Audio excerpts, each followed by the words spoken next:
But the show stops for an announcement. They want to make drag performances illegal if it's in the public view. So right now, if that law passes, I would be committing a potential felony. Just letting you know.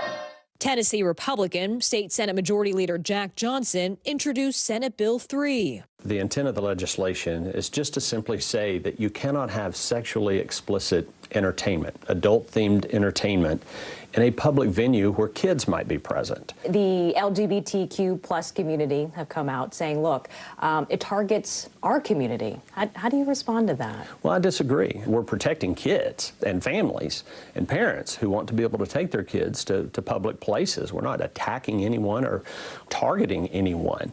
I've heard references to this bill that it will ban drag shows. Well, no, it won't. It just says you can't do something that's sexually explicit. It won't prevent someone dressed in drag from being in a parade or being in public. But Veronica and LGBTQ advocates worry this legislation could create misconceptions that drag is inherently sexual. I don't know who will be the drag police to judge whether my performance was adult-oriented. What does it mean when someone who is dancing shakes their hips? Cheerleaders clearly do it. Dance teams clearly do it. If a drag queen does it, does that suddenly make it sexual? Earlier this month, far-right groups, including the Proud Boys and some armed members, shut down an Ohio drag story time. Life, liberty, victory, or death! Tennessee has seen 6 events targeted. Senator Johnson plans to move quickly on the bill after the new year. As a parent, it's something that I worry about all the time, what my kids are being exposed to. Now Veronica and her fellow drag queens are ramping up for the political fight of their lives on and off the stage. Kathy Park, NBC News, Nashville. Yeah, that is a tough argument right there with a lot of blurry lines of what's creative, what's art, what's over the top. Like you said, as a parent, you worry about what they're exposed to. As a parent, I'd want my kids to be exposed to all sorts of things, So there are all sorts of different people, backgrounds, diversities, it makes the world go around. To be continued. See you tomorrow.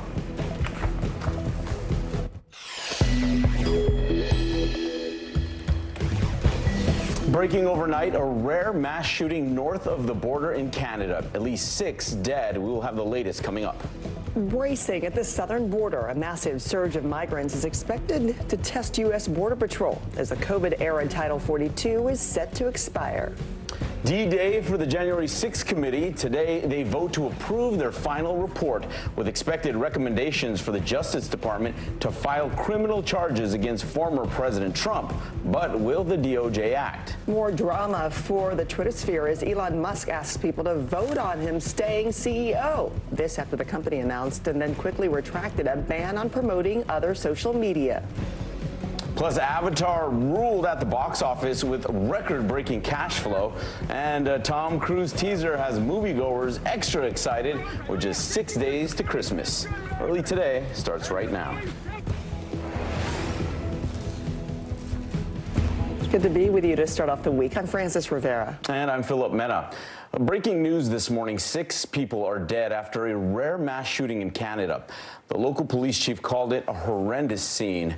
Among the dead, the suspected gunman shot dead by police as they responded to reports of an active shooter at a condo building in Vaughan City in Ontario province.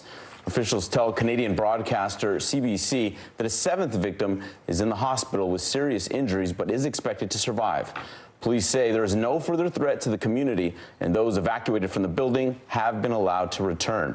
The investigation is ongoing. Gun deaths are rare in Canada compared to the U.S. The firearm homicide rate is 7 times higher in this country per capita, and Canada's last mass shooting was back in April of 2020. 17 passengers and 3 crew members sustained significant injuries after Hawaiian Airlines flight from Phoenix to Honolulu encountered severe turbulence. According to Honolulu Emergency Services, 11 of the injured were hospitalized in serious condition and 9 were stable. One patient is a 14-month-old. Another passenger became unconscious by the turbulence. Hospitalized patients suffered head injuries, cuts, bruises, and nausea. The FAA is investigating the incident and said in a statement that the Airbus A330 was roughly 30 minutes from its destination when it struck an unstable and unexpected patch at about 10:30 in the morning. According to Hawaiian Airlines, the plane was at capacity with 278 passengers, 8 flight attendants, and 2 pilots on board. Officials said the fastened seatbelt lights were on at the time, and some of the injured were not properly restrained. This will be a big week for the committee investigating the January 6th attack on the Capitol. The House panel is set to vote at its final public meeting today to approve the report of its findings to be released on Wednesday. And NBC News has learned the committee has finalized its plans to refer criminal charges for former President Donald Trump. NBC's Bree Jackson joins us now from D.C. Bree, good morning. So what do we know about these potential charges? Good morning, Philip. Well, NBC News has exclusive reporting that the committee plans to issue at least 3 criminal referrals. The panel is expected to ask the Justice Department to pursue these charges: obstructing an official proceeding, conspiracy to defraud the government, and inciting or assisting an insurrection. Committee member Adam Schiff says there is sufficient evidence. I think that the evidence is there that Donald Trump committed criminal offenses in connection with his efforts to overturn the election. And viewing it as a former prosecutor, I think there's sufficient evidence to charge the president. Former President Trump attacked the panel over the weekend on social media, calling them the, quote, thugs and scoundrels of the Unselect Committee. A spokesperson says the Trump campaign will have more to say after the referrals are made public. The January 6th committee will also vote today to approve its final report to be released Wednesday, which will include analysis, transcripts, and hundreds of pages of additional information. Now, while criminal referrals against a former president would be historic, it will be ultimately up to the Justice Department to decide whether or not to pursue any charges. Philip? It's important to remember, Bree. Thank you. NBC News will have live coverage of the committee's public meeting starting today at 1 p.m. Eastern. Now to trouble brewing at the border. The city of El Paso is under a state of emergency as the number of migrants arriving is expected to surge starting Wednesday. On Saturday, the mayor sounded the alarm after he noticed how many were on the streets in freezing temperatures. Some of our federal partners, they really believe that on Wednesday our numbers will go from 2,500 to 4,000, 5,000, or maybe 6,000. And when I asked them, I said, do you believe that you guys can handle it today? The answer was no. He says more than 15,000 migrants have arrived in the last week, and now that number is expected to explode with the Trump-era policy known as Title 42 set to be lifted on Wednesday. On Friday, an appeals court rejected an attempt by 19 Republican-led states to temporarily keep it in place. Authorities say they have expelled migrants at the U.S.-Mexico border nearly 2.5 million times since the COVID policy was put in place since March of 2020. Americans trapped at one of South America's top tourist destinations are safe and will soon be on their way home. The stranded Americans were at Machu Picchu when they were ensnared in the political turmoil that has engulfed the country. NBC's Molly Hunter has more. The Peruvian government says most of the foreign tourists trapped at Machu Picchu have now been evacuated. Some of the American tourists making their way out on foot. About 300 people aboard this evacuation train later stopped in its tracks, unable to pass. Evacuees forced to walk around massive boulders. Just walking along the train tracks here. That's American Brian Vega. He's a captain in the Miami-Dade Fire Rescue who's been stuck at the base of Machu Picchu for almost a week. After 4 days of hiking on the Inca Trail last week, New York State native Amy Madden was stranded. We walked 18 miles to the nearest town that we could get possibly a bus out of.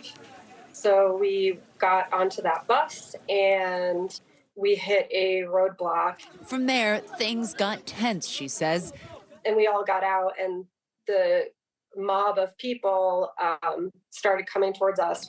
One of the men had a scythe, like a weapon in his hand, and they ran straight for the bus driver. We were terrified. Across the country, protests have spread over the last 10 days since former President Pedro Castillo was impeached, arrested, and detained.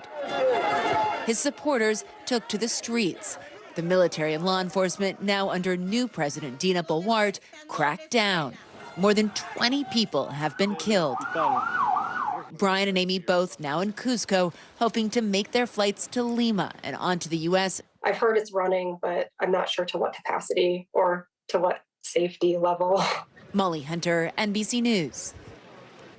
The celebration continues for Argentina after a thrilling World Cup final. A dramatic comeback, overtime, and then a penalty shootout, with Argentina outlasting France to win the tournament. Our Megan Fitzgerald is in Qatar with the highlights. Yes! It was a match for the ages. The World Cup fairy tale ending Argentina set out for. Superstar Lionel Messi with the first goal on a penalty kick. Messi scores! The team scoring one more after dominating the first half. Here it comes, Di Maria! The stadium erupting with excitement. This game has been all Argentina all the time. But in the second half, Kylian Mbappe putting France back in the game with 2 goals. Mbappe! Later, Mbappe with a hat-trick, scoring 3 goals, a first for a player in nearly 6 decades, and enough to send the tied game to penalty kicks. Fans from both sides on edge. It's very intense. In the end, yes! A sensational win for Argentina. Celebrations from the streets in Buenos Aires to a plane and in Doha. How are you feeling about this win? Our dreams come true. Seriously, we can't believe it. We can't believe it. I'm feeling that my heart will stop. Messi saying it's his final World Cup. The 35-year-old, one of the greatest to ever play the game, now with a title of his own. Megan Fitzgerald, NBC News, Doha. That was just the start of a very memorable sports Sunday. In the NFL, 2 rivals battled it out for their place in the playoffs. The Giants defense came up big against the Commanders. Kayvon Thibodeau scoring on a fumble recovery in the second, and then late in the fourth, Big Blue stopped one last chance at a comeback from Washington. New York gets the win 20-12. And now to a team using defense to secure the upset. Blitz coming. Prescott throws backwards and intercepted. Jenkins has another one. Racing down the sidelines. Rayshon Jenkins is going to win it. After forcing overtime as time expired, the Jaguars picked off Dak Prescott and took it to the house for the upset win. Rayshon Jenkins sealing the victory over the Cowboys 40-34. Justin Fields dodging a flock of Eagles as he became the 3rd quarterback in NFL history to reach 1,000 yards rushing in a season, but the Bears could not keep up with Jalen Hurts and the best team in the league. The Eagles get the win 25-20. The Christmas gift for Eagles fans may be under the tree next week. If Philly beats the Cowboys on Saturday, they will clinch the division as well as the top spot in the NFC. Around the league, Jacoby Myers gambled on a lateral in Las Vegas only for Chandler Jones to snap it up, stiff arm Mac Jones, and take it to the house with no time left on the clock.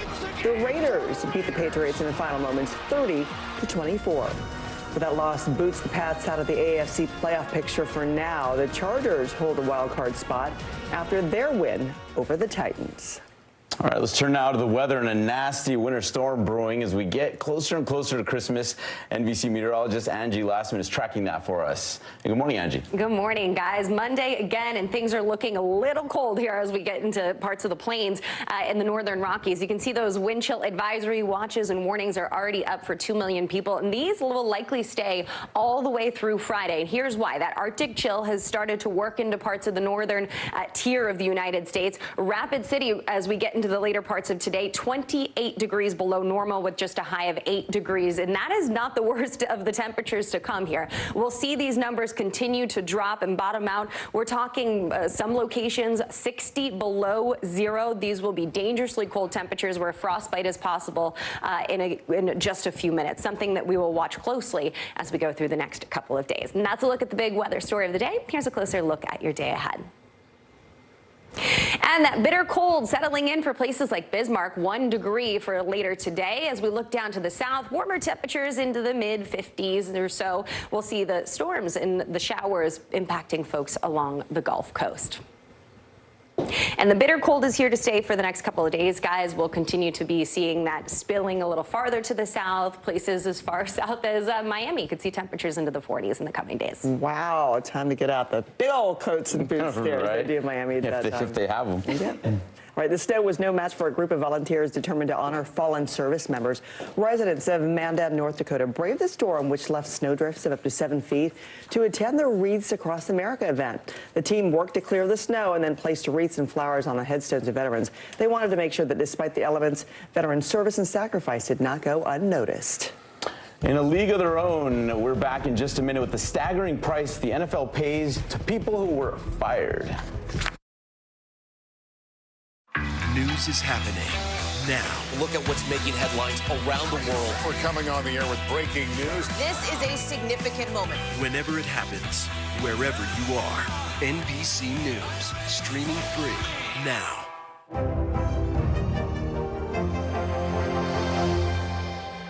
NBC News, streaming free now. Sometimes the news can be difficult and overwhelming for kids to understand. Ukraine and Russia. Could you help me understand what's going on? So to help make sense of it all, we've created a newscast just for them. We hope your family will watch Nightly News Kids Edition. Mr. Secretary, when is this going to get better? You came into this job saying you were to fight crime. Have you been successful? Found a way to put that. Can you update us on the status of negotiations?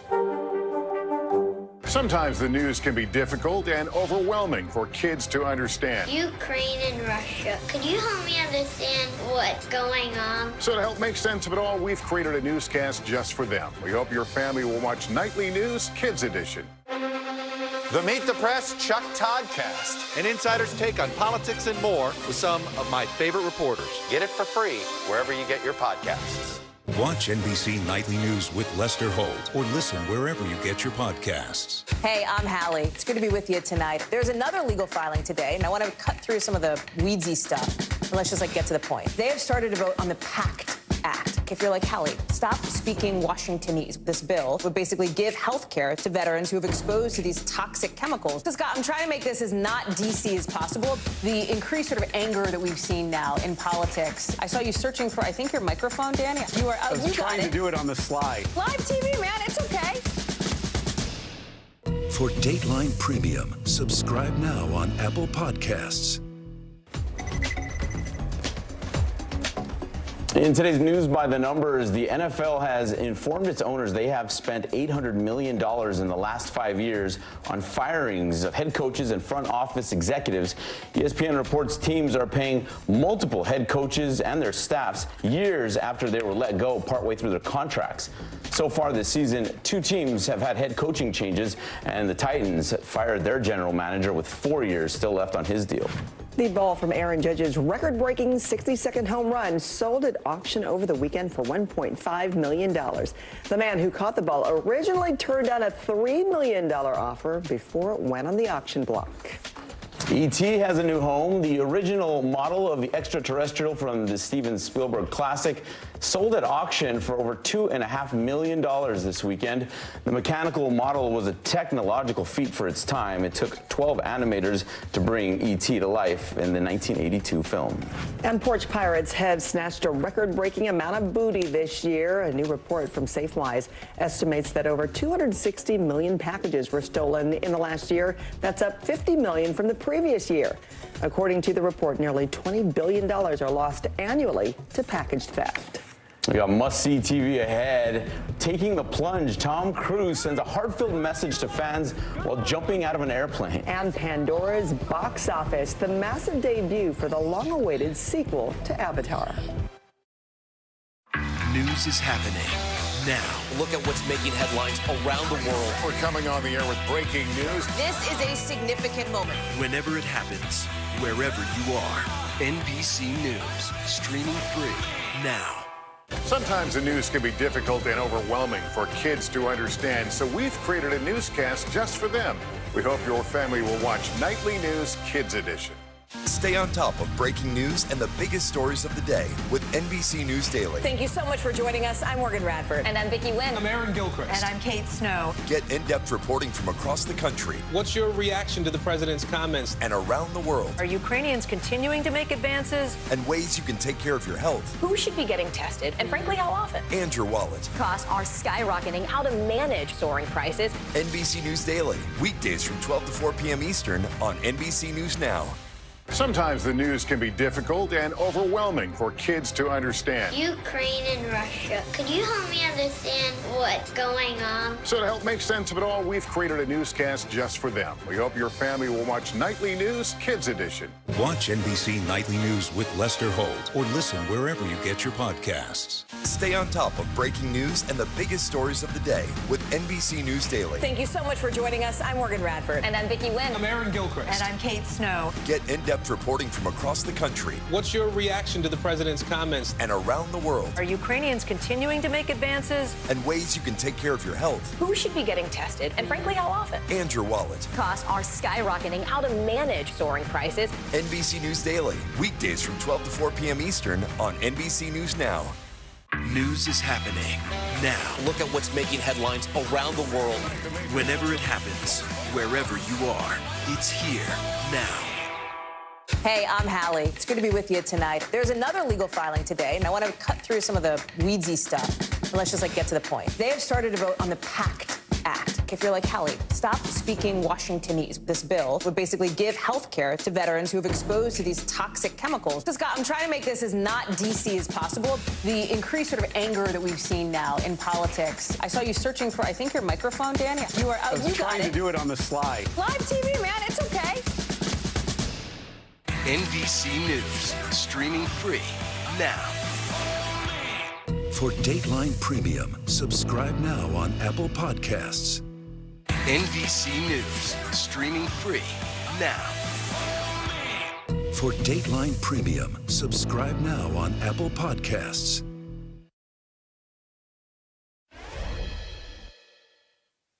Are you coming? Not on your line. Good luck. Okay. We'll see you down there. Whoa. Where was I? Oh, yeah. Thank you for supporting Top Gun Maverick. As always, thank you for allowing us to entertain you. Wow, that is Tom Cruise still flying high after Top Gun Maverick. That was a special message from the superstar thanking moviegoers for returning to theaters in 2022 like only Tom Cruise can do. The mid-air stunt was from the set of the new Mission Impossible, which hits theaters next summer.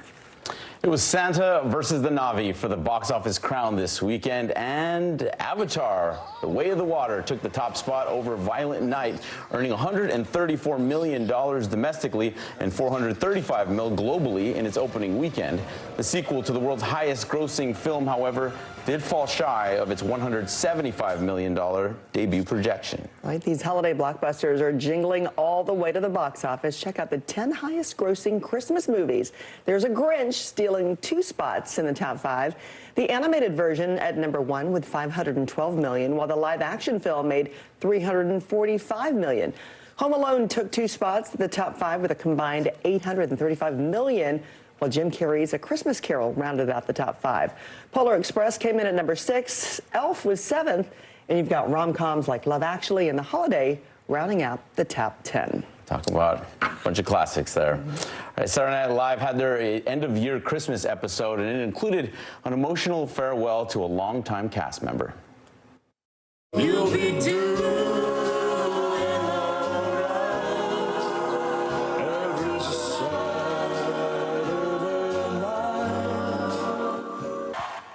Cecily Strong is exiting SNL after 11 seasons. She is the longest tenured female cast member in the show's history.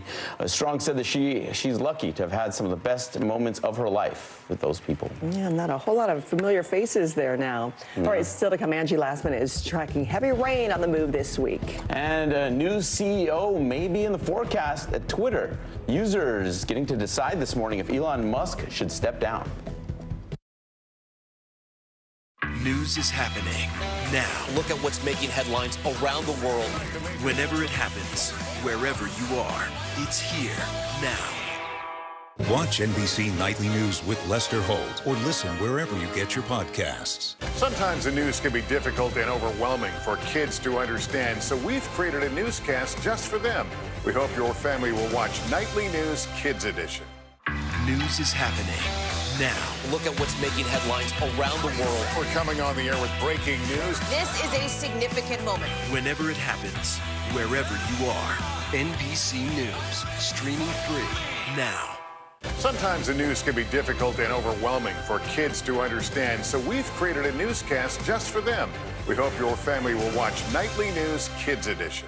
This is what it looks and feels. From the storm zone. The bigger piece to the puzzle comes. New numbers just out this morning. Good evening. We begin tonight with breaking news just coming in. We begin this hour with the latest developments. We're coming on the air with some shakeups big time on Capitol Hill. How much water ultimately will be forced inland? Whenever it happens, wherever you are, NBC News, streaming free now.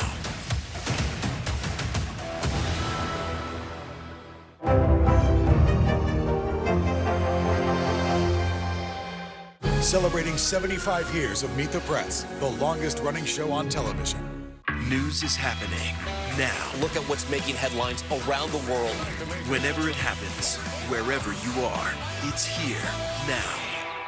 Sometimes the news can be difficult and overwhelming for kids to understand. Ukraine and Russia. Could you help me understand what's going on? So to help make sense of it all, we've created a newscast just for them. We hope your family will watch Nightly News Kids Edition.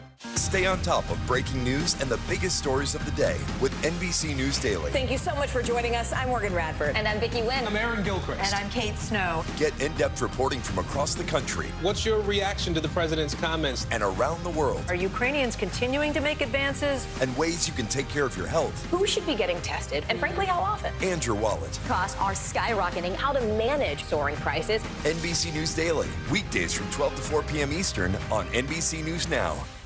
For Dateline Premium, subscribe now on Apple Podcasts.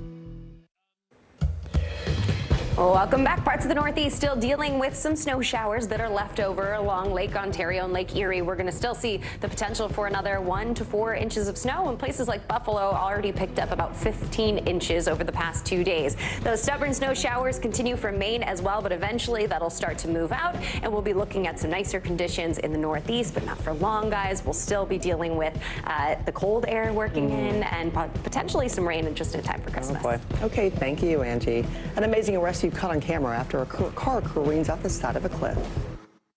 Celebrating 75 years of Meet the Press, the longest running show on television. Stay on top of breaking news and the biggest stories of the day with NBC News Daily. Thank you so much for joining us. I'm Morgan Radford. And I'm Vicki Wynn. I'm Aaron Gilchrist. And I'm Kate Snow. Get in-depth reporting from across the country. What's your reaction to the president's comments? And around the world. Are Ukrainians continuing to make advances? And ways you can take care of your health. Who should be getting tested? And frankly, how often? And your wallet. Costs are skyrocketing. How to manage soaring prices. NBC News Daily. Weekdays from 12 to 4 p.m. Eastern on NBC News Now. Hey, I'm Hallie. It's good to be with you tonight. There's another legal filing today, and I want to cut through some of the weedsy stuff. And let's just get to the point. They have started to vote on the PACT Act. If you're like, Hallie, stop speaking Washingtonese. This bill would basically give health care to veterans who have exposed to these toxic chemicals. So, Scott, I'm trying to make this as not DC as possible. The increased sort of anger that we've seen now in politics. I saw you searching for, I think, your microphone, Dan. You are. I was trying to do it on the slide. Live TV, man. It's okay. This is what it looks and feels. From the storm zone. The bigger piece to the puzzle comes. New numbers just out this morning. Good evening. We begin tonight with breaking news just coming in. We begin this hour with the latest developments. We're coming on the air with some shakeups big time on Capitol Hill. How much water ultimately will be forced inland? Whenever it happens, wherever you are, NBC News, streaming free now. For Dateline Premium, subscribe now on Apple Podcasts. Watch NBC Nightly News with Lester Holt or listen wherever you get your podcasts. For Dateline Premium, subscribe now on Apple Podcasts. News is happening now. Look at what's making headlines around the world. Whenever it happens, wherever you are, it's here now. Twitter CEO Elon Musk is putting his leadership to a vote. At this very moment, he is asking the public to decide whether he should step down as chief executive. The poll closes at 6 a.m. Eastern. So far, over 14 million Twitter users have weighed in, with the polls at 56% yes. Musk said he would abide by the results of the poll. In court last month, he said he didn't want to be the CEO of any company. The vote came after Twitter announced new rules prohibiting users from linking to competing platforms like Facebook, Instagram, Mastodon, and Truth Social. Now to an incredible story of survival in California. A couple made it out alive after their car plunged 300 feet off of a cliff, thanks in part to technology. Our Priscilla Thompson explains. A dramatic rescue by the Los Angeles Sheriff's Department. A couple hoisted about 300 feet through the air from the depths of California's Monkey Canyon. Their car spun off the road and over a cliff in Angeles National Forest Tuesday. It rolled and crashed with Chloe Fields and Christian Zalata inside. We were completely upside down. My side was open, so we just crawled out of there. I was hyperventilating and crying. The couple frantically searched for Chloe's phone. They found it about 10 yards away, shattered and with no cell service, but there was an alert. It said, collision detected. Would you like us to report it to emergency services? And then it shows you swipe to initiate. The iPhone 14 sent the couple's coordinates to rescuers via satellite and helped them text with emergency services. Now, your iPhone can connect you with the help you need when you're off the grid. First, Apple launched emergency satellite messaging. The owner of this iPhone was and a crash detection feature for the iPhone 14 this fall. The device can detect extreme force. And it can automatically notify emergency services and emergency contacts if you are in a severe car crash. The service, free for the first 2 years, is now priceless to Chloe and Christian. We got a lot of life ahead of us. Priscilla Thompson, NBC News. That is astounding that they came out even looking like, they just, had a little bump in the road. Yeah, we can see it sure was not that. Right. Celebrations began all over the country in honor of the first night of Hanukkah. The biggest menorah in the world was lit in the Big Apple. It stands at 36 feet tall in Central Park. Ceremonies will be hosted all night during all 8 nights of the Jewish Festival of Lights.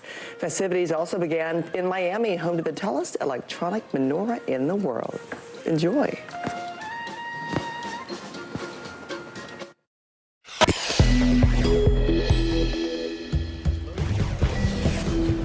Just in time for Christmas, today the January 6th committee is wrapping up their investigation and expected to urge the Justice Department to pursue criminal charges against former President Trump. COVID-era Title 42, which kept migrants at bay, is set to expire this week.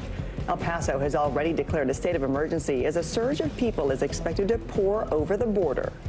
With just 6 days to Christmas, can you spot a fake product review on Amazon? Well, we'll tell you the secret. Voted out of a job with just a few hours left to weigh in, Elon Musk may be tossed as Twitter CEO at his own doing. And the playoff picture in the NFL is shaping up nicely as the World Cup final left sports fans the world over wishing for more. Let's get started. Early Today starts right now. Good morning, I'm Philip Mena. And I'm Francis Rivera. We begin with historic moves coming from the committee investigating the January 6th attack on the Capitol. The House panel is set to vote at its final public meeting today to approve the report of its findings to be released Wednesday. And NBC News has learned the committee has finalized its plans to refer criminal charges for former President Donald Trump. NBC's Bree Jackson joins us now from D.C. And Bree, good morning. What do we know about these potential charges? Good morning, Francis. Well, NBC News has exclusive reporting that the committee plans to issue at least 3 criminal referrals. The panel is expected to ask the Justice Department to pursue these charges: obstructing an official proceeding, conspiracy to defraud the government, and inciting or assisting an insurrection. Committee member Adam Schiff says there is sufficient evidence. I think that the evidence is there that Donald Trump committed criminal offenses in connection with his efforts to overturn the election. And viewing it as a former prosecutor, I think there's sufficient evidence to charge the president. Former President Trump attacked the panel over the weekend on social media, calling them the, quote, thugs and scoundrels of the Unselect Committee. A spokesperson for the Trump campaign says they'll have more to say after the referrals are made public. The January 6th committee will also vote today to approve its final report to be released Wednesday, which will include analysis, transcripts, and hundreds of pages of additional information. And while criminal referrals against a former president would be historic, it will be up to the Justice Department to decide whether or not to pursue any charges. Francis. We'll see how far that evidence takes them. Bree, thank you. And NBC News will have live coverage of the committee's public meetings starting today at 1 p.m. Eastern. Breaking overnight in Canada, 6 people are dead after a mass shooting in Vaughan City, part of Ontario province. Authorities describe a horrendous scene. Among the dead, the suspected gunman shot dead by police as they responded to reports of an active shooter at a condo building. Officials tell Canadian broadcaster CBC that a 7th victim is in the hospital with serious injuries but is expected to survive. Police say there is no further threat to the community, and those who evacuated from the building have been allowed to return. This investigation is ongoing. Gun deaths are rare in Canada compared to the U.S. The firearm homicide rate is 7 times higher in this country per capita. Canada's last mass shooting was back in April of 2020. 17 passengers and 3 crew members were seriously hurt after Hawaiian Airlines flight from Phoenix to Honolulu encountered severe turbulence. According to Honolulu Emergency Services, 11 of the injured were hospitalized in serious condition and 9 were stable. One patient is a 14-month-old. Another passenger was said to have been made unconscious by the turbulence. Hospitalized patients suffered head injuries, cuts, bruises, and nausea. The FAA is investigating the incident and said in a statement that the Airbus A330 was roughly 30 minutes from its destination when it struck the unstable and unexpected patch. According to Hawaiian Airlines, the plane was at capacity with nearly 300 people on board. Officials say the fastened seatbelt lights were on, but some of the injured were not properly restrained. The city of El Paso, Texas, is under a state of emergency as the number of migrants arriving is expected to surge starting Wednesday. That's when Title 42 will be lifted. That's the COVID restriction for asylum seekers. On Friday, an appeals court rejected an attempt by 19 Republican-led states to temporarily keep it in place. NBC's Guad Venegas is on the ground in El Paso. A state of emergency at the Texas border. The mayor of El Paso making the declaration late Saturday. Our asylum seekers are not safe as we have hundreds and hundreds on the streets, and that's not the way we want to treat people. He says more than 15,000 migrants have arrived in the last week, and now that number is expected to explode with a Trump-era policy known as Title 42 set to be lifted on Wednesday. The public health rule implemented in March of 2020 in response to the COVID pandemic, making it easier to return hundreds of thousands of migrants to Mexico. If the courts do not intervene and put a halt to the removal of Title 42, it's going to be total chaos. Officials say the number of migrants attempting to cross the border could more than double daily, but border towns are already strained. ¿Para dónde vas? Nueva York. Nueva York. He's waiting for transport so he can get to New York. Men, women, and children fleeing violence and poverty, seeking asylum at this makeshift camp in downtown El Paso. It's freezing temperatures overnight. We have children and babies who were sleeping in streets. So she says this entire sidewalk was full of people who slept there last night. Volunteers bringing clothing, food, and water. This is one of the parts of El Paso where the asylum seekers are sleeping on the ground. This person's even using a cardboard box to stay warm. They're also getting food and water in this area. It's right next to the bus station where some of these buses are being used for them to get to their destination. Others seeking shelter at El Paso International Airport. Now, one final attempt by a group of Republican-led states to prevent a possible sudden surge of migrants. They're calling on the Supreme Court to intervene Now, while border officials here say they expect another surge in asylum seekers arriving at the border, just a few days ago, officials in Juarez confirmed that they were working with state authorities to bus migrants in the state of Chihuahua and bring them to the U.S.-Mexico border, allowing them to cross into the United States and turn themselves in, which makes it unclear what the Mexican government is doing to help with this new surge. Back to you. It's important reporting, Guad. Thank you. It was World Cup final for the ages. A dramatic comeback, overtime, and then a penalty shootout, with Argentina outlasting France to win the tournament. Our Megan Fitzgerald has the highlights. Yes!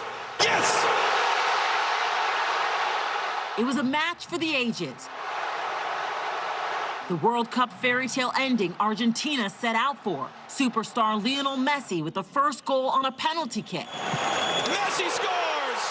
The team scoring one more after dominating the first half. Here it comes, Di Maria! The stadium erupting with excitement. This game has been all Argentina all the time. But in the second half, Kylian Mbappe putting France back in the game with 2 goals. Mbappe! Later, Mbappe with a hat-trick, scoring 3 goals, a first for a player in nearly 6 decades, and enough to send the tied game to penalty kicks. Fans from both sides on edge. It's very intense. In the end, yes! A sensational win for Argentina. Celebrations from the streets in Buenos Aires to a plane and in Doha. How are you feeling about this win? Our dreams come true. Seriously, we can't believe it. We can't believe it. I'm feeling that my heart will stop. Messi saying it's his final World Cup. The 35-year-old, one of the greatest to ever play the game, now with a title of his own. Megan Fitzgerald, NBC News, Doha. What a way to go out. And celebrations began all over the country in honor of the first night of Hanukkah. The biggest menorah in the world was lit in the Big Apple. It stands at 36 feet tall in Brooklyn. Ceremonies will be hosted during all 8 nights of the Jewish Festival of Lights. Festivities also began down in Miami, home to the tallest electronic menorah in the world, the 700-foot display illuminating the Paramount Miami World Center skyscraper.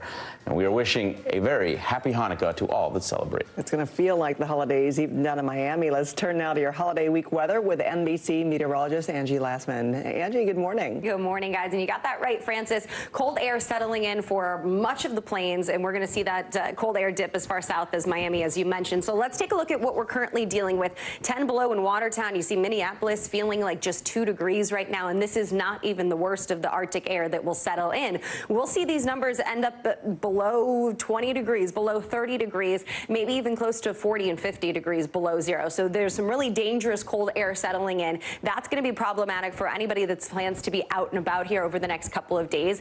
And it's not just the high plains in the Midwest. We're going to see places like Nashville reach just 10 degrees for the high on Friday. Cold air really going to take shape here over much of the country.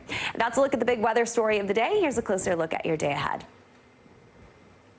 Looking at the high plains, just 1 degree for the high in Bismarck, 5 for Fargo later today. We'll see temperatures much warmer down through the south, but we'll be dealing with some showers along the Gulf Coast in places like New Orleans and Mobile. And I mentioned the cold air is settling in. That's going to move south. We also have some snow showers that we're going to be watching here as we get through the next couple of days, though. All right, we're going to want to hear about that. Talk to you a little bit later. Thank you, Angie. The NFL playoff picture is snapping into focus. We are back in a minute with highlights from across the league. And if an Amazon deal sounds too good to be true, it might be right. What's fueling the rise in fake reviews? Celebrating 75 years of Meet the Press, the longest-running show on television. News is happening now. Look at what's making headlines around the world. Whenever it happens, wherever you are, it's here now. Stay on top of breaking news and the biggest stories of the day with NBC News Daily. Thank you so much for joining us. I'm Morgan Radford. And I'm Vicki Lynn. I'm Aaron Gilchrist. And I'm Kate Snow. Get in-depth reporting from across the country. What's your reaction to the president's comments? And around the world. Are Ukrainians continuing to make advances? And ways you can take care of your health. Who should be getting tested? And frankly, how often? And your wallet. Costs are skyrocketing. How to manage soaring prices. NBC News Daily. Weekdays from 12 to 4 p.m. Eastern on NBC News Now. Hey, I'm Hallie. It's good to be with you tonight. There's another legal filing today, and I want to cut through some of the weedsy stuff. But let's just get to the point. They have started to vote on the PACT Act. If you're like Hallie, stop speaking Washingtonese. This bill would basically give health care to veterans who have exposed to these toxic chemicals. So, Scott, I'm trying to make this as not DC as possible. The increased sort of anger that we've seen now in politics. I saw you searching for, I think, your microphone, Dan. You are. I was trying to do it on the slide. Live TV, man. It's okay.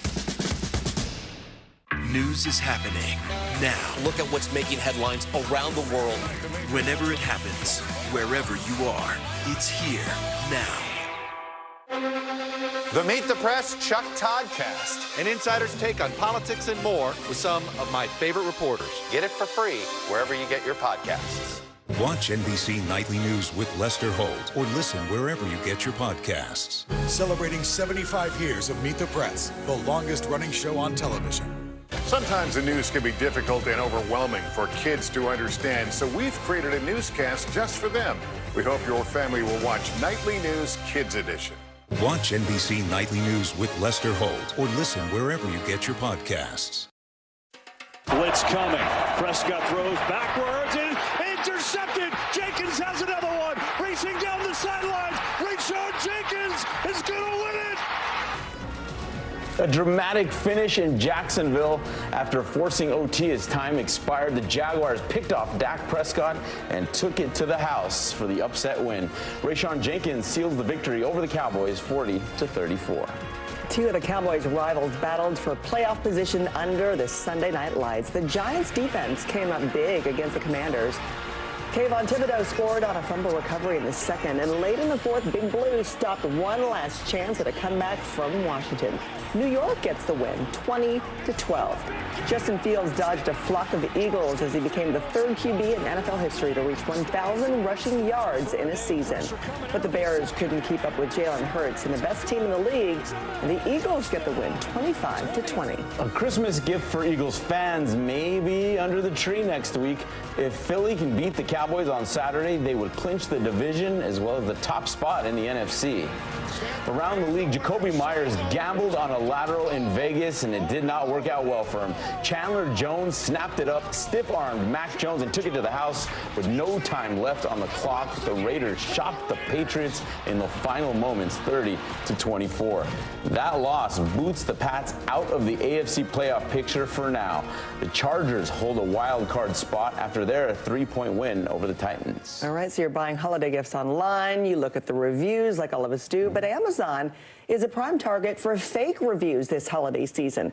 From our New York station, Linda Beccaro spoke to a senator about the growing trend and what the company is doing to combat it. As you hunt for holiday bargains, make sure you don't fall prey to fake reviews. Connecticut Senator Richard Blumenthal says, according to FakeSpot, there are hundreds of millions of them, 42%. Almost half of all those reviews you see on Amazon are fake and false. Senator Blumenthal showed an example of how a product can get a fake review. It is a letter to the purchaser of these earbuds offering a $15 gift card, $15 for a favorable review. Blumenthal wrote to Amazon saying that while it's taken steps to curb these false reviews, it's abundantly clear that the company is not doing enough, and that as a result of the COVID-19 pandemic, the practice has become ever more rampant. Amazon tells News 4 it uses industry-leading tools to detect and block fake reviews, and that the company proactively stopped more than 200 million suspected fake reviews in 2020 alone.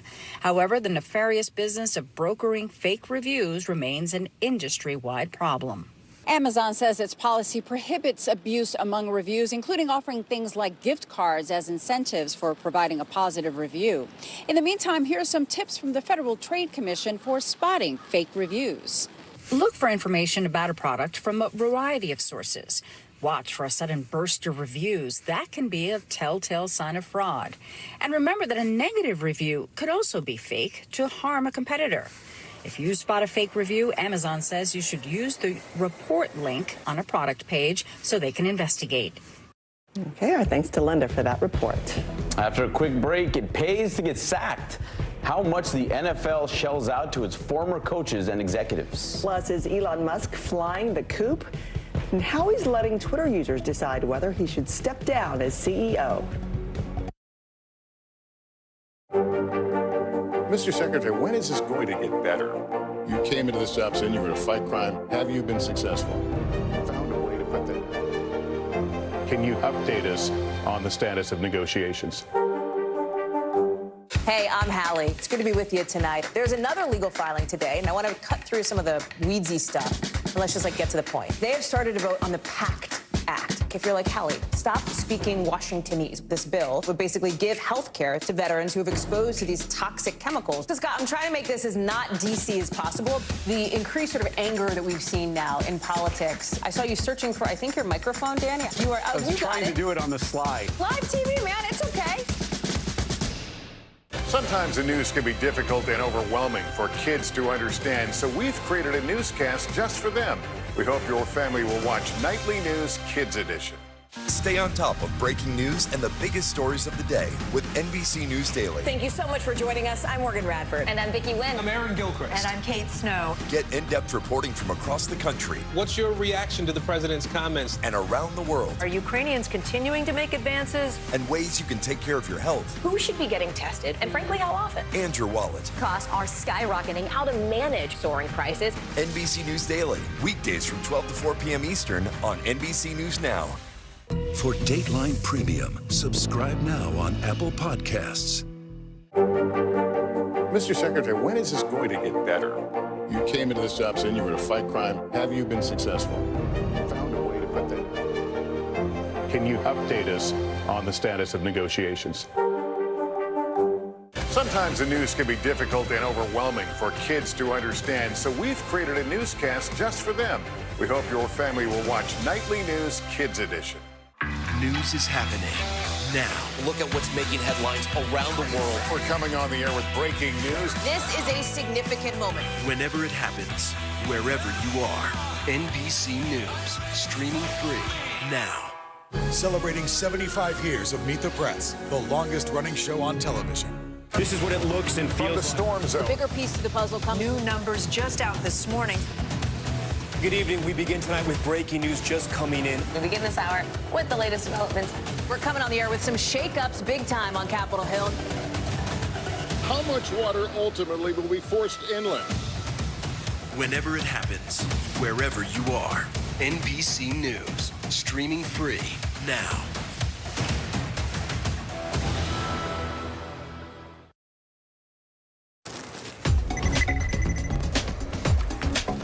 In today's news by the numbers, the NFL told their owners they have spent $800 million in the last 5 years on firings of head coaches and front office executives.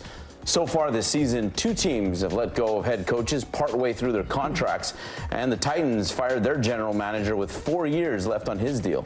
California is investing nearly $3 billion to accelerate the state's zero emissions goal.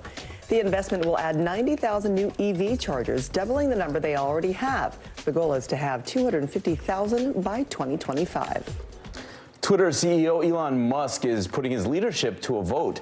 At this very moment, he is asking the public to decide whether he should step down as chief executive. That Twitter poll closes at 6 a.m. Eastern. Joining us now live from London is CNBC's Juliana Tattlebaum.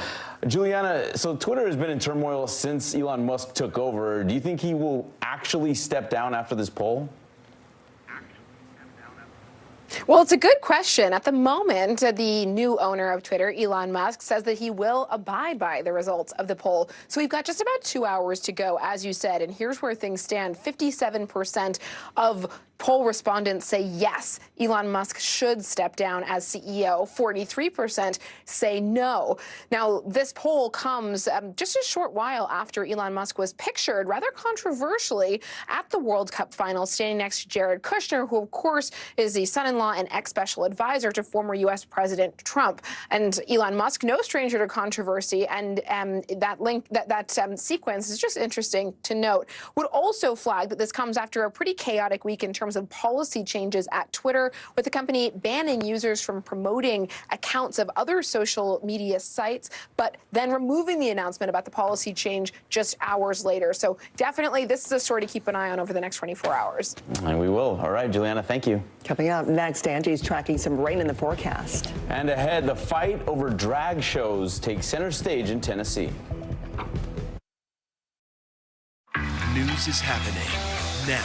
Look at what's making headlines around the world. We're coming on the air with breaking news. This is a significant moment. Whenever it happens, wherever you are, NBC News, streaming free now. Watch NBC Nightly News with Lester Holt or listen wherever you get your podcasts. Sometimes the news can be difficult and overwhelming for kids to understand, so we've created a newscast just for them. We hope your family will watch Nightly News Kids Edition. For Dateline Premium, subscribe now on Apple Podcasts.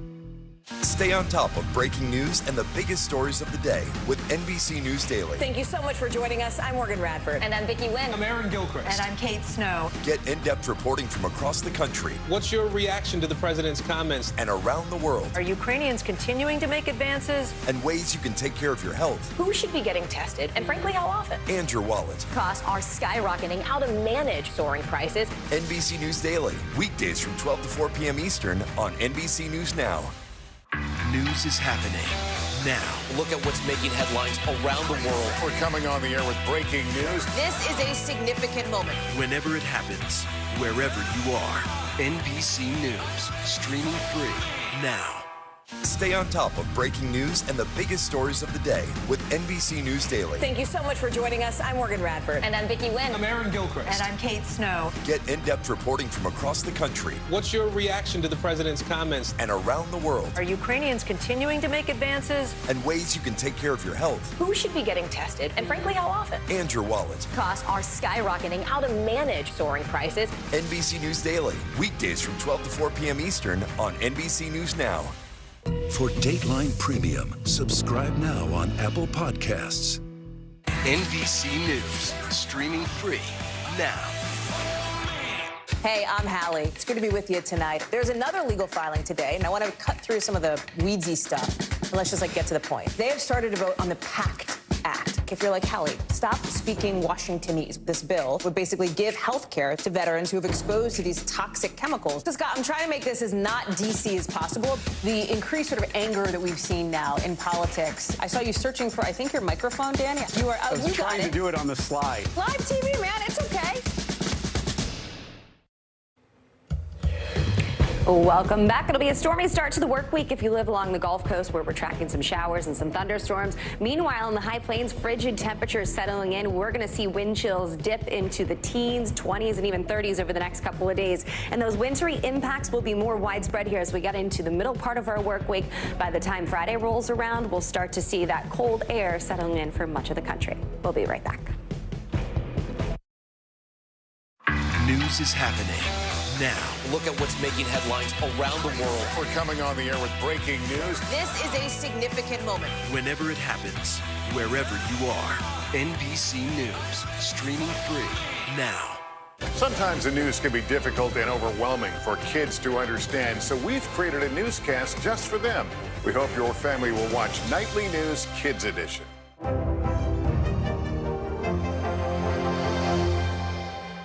News is happening now. Look at what's making headlines around the world. Whenever it happens, wherever you are, it's here now. Hey, I'm Hallie. It's good to be with you tonight. There's another legal filing today, and I want to cut through some of the weedsy stuff. And let's just get to the point. They have started to vote on the PACT Act. if you're like, Hallie, stop speaking Washingtonese. This bill would basically give health care to veterans who have exposed to these toxic chemicals. So, Scott, I'm trying to make this as not DC as possible. The increased sort of anger that we've seen now in politics. I saw you searching for, I think, your microphone, Danny. You are. I was trying to do it on the slide. Live TV, man. It's okay. For Dateline Premium, subscribe now on Apple Podcasts. Stay on top of breaking news and the biggest stories of the day with NBC News Daily. Thank you so much for joining us. I'm Morgan Radford. And I'm Vicki Wynn. I'm Aaron Gilchrist. And I'm Kate Snow. Get in-depth reporting from across the country. What's your reaction to the president's comments? And around the world. Are Ukrainians continuing to make advances? And ways you can take care of your health. Who should be getting tested, and frankly, how often? And your wallet. Costs are skyrocketing. How to manage soaring prices. NBC News Daily. Weekdays from 12 to 4 p.m. Eastern on NBC News Now. Celebrating 75 years of Meet the Press, the longest running show on television. Sometimes the news can be difficult and overwhelming for kids to understand, so we've created a newscast just for them. We hope your family will watch Nightly News Kids Edition. A proposed law in Tennessee could put new restrictions on drag performances. This comes as anti-LGBTQ protesters and threats have targeted some 141 drag shows just this year, according to GLAAD. Here's NBC's Kathy Park. Veronica Electronica's 21 and Up weekend brunch show is a staple of Nashville's drag scene. But the show stops for an announcement.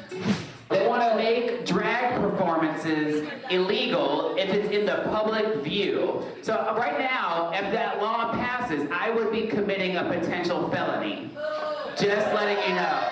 Tennessee Republican State Senate Majority Leader Jack Johnson introduced Senate Bill 3. The intent of the legislation is just to simply say that you cannot have sexually explicit entertainment, adult-themed entertainment, in a public venue where kids might be present. The LGBTQ plus community have come out saying, look, it targets our community. How do you respond to that? Well, I disagree. We're protecting kids and families and parents who want to be able to take their kids to public places. We're not attacking anyone or targeting anyone.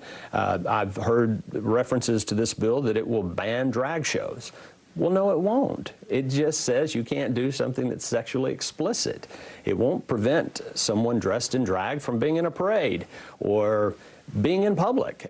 But Veronica and LGBTQ advocates worry this legislation could create misconceptions that drag is inherently sexual. I don't know who will be the drag police to judge whether my performance was adult-oriented. What does it mean when someone who is dancing shakes their hips? Cheerleaders clearly do it. Dance teams clearly do it. If a drag queen does it, does that suddenly make it sexual? Earlier this month, far-right groups, including the Proud Boys and some armed members, shut down an Ohio drag story time. Life, liberty, victory, or death! Tennessee has seen 6 events targeted. Senator Johnson plans to move quickly on the bill after the new year. As a parent, it's something that I worry about all the time, what my kids are being exposed to. Now Veronica and her fellow drag queens are ramping up for the political fight of their lives on and off the stage. Kathy Park, NBC News, Nashville. Yeah, that is a tough argument right there with a lot of blurry lines of what's creative, what's art, what's over the top. Like you said, as a parent, you worry about what they're exposed to. As a parent, I'd want my kids to be exposed to all sorts of things, So there are all sorts of different people, backgrounds, diversities, it makes the world go around. To be continued. See you tomorrow. Good Monday morning, I'm Joe Fryer. And I'm Stephen Romo in for Savannah Sellers today. Right now on Morning News Now, historic move. The January 6th committee finalizing plans to refer former President Trump on multiple criminal charges, including obstruction and conspiracy. What NBC News has learned about the committee's final public meeting today and the latest on the Justice Department's investigation. Border emergency. Officials along the Mexican border are preparing for a surge in crossings with just 2 days until a Trump-era immigration restriction ends. We'll take you inside the growing crisis and the impact this could have nationwide. Actress arrested. Iranian authorities arrest one of the country's most famous actresses in connection to the nationwide protests there. What we're learning about the charges and the Instagram post that may have led to her arrest. Also this morning, World Cup thriller. Argentina is bringing the World Cup trophy back home, but only after a nail-biter of a final. Argentina and France had to go into penalty kicks to decide that winner. We got the latest on the victory and what made it such a historic match. So many people talking about that today. I wish I had watched it. I know, exactly. It feels like it was like something that was scripted. It was that good. Right, perfect. A movie in the making, that's for sure. And we begin this morning with the January 6th committee's final public hearing. Yeah, the panel is preparing to deliver closing arguments in its investigation, wrapping up an 18-month probe ahead of the release of its final report later this week. It's also expected to vote on a number of referrals, asking the Justice Department to pursue criminal charges against former President Donald Trump. This is someone who tried to interfere with a joint session, even inciting a mob to attack the Capitol. If that's not criminal, then I don't know what is. Joining us now to break all of this down is NBC News Capitol Hill correspondent Ali Vitale and NBC News legal analyst Glenn Kirshner. Ali, let's start with you because I know you have some exclusive reporting. I mean, what should we be watching for today as the committee makes its final case about the January 6th attacks? Well, Joe, NBC probably has a better sense than anyone else out there of what we're going to see, because I was able to overhear yesterday with my colleagues Kate Santeles and Haley Talbot the actual dress rehearsal from the January 6th committee, each member ticking through the portions of the hearing that they are going to be the ones commanding. Many of the themes are going to be ones that we've heard before, including the pressure campaign on Mike Pence, the far-right extremist groups that came to the Capitol on January 6th. But of course, the culmination is going to be what referrals this committee makes. And we have a good sense now, after overhearing in that room, they're going to be charging former President Donald Trump with 3 criminal referrals, specifically on the grounds of obstructing an official proceeding, conspiracy to defraud the government, and inciting or assisting an insurrection. That last one is one that was the topic of much discussion within the committee. As I've been tracking what their final report was going to include, that was one of the live balls that members were actively discussing. So now we do know that insurrection will likely be part of the criminal referrals that the committee ends up putting forward and voting on today. Look, as Glenn will tell you, there's no legal weight behind this, but certainly in the court of public opinion that this committee has been operating within, it will carry weight that this is the first time that a congressional committee will criminally refer a former president. So really a stunning point of history there. And then there was also the open question of what would happen to the congressional lawmakers who defied their subpoenas. This has even less teeth, frankly, because the committee saying yesterday they're likely to refer to the House Ethics Committee 4 of the 5 congressmen who defied their subpoenas. But look, House Ethics ends at the end of the year when this Congress does. It's evenly split between Democrats and Republicans. They would have to vote to keep this on the docket for the next Congress in order for it to stay alive and for these ethics referrals to actually mean something, because they probably can't do anything with them in the waning days that this Congress has left. But nevertheless, that's how they're going to deal with those Congress people. Quite the preview there, Ali. And Glenn, let's bring you in here. As we reported, the committee expected to make the criminal and civil referrals against former President Trump. So can you explain exactly what those referrals are?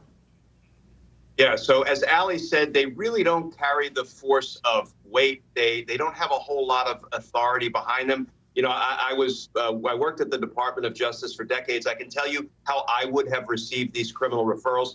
I would have put the information in 2 buckets. One bucket contained the evidence that the J6 committee has developed over the many months that they've been investigating the attack on the Capitol, the insurrection. And then in the other bucket, I would have put the J6 recommendations, the suggestions about who I should prosecute or what I should prosecute.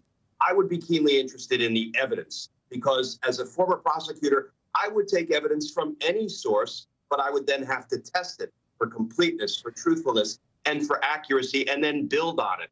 But when somebody else, an agency or an organization, even a co-equal branch of government like the legislative branch, makes a recommendation about who I should prosecute, I would probably be politely dismissive of that and say, thank you very much, but we will exercise our own independent prosecutorial discretion. So, Allie, I mean, the committee's also considering referrals for close allies of the former president. Who are they? What could they possibly be facing? Yeah, the who are they question is one that we can probably guess, but not going to know officially until later today. One of the names that we heard the committee discussing yesterday, unsurprisingly, was John Eastman, the Trump allied lawyer, who was a key part of both the fake electors scheme and also the pressure campaign on former Vice President Mike Pence. It's a name that we've heard often, but there are certainly many others that we've heard over the course of these many hearings that we're likely to hear again today. People that I'm thinking about are Rudy Giuliani, former Chief of Staff Mark Meadows, others within the orbit. And then there's the question of if this committee will go as far as to do referrals on the grounds of people who may have lied or been mistruthful with Congress. We know that there are some questions about people who they have heard from in the past, whether or not they were telling the whole truth. One of the people that comes to mind for me is Tony Ornato, one of those key agents in the Cassidy Hutchinson testimony who was around the former president on January 6th and could speak specifically to what may have happened in that presidential vehicle where Cassidy Hutchinson testified under oath that he lunged at his Secret Service detail in wanting to go to the Capitol that day. She was told that secondhand, but at the same time, they have talked to some of the key players there. I'm wondering if we get any more on that. But there's also the likelihood, in addition to these ethics committee referrals and criminal referrals, that we also see referrals to bar associations for lawyers who were involved in this and who the committee thinks they have evidence of doing something unethical or even potentially illegal. That's another kind of referral we might see today. So, Glenn, as all this is going on, we know the Justice Department also obviously conducting an investigation into January 6th. Attorney General Merrick Garland will ultimately make the call on whether the department brings charges. So what factors will he consider before making that big decision?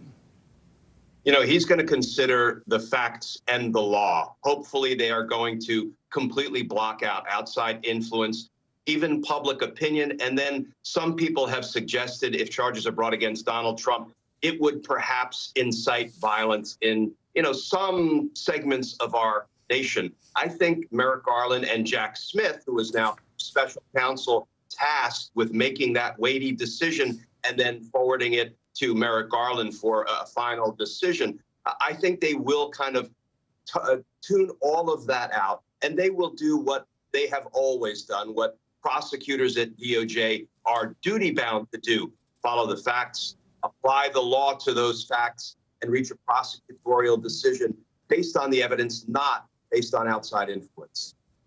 A lot to come on that. Allie, Glenn, thank you. For more on this, let's bring in NBC News correspondent Vaughn Hilliard from West Palm Beach, Florida. Vaughn, good morning. Good to have you with us. So first of all, let's sort of walk through how we got to this point today. I mean, what were some of the biggest moments that we've actually seen from this January 6th committee so far? Joe, you're talking about 10 public hearings over the course of the last year here. This was a committee that began its work in the summer of 2021. And the question was, how would they be able to lay out for the American public the details and evidence that all of us bear witness to with our own eyes on January 6th itself? And over the course of those 10 public hearings, they did just that, outlining how Trump allies were talking before Election Day of 2020 about how Donald Trump would declare victory on election night before the results even came in. And then you saw the committee outline evidence in which Donald Trump, despite the numbers and despite the evidence that was presented to him himself, continued to foment the election conspiracy theories. He then, over the course of those weeks before January 6th, him and allies put pressure on local elections officials as well as state government officials to overturn their state's election results. And then the committee outlined in one particular hearing how he pressured, they allege, former Vice President Mike Pence to not certify the election on January 6th of 2021. And then everything that came after. You heard from the Wisconsin Speaker of the House about how just even as late as this summer, Donald Trump was still pressuring him in the Wisconsin state legislature to overturn their results. They detailed over the course of those 10 public hearings quite damning evidence that Donald Trump did little to push back against. And Vaughn, as we know, a lot of Trump's allies have stuck by the former president throughout these hearings. What are we hearing from them leading up to the referral announcement? We're hearing a lot of silence here at this point. The Republicans, allies of Donald Trump, chose not to sit on this January 6th Select Committee, and that's why you saw the likes of Liz Cheney and Adam Kinzinger, the two Republicans who willfully joined this committee, much to the chagrin of Donald Trump. But among allies, Kevin McCarthy being one of them, the potential House Speaker in this next legislative session, he actually wrote a letter 2 weeks ago to this January 6th committee telling them that they need to hold on to all evidence because the Republican-led House, under his potential leadership, intends to investigate the January 6th Select Committee's investigation. They have called this a political ploy to take down the former Republican president. Of course, again, Donald Trump declined the opportunities and the subpoena presented by this committee to share his side of the story and testify under oath. And again, largely Republicans have done little to defend Donald Trump on the specific merits, instead suggesting that this was a moment in time and that the country should move forward instead of looking so heavily back on the past. And Vaughn, real quickly, a question a lot of people keep asking is looking ahead to 2024. I mean, what does this all mean for Trump's presidential bid, which he already announced, especially if the Justice Department does charge him? Right. There is, when you're looking at these three potential criminal referrals, there is one in which it has to do with the criminal statute regarding the incitement of an insurrection. And I just want to read you in part. That part here says, as I'm actually pulling up my notes, don't have it in front of me. Apologies, guys. Actually, I do have it here. The quote from the federal statute says, whoever incites, sets foot, assists, or engages in any rebellion and insurrection against the authority of the U.S. or the laws thereof, gives aid or comfort thereto, shall be fined under this title or imprisoned not more than 10 years, or both, and shall be incapable of holding any office under the United States. Now, there's a lot of legal scholars who say that the U.S. Constitution does not allow, under this particular criminal statute, for an individual to be prevented from running and seeking and ultimately holding the office of the presidency again. But instead, this statute is directed more towards an individual who could be appointed to an executive or judicial branch position. But again, when you're looking at this particular statute, there are legal questions about whether that could bar the former president from serving in the White House again, guys. Ron, I can only imagine how many notes you have in front of you and in your head right now. As always, we appreciate your reporting. Thank you so much. Be sure to keep up with our continuing coverage of the January 6th committee's final meeting, kicking off at 12:30 p.m. Eastern Time right here on NBC News Now. Turning to the crisis at the border, a state of emergency is in effect for El Paso, Texas, as the city prepares for a major wave of migrants crossing the U.S.-Mexican border. Now, critics are saying things may get worse as the Trump-era border restriction known as Title 42 is set to end on Wednesday. NBC News national correspondent Gabe Gutierrez has the latest. Even for a region used to daily border crossings, this was unusually large. Hundreds of migrants lining up to turn themselves in to U.S. Border Patrol in El Paso, Texas. Desperation in the desert. It's right before dawn, and the conditions here are miserable. With the wind chill, the temperature here feels like it's below freezing. The Border Patrol is letting 10 to 15 of these migrants in at a time, but the line stretches all the way down there, so it's likely they'll be waiting here for hours. The new influx comes just days before a federal court ordered that a pandemic-era border restriction known as Title 42 be lifted. Implemented by the Trump administration in 2020, the policy gave the government authority to turn away migrants, including asylum seekers, at the border, citing the need to prevent COVID from spreading inside the country. Republican-led states sued to keep Title 42 in place, but the D.C. Circuit Court ruled against them Friday night. The Biden administration is failing at their primary constitutional duty, maintaining the security and sovereignty of our great nation. This past fiscal year, there were a record 2.4 million apprehensions at the southern border. But some officials in border communities worry that when Title 42 is lifted, they'll see potentially thousands more each day. It is a crisis. It is a state of emergency. There's no municipality alone that could handle what we're seeing and what we're about to see with the lifting of Title 42. Already, more migrants are ending up here on the streets of El Paso while they wait for their asylum claims to be processed. Teresa Perez from Nicaragua tells us she's trying to reach friends in Florida but doesn't know how she'll pay for the trip. Lenin Antonio Calderon told us he and others were kidnapped by suspected cartel members in central Mexico. He showed us this video he says he shot on his cell phone of the chaos as the Mexican military swooped in to rescue them. This is something that is beyond comprehension. Fernando Garcia is a migrant advocate who's pleading for Congress to take action. Both parties are responsible of the situation. I think without doubt, throughout the years, there's been no immigration reform. Instead of revamping the asylum process, it's been destroyed. Ruben Garcia runs a longtime shelter in El Paso. What we're seeing now has been seen by the Obama administration. It was seen by the Trump administration. It was seen by the Biden administration. And the worst part of that are the politicians who use it for political gain. That is beyond unconscionable that people would do that with human lives. Local officials here say this is a humanitarian crisis that has been building for years. And with no clear plan, they say, from the federal government, it's reaching an inflection point. All right, Gabe, thank you. Well, Argentina has been crowned champion after beating France in yesterday's thrilling World Cup final. France were down 2-0 with 10 minutes to go before they scored 2 rapid-fire goals to force extra time. The match then ended 3-3 after both sides netted another goal. The game was then settled in a dramatic penalty shootout, with Argentina, of course, coming out on top. Joining us now to break this all down is Paul Tenorio, he's a senior soccer writer for The Athletic. Paul, good morning to you. This really was an incredible, exciting match, full of twists and turns right until the very last minute. So was this actually one of the World Cup great finals, as many people have been saying? Yeah, I think you have to think of it as one of the great finals that's ever been played when you consider the drama of the game. As you mentioned, the 2 late goals from Kylian Mbappe to pull France level, 2 goals traded back and forth in extra time, and then the penalty shootout. And of course, the stakes of the game and what it meant. Lionel Messi trying to cement his legacy, Kylian Mbappe trying to win his 2nd World Cup at just the age of 23. 5 goals between those 2 players, 2 players who I think will be remembered in this game for a long time. Just sheer drama, and also it was just a fun game to watch. And for that reason, I think this World Cup final will be remembered for a very, very long time. And you mentioned Lionel Messi. The World Cup was the last major tournament he had not won. We know, of course, he's wanted that trophy for some time now. Now he's got his hands on it. Does this finally settle the debate on whether he's one of the greatest soccer players of all time? Well, I'm one of the people who believed that Messi did not need a World Cup final to cement his legacy as the greatest to ever play. But many people did. Many felt that this was the trophy that says that you are a great player, not just at the club level, but at the international level, that you could never be considered the greatest of all time without a World Cup.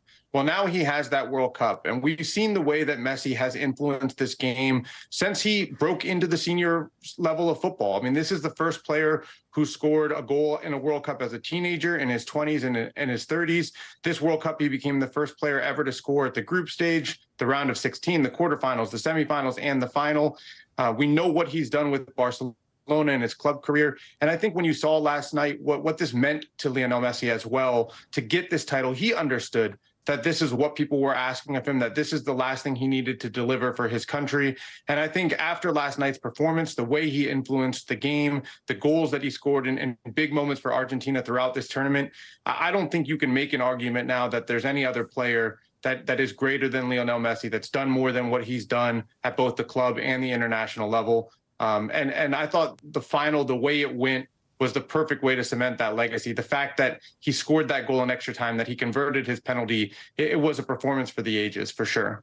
Pretty well cemented there. And let's talk a little bit about France. Obviously, hugely disappointing outcome for the defending champions, despite another fantastic performance from their star player, Mbappe. He ended up as the tournament's top scorer. So where does all this leave the French team now? Well, I think it'll take some time for the pain to fade away. But when you pull back and you consider how difficult it is for teams that have won a World Cup to even to get to this stage. Many teams that win World Cup fail to get out of the group stage in the next tournament. France, they suffered several injuries in the lead up to the tournament, and yet they got back to the World Cup final. It was a fantastic tournament for this team. The fact that they fought back in a game that they largely were out of. Argentina dominated the vast majority of this game through about 70, 75 minutes. And then Mbappe, he was the magic man. The way he scored that second goal, especially the side volley, was incredible. He's just 23 years old. It's easy to forget that because he's been so influential in this game already. And I think anyone will tell you that the depth of this France team, the talent that keeps coming through that country, they're going to be around in every single World Cup, especially considering that Mbappe is going to be there for a while longer. So I think despite the disappointment of a second place finish, overall, a very strong tournament for France. And I think a lot to look forward to when you look again at this roster and the players that they have coming through. Just 23 years old, and Mbappe's got a lot of playing left in him. Paul Tenorio, thanks so much. At least 36 people were injured after a flight from Phoenix to Honolulu hit such severe turbulence it threw passengers out of their seats. Here's what it looked like inside the plane. The turbulence came out of nowhere, according to passengers on board. Officials say it is rare to experience such extreme levels of turbulence, which lasted for about 30 minutes on this flight. An emergency services spokesperson says 11 of the injured were hospitalized in serious condition. A Hawaiian Air official says the fasten seatbelt sign was on when the plane hit the turbulence. An investigation is underway to determine exactly what happened. Time now for a check on your Morning News Now weather. Meteorologist Angie Lassman joins us now with more. Good morning, Angie. Good morning, guys. And we are just so close to Christmas. Lots to do. I'm sure a lot of people running some last-minute errands. So let's give you a bit of an overview of what this week ahead will look like. Where you want to be today, I think the Southwest looks gorgeous. Lots of sunshine. Temperatures are mild into the mid-50s as you look into parts of California. A bit of a different story as we look into the northern tier of the country. The frigid temperatures are out there. They're dealing with temperatures into the single digits for much of the next couple of days and into the end of the work week. As we look through tomorrow, snow, bitter cold takes hold of not just the high plains, but really that'll dip down into parts of the south, and that'll be what we'll talk about here as we get into the midweek and beyond. Deep freeze for Friday as we look to parts of the south. So already we're seeing those watches, warnings, and advisories up when it comes to wind chill. You can see they spread across the Dakotas and into parts of Colorado. We could be dealing with wind chills as low as 20, 30, 40, 50, even 60 degrees below. So this is a really dangerous situation when it comes to our temperatures over the next couple of days. And again, this is long lasting. We'll likely see more of those alerts start to pop up as we get into the next couple of days. In the meantime, here's what we're looking at for today. Just a high of 1 degree for Bismarck this afternoon. Sioux Falls coming in at 10 degrees. We'll be dealing with 20s in places like Kansas City and Madison. And as we look out towards the Northeast, notice the temperature changes that we'll experience here over Thursday, Friday, and Saturday. We look at Pittsburgh on Thursday, 41, but by Saturday it is at 14 degrees. Similar story for Richmond. New York will be into the 50s for Thursday and Friday, but end up into the mid-20s by the time the weekend rolls around. That sets us up for basically a cold Christmas, no matter where you look. Even places like Miami will see temperatures into the 40s. So really cold air starting to settle in, and I know a lot of people are going to wonder, are we going to have a white Christmas? Well, the answer is yes. For some locations, like the Midwest, we'll have a big storm system that'll work across parts of the central parts of the United States and then eventually work into the Midwest, and that brings a mix of some snow and rain. Problematic for anyone that may be traveling through or to places like Chicago, Minneapolis, St. Louis, even Detroit. We'll see rain for the Northeast, but that'll eventually, guys, transition over into snow for the interior areas. So, you know, a mixed bag. Whatever you want, we've got it going on across the country. Good if you want a white Christmas, but 50 to 60 below wind chills, no one wants that. No, and really dangerous for livestock, pets. You just want to check on everybody, I think, is the best Thanks, advice. Angie. All right, appreciate it. Well, coming up on Morning News Now, stranded at a popular tourist spot. People are trying to leave Machu Picchu in Peru as protests and political unrest escalate in the country. The dangerous steps some tourists are taking to get out of the region. Plus, a popular Iranian actress is arrested for speaking out on the country's ongoing protests. What she said online that got her in trouble with Iranian authorities. That's coming up next.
NBC News, streaming free now.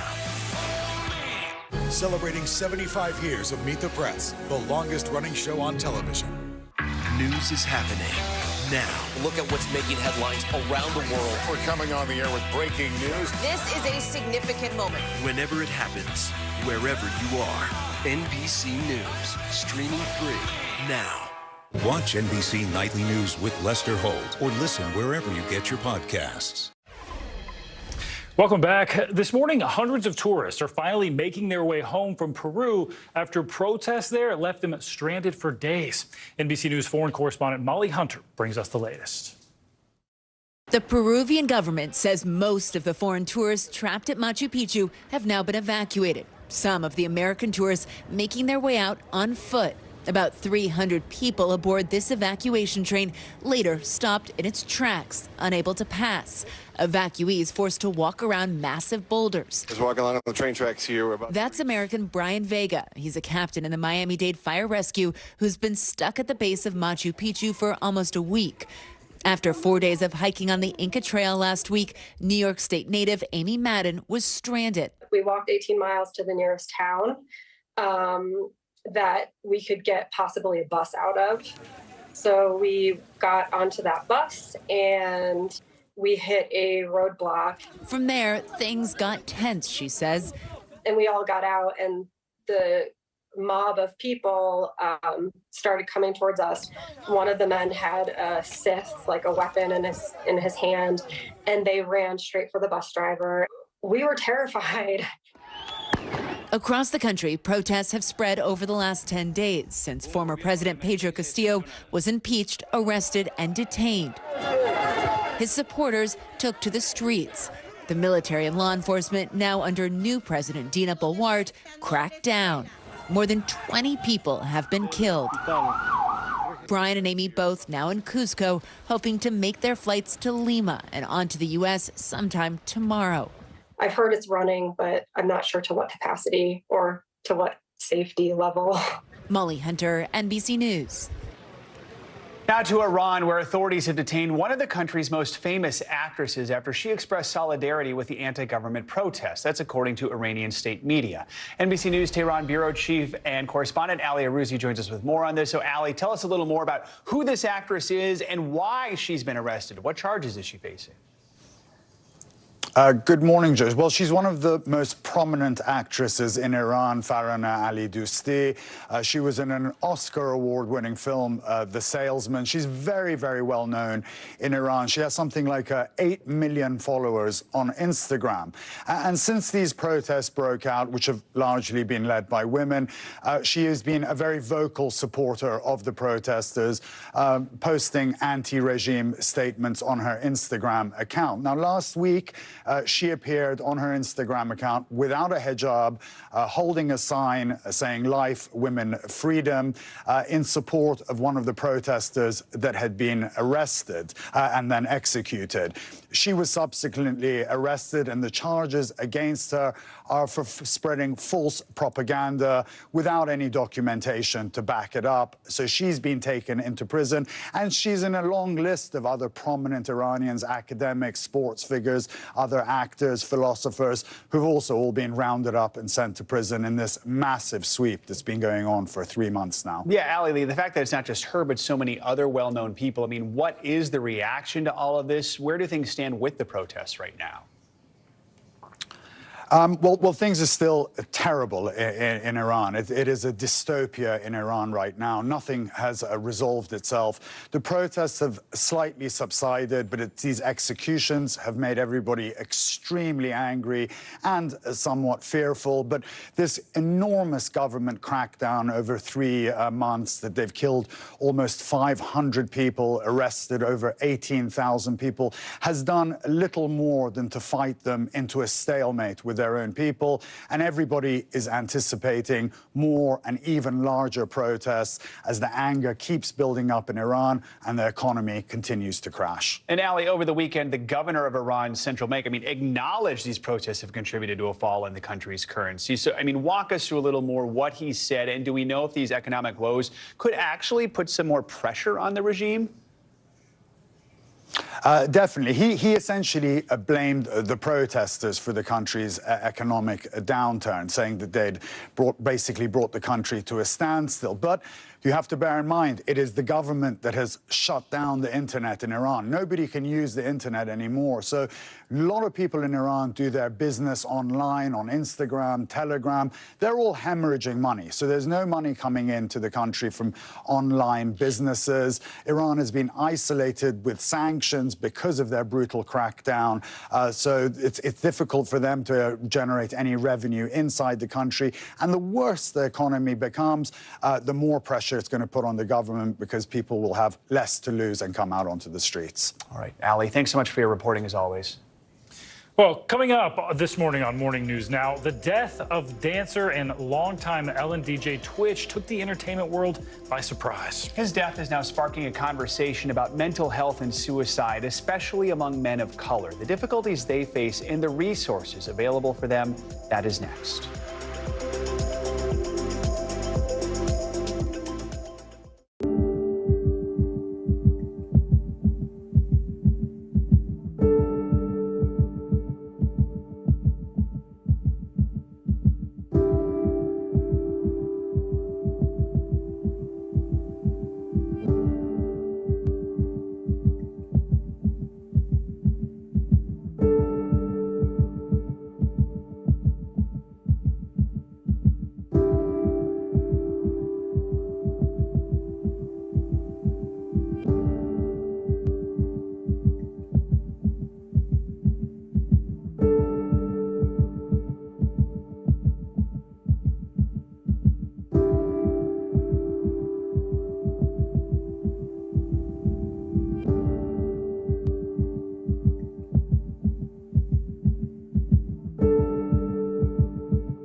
This is what it looks and feels. From the storm zone. The bigger piece of the puzzle comes. New numbers just out this morning. Good evening. We begin tonight with breaking news just coming in. We begin this hour with the latest developments. We're coming on the air with some shakeups big time on Capitol Hill. How much water ultimately will be forced inland? Whenever it happens, wherever you are, NBC News, streaming free now. Stay on top of breaking news and the biggest stories of the day with NBC News Daily. Thank you so much for joining us. I'm Morgan Radford. And I'm Vicki Wynn. I'm Aaron Gilchrist. And I'm Kate Snow. Get in-depth reporting from across the country. What's your reaction to the president's comments? And around the world. Are Ukrainians continuing to make advances? And ways you can take care of your health. Who should be getting tested? And frankly, how often? And your wallet. Costs are skyrocketing. How to manage soaring prices. NBC News Daily. Weekdays from 12 to 4 p.m. Eastern on NBC News Now. All right, we are back with a growing problem this holiday season. A national Christmas tree shortage is squeezing supplies and pushing up prices for real trees. Many fresh-cut farms are already closed, and those that are still open are actually rationing supplies. NBC News correspondent Marissa Parra is at a tree farm in Pennsylvania with more details on this. Marissa, good morning to you. So, we know live Christmas trees are obviously in high demand right now. Just how big is this shortage? What's behind it?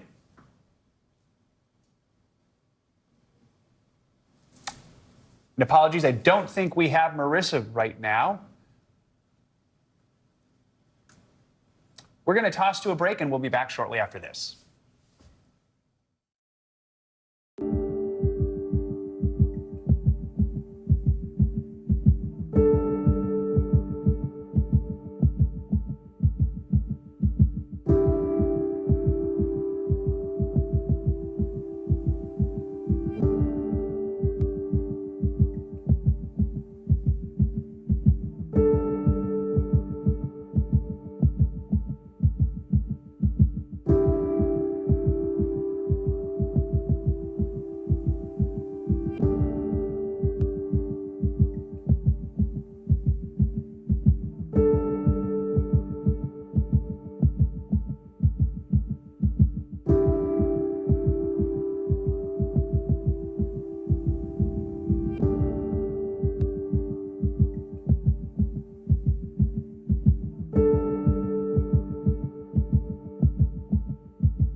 Mr. Secretary, when is this going to get better? You came into this job saying you were going to fight crime. Have you been successful? Found a way to put that. Can you update us on the status of negotiations? NBC News, streaming free now. Watch NBC Nightly News with Lester Holt or listen wherever you get your podcasts. NBC News, streaming free now.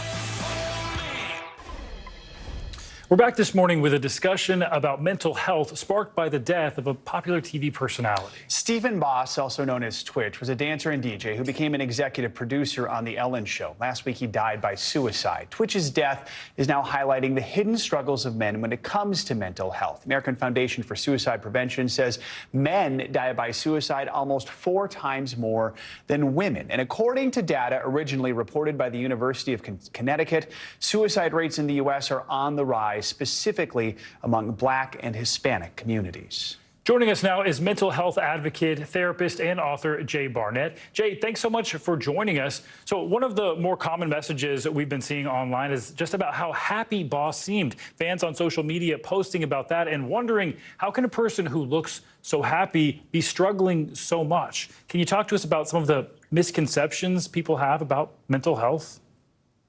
Yes, absolutely. And thank you guys for having me. I think one of the misconceptions that we all have is that mental health and mental health issues doesn't really have a look. I think oftentimes, we're all kind of taken by the performance or taken by the smiles or taken by the jokes or taken by the personality that someone has. But oftentimes that's often it's not an accurate reflection of what someone is dealing with internally, because as you know, we all can wear the smiles and we all can have this face that express outwardly what we're not feeling on the inside. And so that's why I think it's very important for us to really, provide the context that mental health issues doesn't really have a look. And as you know, people can be succeeding publicly while having some internal issues or feel like they're failing privately.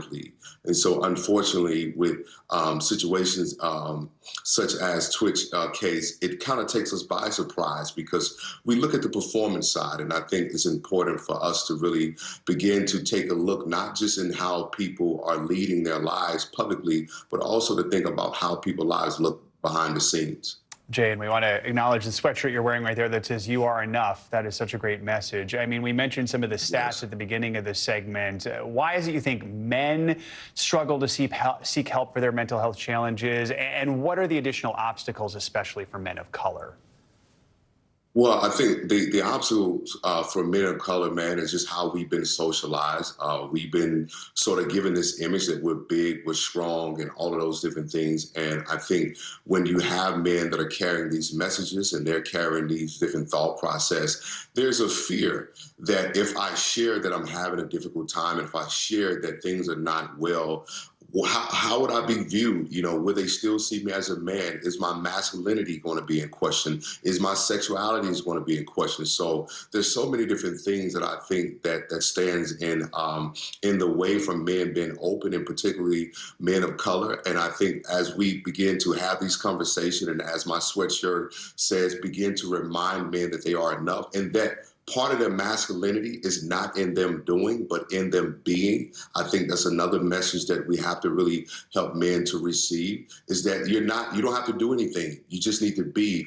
And part of being is just really accepting that you are human and that you do have feelings and you do have emotions, and they're valid. Very important to note there. And Jay, I know you talk so much about mental health, particularly from your own personal experiences. So is there anything you want to share specifically with men? Do you have a message for them about mental health and even thoughts of suicide?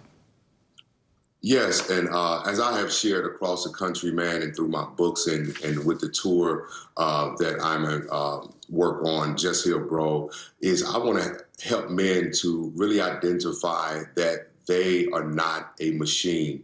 And to the brothers out there that have these suicidal thoughts, or the brothers who've having issues of depression, bouts of anxiety, it's normal. We've all had thoughts where we felt that we weren't enough. And I want to normalize that you're not a person that's not being the best that you can be, that you're a human being, to even acknowledge that you have these issues, that you're not a burden. In fact, being able to feel is just a reflection of our humanity. And I want these brothers to know that you are enough, you are seen, you are loved, and more importantly, I want these brothers to know that their life is valuable. Jay, such an important message, especially right now, this time of year, I think, when we could maybe use it the most. Appreciate everything you're doing, and thank you for taking time to join us this morning. Thank you guys for having me. And if anyone watching, or if you know anyone who's struggling, you can call or text the Suicide and Crisis Hotline. That number is 988. Now to a growing problem this holiday season. A national Christmas tree shortage is squeezing supplies and pushing up prices for real trees. Many fresh-cut farms are already closed, and those that are still open are rationing supplies. NBC News correspondent Marissa Parra is at a tree farm in Pennsylvania with more details. Marissa, good morning to you. So live trees are obviously in high demand right now, especially this week if you haven't gotten yours already. Just how big is the shortage, and what's behind it? Right, so it's a complex, I guess, hodgepodge of factors, right? So one of the major ones was the 2008 economic downturn. People started buying less trees. Therefore, the people that grow the trees started doing that a little bit less. They weren't getting as much bang for their buck. And what that means is that tree farmers, like the ones that we got a chance to sit down with here on Unangst Farm here in Beth, Pennsylvania, they started getting less saplings and seedlings, if you will. So what that means is in the years that followed immediately 2008, they had less to plant, and now we are seeing, in part, the consequences of that. But then you have other complex reasons like weather. I mean, there's the inflation, of course, that doesn't help things. So all of that contributes to why we're seeing places like this one close weeks before they would normally close. So they said on average, maybe December 21st would be when they would be selling trees until. But here, places in this area were sold out by December 10th, Joe. So for the people who still hope to get a live Christmas tree for the holiday, I mean, I know I was walking around New York yesterday, saw a few around, but maybe that's the exception. What should people know if they want one?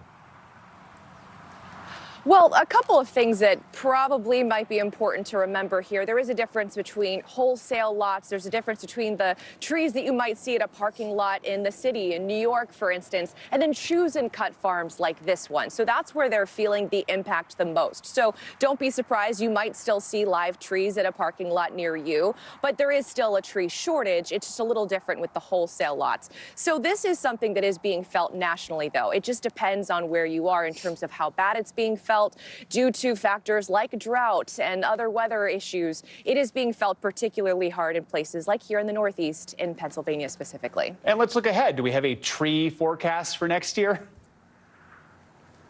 Well, here's the good news and the bad news. And before I give you that, I want to take you to a spokesperson with the National Christmas Tree Association with why we can know in advance. Take a listen. And the issue is with Christmas trees, of course, is it takes so long for them to grow up. You know, it's going to be at least 5 years before they're saleable size, and it's usually more like 6 to 8, even 10 years, depending on the species and where you are in the country. All right, Joe, so the bad news is we will still see this Christmas tree shortage next year. But the good news is because it takes so long for these trees to grow, we can know in advance how many trees are available the next year and the year after that. So the good news here is this is temporary. This is not supposed to be forever. They said within at least the next 2 years or so, this will sort itself out. We will see the tree supply as it was before. All right, some other good news. I just learned there's a National Christmas Tree Association. How cool is that? All right, Marissa, thanks so much. Appreciate your reporting. Well, James Cameron's highly anticipated Avatar sequel pulled in a massive $134 million at the box office this past weekend. And though that is just shy of what analysts predicted and what Disney itself had forecast, missing the mark may not be such a bad thing for the lucrative franchise. To explain, let's bring in Eric Davis. He is the managing director for Fandango. Eric, good morning to you. So first of all, break down the box office numbers for us. I mean, this is pretty much an impressive opening weekend for any other movie on the planet, perhaps besides the sequel to the highest grossing film of all time, right? Yeah, I mean, 134 million domestically, that is good enough to put it in the top 5. You know, every other film ahead of it, except for Jurassic World Dominion, is a superhero film. But really, I think the story is the international box office. That's where a film like this is going to make the most of its money. $300 million global debut, which is the highest global debut for a non-superhero film in the pandemic era. 3rd highest, behind only 2 other superhero films, Spider-Man No Way Home and Doctor Strange. The first Avatar made the bulk of its money internationally. It made $2.1 billion from that international marketplace. So a lot of eyes are on the foreign markets, especially China, which opened to $57 million this weekend. A lot more money to be made. And Eric, a majority of these tickets were 3D showings, which of course are usually more expensive. So do you think that signals that even more people are ready to head back to the theaters and spend a little more cash now? Yeah, I think it signals that people are looking for an experience, right? You know, and I mentioned China before. What was interesting about China was that an estimated 99% of ticket sales were for 3D. So that really does show you, I think it was about 58%. In the United States. So it does show you that most people got the message. They got the message to see it in 3D, and they said, yeah, we're on board for that ride. And so I think, especially right now, in this post-pandemic era, people are looking for that experience. They're looking for that word-of-mouth movie that their friends and family are seeing. I think that's why a film like Top Gun Maverick was also so successful. And I think similarly to that film, Avatar will have legs. It'll perform beyond this opening weekend. It won't be front-loaded as we've seen with like a superhero movie. I want to talk about how strong those legs are, because the original Avatar had some major staying power. Of course, that was back in the days where you were in the theater, then you went to DVD. It was in the theaters for 234 days. Now we live in this streaming world. I mean, do you think this one's going to stay in the theater for a long time? I think if it's doing well, it'll stay in the theater. I mean, look at, like I said to Top Gun Maverick, you know, Tom Cruise was like, I don't care about the streaming era. We're doing things the old school way. That film is just arriving on streaming, I think, next week or this week. So, and it came out in May. So yeah, if the film is doing well, James Cameron is sort of that old school mentality, similar to Tom Cruise. He's going to want that in front of audiences for as long as possible. There's not a lot of competition all the way into February. That's when the next big superhero Marvel movie opens. So this one really could have those legs, and it could push past 4 or 5 weeks at #1 spot for sure. James Cameron, old-fashioned, and loves that almost 3-hour runtime. Eric Davis, thanks so much. Thank you. Well, coming up on Morning News Now, the images that define a year. National Geographic has put together some of the most memorable photos from 2022. We're going to take you through the lens next.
Mr. Secretary, when is this going to get better? You came into this job saying you were to fight crime. Have you been successful? Found a way to put that. Can you update us on the status of negotiations? Sometimes the news can be difficult and overwhelming for kids to understand, so we've created a newscast just for them. We hope your family will watch Nightly News Kids Edition. Celebrating 75 years of Meet the Press, the longest running show on television. Welcome back. Over the weekend, Saturday Night Live bid farewell to yet another one of its longtime cast members. Cecily Strong, known for her hilarious, brash characters and spot-on impersonations of celebrities like Melania Trump and the Kardashians, celebrated her final show on Saturday. Strong joined the show back in 2012, quickly grew to become one of its main fixtures and one of its most popular stars. As far as her post-SNL plans go, her next venture is a show on Apple TV produced by Lorne Michaels, a familiar face who also heads up SNL. Strong's departure comes after several other high-profile players like Kate McKinnon, A.D. Bryant, and Pete Davidson also took their final bows earlier this year in Studio 8H. It is going to be hard to see the show without her. She was so original and creative and created some really iconic characters. Yeah, it makes me want to go binge the drunk girl who you wish you hadn't started a conversation with at a party. Yeah. I think that's the title. Yeah. So funny. I love that so much. Definitely one of the best. Go watch that. Well, finally, this hour, 2022 coming to a close. So we're taking a look back, literally, with photos that captured the year the best. Yeah, National Geographic's 2022 Pictures of the Year campaign went through more than 2 million photos to find the ones that best portrayed what this year had to offer. Quite the task. And joining us again this year is Whitney Johnson, Vice President of Visuals and Immersive Experiences at National Geographic. So good morning, Whitney. Thanks for coming back on the show. And this time last year, we were talking about the 2021 issue. Now we're back, of course, talking about 2022. And out of the millions of images, only 118 made the issue. Just 49 actually selected as the best photos of the years. So which one stuck out to you? Good morning. Happy to be back. That question is like asking me to pick my favorite child. As you said, we had more than 2 million photographs this year and narrowed it down to 118, all of which are my favorites. But I'd point to a couple that I think really showcase the work that went into these photographs. There's an image that Stephen Wilkes made in Bear's Ears. He uses his signature style, photographing from day to night, where he took over 2,000 images over 36 hours and combined 44 of them into this final image that you see. This really takes a lot of effort on his part. He was standing atop a cliff, and there were 50-mile-an-hour wind gusts that were pushing at him, but he endured to make that photograph.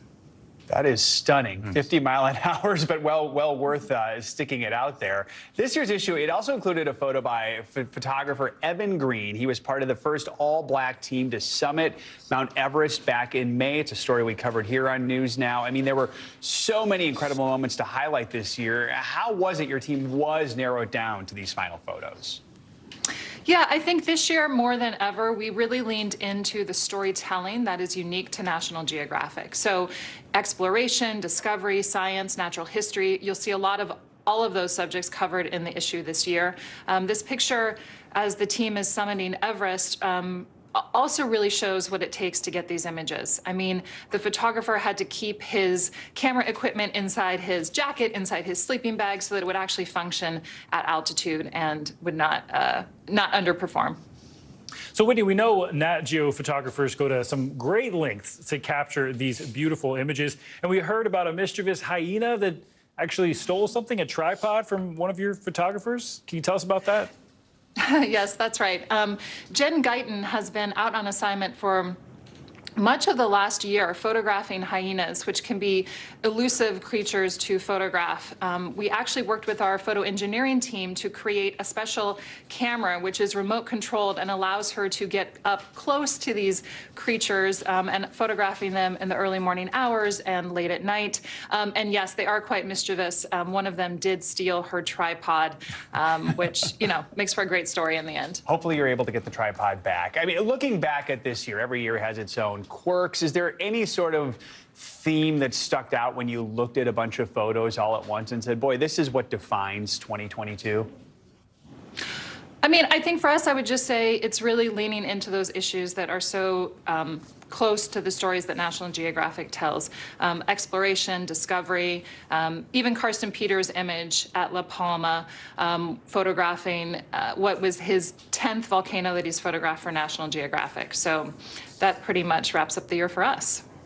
And quite a year it was. Whitney, thanks so much. And National Geographic's 2022 Pictures of the Year issue is out right now. Definitely check that one out. That does it for this hour of Morning News Now.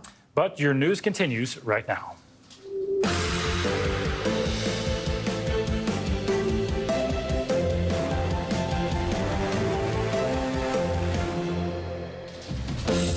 Good morning. Thanks for being here. I'm Stephen Romo in for Savannah Settlers. And I'm Joe Fryer. Right now on Morning News Now, making their case. The January 6th committee will vote today on criminal referrals for former President Trump in what will be its last public hearing. What NBC News has learned about what those referrals are expected to include and how it could impact Trump both legally and politically. State of emergency at the southern border this morning. The city of El Paso, Texas, warning it won't be able to handle the expected surge of migrants there as Title 42 expires. We're going to take you live to the border for the latest on the growing crisis. Home for the holidays. Millions of Americans will hit the road this week as the holiday season kicks into high gear. We're already getting reports of a travel nightmare for one flight heading to Hawaii. We have the latest details on that, along with our full weather forecast to get you ready for this big week ahead. And paying it forward. One college graduate credits her life to the nurses who helped her beat cancer. Now she's honoring them by becoming a nurse, too. We'll share her story and how her journey to being cancer-free is coming full circle. And that comes from Savannah Sellers. Excited to bring you that story coming up a little bit later this hour. We're going to begin this morning, of course, with the January 6th committee's final hearing. It is today, capping off an 18-month investigation. Yeah, and NBC News has learned that the committee plans to recommend the criminal prosecution of former President Trump on at least 3 counts related to the attack on the Capitol. NBC News senior congressional correspondent Garrett Hake now with the latest. Nearly 2 years since the attack on the Capitol itself, today marks the committee's final opportunity to make their case in public about who should be held responsible. The committee intends to tell the American people and the Department of Justice that they believe it is Donald Trump who should be held accountable and criminally charged, the first ever such referral for a former president. The January 6th committee will vote today to recommend federal criminal charges against former President Donald Trump for his role in inciting the attack on the Capitol. The committee will make a final public presentation this afternoon, where they'll vote to adopt the report they've spent 18 months compiling and plan to announce referrals to the Justice Department for crimes including obstruction of an official proceeding, conspiracy to defraud the United States, and inciting an insurrection. This is someone who tried to interfere with a joint session, even inciting a mob to attack the Capitol. If that's not criminal, then I don't know what is. Committee members huddling over the weekend to finalize their plans, including referring members of Congress who defied subpoenas to the House Ethics Committee. We've been very, very careful in crafting these recommendations and tethering them to the facts that we've uncovered. The referrals to the Department of Justice, where Special Counsel Jack Smith now oversees an ongoing investigation into Mr. Trump's conduct around the attack on the Capitol, will carry no legal weight, but historical significance as the conclusion of the committee's work. Since its formation a year and a half ago, the committee of 7 Democrats and 2 Republicans has conducted more than 1,200 interviews, sifted through hundreds of thousands of documents, and issued more than 100 subpoenas, including one to the former president, who did not respond. The committee has long argued Mr. Trump's attempts to overturn the election results. We fight like hell, and if you don't fight like hell, you're not going to have a country anymore. And his directing of a mob of supporters at the Capitol on January 6th amounted to an attempted coup. Mr. Trump on social media on Sunday attacking the committee as, quote, corrupt cowards who hate our country. The committee today marks the start of a potentially rough week for the former president's 2024 campaign. Tomorrow, a separate House committee is set to vote to release portions of his tax returns. Then on Wednesday, this committee's entire report is expected to be released to the public. It amounts to a blizzard of bad news for a campaign that is yet to hold a public event since its announcement, and which is already seeing a slide in support among Republicans in public polls. All right, Garrett, thank you. Let's bring in NBC News legal analyst Danny Savalos for more on this. Danny, good morning to you. So let's just start with going over the basics, the questions I think a lot of people have. First of all, these referrals by the committee, do they carry any legal weight whatsoever? And is the DOJ required to act on any of these referrals? Zero legal weight, zero obligation for DOJ to respond. Now, that doesn't mean DOJ won't happily take this evidence in a convenient flash drive or an accordion folder and look at it. It may be helpful to them, but keep in mind, DOJ has its own methods of obtaining evidence, methods that are far superior to whatever the January 6th committee has. And Exhibit A to that would be that look at how difficult it's been for the January 6th committee to even issue and enforce subpoenas. The DOJ has much more in the way of subpoena power and other methods, including cooperating witnesses, to get evidence. And they don't announce the progress of their investigation. So if there is one, it may be further along. They may not really even need any of the evidence from the January 6th committee. And ultimately, what DOJ will make crystal clear is that they make an independent decision whether or not to prosecute. I expect you're going to hear, if nothing else, DOJ will make some announcement to that effect, that they are a separate branch of the government and they will not be forced one way or another by a referral, but yet they will make their own independent choice. That announcement will be something to watch for. And we know Trump was issued a subpoena to testify before the committee back in October. Obviously, he did not show up to that, or we'd probably still be running clips from it. But we also know he sued to avoid testifying in the future. Do we know where that lawsuit stands? And can he be forced to testify as a former president? In theory, he can be forced. In practice, we will probably never see him testify. This is one area where the Trump playbook of delay works in his favor, because this is a subpoena that does expire. This committee expires, in a sense. It will be gone in the very, very, very near future. And so delay will have ended up succeeding for Trump, where it may not in other civil cases, for example. But in this case, delaying it will be a win for Trump.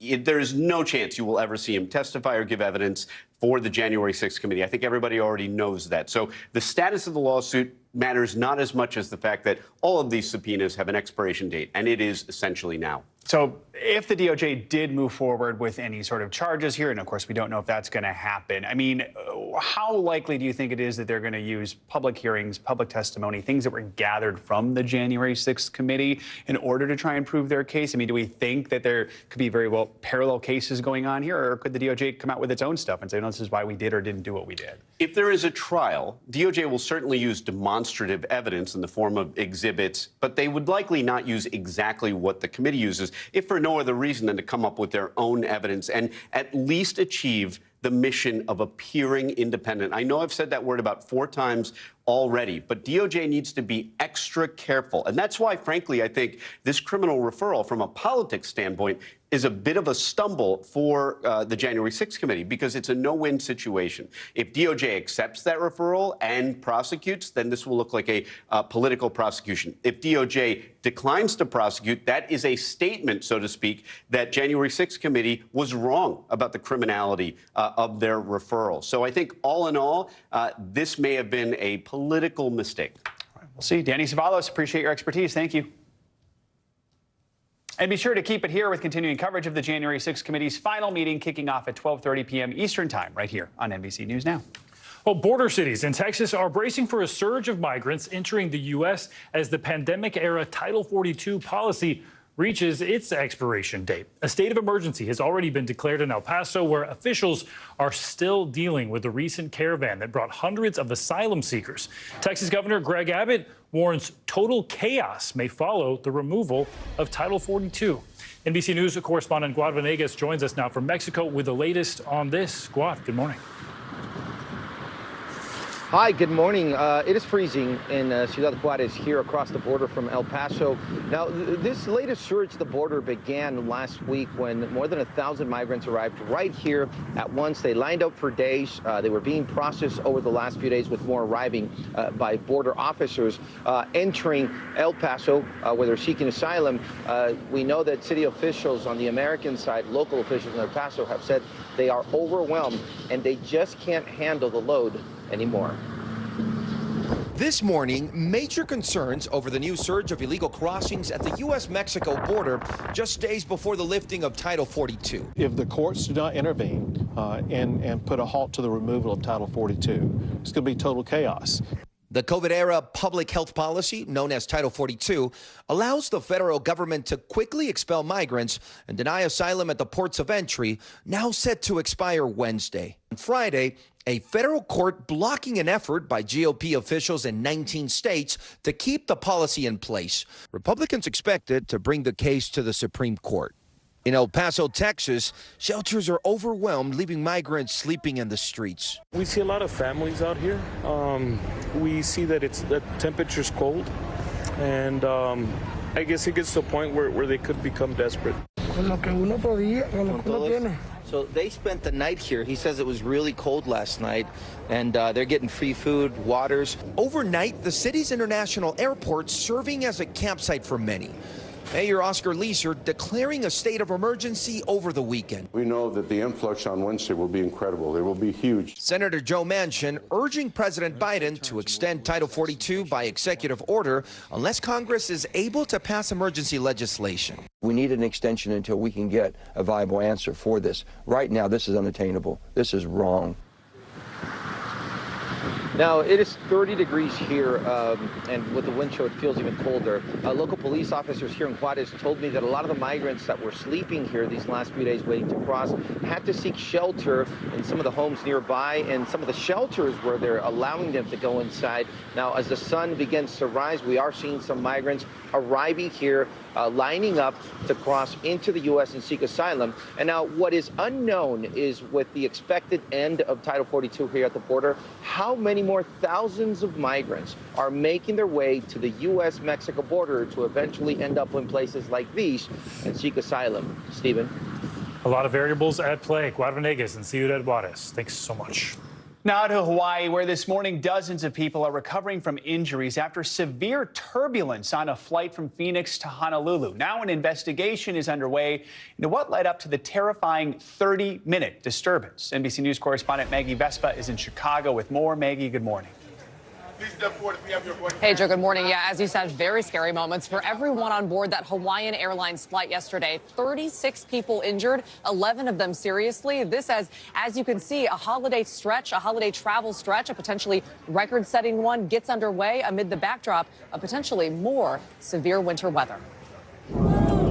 Everybody was panicked. There was panic. Terrifying moments in the sky Sunday after a Hawaiian Airlines flight headed from Phoenix to Honolulu hit severe turbulence, sending passengers and crew flying out of their seats, causing significant, but so far not life-threatening injuries. People were hitting their heads in the ceilings, and I was grabbing the seat in front of me, the top of it, to hang on, even though I had my seatbelt on. FAA officials say the Airbus A330 was carrying 278 passengers and 10 crew members. Roughly 30 minutes before landing, it hit an unstable and unexpected patch of air. Passengers describing it as the most turbulent flight they'd ever taken. The plane shook, and then it went into a sudden drop. Kind of like how you would go into a drop on a roller coaster. A mass casualty emergency was triggered, sending dozens of firefighters and paramedics to the scene. The hospitalized patients, including a 14-month-old baby, suffered head injuries, cuts, bruises, and nausea. Airline officials say the fasten seatbelt sign was on at the time of the incident and that flying at an altitude of 36,000 feet, air pockets do happen, but cases like this are rare. There was no warning of this particular patch of air at that altitude was in any way dangerous. It caught everybody by surprise. The incident comes as nearly 113 million Americans, or 1/3 of the entire U.S. population, will travel roughly an hour or more this week to celebrate the holidays with loved ones, a post-pandemic record. Over 7 million will fly, but the vast majority of Americans, over 100 million, say they're planning to hit the roads. A travel rush in the midst of heavy winter weather, with more on the way. And for those wondering, we always talk about peak travel days at times like these, especially during the holidays. Well, this year there doesn't really seem to be one. We reached out to several airlines and they all kind of named different days. Delta actually flagged December 22nd, 23rd, and the 27th as their anticipated peak days. United named January 2nd. So suffice it to say, you can expect long lines and packed airports like this throughout this entire holiday stretch. Joe. It has begun. Maggie Vespa, thank you so much. All right, let's get a check of your Morning News Now weather. Meteorologist Angie Lastman joins us now with a forecast that many people are eager to see. Hey, Angie. Hey there, guys. And you heard Maggie say it. There's more winter weather on the way, and that means travel issues as we gear up for Christmas and other holiday travel. So let's talk about the big picture. Your satellite and radar looks pretty good for most of the country. All eyes are on basically a stretch from Houston to Dallas, dealing with some rain in parts of Texas, moving up into portions of Missouri and Kansas. That's where we see some snow showers right now, but otherwise pretty quiet. We're gearing up, though, for a busy kind of forecast when it comes to temperatures changing over the next couple of days. And that's why you see these watches and advisories in effect for wind chill. Also, this brighter pink color that you see, those are warnings that are already in effect because 8 million people are at risk for seeing really cold temperatures, and feels like temperatures potentially could dip down to -60. So let's talk about exactly how that plays out. The current conditions in the high plains right now in the northern Rockies, temperature is about 20 degrees and feeling like 20 degrees in Denver. Bit of a different story in Watertown. It's -2 right now for the actual temperature and feeling 14 degrees below for that wind chill value. And these temperatures are going to continue to fall. Really bitter, cold Arctic air is spilling in from Canada, and eventually it's going to move farther south. But for now, we look ahead to tomorrow morning, a wind chill of -28 in Pierre, Minot -38. So you get the picture. It's going to be really brutal. Make sure you're checking on those around you, your neighbors, elderly especially. Bring in the pets, make sure they're not outside. And the livestock, that's going to be something we're going to have to potentially watch for over the coming days as well, because there has to be a plan. These conditions are really brutal here over the next few days. And it gets into St. Louis. Look at this temperature change. 24 degrees on Thursday, -1 on Friday. Nashville drops down to just 10 degrees by the time we get into Thursday as well. So you can see these big temperature swings are going to happen across the country. And we're not leaving the South out either. Tampa, 59 on Friday, 36 on Sunday. So it'll be a cold Christmas for many folks, and maybe a white Christmas for some. Minneapolis to Chicago and into Detroit will be dealing with the potential for a winter storm to work through and bring us with some snowfall. You see how it works through over the next couple of days. It kind of starts Wednesday into the high plains and the northern Rockies, bringing some snowfall there. So watch for any travel plans that you may have to those areas. And then this is the real concern for those bigger, more metro areas, the hubs for travel, Chicago, into places like New York, Washington, and even as far south as Atlanta. They'll be dealing with rain, but still impactful. That system continues to move through as we get into Friday. And on the backside of it, more snow for folks in the Midwest. So if folks are looking for a white Christmas, they've got it in places like Michigan, Ohio, and Illinois. Along the coast, the I-95 corridor, Boston to New York, Washington, it looks like more of a rain event. But we could end up maybe Friday with a few snow showers. I think this will be something that we'll have to keep a close eye on here as we get through the next couple of days, guys. But Christmas overall, plenty of time from now until then to make your way out and finish up some of those errands, but just bundle up for sure. No kidding. I'm heading to Minneapolis on Christmas Eve, so it'll be snowy and cold. Very cold. And remember, if it's below 25, you could get frostbite within 30 minutes. So really, really dangerous situation. So we'll watch it. Grab those scarves. All right, Angie, thank you. Well, Argentina has been crowned champion following a dramatic win against France in the World Cup. The game was filled with plenty of goals and last-minute twists and has been hailed as one of the greatest finals in recent history. Thousands of fans took to the streets of Argentina's capital, Buenos Aires, to celebrate yesterday's thrilling victory. NBC News foreign correspondent Megan Fitzgerald joins us now from Doha with more on that. Good morning, Megan. And soccer fans couldn't have asked for a more exciting final, Megan. Sorry to interrupt you there. Walk us through some of those biggest moments, if you will. No, tell me. Yeah. I mean, seriously, you couldn't have asked for a better game, really. So exhilarating. I really think this is the best match we've ever seen. I mean, Argentina coming out hungry for this win in the first half. 2-0 going into the half. First goal scored by Lionel Messi in a penalty kick. Everyone at this point convinced that this is Argentina's game. France just didn't look like they were there to play. They looked sluggish. But then going into the second half, a completely different story, a game changer. Star player from France, Kylian Mbappe, literally carrying the team on his shoulders. 80 minutes into the game, he scores a goal. A minute later, another goal. Argentina answers back. It's now 3-2. Kylian Mbappe with a hat trick, a third goal. That's enough to send this game into penalty kicks. You know what happens after that. Argentina with the win. Messi hoisting the cup. It was such a game. It was such a game, guys. And Megan, this could be Lionel Messi's last ever World Cup. How much does this victory mean to him and to Argentina as a whole? You know, this is huge. We're talking about a guy now, rightfully, the best to ever play the game. He had, up until this point, practically every major title in soccer except for one, the World Cup. He has that now. You have to believe that his team was rallying behind him, wanting to get this just as much for themselves as they did for him. I want you to take a listen to what the fans had to say. How are you feeling about this win? Come through.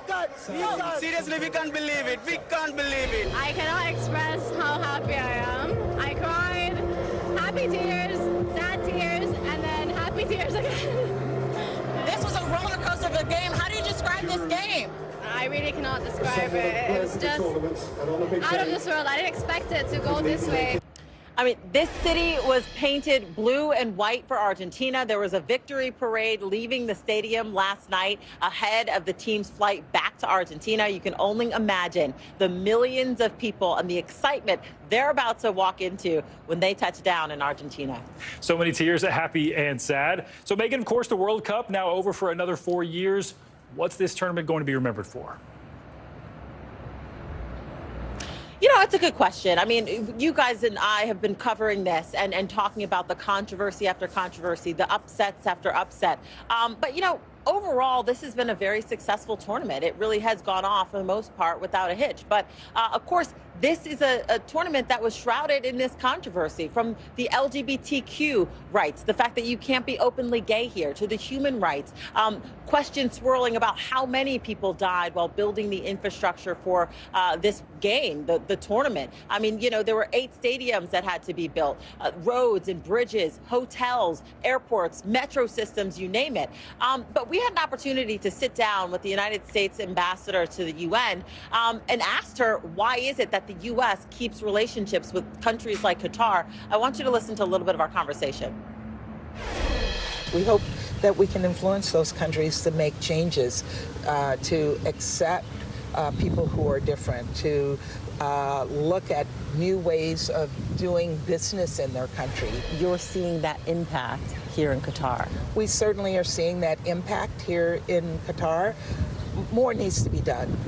This certainly is not perfect, but I think we've started, and we're seeing progress. The ambassador saying that changes have been made, but certainly time will tell just how meaningful those changes will be here in Qatar after everyone leaves. Back to you. A lot was going on off the field as well. Megan, thank you so much. Coming up on Morning News Now, holiday service. Troops stationed abroad don't get to be home with their families for the holidays, of course. So how do they get by during this time of year? We'll share their stories when we come back.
Watch NBC Nightly News with Lester Holt or listen wherever you get your podcasts. Sometimes the news can be difficult and overwhelming for kids to understand, so we've created a newscast just for them. We hope your family will watch Nightly News Kids Edition. Mr. Secretary, when is this going to get better? You came into this job saying you were going to fight crime. Have you been successful? Found a way to put that. Can you update us on the status of negotiations?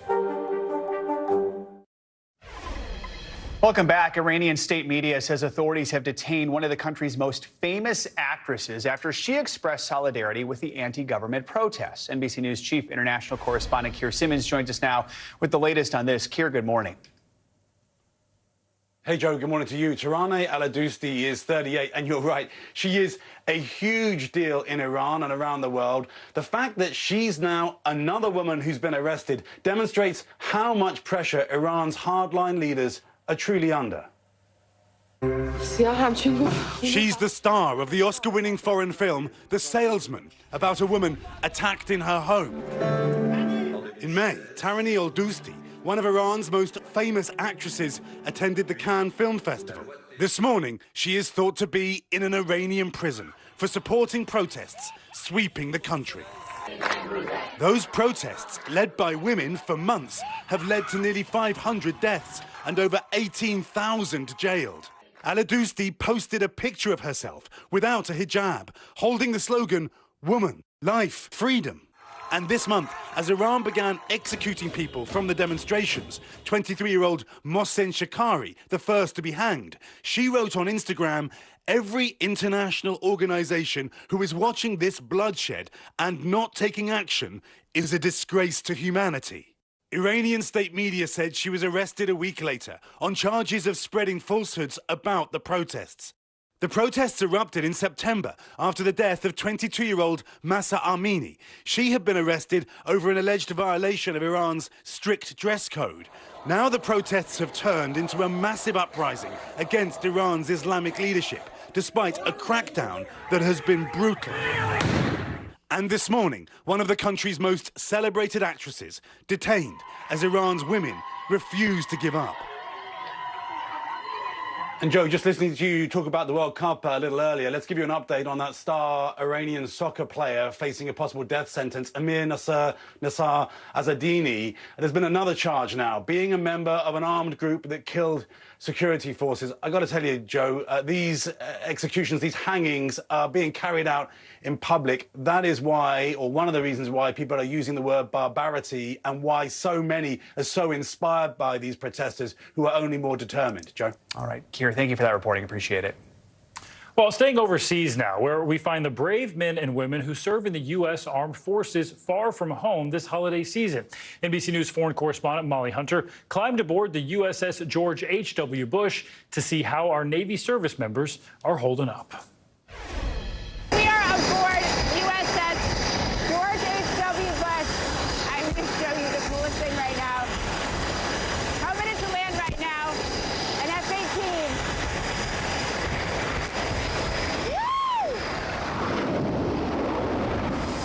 On the flight deck on the massive aircraft carrier USS George H.W. Bush, flight ops are underway.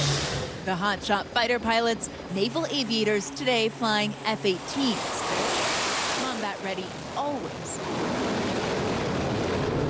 Then it was my turn. Shooting off the catapult, not quite at Top Gun heights.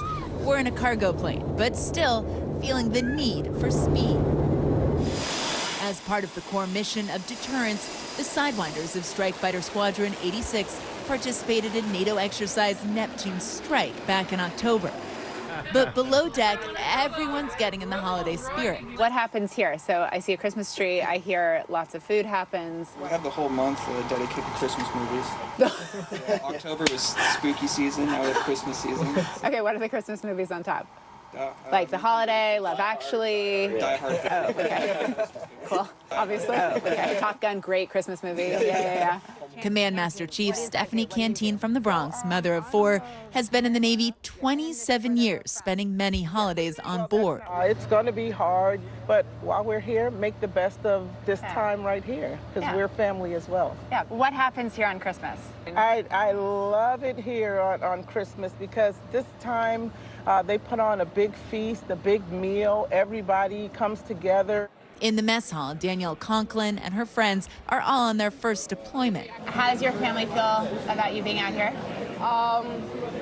They're all so excited for me because I have a really big family and we didn't come from much, so I'm like out here, you know? Doing it. Yeah, seeing the world. I joined a fly F-18. Captain Dave Pollard, fighter pilot and father of 3, is spending his first Christmas away in 26.5 years. And leading the young people on board, he turns to its namesake as a guide. Some of our mottos that we have on board the ship come right from President Bush, and he lived a life of service. And so we're very focused on that. So we select a few sailors every year. Setting the tone from the very top, Rear Admiral Dennis Velez, Puerto Rican native, father of 3. He has served 31 years. And with a war going on in Europe, he says, it feels different out here. One of the things that is really interesting about this deployment for me is that we see the Russians operating in the Mediterranean on their own. For us, it's just a signal of how unified NATO is. And how strong it is right now. It is the best that I've ever seen. The commitment, the dedication, 7 to 8 months away from family, is steadfast. And Master Chief Canteen says everyone here believes in their mission. From sea to shining sea. Guys, that was absolutely unbelievable. We are still up on the flight deck of USS George H.W. Bush. Still can't hear anything.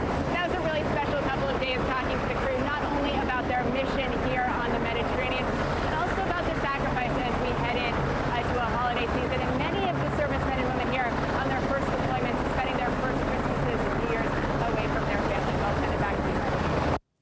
That is hard to beat. All right. Thanks so much, Molly. Now to international news. In Thailand, more than 24 sailors are missing after a warship capsized. Yeah, concerning stuff. Ali Arouzi joins us now from London with that and more. Good morning, Ali. Good morning, guys. That's right. The Thai military have launched their search and rescue operation to try and locate 33 Marines after their ship went down in choppy waters in the Gulf of Thailand. A search party of 3 Navy vessels and 2 helicopters were dispatched to a province south of Bangkok after the warship went down. An overnight rescue mission saved 76 of the 106 people on board.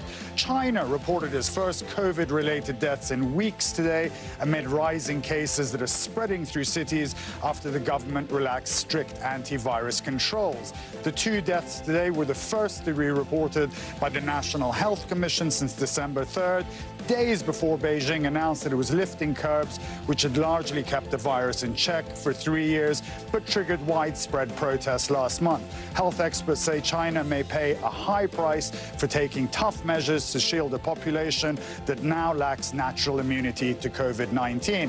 And finally, a Libyan environmental group has started a campaign to plant 100 trees in the northeast of the country threatened by drought and climate change. The Libyan Campaign for Reforestation Initiative organizes a yearly event in December for planting various areas across the country. Every year, climate activists devote time to plant some trees in hope of preserving and restoring the green cover that is in decline. Families and school children participate by digging holes and planting seeds, but the biggest challenge they still face is a lack of water, a challenge that has become a global problem. No doubt. And those are your headlines, guys. Thank you, Ali. Well, over the weekend, King Charles marked 100 days on the throne. And in that short time, he's dealt with a lot of challenges, among them the rift between his son Harry, his daughter-in-law Meghan Markle, and the rest of the royal family following the release of the couple's explosive new Netflix docuseries. NBC News foreign correspondent Molly Hunter brings us a look at that.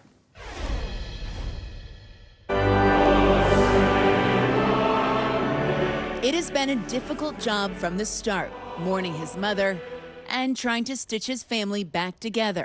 I want also to express my love for Harry and Meghan as they continue to build their lives overseas. Thank you, everyone. Back in September, there was some hope on that front.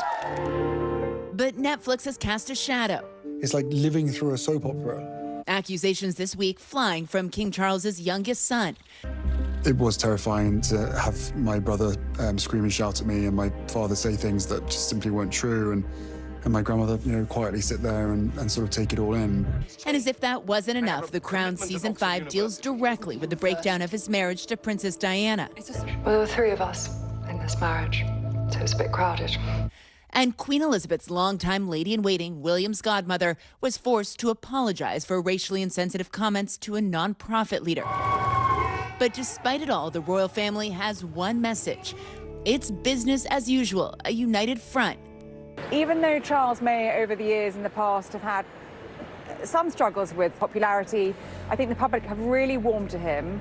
Heading into the first Christmas without Queen Elizabeth and looking forward to the new year, King Charles has his work cut out for him. There have been a lot of issues on the home front. There have been family issues with Harry and Meghan.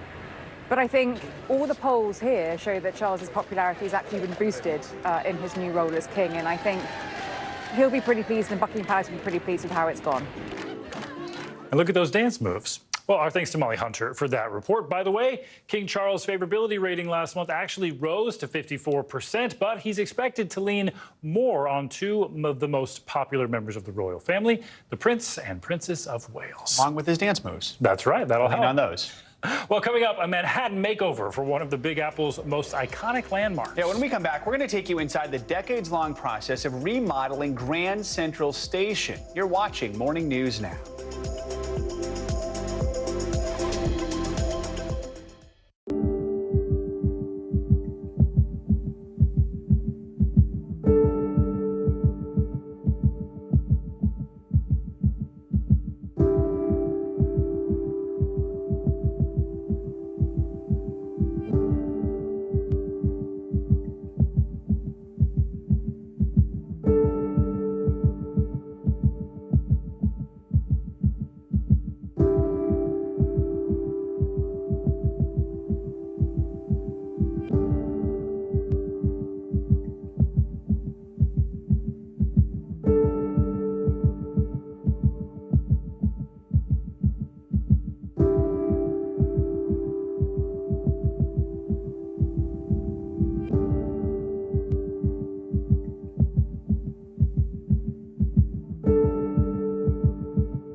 For Dateline Premium, subscribe now on Apple Podcasts.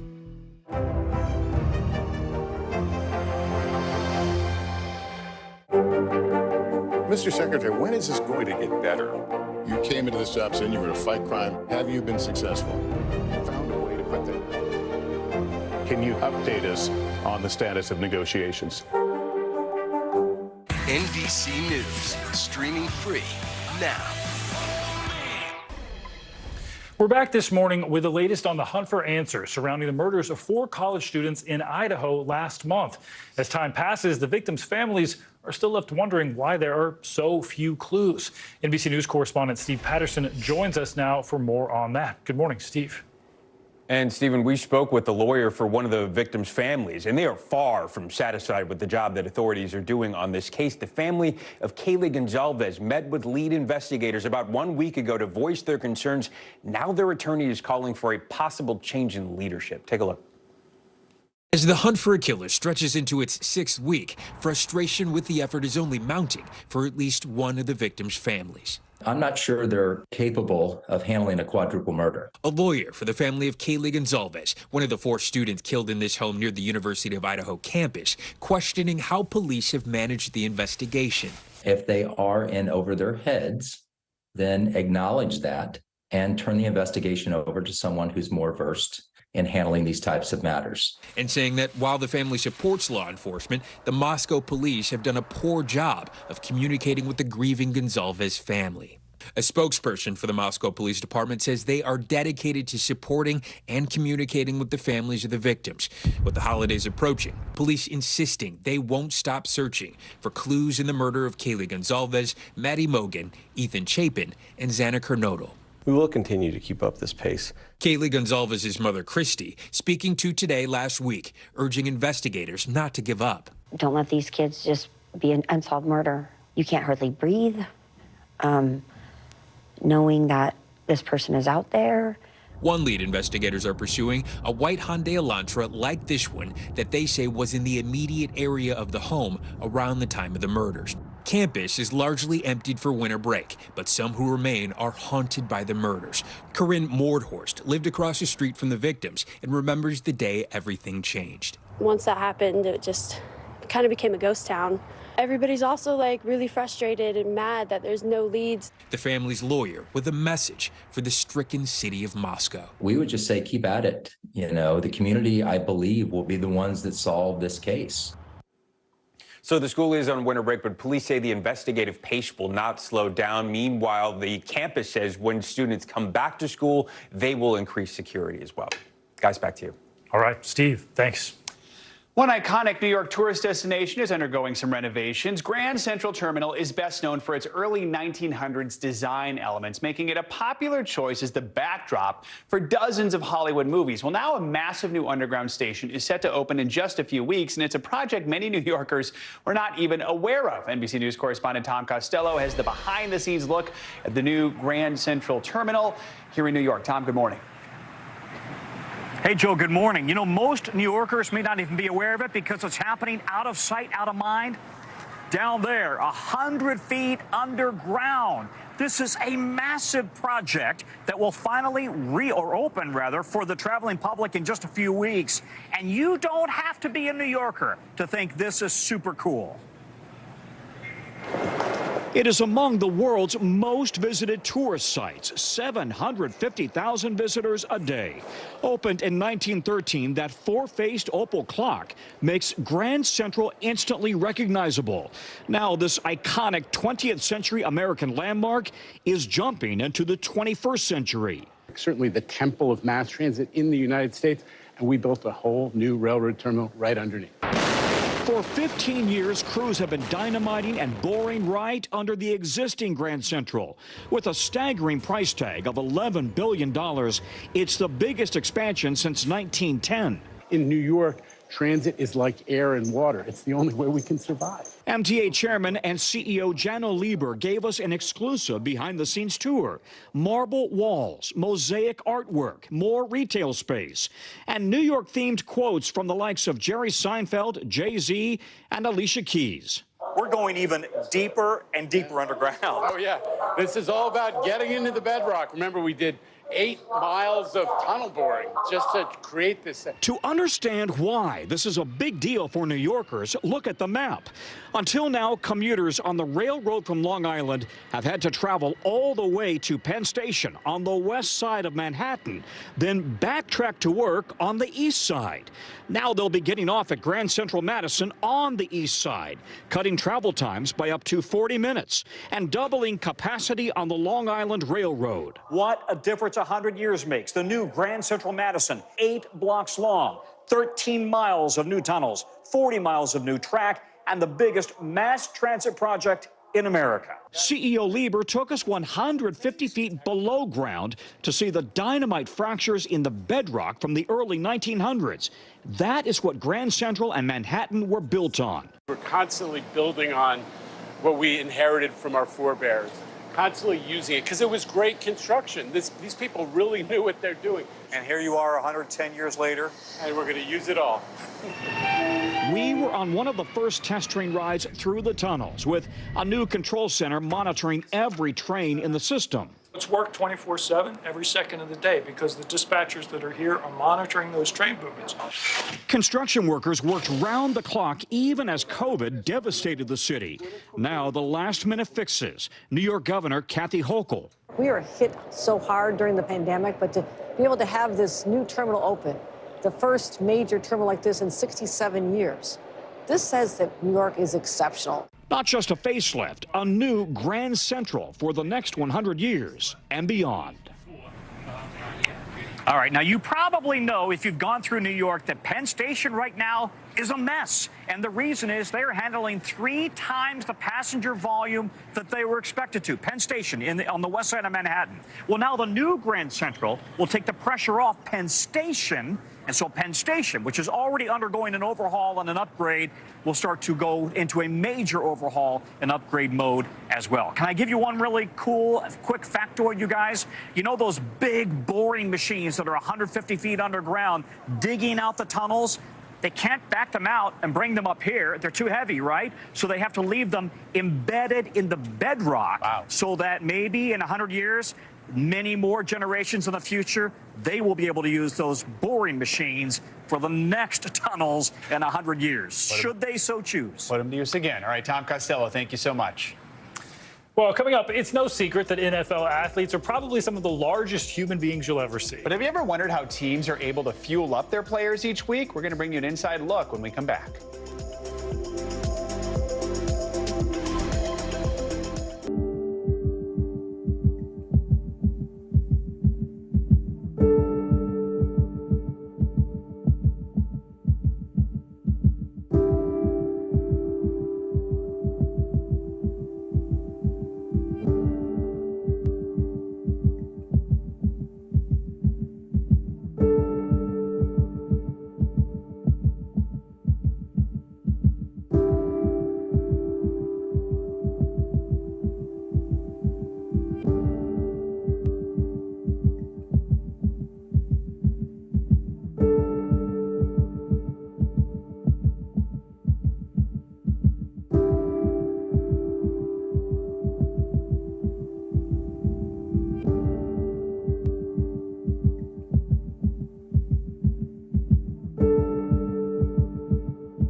Sometimes the news can be difficult and overwhelming for kids to understand. Ukraine and Russia. Could you help me understand what's going on? So to help make sense of it all, we've created a newscast just for them. We hope your family will watch Nightly News Kids Edition.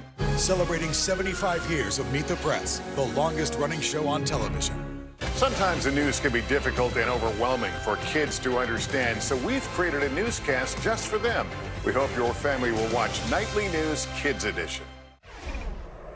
We're back now with some financial headlines, starting with the battle between Microsoft and the FTC over a $75 billion deal to acquire the video game publisher Activision.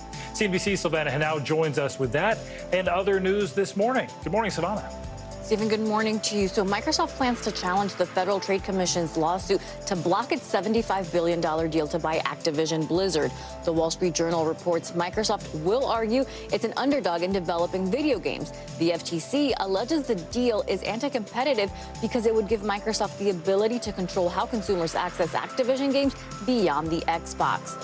Twitter makes more changes to its policies and then makes changes to those changes. Yesterday, the company announced it would ban accounts that post links or usernames to certain prohibited rival social media platforms, including Facebook, Instagram, Truth Social, and Mastodon.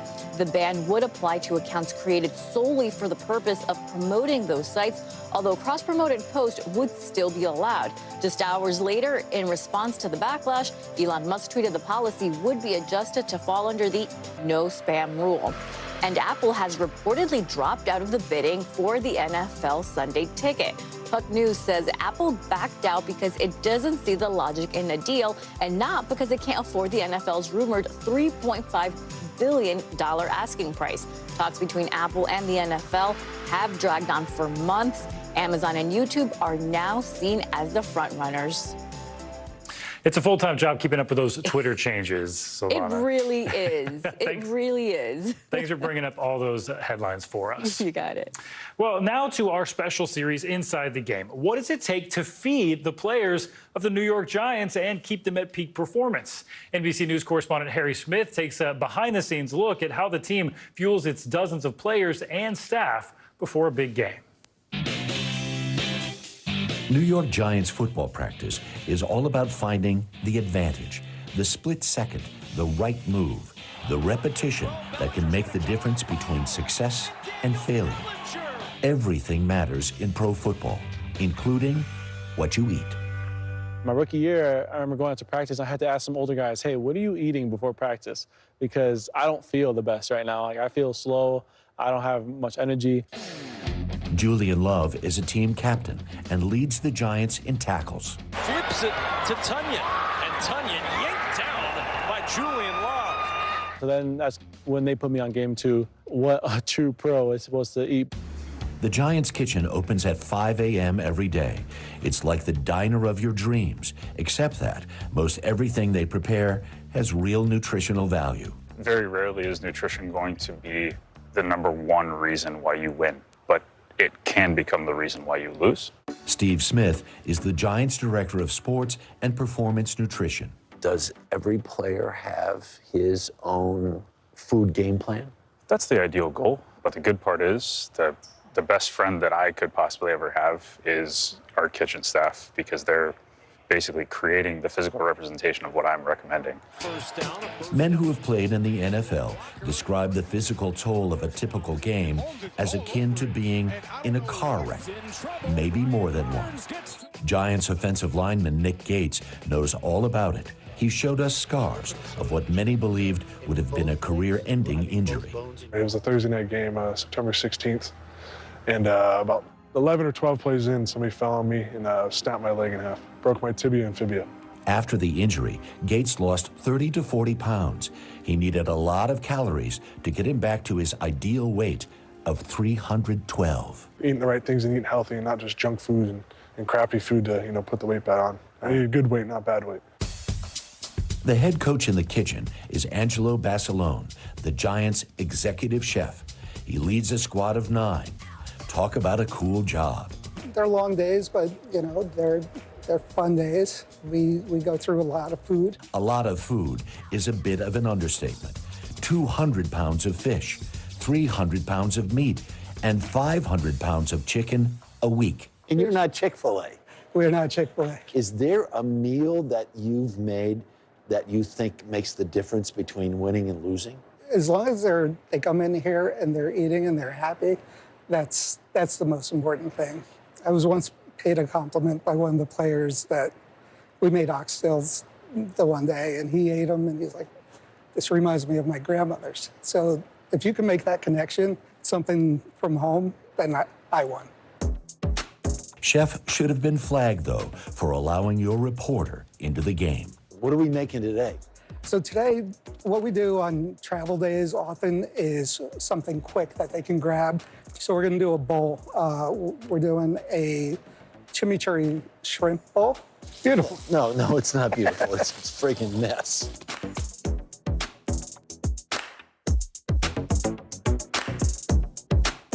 Awesome. Thank you. Absolutely awesome. Take a look at that, will you? So you want to grow up to be an NFL player for the fine dining. It's a great reason. Our thanks to Harry Smith for that report. And if you're wondering what Nick Gates' cheat meal is, it's not burgers, it's not pizza, it's a ton of sushi. All right, we'll be back with more Morning News Now right after this.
Stay on top of breaking news and the biggest stories of the day with NBC News Daily. Thank you so much for joining us. I'm Morgan Radford. And I'm Vicki Wynn. I'm Aaron Gilchrist. And I'm Kate Snow. Get in-depth reporting from across the country. What's your reaction to the president's comments? And around the world. Are Ukrainians continuing to make advances? And ways you can take care of your health. Who should be getting tested? And frankly, how often? And your wallet. Costs are skyrocketing. How to manage soaring prices. NBC News Daily. Weekdays from 12 to 4 p.m. Eastern on NBC News Now.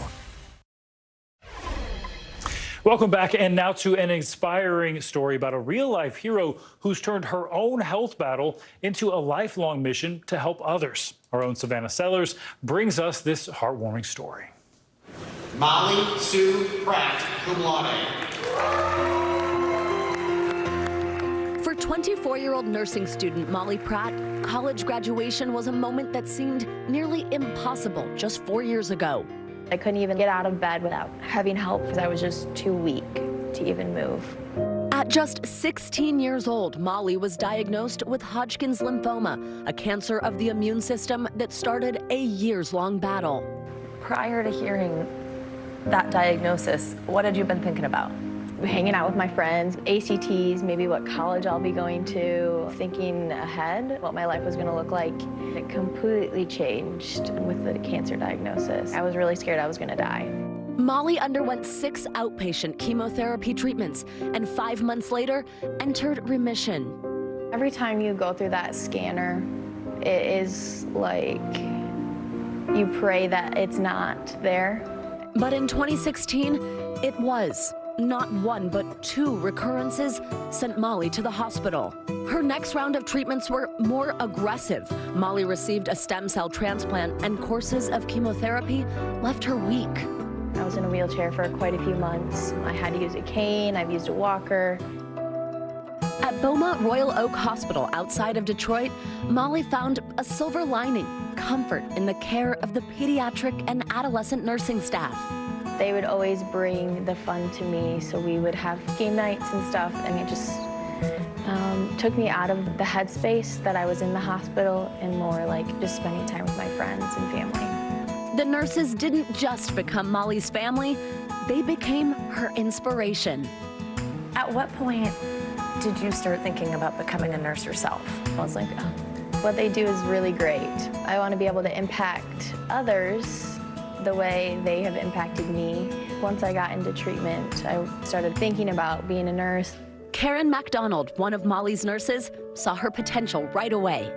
I had an inkling even before Molly, knew she really wanted to be a nurse. When she'd come in for her visits, like when I was listening to her heart or listening to her lungs, she would ask questions. So Molly turned her diagnosis into her calling, joining the nursing program at Saginaw Valley State University with one goal in mind, to become a pediatric nurse, just like the ones that helped save her life.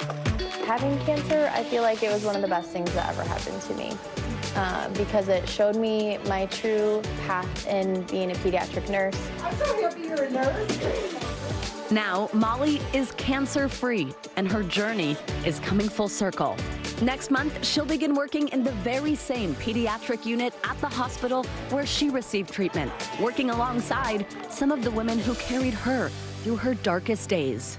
She saved my life, and she changed it. She made me realize that nursing was my true calling for life. How much does that mean to hear? It touches my heart. It really does. It makes me very, very proud. Her teachers and mentors say the industry needs more nurses like Molly. If we could take Molly's heart and put her in the bodies of other people, it would solve our nursing crisis. I see her really changing the face of nursing wherever she goes. Molly, ready to use her own experience to touch the lives of others. I'm looking forward to just being that light in everyone's dark tunnel. I want to be that little ray of sunshine in their care, be able to share kind of my experiences with them too, be just like the nurses that I had in my care. So cool. Our thanks to Savannah Sellers for that report, and congratulations to Molly and all the new nurses graduating this season. That's going to do it for this hour of Morning News Now, but your news continues right now.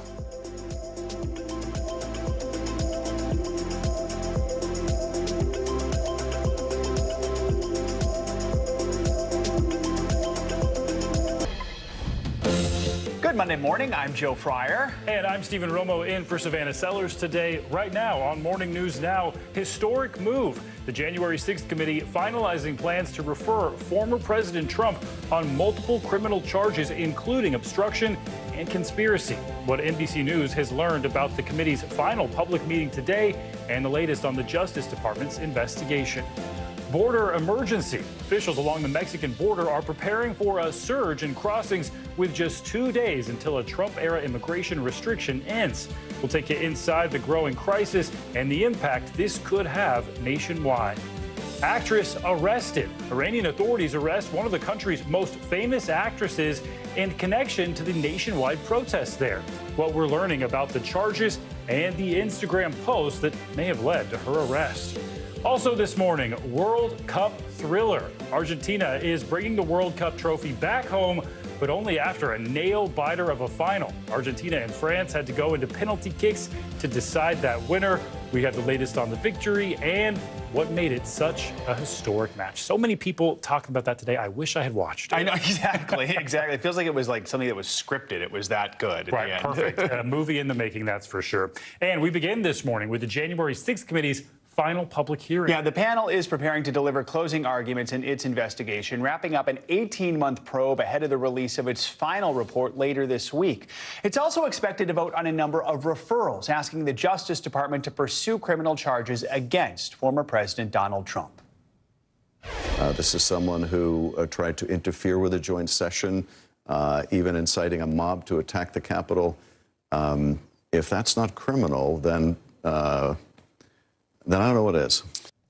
Joining us now to break all of this down is NBC News Capitol Hill correspondent Ali Vitale and NBC News legal analyst Glenn Kirshner. Ali, let's start with you because I know you have some exclusive reporting. I mean, what should we be watching for today as the committee makes its final case about the January 6th attacks? Well, Joe, NBC probably has a better sense than anyone else out there of what we're going to see, because I was able to overhear yesterday with my colleagues Kate Santeles and Haley Talbot the actual dress rehearsal from the January 6th committee, each member ticking through the portions of the hearing that they are going to be the ones commanding. Many of the themes are going to be ones that we've heard before, including the pressure campaign on Mike Pence, the far-right extremist groups that came to the Capitol on January 6th. But of course, the culmination is going to be what referrals this committee makes. And we have a good sense now, after overhearing in that room, they're going to be charging former President Donald Trump with 3 criminal referrals, specifically on the grounds of obstructing an official proceeding, conspiracy to defraud the government, and inciting or assisting an insurrection. That last one is one that was the topic of much discussion within the committee. As I've been tracking what their final report was going to include, that was one of the live balls that members were actively discussing. So now we do know that insurrection will likely be part of the criminal referrals that the committee ends up putting forward and voting on today. Look, as Glenn will tell you, there's no legal weight behind this, but certainly in the court of public opinion that this committee has been operating within, it will carry weight that this is the first time that a congressional committee will criminally refer a former president. So really a stunning point of history there. And then there was also the open question of what would happen to the congressional lawmakers who defied their subpoenas. This has even less teeth, frankly, because the committee saying yesterday they're likely to refer to the House Ethics Committee 4 of the 5 congressmen who defied their subpoenas. But look, House Ethics ends at the end of the year when this Congress does. It's evenly split between Democrats and Republicans. They would have to vote to keep this on the docket for the next Congress in order for it to stay alive and for these ethics referrals to actually mean something, because they probably can't do anything with them in the waning days that this Congress has left. But nevertheless, that's how they're going to deal with those Congress people. Quite the preview there, Ali. And Glenn, let's bring you in here. As we reported, the committee expected to make the criminal and civil referrals against former President Trump. So can you explain exactly what those referrals are? Yeah, so as Ali said, they really don't carry the force of weight. They don't have a whole lot of authority behind them. You know, I worked at the Department of Justice for decades. I can tell you how I would have received these criminal referrals. I would have put the information in 2 buckets. One bucket contained the evidence that the J6 committee has developed over the many months that they've been investigating the attack on the Capitol, the insurrection. And then in the other bucket, I would have put the J6 recommendations, the suggestions about who I should prosecute or what I should prosecute. I would be keenly interested in the evidence because as a former prosecutor, I would take evidence from any source, but I would then have to test it for completeness, for truthfulness, and for accuracy, and then build on it. But when somebody else, an agency or an organization, even a co-equal branch of government like the legislative branch, makes a recommendation about who I should prosecute, I would probably be politely dismissive of that and say, thank you very much, but we will exercise our own independent prosecutorial discretion. So, Allie, I mean, the committee's also considering referrals for close allies of the former president. Who are they? What could they possibly be facing?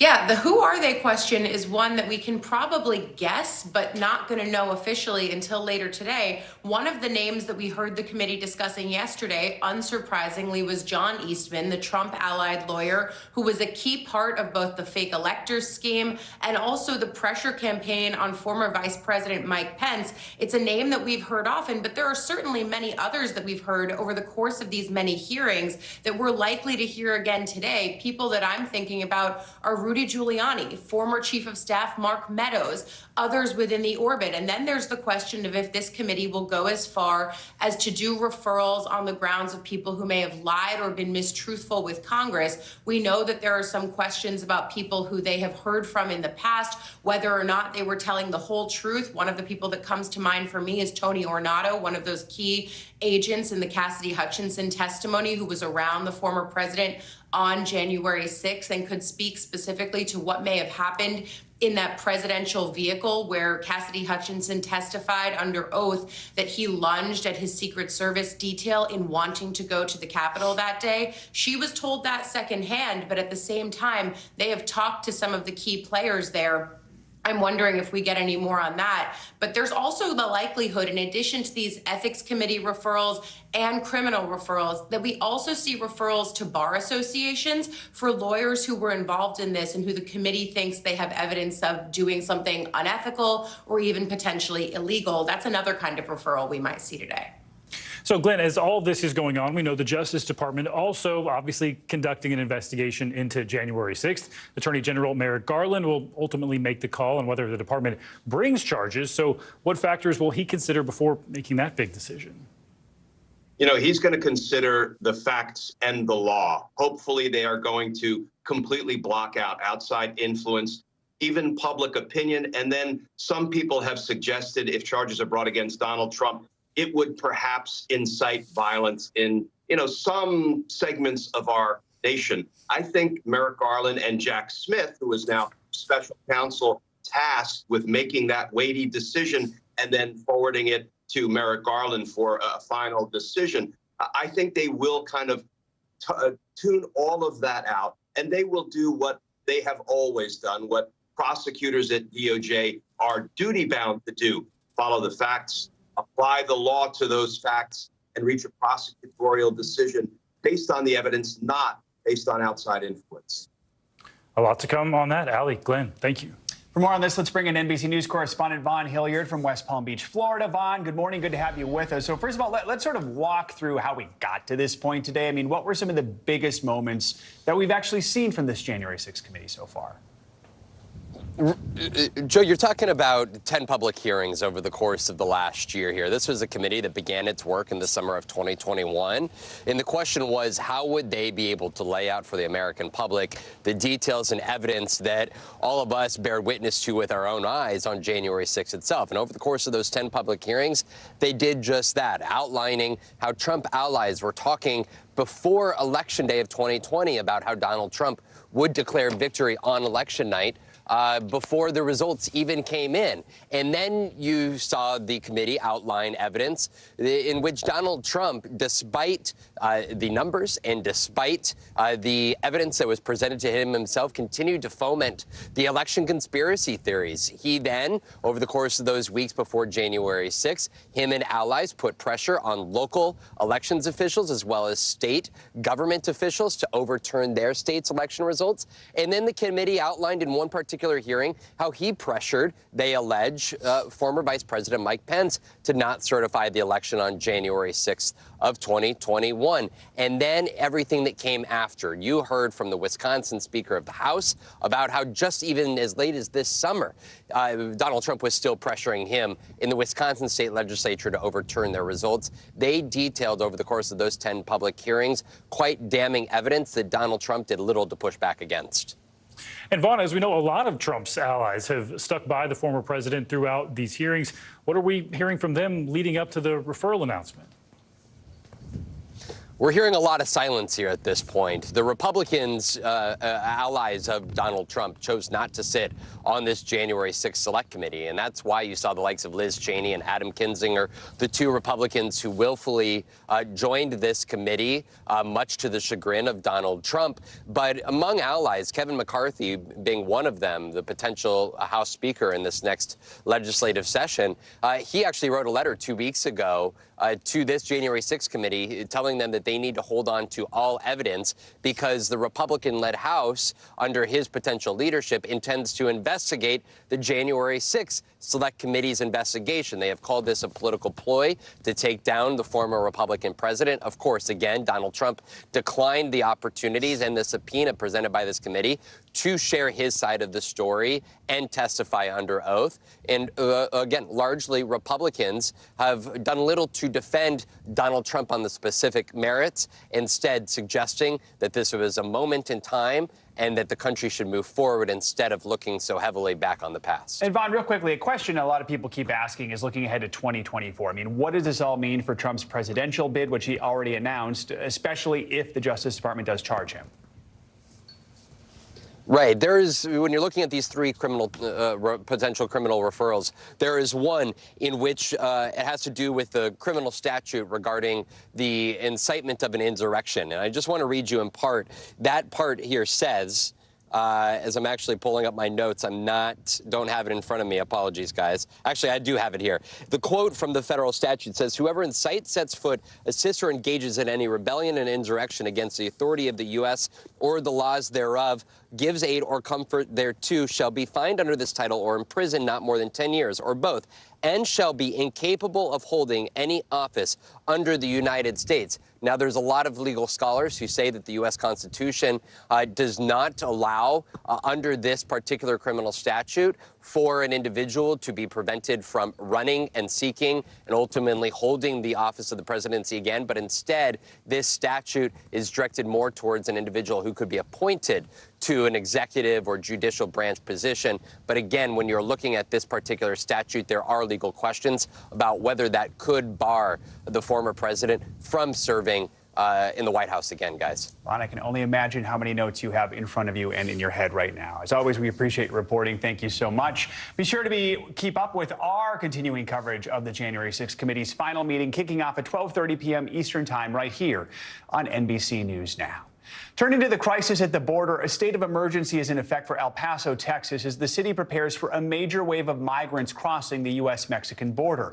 Now, critics are saying things may get worse as the Trump-era border restriction known as Title 42 is set to end on Wednesday. NBC News national correspondent Gabe Gutierrez has the latest. Even for a region used to daily border crossings, this was unusually large. Hundreds of migrants lining up to turn themselves in to U.S. Border Patrol in El Paso, Texas. Desperation in the desert. It's right before dawn, and the conditions here are miserable. With the wind chill, the temperature here feels like it's below freezing. The Border Patrol is letting 10 to 15 of these migrants in at a time, but the line stretches all the way down there, so it's likely they'll be waiting here for hours.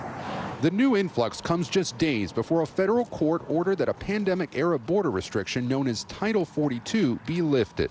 Implemented by the Trump administration in 2020, the policy gave the government authority to turn away migrants, including asylum seekers, at the border, citing the need to prevent COVID from spreading inside the country. Republican-led states sued to keep Title 42 in place, but the D.C. Circuit Court ruled against them Friday night. The Biden administration is failing at their primary constitutional duty, maintaining the security and sovereignty of our great nation. This past fiscal year, there were a record 2.4 million apprehensions at the southern border, But some officials in border communities worry that when Title 42 is lifted, they'll see potentially thousands more each day.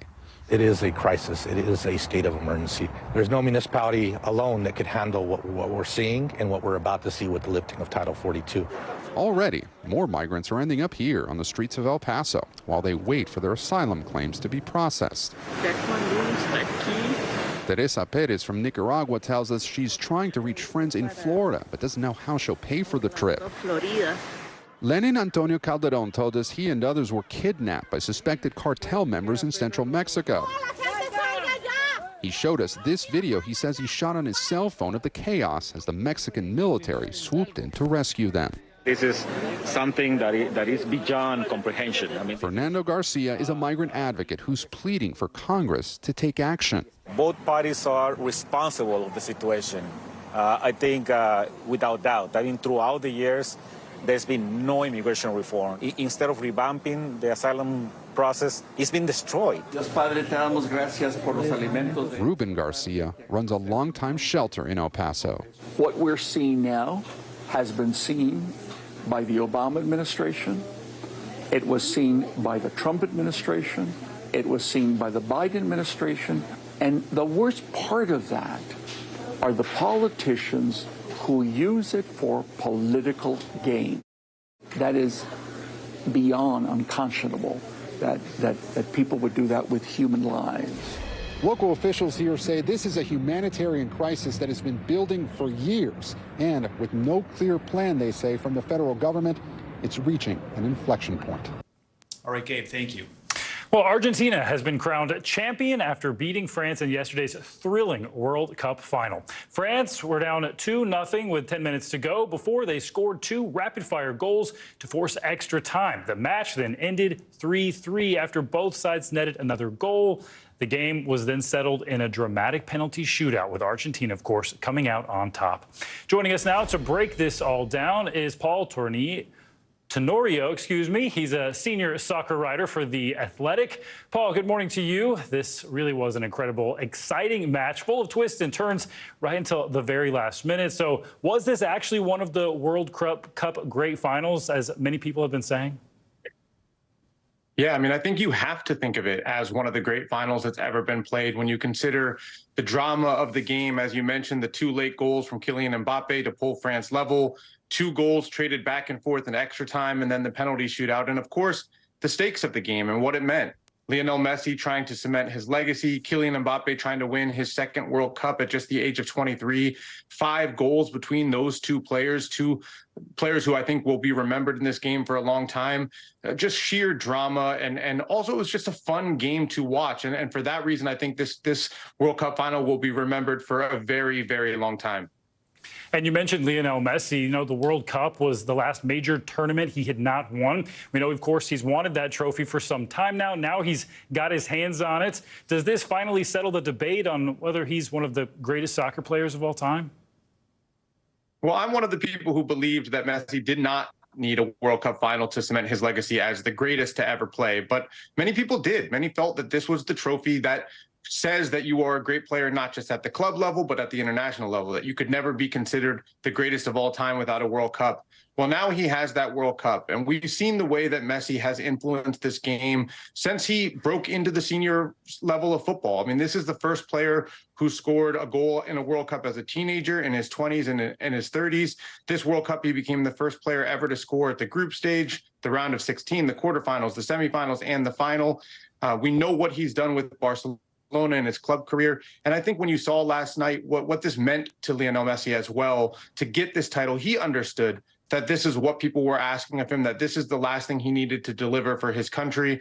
And I think after last night's performance, the way he influenced the game, the goals that he scored in big moments for Argentina throughout this tournament, I don't think you can make an argument now that there's any other player that is greater than Lionel Messi, that's done more than what he's done at both the club and the international level. And I thought the final, the way it went, was the perfect way to cement that legacy. The fact that he scored that goal in extra time, that he converted his penalty, it was a performance for the ages, for sure. Pretty well cemented there. And let's talk a little bit about France. Obviously, hugely disappointing outcome for the defending champions, despite another fantastic performance from their star player, Mbappe. He ended up as the tournament's top scorer. So where does all this leave the French team now? Well, I think it'll take some time for the pain to fade away. But when you pull back and you consider how difficult it is for teams that have won a World Cup to even to get to this stage. I mean, many teams that win World Cup fail to get out of the group stage in the next tournament. France, they suffered several injuries in the lead up to the tournament, and yet they got back to the World Cup final. It was a fantastic tournament for this team. The fact that they fought back in a game that they largely were out of. I mean, Argentina dominated the vast majority of this game through about 70, 75 minutes. And then Mbappe, he was the magic man. The way he scored that second goal, especially the side volley, was incredible. He's just 23 years old. It's easy to forget that because he's been so influential in this game already. And I think anyone will tell you that the depth of this French team, the talent that keeps coming through that country, they're going to be around in every single World Cup, especially considering that Mbappe is going to be there for a while longer. So I think despite the disappointment of a second place finish, overall, a very strong tournament for France. And I think a lot to look forward to when you look again at this roster and the players that they have coming through. Just 23 years old, and Mbappe's got a lot of playing left in him. Paul Tenorio, thanks so much. At least 36 people were injured after a flight from Phoenix to Honolulu hit such severe turbulence it threw passengers out of their seats. Here's what it looked like inside the plane. The turbulence came out of nowhere, according to passengers on board. Officials say it is rare to experience such extreme levels of turbulence, which lasted for about 30 minutes on this flight. An emergency services spokesperson says 11 of the injured were hospitalized in serious condition. A Hawaiian Air official says the fastened seatbelt sign was on when the plane hit the turbulence. An investigation is underway to determine exactly what happened. Time now for a check on your Morning News Now weather. Meteorologist Angie Lassman joins us now with more. Good morning, Angie. Good morning, guys. And we are just so close to Christmas. Lots to do. I'm sure a lot of people running some last-minute errands. So let's give you a bit of an overview of what this week ahead will look like. Where you want to be today, I think the Southwest looks gorgeous. Lots of sunshine. Temperatures are mild into the mid-50s as you look into parts of California. A bit of a different story as we look into the northern tier of the country. The frigid temperatures are out there. They're dealing with temperatures into the single digits for much of the next couple of days and into the end of the work week. As we look through tomorrow, snow, bitter cold takes hold of not just the high plains, but really that'll dip down into parts of the south, and that'll be what we'll talk about here as we get into the midweek and beyond. Deep freeze for Friday as we look to parts of the south. So already we're seeing those watches, warnings, and advisories up when it comes to wind chill. You can see they spread across the Dakotas and into parts of Colorado. We could be dealing with wind chills as low as 20, 30, 40, 50, even 60 degrees below. So this is a really dangerous situation when it comes to our temperatures over the next couple of days. And again, this is long lasting. We'll likely see more of those alerts start to pop up as we get into the next couple of days. In the meantime, here's what we're looking at for today. Just a high of 1 degree for Bismarck this afternoon. Sioux Falls coming in at 10 degrees. We'll be dealing with 20s in places like Kansas City and Madison. And as we look out towards the Northeast, notice the temperature changes that we'll experience here over Thursday, Friday, and Saturday. We look at Pittsburgh on Thursday, 41, but by Saturday, it is at 14 degrees. Similar story for Richmond. New York will be into the 50s for Thursday and Friday, but end up into the mid-20s by the time the weekend rolls around. That sets us up for basically a cold Christmas, no matter where you look. Even places like Miami will see temperatures into the 40s. So really cold air starting to settle in, and I know a lot of people are going to wonder, are we going to have a white Christmas? Well, the answer is yes. For some locations, like the Midwest, we'll have a big storm system that'll work across parts of the central parts of the United States and then eventually work into the Midwest, and that brings a mix of some snow and rain. Problematic for anyone that may be traveling through or to places like Chicago, Minneapolis, St. Louis, even Detroit. We'll see rain for the Northeast, but that'll eventually, guys, transition over into snow for the interior areas. So, you know, a mixed bag. Whatever you want, we've got it going on across the country. Good if you want a white Christmas, but 50 to 60 below wind chills, no one wants that. No, and really dangerous for livestock, pets. You just want to check on everybody, I think, is the best. Thanks, advice. Angie. All right, appreciate it. Well, coming up on Morning News Now, stranded at a popular tourist spot. People are trying to leave Machu Picchu in Peru as protests and political unrest escalate in the country. The dangerous steps some tourists are taking to get out of the region. Plus, a popular Iranian actress is arrested for speaking out on the country's ongoing protests. What she said online that got her in trouble with Iranian authorities. That's coming up next.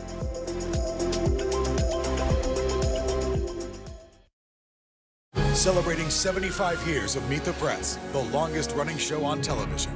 Hey, I'm Hallie. It's good to be with you tonight. There's another legal filing today, and I want to cut through some of the weedsy stuff. And let's just get to the point. They have started to vote on the PACT Act. If you're like, Hallie, stop speaking Washingtonese. This bill would basically give health care to veterans who have exposed to these toxic chemicals. So, Scott, I'm trying to make this as not DC as possible. The increased sort of anger that we've seen now in politics. I saw you searching for, I think, your microphone, Dan. You are I was trying to do it on the slide. Live TV, man. It's okay.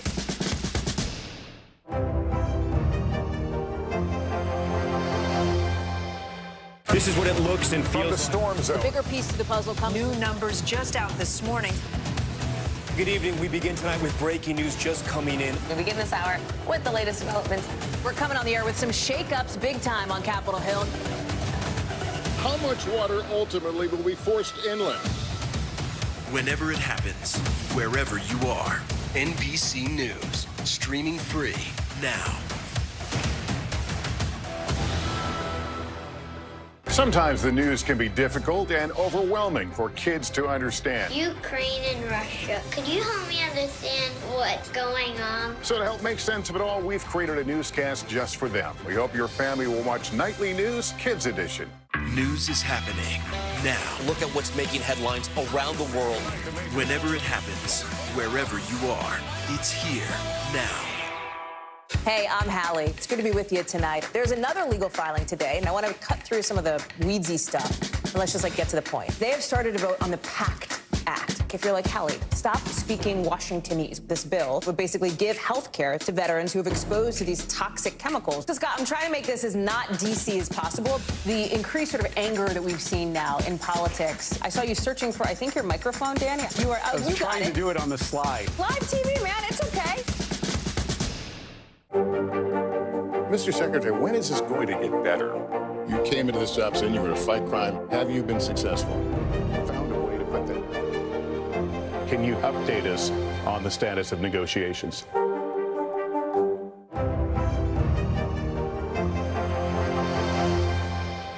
This is what it looks and feels. From the storm zone. The bigger piece of the puzzle comes. New numbers just out this morning.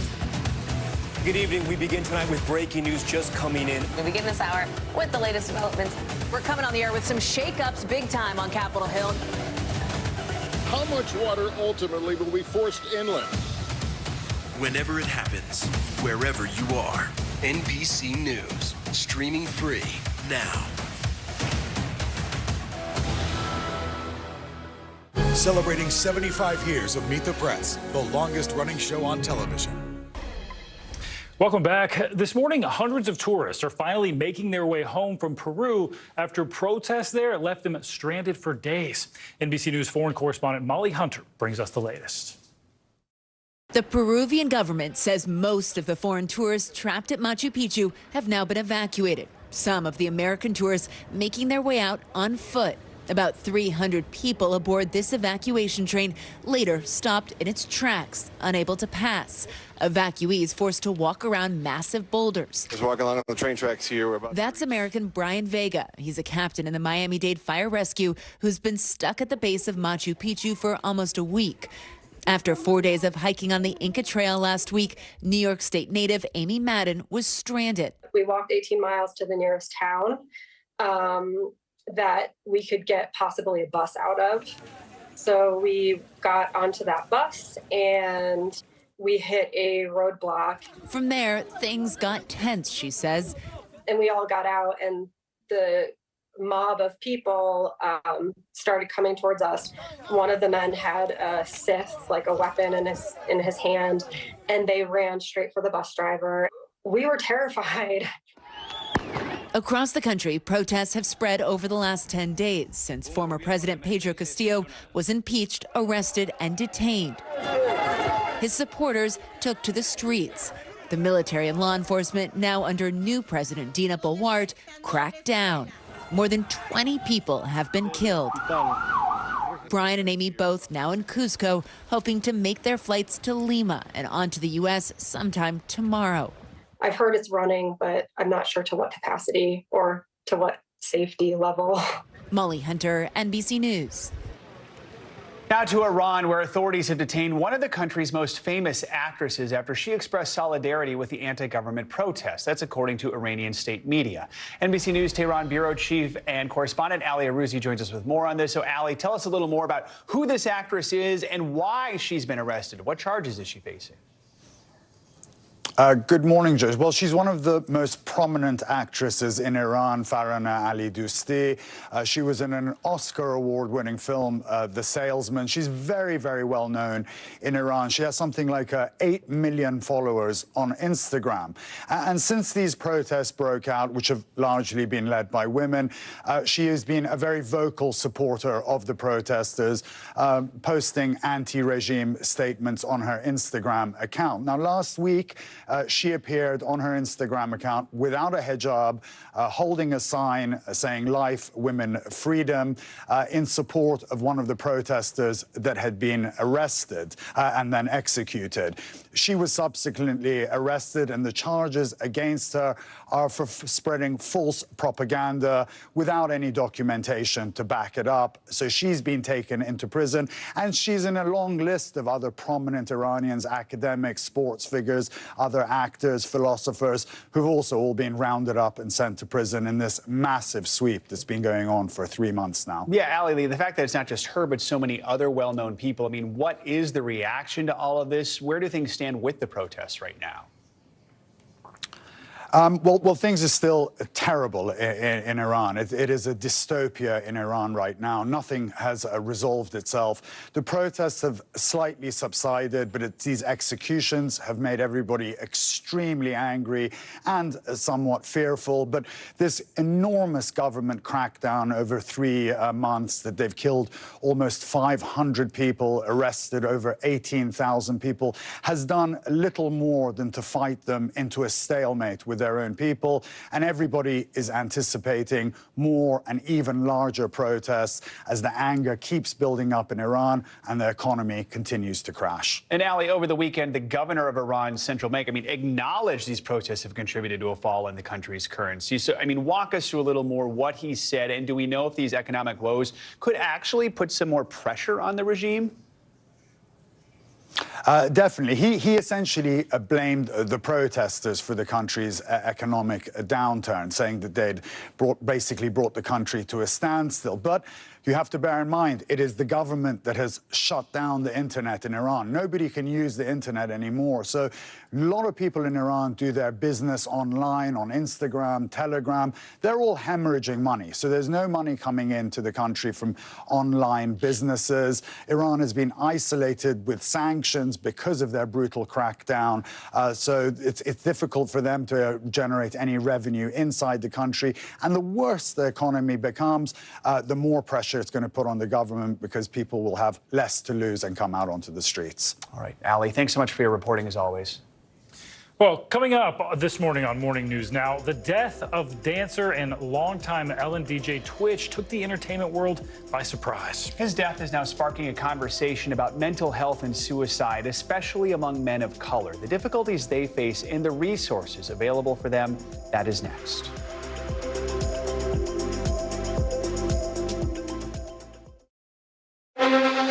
The Meet the Press Chuck Toddcast, an insider's take on politics and more with some of my favorite reporters. Get it for free wherever you get your podcasts.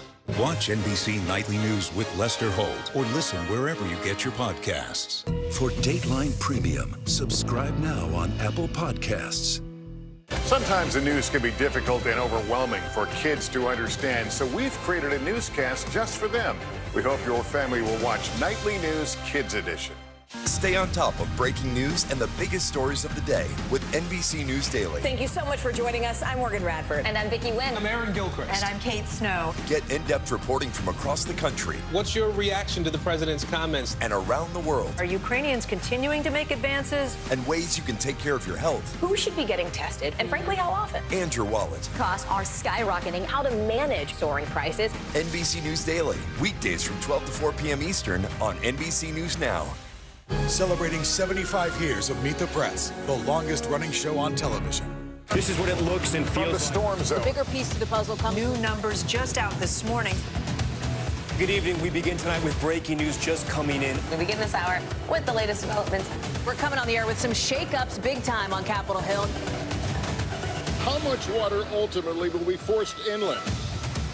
Whenever it happens, wherever you are, NBC News, streaming free now.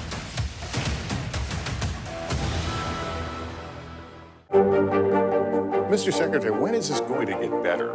You came into this job saying you were going to fight crime. Have you been successful? Found a way to put that. Can you update us on the status of negotiations? For Dateline Premium, subscribe now on Apple Podcasts. Celebrating 75 years of Meet the Press, the longest running show on television. Stay on top of breaking news and the biggest stories of the day with NBC News Daily. Thank you so much for joining us. I'm Morgan Radford. And I'm Vicki Wynn. I'm Aaron Gilchrist. And I'm Kate Snow. Get in-depth reporting from across the country. What's your reaction to the president's comments? And around the world. Are Ukrainians continuing to make advances? And ways you can take care of your health. Who should be getting tested, and frankly, how often? And your wallet. Costs are skyrocketing. How to manage soaring prices. NBC News Daily. Weekdays from 12 to 4 p.m. Eastern on NBC News Now. Hey, I'm Hallie. It's good to be with you tonight. There's another legal filing today, and I want to cut through some of the weedsy stuff. And let's just get to the point. They have started to vote on the PACT Act. If you're like, Hallie, stop speaking Washingtonese. This bill would basically give health care to veterans who have exposed to these toxic chemicals. So, Scott, I'm trying to make this as not DC as possible. The increased sort of anger that we've seen now in politics. I saw you searching for, I think, your microphone, Danny. You are. I was trying to do it on the slide. Live TV, man. It's okay.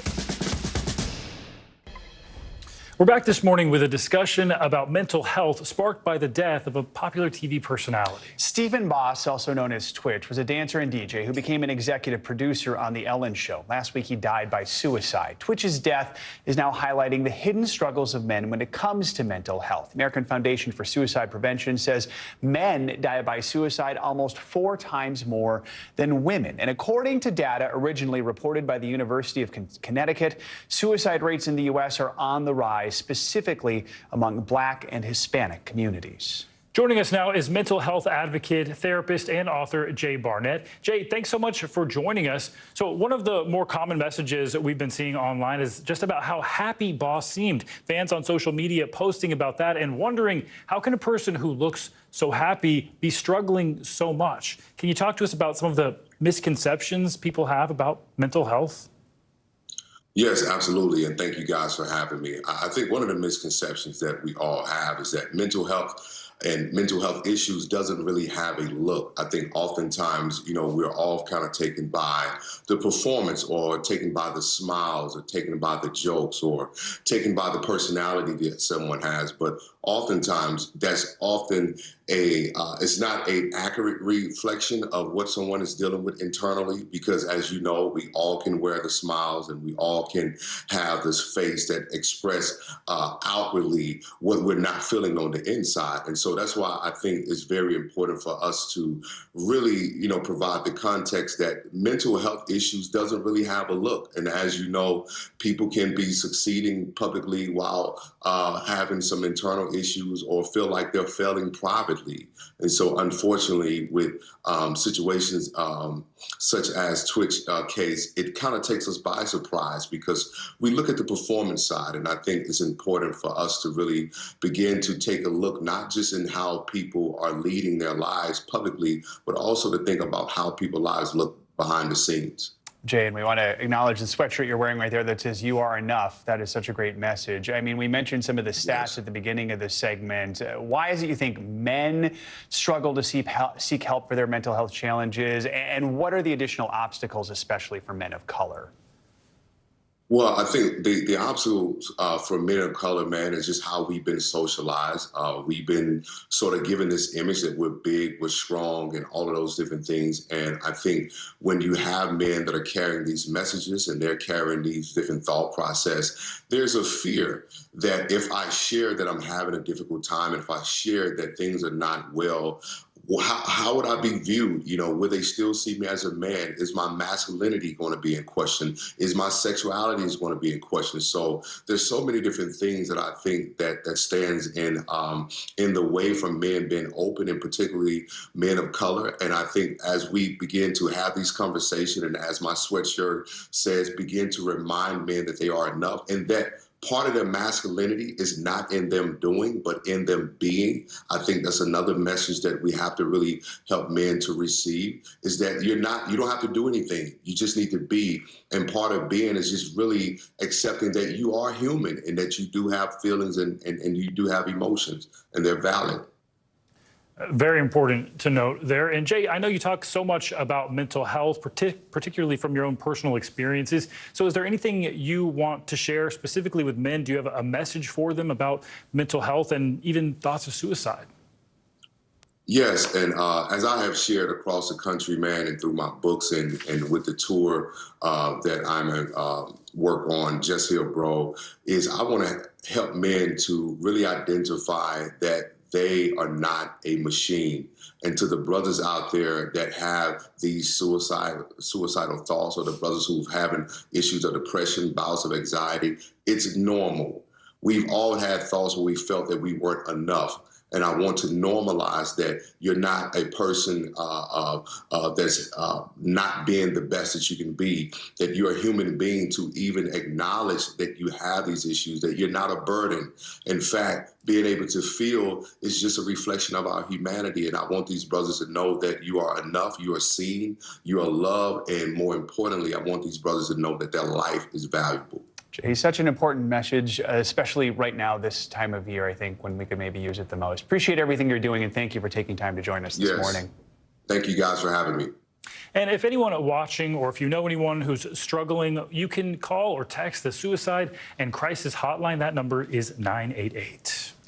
Now to a growing problem this holiday season. A national Christmas tree shortage is squeezing supplies and pushing up prices for real trees. Many fresh-cut farms are already closed, and those that are still open are rationing supplies. NBC News correspondent Marissa Parra is at a tree farm in Pennsylvania with more details. Marissa, good morning to you. So live trees are obviously in high demand right now, especially this week if you haven't gotten yours already. Just how big is the shortage, and what's behind it? Right, so it's a complex, I guess, hodgepodge of factors, right? So one of the major ones was the 2008 economic downturn. People started buying less trees. Therefore, the people that grow the trees started doing that a little bit less. They weren't getting as much bang for their buck. And what that means is that tree farmers, like the ones that we got a chance to sit down with here on Unangst Farm here in Beth, Pennsylvania, they started getting less saplings and seedlings, if you will. So what that means is in the years that followed immediately 2008, they had less to plant, and now we are seeing, in part, the consequences of that. But then you have other complex reasons like weather. I mean, there's the inflation, of course, that doesn't help things. So all of that contributes to why we're seeing places like this one close weeks before they would normally close. So they said on average, maybe December 21st would be when they would be selling trees until. But here, places in this area were sold out by December 10th, Joe. So for the people who still hope to get a live Christmas tree for the holiday, I mean, I know I was walking around New York yesterday, saw a few around, but maybe that's the exception. What should people know if they want one? Well, a couple of things that probably might be important to remember here. There is a difference between wholesale lots. There's a difference between the trees that you might see at a parking lot in the city, in New York, for instance, and then choose and cut farms like this one. So that's where they're feeling the impact the most. So don't be surprised. You might still see live trees at a parking lot near you, but there is still a tree shortage. It's just a little different with the wholesale lots. So this is something that is being felt nationally, though. It just depends on where you are in terms of how bad it's being felt. Due to factors like drought and other weather issues, it is being felt particularly hard in places like here in the Northeast, in Pennsylvania specifically. And let's look ahead. Do we have a tree forecast for next year? Well, here's the good news and the bad news. And before I give you that, I want to take you to a spokesperson with the National Christmas Tree Association with why we can know in advance. Take a listen. And the issue is with Christmas trees, of course, is it takes so long for them to grow up. You know, it's going to be at least 5 years before they're saleable size, and it's usually more like 6 to 8, even 10 years, depending on the species and where you are in the country. All right, Joe, so the bad news is we will still see this Christmas tree shortage next year. But the good news is because it takes so long for these trees to grow, we can know in advance how many trees are available the next year and the year after that. So the good news here is this is temporary. This is not supposed to be forever. They said within at least the next 2 years or so, this will sort itself out. We will see the tree supply as it was before. All right, some other good news. I just learned there's a National Christmas Tree Association. How cool is that? All right, Marissa, thanks so much. Appreciate your report. Well, James Cameron's highly anticipated Avatar sequel pulled in a massive $134 million at the box office this past weekend. And though that is just shy of what analysts predicted and what Disney itself had forecast, missing the mark may not be such a bad thing for the lucrative franchise. To explain, let's bring in Eric Davis. He is the managing director for Fandango. Eric, good morning to you. So first of all, break down the box office numbers for us. I mean, this is pretty much an impressive opening weekend for any other movie on the planet, perhaps besides the sequel to the highest grossing film of all time, right? Yeah, I mean, 134 million domestically, that is good enough to put it in the top 5. You know, every other film ahead of it, except for Jurassic World Dominion, is a superhero film. But really, I think the story is the international box office. That's where a film like this is going to make the most of its money. $300 million global debut, which is the highest global debut for a non-superhero film in the pandemic era, 3rd highest behind only 2 other superhero films, Spider-Man No Way Home and Doctor Strange. The first Avatar made the bulk of its money internationally. It made $2.1 billion from that international marketplace. So a lot of eyes are on the foreign markets, especially China, which opened to $57 million this weekend. A lot more money to be made. And Eric, a majority of these tickets were 3D showings, which of course are usually more expensive. So do you think that signals that even more people are ready to head back to the theaters and spend a little more cash now? Yeah, I think it signals that people are looking for an experience, right? You know, and I mentioned China before. What was interesting about China was that an estimated 99% of ticket sales were for 3D. So that really does show you, I think it was about 58%.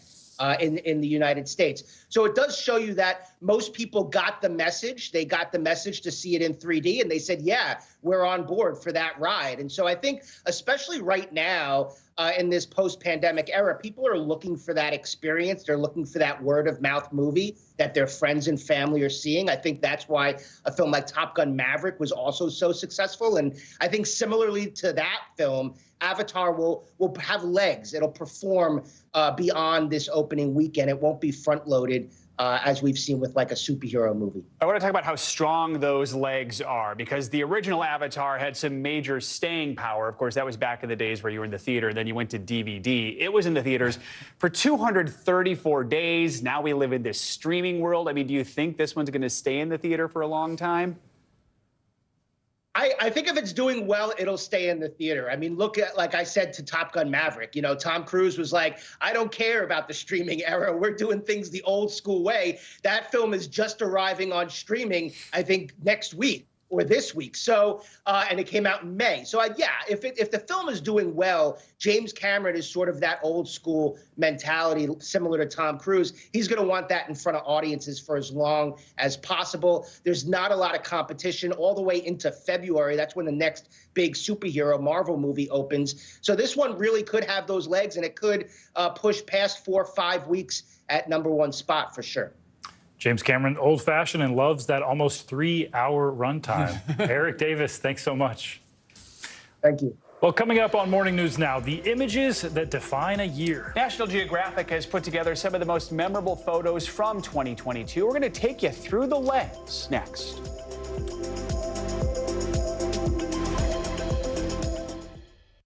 Hey, I'm Hallie. It's good to be with you tonight. There's another legal filing today, and I want to cut through some of the weedsy stuff. And let's just get to the point. They have started a vote on the PACT Act. If you're like, Hallie, stop speaking Washingtonese. This bill would basically give health care to veterans who have exposed to these toxic chemicals. So, Scott, I'm trying to make this as not DC as possible. The increased sort of anger that we've seen now in politics. I saw you searching for, I think, your microphone, Danny. You are. I was trying to do it on the slide. Live TV, man. It's okay.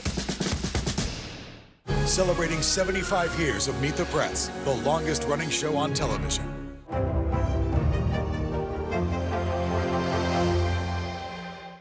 News is happening now. Look at what's making headlines around the world. We're coming on the air with breaking news. This is a significant moment. Whenever it happens, wherever you are, NBC News, streaming free now. Sometimes the news can be difficult and overwhelming for kids to understand. Ukraine and Russia. Could you help me understand what's going on? So to help make sense of it all, we've created a newscast just for them. We hope your family will watch Nightly News Kids Edition. Watch NBC Nightly News with Lester Holt or listen wherever you get your podcasts. News is happening now. Look at what's making headlines around the world. Whenever it happens, wherever you are, it's here now.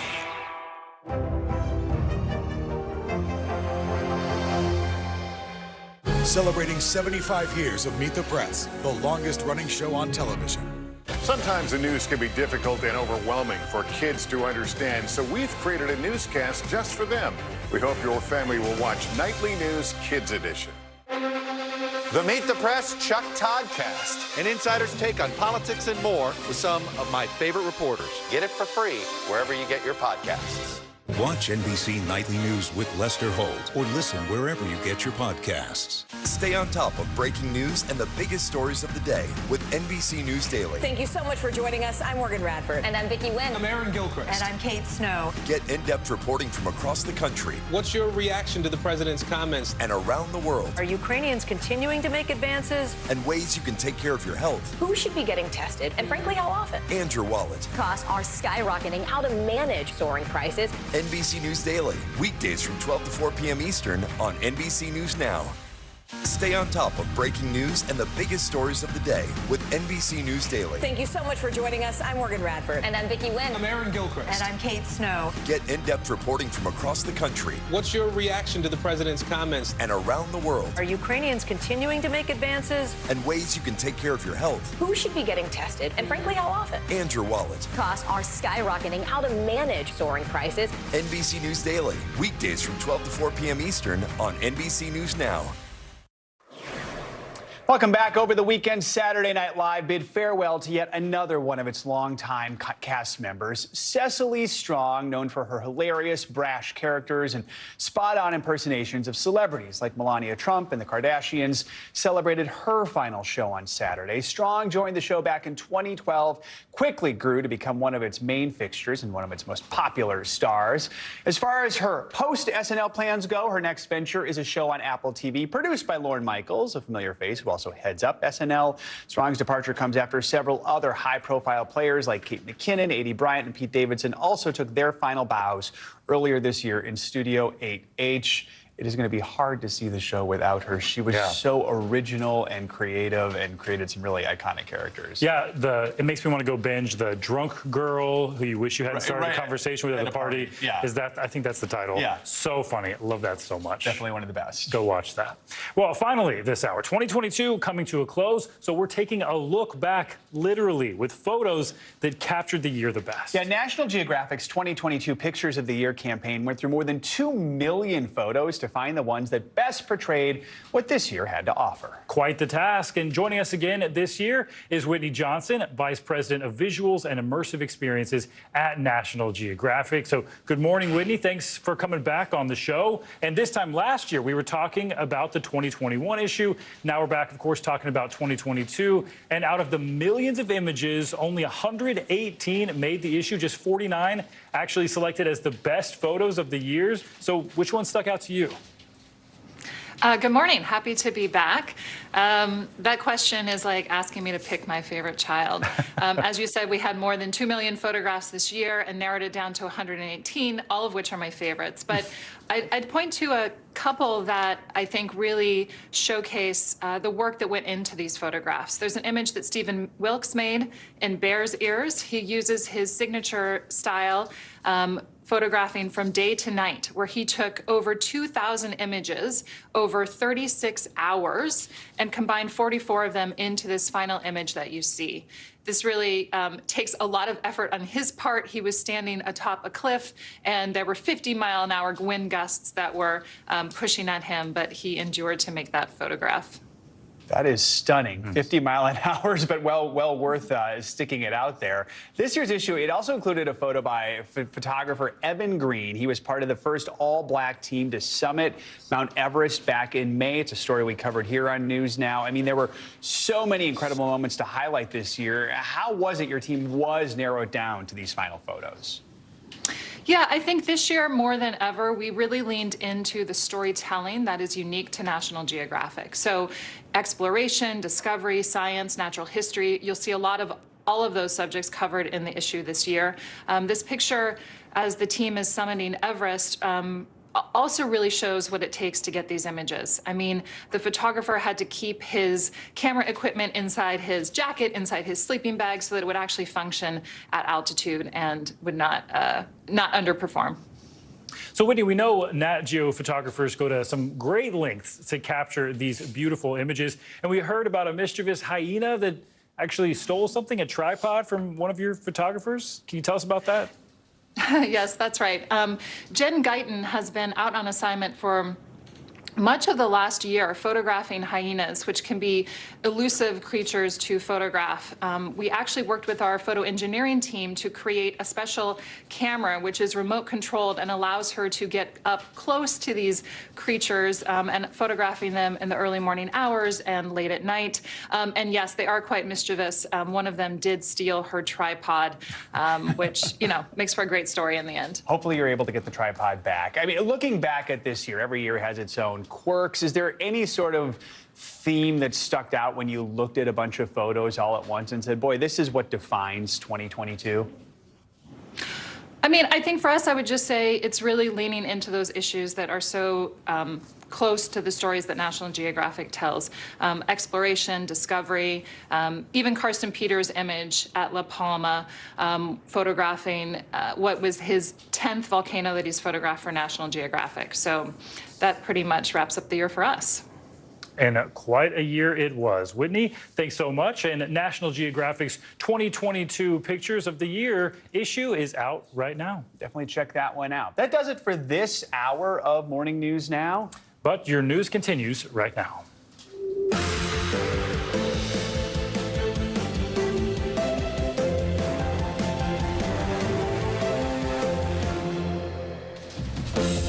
Good morning. Thanks for being here. I'm Stephen Romo in for Savannah Sellers. And I'm Joe Fryer. Right now on Morning News Now, making their case. The January 6th committee will vote today on criminal referrals for former President Trump in what will be its last public hearing. What NBC News has learned about what those referrals are expected to include and how it could impact Trump both legally and politically.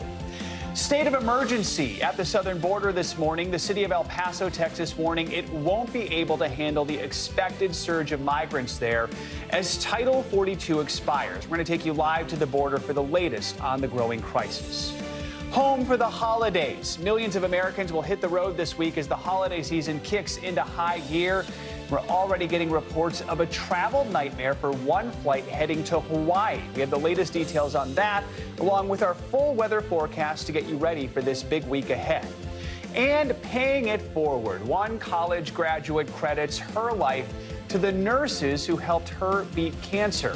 Now she's honoring them by becoming a nurse, too. We'll share her story and how her journey to being cancer-free is coming full circle. And that comes from Savannah Sellers. Excited to bring you that story coming up a little bit later this hour. We're going to begin this morning, of course, with the January 6th committee's final hearing. It is today, capping off an 18-month investigation. Yeah, and NBC News has learned that the committee plans to recommend the criminal prosecution of former President Trump on at least 3 counts related to the attack on the Capitol. NBC News senior congressional correspondent Garrett Haake now with the latest. Nearly 2 years since the attack on the Capitol itself, today marks the committee's final opportunity to make their case in public about who should be held responsible. The committee intends to tell the American people and the Department of Justice that they believe it is Donald Trump who should be held accountable and criminally charged, the first ever such referral for a former president. The January 6th committee will vote today to recommend federal criminal charges against former President Donald Trump for his role in inciting the attack on the Capitol.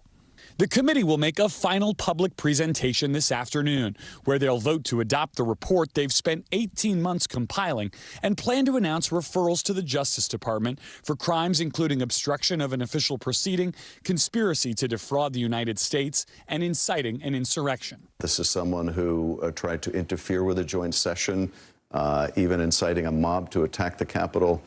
If that's not criminal, then I don't know what is.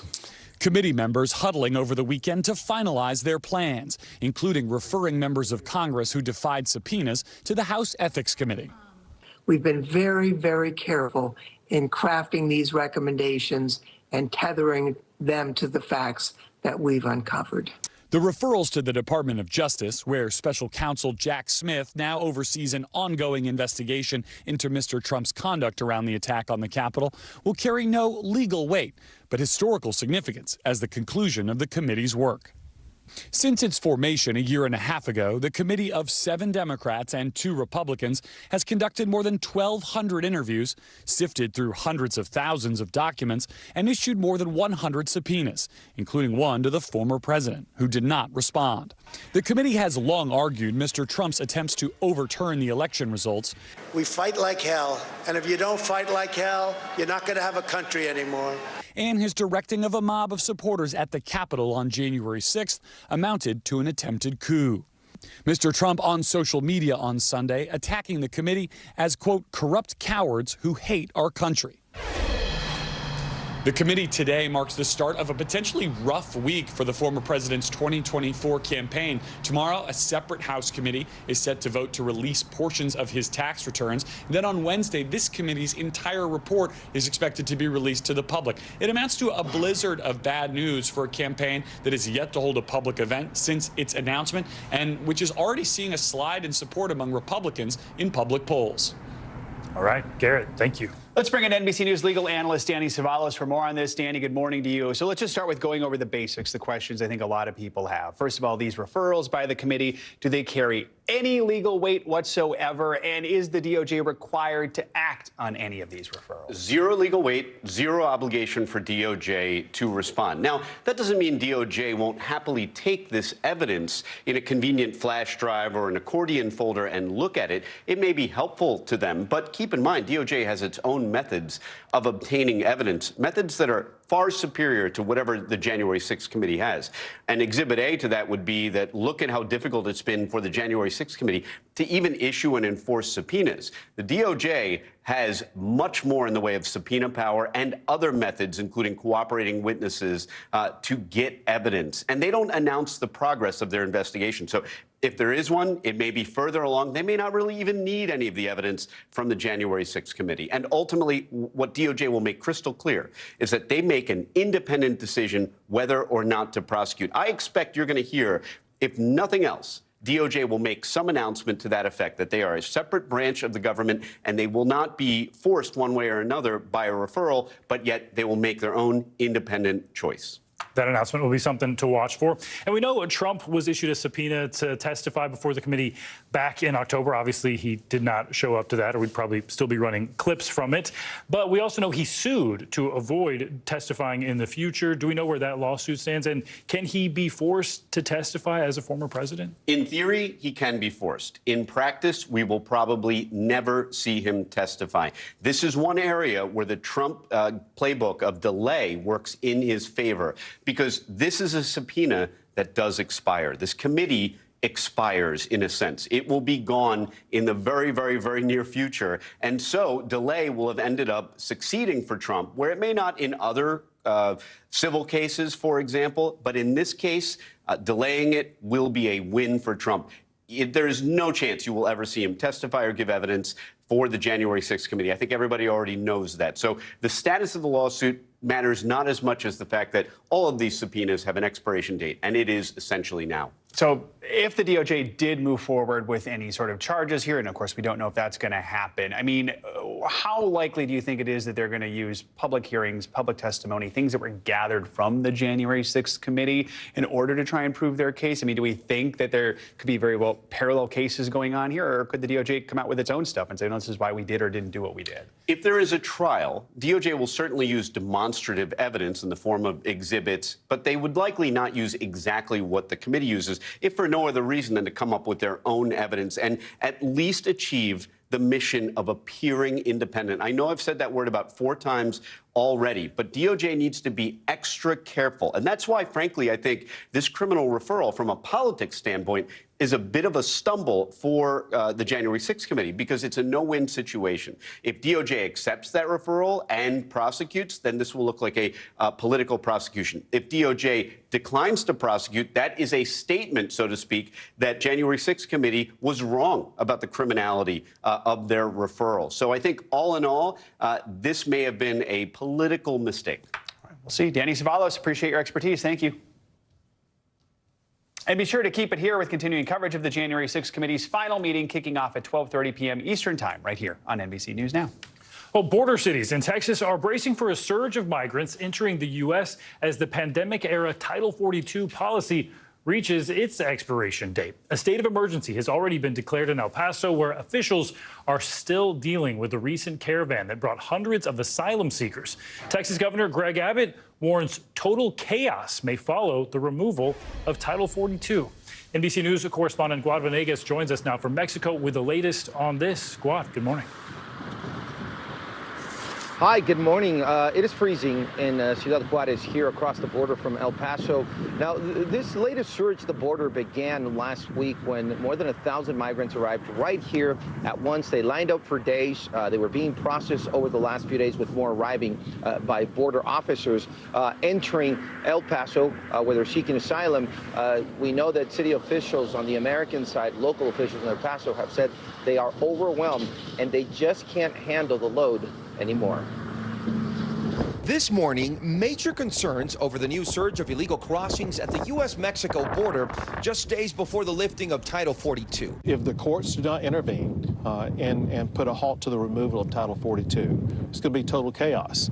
The COVID-era public health policy, known as Title 42, allows the federal government to quickly expel migrants and deny asylum at the ports of entry, now set to expire Wednesday. On Friday, a federal court blocking an effort by GOP officials in 19 states to keep the policy in place. Republicans expected to bring the case to the Supreme Court. In El Paso, Texas, shelters are overwhelmed, leaving migrants sleeping in the streets. We see a lot of families out here.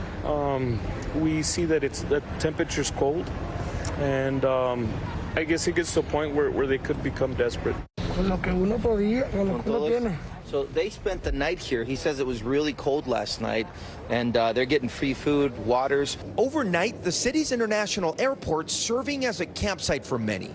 Mayor Oscar Leeser declaring a state of emergency over the weekend. We know that the influx on Wednesday will be incredible. It will be huge. Senator Joe Manchin urging President Biden to extend Title 42 by executive order unless Congress is able to pass emergency legislation. We need an extension until we can get a viable answer for this. Right now, this is unattainable. This is wrong.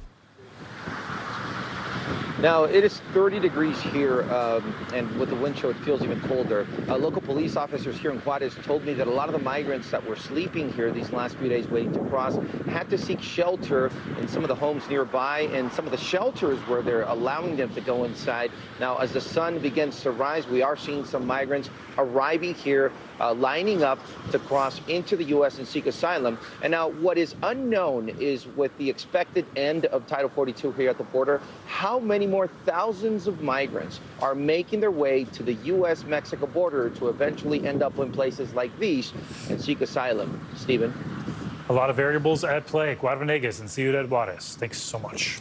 Now to Hawaii, where this morning dozens of people are recovering from injuries after severe turbulence on a flight from Phoenix to Honolulu. Now an investigation is underway into what led up to the terrifying 30-minute disturbance. NBC News correspondent Maggie Vespa is in Chicago with more. Maggie, good morning. Please step forward if we have your board. Hey, Joe, good morning. Yeah, as you said, very scary moments for everyone on board that Hawaiian Airlines flight yesterday. 36 people injured, 11 of them seriously. This as you can see, a holiday travel stretch, a potentially record-setting one gets underway amid the backdrop of potentially more severe winter weather. Everybody was panicked. There was panic. Terrifying moments in the sky Sunday after a Hawaiian Airlines flight headed from Phoenix to Honolulu hit severe turbulence, sending passengers and crew flying out of their seats, causing significant, but so far not life-threatening injuries. People were hitting their heads in the ceilings, and I was grabbing the seat in front of me, the top of it, to hang on, even though I had my seatbelt on. FAA officials say the Airbus A330 was carrying 278 passengers and 10 crew members. Roughly 30 minutes before landing, it hit an unstable and unexpected patch of air. Passengers describing it as the most turbulent flight they'd ever taken. The plane shook, and then it went into a sudden drop. Kind of like how you would go into a drop on a roller coaster. A mass casualty emergency was triggered, sending dozens of firefighters and paramedics to the scene. The hospitalized patients, including a 14-month-old baby, suffered head injuries, cuts, bruises, and nausea. Airline officials say the fasten seatbelt sign was on at the time of the incident, and that flying at an altitude of 36,000 feet, air pockets do happen, but cases like this are rare. No, there was no warning of this particular patch of air at that altitude was in any way dangerous. It caught everybody by surprise. The incident comes as nearly 113 million Americans, or 1/3 of the entire U.S. population, will travel roughly an hour or more this week to celebrate the holidays with loved ones, a post-pandemic record. Over 7 million will fly, but the vast majority of Americans, over 100 million, say they're planning to hit the roads. A travel rush in the midst of heavy winter weather, with more on the way. And for those wondering, we always talk about peak travel days at times like these, especially during the holidays. Well, this year there doesn't really seem to be one. We reached out to several airlines and they all kind of named different days. Delta actually flagged December 22nd, 23rd, and the 27th as their anticipated peak days. United named January 2nd. So suffice it to say, you can expect long lines and packed airports like this throughout this entire holiday stretch. Joe. It has begun. Maggie Vespa, thank you so much. All right, let's get a check of your Morning News Now weather. Meteorologist Angie Lastman joins us now with a forecast that many people are eager to see. Hey, Angie. Hey there, guys. And you heard Maggie say it. There's more winter weather on the way, and that means travel issues as we gear up for Christmas and other holiday travel. So let's talk about the big picture. Your satellite and radar looks pretty good for most of the country. All eyes are on basically a stretch from Houston to Dallas, dealing with some rain in parts of Texas, moving up into portions of Missouri and Kansas. That's where we see some snow showers right now, but otherwise pretty quiet. We're gearing up, though, for a busy kind of forecast when it comes to temperatures changing over the next couple of days. And that's why you see these watches and advisories in effect for wind chill. Also, this brighter pink color that you see, those are warnings that are already in effect because 8 million people are at risk for seeing really cold temperatures, and feels like temperatures potentially could dip down to -60. So let's talk about exactly how that plays out. The current conditions in the high plains right now in the northern Rockies, temperature is about 20 degrees and feeling like 20 degrees in Denver. Bit of a different story in Watertown. It's -2 right now for the actual temperature and feeling 14 degrees below for that wind chill value. And these temperatures are going to continue to fall. Really bitter cold Arctic air is spilling in from Canada, and eventually it's going to move farther south. But for now, we look ahead to tomorrow morning, a wind chill of -28 in Pierre, Minot -38. So you get the picture. It's going to be really brutal. Make sure you're checking on those around you, your neighbors, elderly especially. Bring in the pets, make sure they're not outside.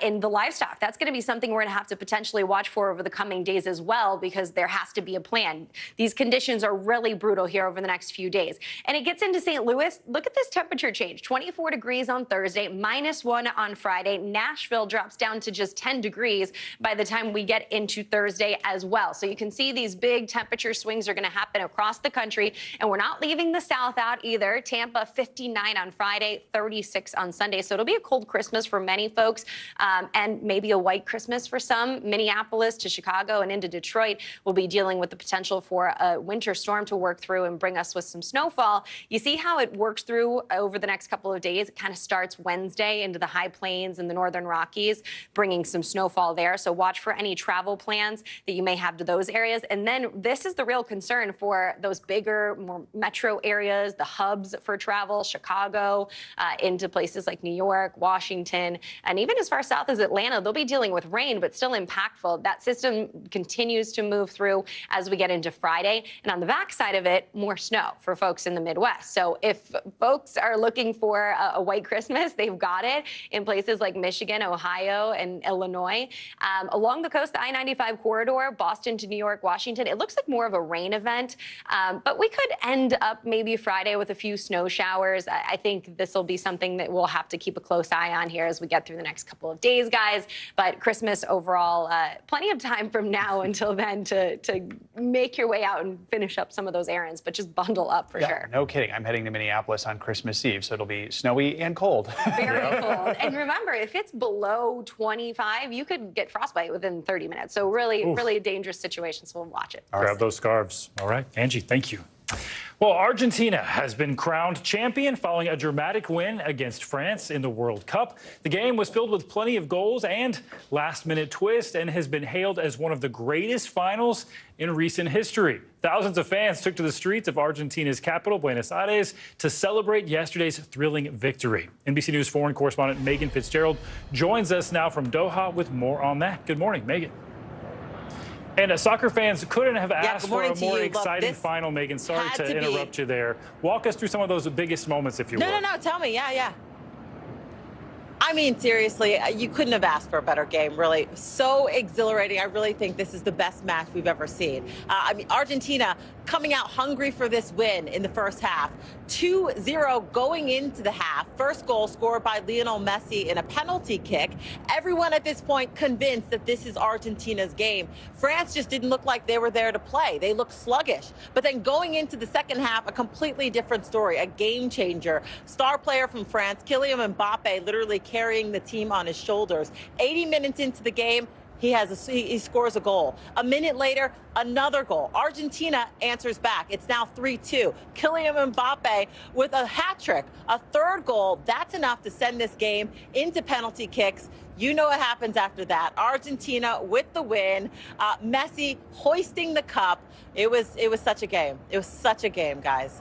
And Megan, this could be Lionel Messi's last ever World Cup. How much does this victory mean to him and to Argentina as a whole? You know, this is huge. We're talking about a guy now, rightfully, the best to ever play the game. He had, up until this point, practically every major title in soccer except for one, the World Cup. He has that now. You have to believe that his team was rallying behind him, wanting to get this just as much for themselves as they did for him. I want you to take a listen to what the fans had to say. How are you feeling about this win?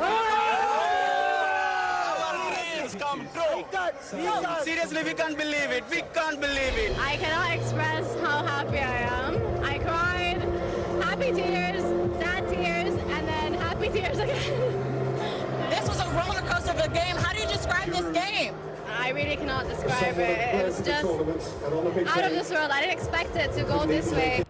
I mean, this city was painted blue and white for Argentina. There was a victory parade leaving the stadium last night ahead of the team's flight back to Argentina. You can only imagine the millions of people and the excitement they're about to walk into when they touch down in Argentina. So many tears, happy and sad. So, Megan, of course, the World Cup now over for another 4 years. What's this tournament going to be remembered for? You know, it's a good question. I mean, you guys and I have been covering this and talking about the controversy after controversy, the upsets after upset. But, you know, overall, this has been a very successful tournament. It really has gone off for the most part without a hitch. But, of course, this is a tournament that was shrouded in this controversy, from the LGBTQ rights, the fact that you can't be openly gay here, to the human rights, questions swirling about how many people died while building the infrastructure for this game, the tournament. I mean, you know, there were 8 stadiums that had to be built, roads and bridges, hotels, airports, metro systems, you name it. But we had an opportunity to sit down with the United States ambassador to the UN and asked her, why is it that the U.S. keeps relationships with countries like Qatar? I want you to listen to a little bit of our conversation. We hope that we can influence those countries to make changes, to accept people who are different, to look at new ways of doing business in their country. You're seeing that impact here in Qatar. We certainly are seeing that impact here in Qatar. More needs to be done. This certainly is not perfect, but I think we've started, and we're seeing progress. The ambassador saying that changes have been made, but certainly time will tell just how meaningful those changes will be here in Qatar after everyone leaves. Back to you. A lot was going on off the field as well. Megan, thank you so much. Coming up on Morning News Now, holiday service. Troops stationed abroad don't get to be home with their families for the holidays, of course. So how do they get by during this time of year? We'll share their stories when we come back.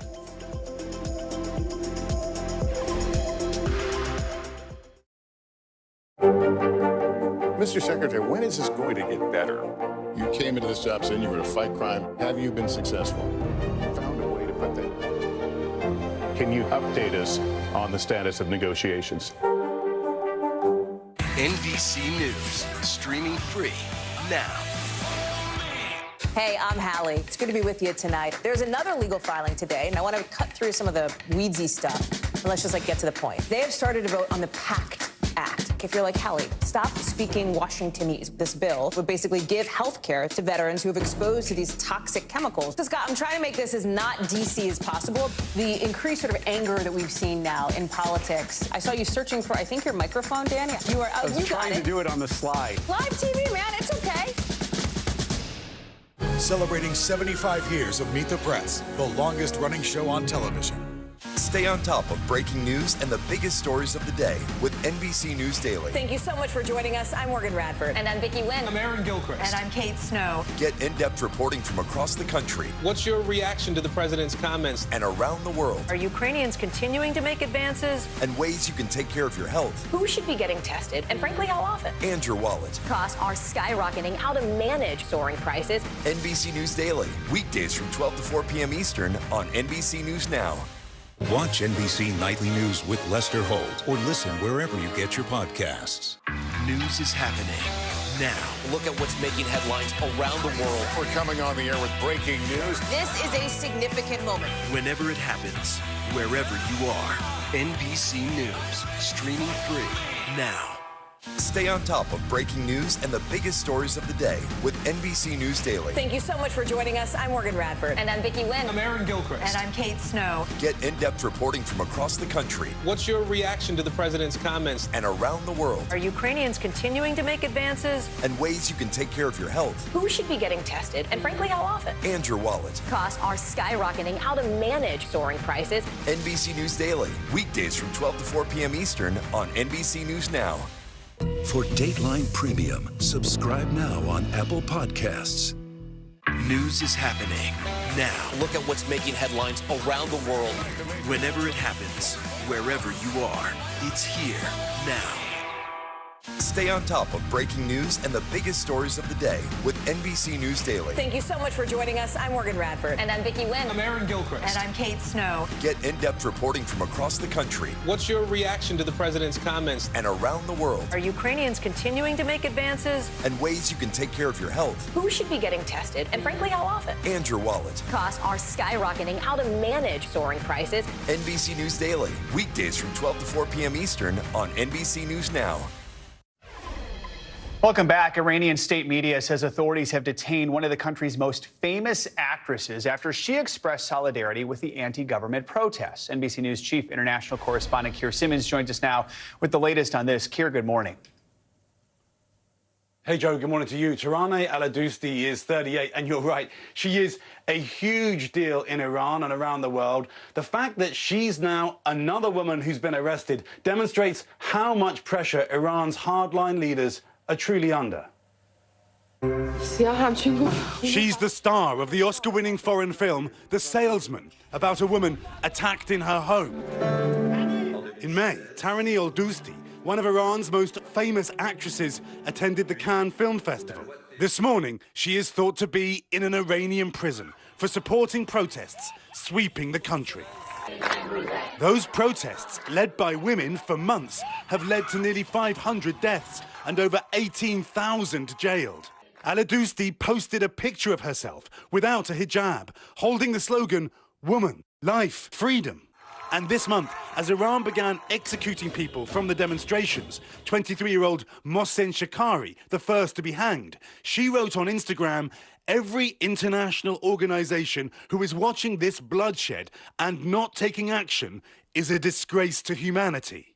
Iranian state media said she was arrested a week later on charges of spreading falsehoods about the protests. The protests erupted in September after the death of 22-year-old Mahsa Amini. She had been arrested over an alleged violation of Iran's strict dress code. Now the protests have turned into a massive uprising against Iran's Islamic leadership, despite a crackdown that has been brutal. And this morning, one of the country's most celebrated actresses detained as Iran's women refuse to give up. And Joe, just listening to you talk about the World Cup a little earlier, let's give you an update on that star Iranian soccer player facing a possible death sentence, Amir Nasser Azadini. There's been another charge now, being a member of an armed group that killed security forces. I got to tell you, Joe, these executions, these hangings are being carried out in public. That is why, or one of the reasons why, people are using the word barbarity and why so many are so inspired by these protesters who are only more determined. Joe? All right, Keir, thank you for that reporting. Appreciate it.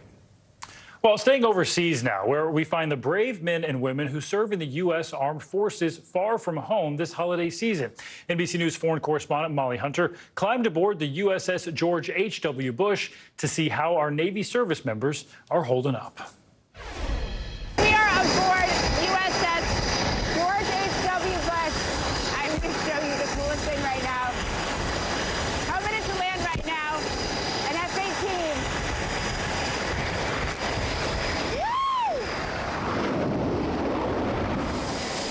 Flight deck on the massive aircraft carrier USS George H.W. Bush, flight ops are underway.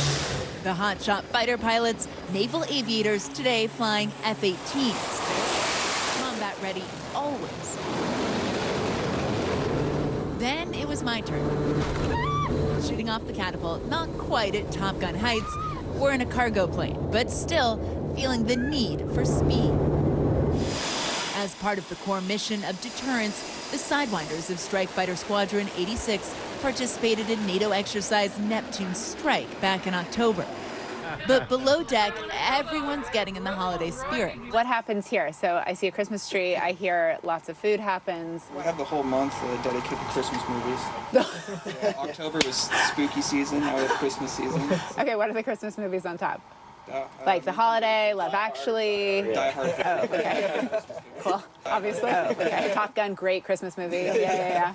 Command Master Chief Stephanie Canteen from the Bronx, mother of 4, has been in the Navy 27 years, spending many holidays on board. It's going to be hard, but while we're here, make the best of this time right here, because we're family as well. Yeah, what happens here on Christmas? I love it here on Christmas because this time they put on a big feast, a big meal. Everybody comes together. In the mess hall, Danielle Conklin and her friends are all on their first deployment. How does your family feel about you being out here? They're all so excited for me because I have a really big family and we didn't come from much, so I'm like out here, you know? Doing it. Yeah, seeing the world.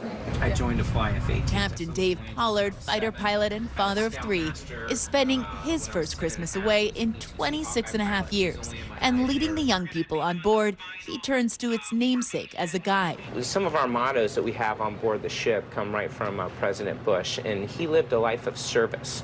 And so we're very focused on that. So we select a few sailors every year. Setting the tone from the very top, Rear Admiral Dennis Velez, Puerto Rican native, father of 3. He has served 31 years. And with a war going on in Europe, he says it feels different out here.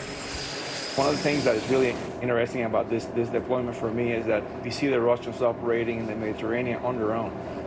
For us, it's just a signal of how unified NATO is. And how strong it is right now. It is the best that I've ever seen. The commitment, the dedication, 7 to 8 months away from family, is steadfast. And Master Chief Canteen says everyone here believes in their mission. From sea to shining sea. Guys, that was absolutely unbelievable. We are still up on the flight deck of USS George H.W. Bush. Still can't hear anything.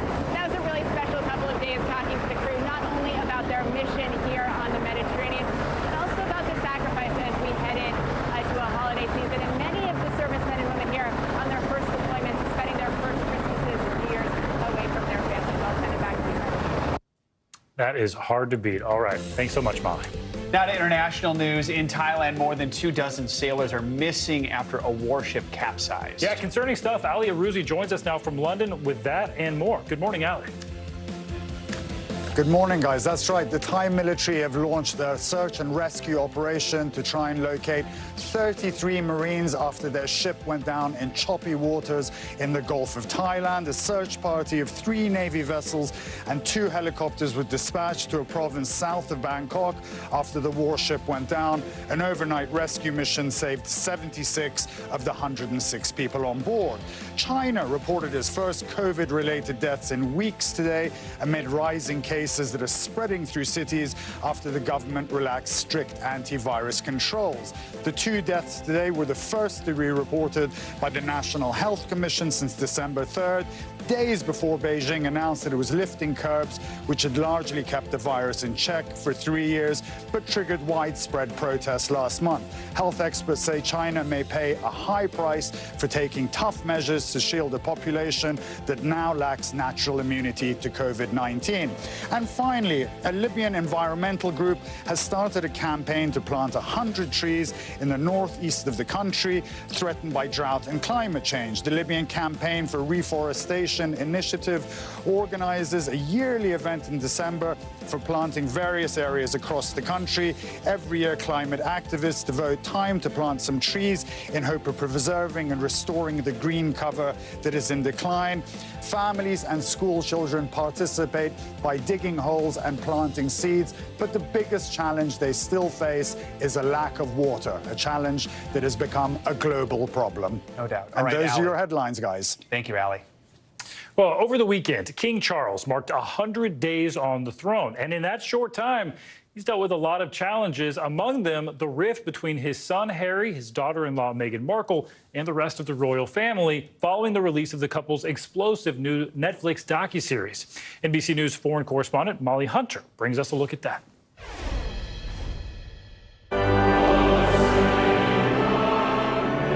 It has been a difficult job from the start, mourning his mother and trying to stitch his family back together. I want also to express my love for Harry and Meghan as they continue to build their lives overseas. Thank you, everyone. Back in September, there was some hope on that front. But Netflix has cast a shadow. It's like living through a soap opera. Accusations this week flying from King Charles's youngest son. It was terrifying to have my brother scream and shout at me and my father say things that just simply weren't true, and my grandmother, quietly sit there and sort of take it all in. And as if that wasn't enough, The Crown Season 5 deals directly with the breakdown of his marriage to Princess Diana. Well, there were 3 of us in this marriage, so it was a bit crowded. And Queen Elizabeth's longtime lady-in-waiting, William's godmother, was forced to apologize for racially insensitive comments to a non-profit leader. But despite it all, the royal family has one message. It's business as usual, a united front. Even though Charles may, over the years in the past, have had some struggles with popularity, I think the public have really warmed to him.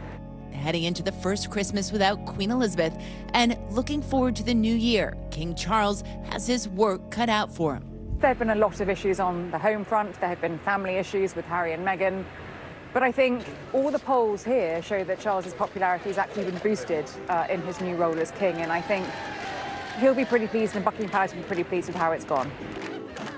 And look at those dance moves. Well, our thanks to Molly Hunter for that report. By the way, King Charles' favorability rating last month actually rose to 54%, but he's expected to lean more on two of the most popular members of the royal family, the Prince and Princess of Wales. Along with his dance moves. That's right. That'll help. Lean on those.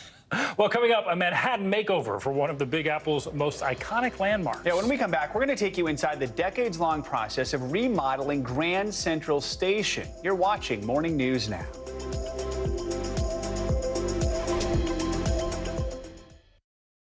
News is happening now. Look at what's making headlines around the world.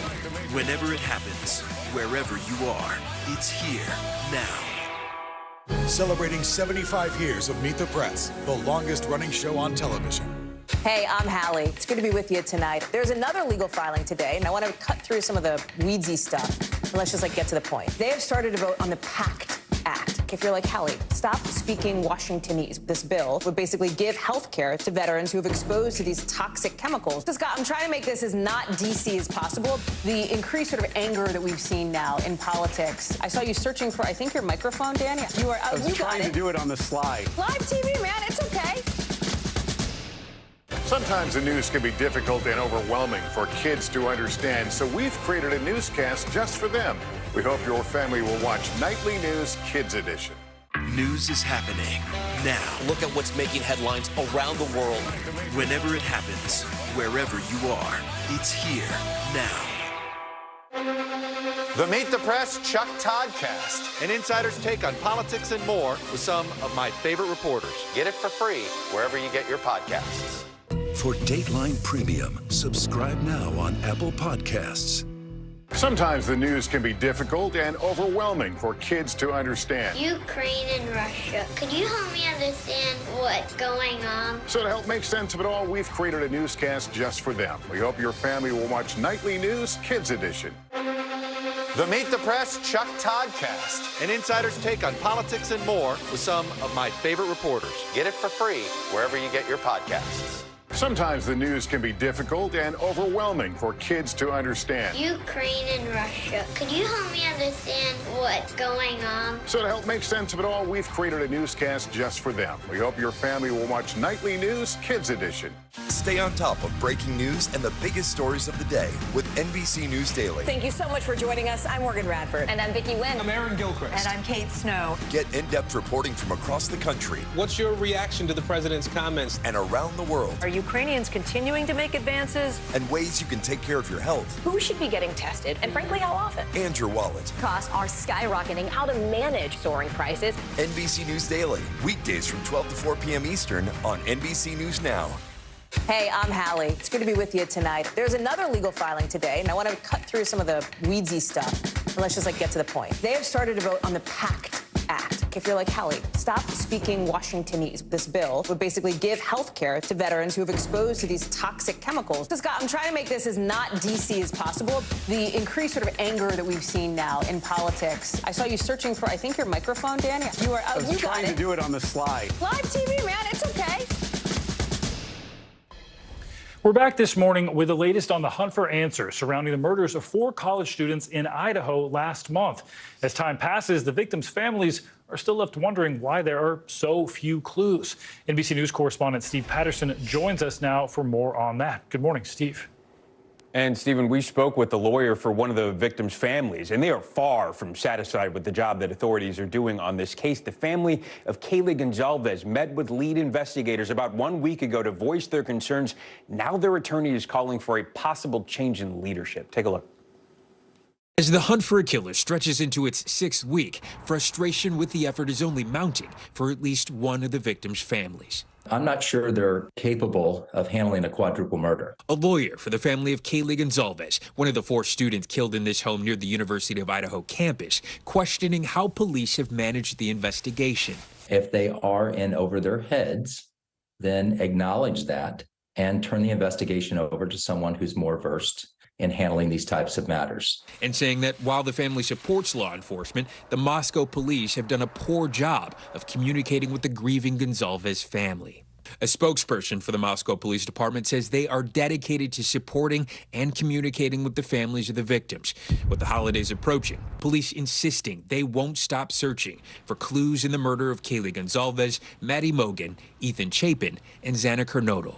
We will continue to keep up this pace. Kaylee Gonzalez's mother, Christy, speaking to Today last week, urging investigators not to give up. Don't let these kids just be an unsolved murder. You can't hardly breathe.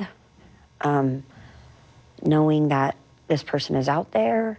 One lead investigators are pursuing, a white Hyundai Elantra like this one that they say was in the immediate area of the home around the time of the murders. Campus is largely emptied for winter break, but some who remain are haunted by the murders. Corinne Mordhorst lived across the street from the victims and remembers the day everything changed. Once that happened, it just kind of became a ghost town.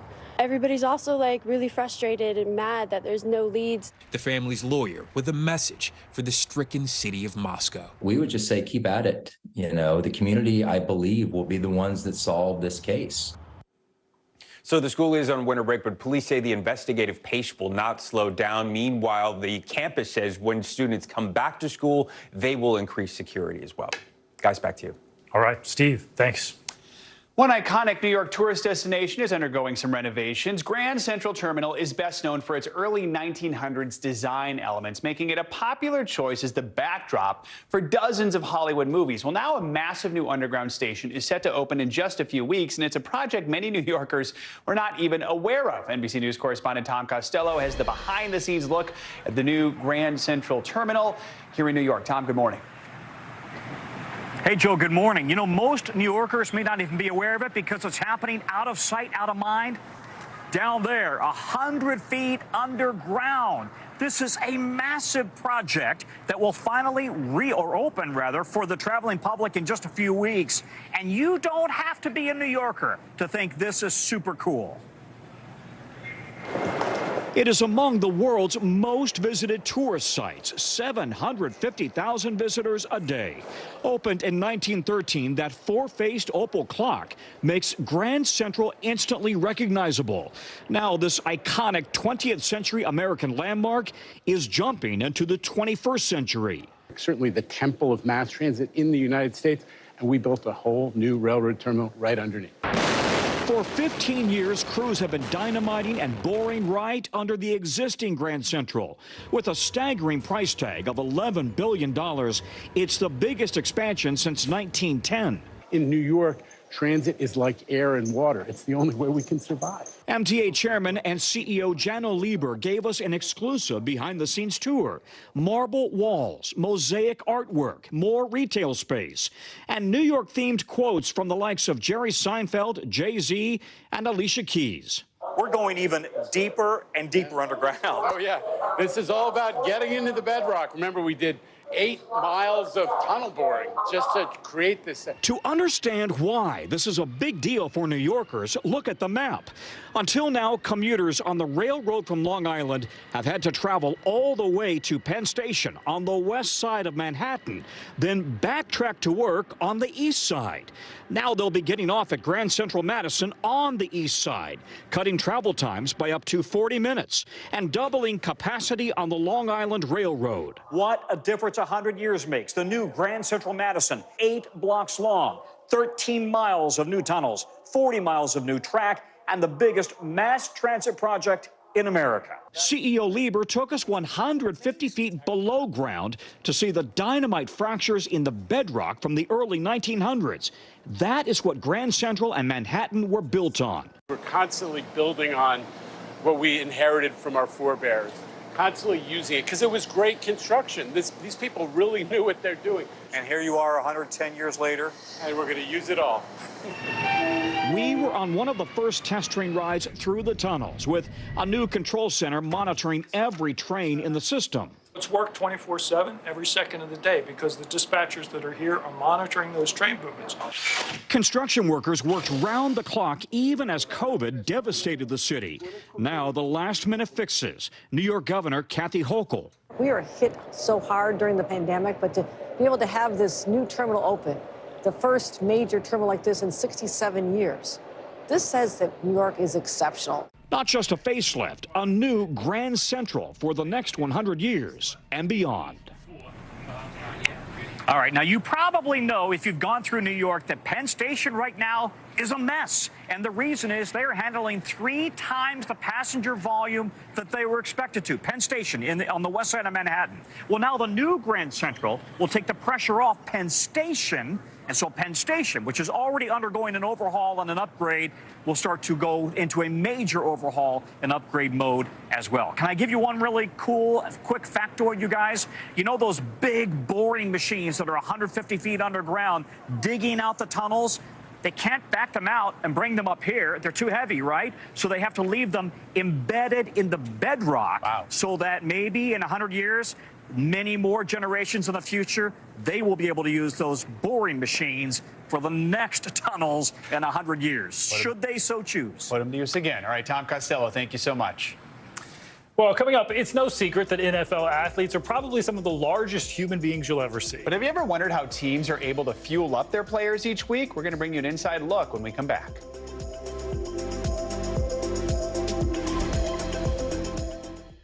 Celebrating 75 years of Meet the Press, the longest-running show on television. Mr. Secretary, when is this going to get better? You came into this job saying you were to fight crime. Have you been successful? Found a way to put that. Can you update us on the status of negotiations?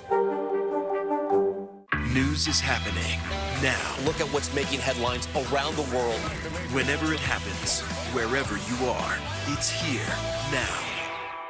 Stay on top of breaking news and the biggest stories of the day with NBC News Daily. Thank you so much for joining us. I'm Morgan Radford. And I'm Vicki Wynn. I'm Aaron Gilchrist. And I'm Kate Snow. Get in-depth reporting from across the country. What's your reaction to the president's comments? And around the world. Are Ukrainians continuing to make advances? And ways you can take care of your health. Who should be getting tested, and frankly, how often? And your wallet. Costs are skyrocketing. How to manage soaring prices. NBC News Daily. Weekdays from 12 to 4 p.m. Eastern on NBC News Now. Celebrating 75 years of Meet the Press, the longest-running show on television.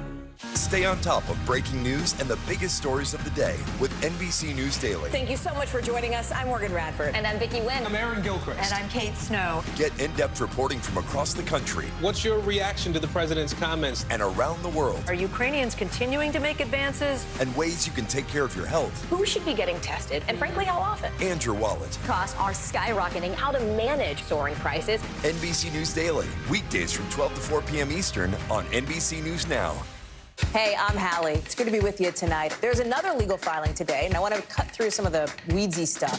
And let's just get to the point. They have started to vote on the PACT Act. If you're like Hallie, stop speaking Washingtonese. This bill would basically give health care to veterans who have exposed to these toxic chemicals. So, Scott, I'm trying to make this as not DC as possible. The increased sort of anger that we've seen now in politics. I saw you searching for, I think, your microphone, Dan. You are. I was trying to do it on the slide. Live TV, man. It's okay. For Dateline Premium, subscribe now on Apple Podcasts. Celebrating 75 years of Meet the Press, the longest-running show on television. Sometimes the news can be difficult and overwhelming for kids to understand. Ukraine and Russia. Could you help me understand what's going on? So to help make sense of it all, we've created a newscast just for them. We hope your family will watch Nightly News Kids Edition. For Dateline Premium, subscribe now on Apple Podcasts. Sometimes the news can be difficult and overwhelming for kids to understand, so we've created a newscast just for them. We hope your family will watch Nightly News Kids Edition. News is happening now. Look at what's making headlines around the world. Whenever it happens, wherever you are, it's here now.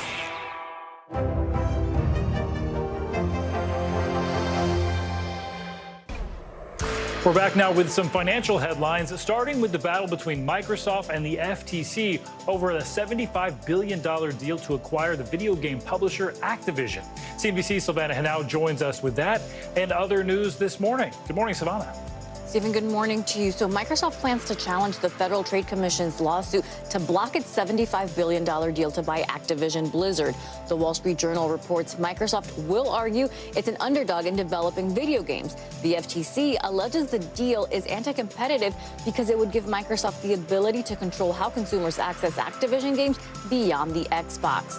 Twitter makes more changes to its policies and then makes changes to those changes. Yesterday, the company announced it would ban accounts that post links or usernames to certain prohibited rival social media platforms, including Facebook, Instagram, Truth Social, and Mastodon. The ban would apply to accounts created solely for the purpose of promoting those sites, although cross-promoted posts would still be allowed. Just hours later, in response to the backlash, Elon Musk tweeted the policy would be adjusted to fall under the no spam rule. And Apple has reportedly dropped out of the bidding for the NFL Sunday ticket. Puck News says Apple backed out because it doesn't see the logic in a deal and not because it can't afford the NFL's rumored $3.5 billion asking price. Talks between Apple and the NFL have dragged on for months. Amazon and YouTube are now seen as the front runners. It's a full-time job keeping up with those Twitter changes, Silvana. It really is. It really is. Thanks for bringing up all those headlines for us. You got it. Well, now to our special series, Inside the Game. What does it take to feed the players of the New York Giants and keep them at peak performance? NBC News correspondent Harry Smith takes a behind-the-scenes look at how the team fuels its dozens of players and staff before a big game. New York Giants football practice is all about finding the advantage, the split second, the right move, the repetition that can make the difference between success and failure. Everything matters in pro football, including what you eat. My rookie year, I remember going out to practice, I had to ask some older guys, hey, what are you eating before practice? Because I don't feel the best right now. Like, I feel slow, I don't have much energy. Julian Love is a team captain and leads the Giants in tackles. Flips it to Tunyon, and Tunyon yanked down by Julian Love. So then that's when they put me on game 2, what a true pro is supposed to eat. The Giants kitchen opens at 5 a.m. every day. It's like the diner of your dreams, except that most everything they prepare has real nutritional value. Very rarely is nutrition going to be the #1 reason why you win, but it can become the reason why you lose.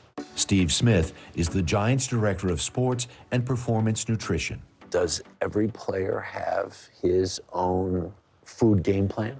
That's the ideal goal, but the good part is that the best friend that I could possibly ever have is our kitchen staff, because they're basically creating the physical representation of what I'm recommending. Men who have played in the NFL describe the physical toll of a typical game as akin to being in a car wreck, maybe more than one. Giants offensive lineman Nick Gates knows all about it. He showed us scars of what many believed would have been a career-ending injury.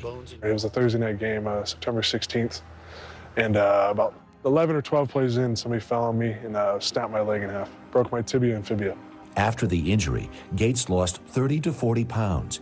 He needed a lot of calories to get him back to his ideal weight of 312. Eating the right things and eating healthy and not just junk food and crappy food to, put the weight back on. I need a good weight, not bad weight. The head coach in the kitchen is Angelo Basilone, the Giants' executive chef. He leads a squad of 9. Talk about a cool job.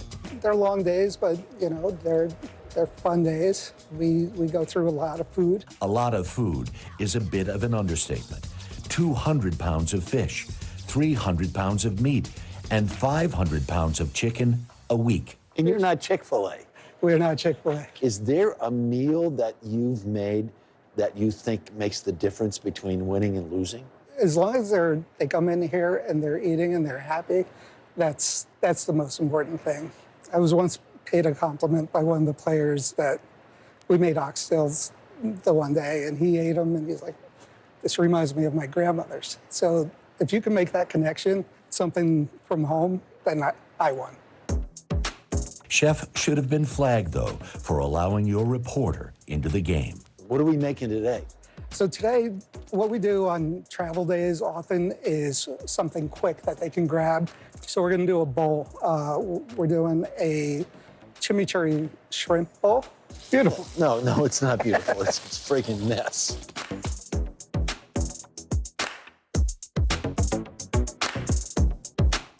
Awesome. Thank you. Absolutely awesome. Take a look at that, will you? So you want to grow up to be an NFL player for the fine dining. It's a great reason. Our thanks to Harry Smith for that report. And if you're wondering what Nick Gates' cheat meal is, it's not burgers, it's not pizza, it's a ton of sushi. All right, we'll be back with more Morning News Now right after this. Sometimes the news can be difficult and overwhelming for kids to understand. Ukraine and Russia. Could you help me understand what's going on? So to help make sense of it all, we've created a newscast just for them. We hope your family will watch Nightly News Kids Edition. The Meet the Press Chuck Toddcast, an insider's take on politics and more with some of my favorite reporters. Get it for free wherever you get your podcasts.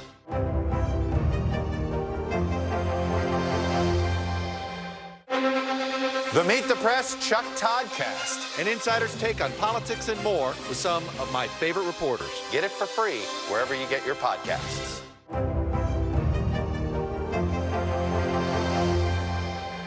Watch NBC Nightly News with Lester Holt or listen wherever you get your podcasts.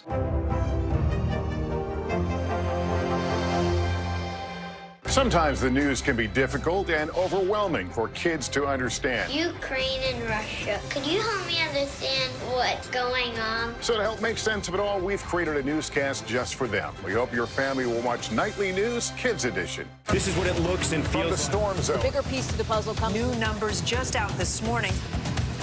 Good evening. We begin tonight with breaking news just coming in. We begin this hour with the latest developments. We're coming on the air with some shakeups big time on Capitol Hill. How much water ultimately will be forced inland? Whenever it happens, wherever you are, NBC News, streaming free now. For Dateline Premium, subscribe now on Apple Podcasts.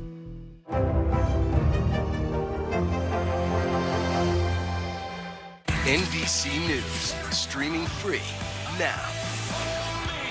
Celebrating 75 years of Meet the Press, the longest running show on television.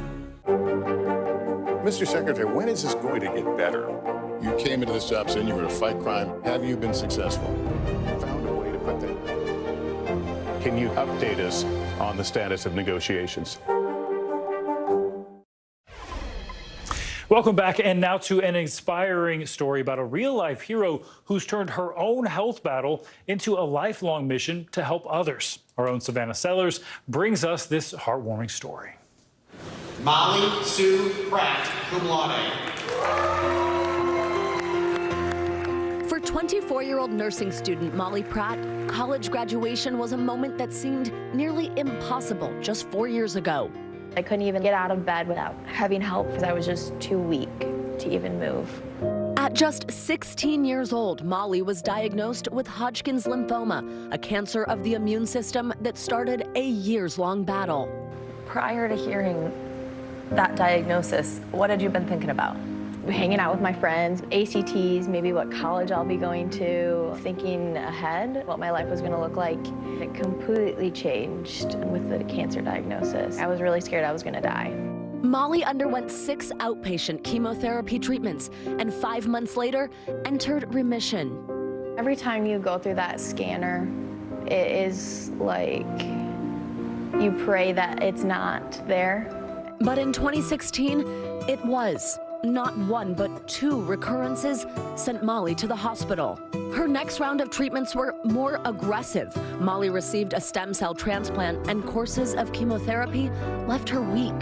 I was in a wheelchair for quite a few months. I had to use a cane, I've used a walker. At Beaumont Royal Oak Hospital outside of Detroit, Molly found a silver lining, comfort in the care of the pediatric and adolescent nursing staff. They would always bring the fun to me, so we would have game nights and stuff, and it just took me out of the headspace that I was in the hospital and more like just spending time with my friends and family. The nurses didn't just become Molly's family, they became her inspiration. At what point did you start thinking about becoming a nurse yourself? I was like, oh, what they do is really great.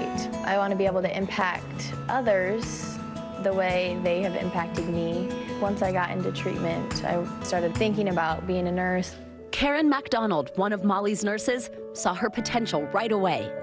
I had an inkling even before Molly, knew she really wanted to be a nurse. When she'd come in for her visits, like when I was listening to her heart or listening to her lungs, she would ask questions. So Molly turned her diagnosis into her calling, joining the nursing program at Saginaw Valley State University with one goal in mind, to become a pediatric nurse, just like the ones that helped save her life. Having cancer, I feel like it was one of the best things that ever happened to me. Because it showed me my true path in being a pediatric nurse. I'm so happy you're a nurse. Now, Molly is cancer-free, and her journey is coming full circle. Next month, she'll begin working in the very same pediatric unit at the hospital where she received treatment, working alongside some of the women who carried her through her darkest days. She saved my life, and she changed it. She made me realize that nursing was my true calling for life. How much does that mean to hear? It touches my heart. It really does. It makes me very, very proud. Her teachers and mentors say the industry needs more nurses like Molly. If we could take Molly's heart and put her in the bodies of other people, it would solve our nursing crisis. I see her really changing the face of nursing wherever she goes. Molly, ready to use her own experience to touch the lives of others. I'm looking forward to just being that light in everyone's dark tunnel. I want to be that little ray of sunshine in their care, be able to share kind of my experiences with them too, be just like the nurses that I had in my care.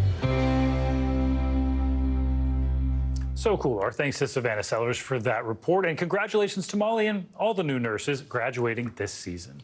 That's going to do it for this hour of Morning News Now, but your news continues right now.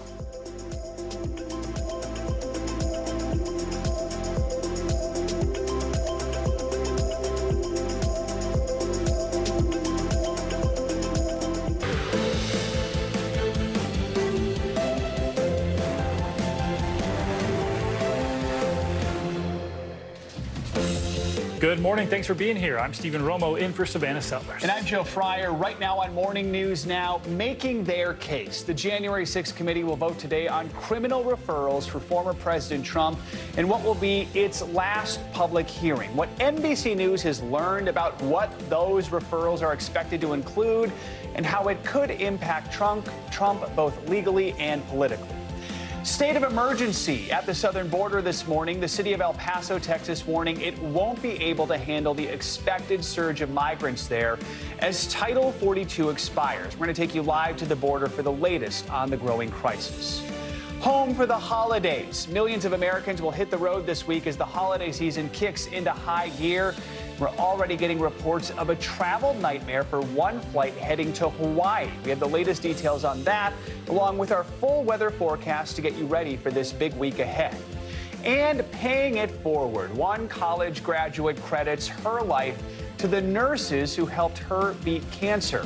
Now she's honoring them by becoming a nurse, too. We'll share her story and how her journey to being cancer-free is coming full circle. And that comes from Savannah Sellers. Excited to bring you that story coming up a little bit later this hour. We're going to begin this morning, of course, with the January 6th committee's final hearing. It is today, capping off an 18-month investigation. Yeah, and NBC News has learned that the committee plans to recommend the criminal prosecution of former President Trump on at least 3 counts related to the attack on the Capitol. NBC News senior congressional correspondent Garrett Hake now with the latest.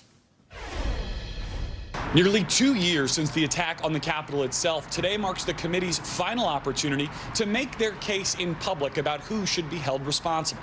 The committee intends to tell the American people and the Department of Justice that they believe it is Donald Trump who should be held accountable and criminally charged, the first ever such referral for a former president. The January 6th committee will vote today to recommend federal criminal charges against former President Donald Trump for his role in inciting the attack on the Capitol. The committee will make a final public presentation this afternoon, where they'll vote to adopt the report they've spent 18 months compiling and plan to announce referrals to the Justice Department for crimes including obstruction of an official proceeding, conspiracy to defraud the United States, and inciting an insurrection. This is someone who tried to interfere with a joint session, even inciting a mob to attack the Capitol. If that's not criminal, then I don't know what is. Committee members huddling over the weekend to finalize their plans, including referring members of Congress who defied subpoenas to the House Ethics Committee. We've been very, very careful in crafting these recommendations and tethering them to the facts that we've uncovered. The referrals to the Department of Justice, where Special Counsel Jack Smith now oversees an ongoing investigation into Mr. Trump's conduct around the attack on the Capitol, will carry no legal weight, but historical significance as the conclusion of the committee's work. Since its formation a year and a half ago, the committee of 7 Democrats and 2 Republicans has conducted more than 1,200 interviews, sifted through hundreds of thousands of documents, and issued more than 100 subpoenas, including one to the former president, who did not respond. The committee has long argued Mr. Trump's attempts to overturn the election results. We fight like hell, and if you don't fight like hell, you're not going to have a country anymore. And his directing of a mob of supporters at the Capitol on January 6th amounted to an attempted coup. Mr. Trump on social media on Sunday attacking the committee as, quote, corrupt cowards who hate our country. The committee today marks the start of a potentially rough week for the former president's 2024 campaign. Tomorrow, a separate House committee is set to vote to release portions of his tax returns. Then on Wednesday, this committee's entire report is expected to be released to the public. It amounts to a blizzard of bad news for a campaign that is yet to hold a public event since its announcement, and which is already seeing a slide in support among Republicans in public polls. All right, Garrett, thank you. Let's bring in NBC News legal analyst Danny Savalos for more on this. Danny, good morning to you. So let's just start with going over the basics, the questions I think a lot of people have. First of all, these referrals by the committee, do they carry any legal weight whatsoever? And is the DOJ required to act on any of these referrals? Zero legal weight, zero obligation for DOJ to respond. Now, that doesn't mean DOJ won't happily take this evidence in a convenient flash drive or an accordion folder and look at it. It may be helpful to them, but keep in mind, DOJ has its own methods of obtaining evidence, methods that are far superior to whatever the January 6th committee has. And Exhibit A to that would be that look at how difficult it's been for the January 6th committee to even issue and enforce subpoenas. The DOJ has much more in the way of subpoena power and other methods, including cooperating witnesses, to get evidence. And they don't announce the progress of their investigation. So if there is one, it may be further along. They may not really even need any of the evidence from the January 6th committee. And ultimately, what DOJ will make crystal clear is that they make an independent decision whether or not to prosecute. I expect you're going to hear, if nothing else, DOJ will make some announcement to that effect, that they are a separate branch of the government and they will not be forced one way or another by a referral, but yet they will make their own independent choice. That announcement will be something to watch for. And we know Trump was issued a subpoena to testify before the committee back in October. Obviously, he did not show up to that, or we'd probably still be running clips from it. But we also know he sued to avoid testifying in the future. Do we know where that lawsuit stands? And can he be forced to testify as a former president? In theory, he can be forced. In practice, we will probably never see him testify. This is one area where the Trump playbook of delay works in his favor, because this is a subpoena that does expire. This committee expires, in a sense. It will be gone in the very, very, very near future. And so delay will have ended up succeeding for Trump, where it may not in other civil cases, for example. But in this case, delaying it will be a win for Trump. There is no chance you will ever see him testify or give evidence for the January 6th committee. I think everybody already knows that. So the status of the lawsuit matters not as much as the fact that all of these subpoenas have an expiration date, and it is essentially now. So if the DOJ did move forward with any sort of charges here, and of course we don't know if that's going to happen, I mean, how likely do you think it is that they're going to use public hearings, public testimony, things that were gathered from the January 6th committee in order to try and prove their case? I mean, do we think that there could be very well parallel cases going on here, or could the DOJ come out with its own stuff and say, no, this is why we did or didn't do what we did? If there is a trial, DOJ will certainly use demonstrative evidence in the form of exhibits, but they would likely not use exactly what the committee uses, if for no other reason than to come up with their own evidence and at least achieve the mission of appearing independent. I know I've said that word about 4 times already, but DOJ needs to be extra careful. And that's why, frankly, I think this criminal referral from a politics standpoint is a bit of a stumble for the January 6th committee, because it's a no-win situation. If DOJ accepts that referral and prosecutes, then this will look like a political prosecution. If DOJ declines to prosecute, that is a statement, so to speak, that January 6th committee was wrong about the criminality of their referral. So I think all in all, this may have been a political mistake. All right, we'll see. Danny Savalos, appreciate your expertise. Thank you. And be sure to keep it here with continuing coverage of the January 6th committee's final meeting kicking off at 12:30 p.m. Eastern time right here on NBC News Now. Well, border cities in Texas are bracing for a surge of migrants entering the U.S. as the pandemic-era Title 42 policy reaches its expiration date. A state of emergency has already been declared in El Paso, where officials are still dealing with the recent caravan that brought hundreds of asylum seekers. Texas Governor Greg Abbott warns total chaos may follow the removal of Title 42. NBC News correspondent Guad Venegas joins us now from Mexico with the latest on this. Guad, good morning. Hi, good morning. It is freezing in Ciudad Juarez here across the border from El Paso.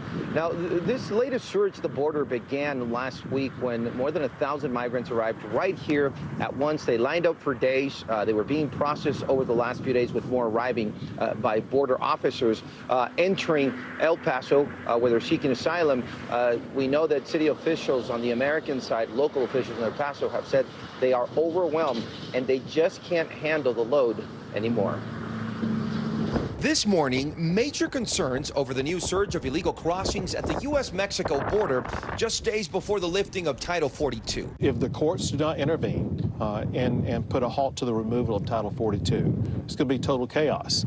The COVID-era public health policy, known as Title 42, allows the federal government to quickly expel migrants and deny asylum at the ports of entry, now set to expire Wednesday. On Friday, a federal court blocking an effort by GOP officials in 19 states to keep the policy in place. Republicans expected to bring the case to the Supreme Court.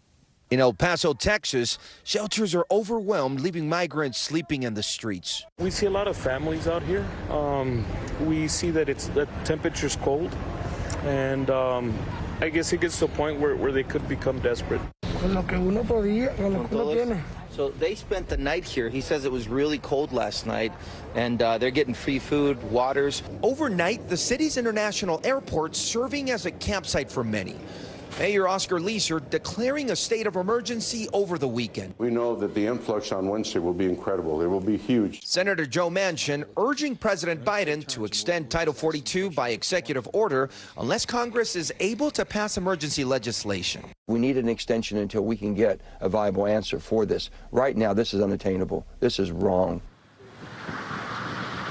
Now, it is 30 degrees here, and with the wind chill, it feels even colder. Local police officers here in Juarez told me that a lot of the migrants that were sleeping here these last few days waiting to cross had to seek shelter in some of the homes nearby and some of the shelters where they're allowing them to go inside. Now, as the sun begins to rise, we are seeing some migrants arriving here, lining up to cross into the U.S. and seek asylum. And now what is unknown is, with the expected end of Title 42 here at the border, how many more thousands of migrants are making their way to the U.S.-Mexico border to eventually end up in places like these and seek asylum. Stephen?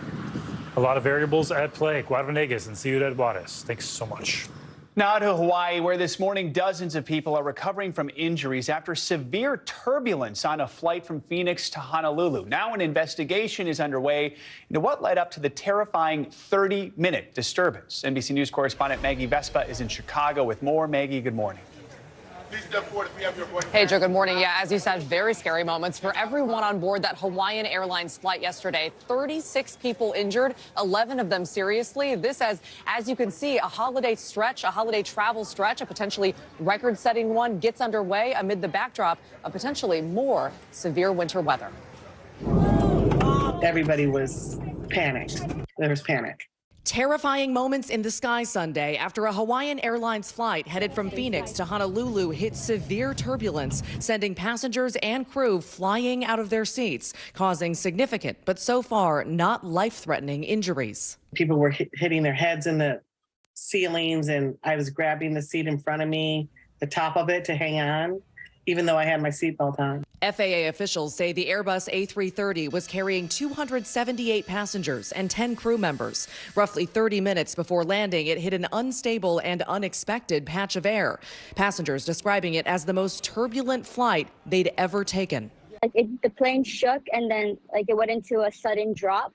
Kind of like how you would go into a drop on a roller coaster. A mass casualty emergency was triggered, sending dozens of firefighters and paramedics to the scene. The hospitalized patients, including a 14-month-old baby, suffered head injuries, cuts, bruises, and nausea.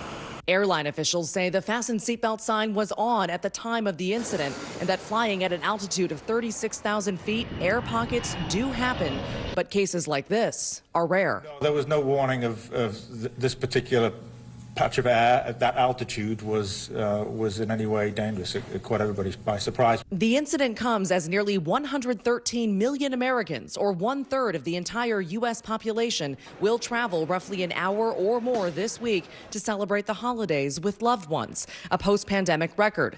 Over 7 million will fly, but the vast majority of Americans, over 100 million, say they're planning to hit the roads. A travel rush in the midst of heavy winter weather, with more on the way. And for those wondering, we always talk about peak travel days at times like these, especially during the holidays. Well, this year there doesn't really seem to be one. We reached out to several airlines and they all kind of named different days. Delta actually flagged December 22nd, 23rd, and the 27th as their anticipated peak days. United named January 2nd. So suffice it to say, you can expect long lines and packed airports like this throughout this entire holiday stretch. Joe. It has begun. Maggie Vespa, thank you so much. All right, let's get a check of your Morning News Now weather. Meteorologist Angie Lastman joined us now with a forecast that many people are eager to see. Hey, Angie. Hey there, guys. And you heard Maggie say it. There's more winter weather on the way, and that means travel issues as we gear up for Christmas and other holiday travel. So let's talk about the big picture. Your satellite and radar looks pretty good for most of the country.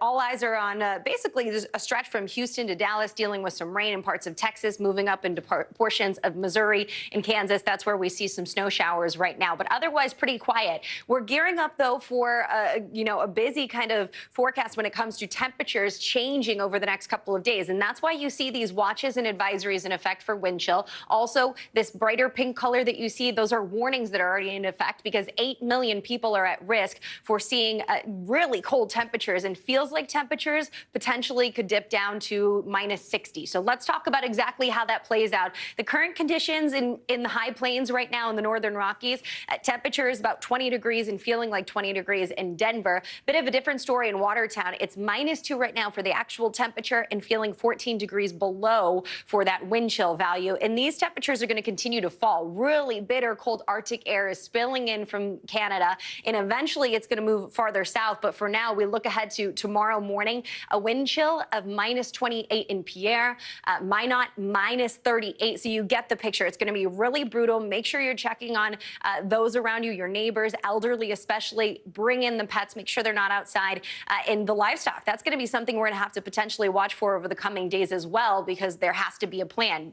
These conditions are really brutal here over the next few days. And it gets into St. Louis. Look at this temperature change. 24 degrees on Thursday, -1 on Friday. Nashville drops down to just 10 degrees by the time we get into Thursday as well. So you can see these big temperature swings are going to happen across the country. And we're not leaving the South out either. Tampa, 59 on Friday. Friday, 36 on Sunday. So it'll be a cold Christmas for many folks, and maybe a white Christmas for some. Minneapolis to Chicago and into Detroit will be dealing with the potential for a winter storm to work through and bring us with some snowfall. You see how it works through over the next couple of days. It kind of starts Wednesday into the high plains and the northern Rockies, bringing some snowfall there. So watch for any travel plans that you may have to those areas. And then this is the real concern for those bigger, more metro areas, the hubs for travel, Chicago, into places like New York, Washington, and even as far south as Atlanta. They'll be dealing with rain, but still impactful. That system continues to move through as we get into Friday. And on the backside of it, more snow for folks in the Midwest. So if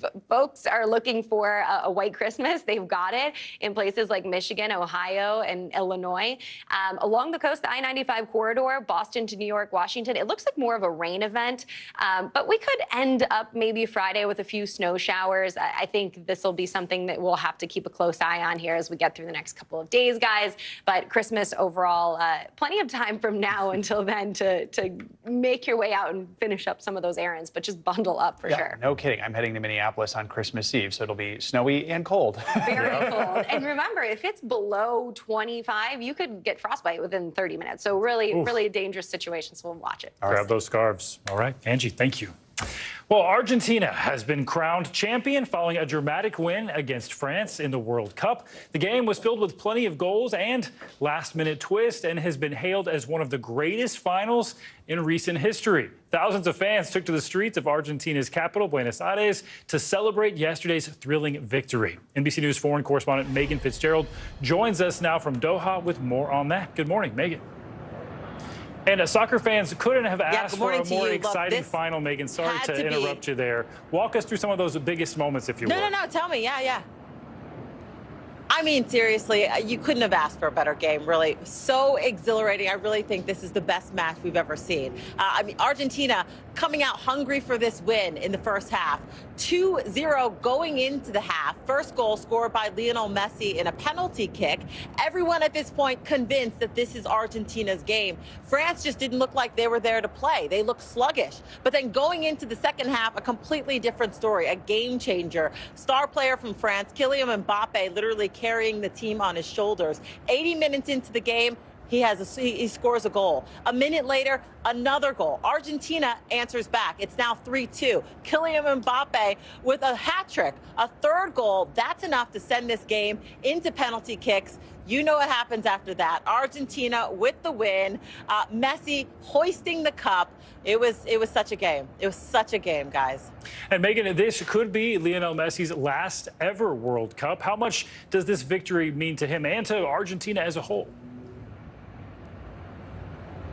You know, this is huge. We're talking about a guy now, rightfully, the best to ever play the game. He had, up until this point, practically every major title in soccer except for one, the World Cup. He has that now. You have to believe that his team was rallying behind him, wanting to get this just as much for themselves as they did for him.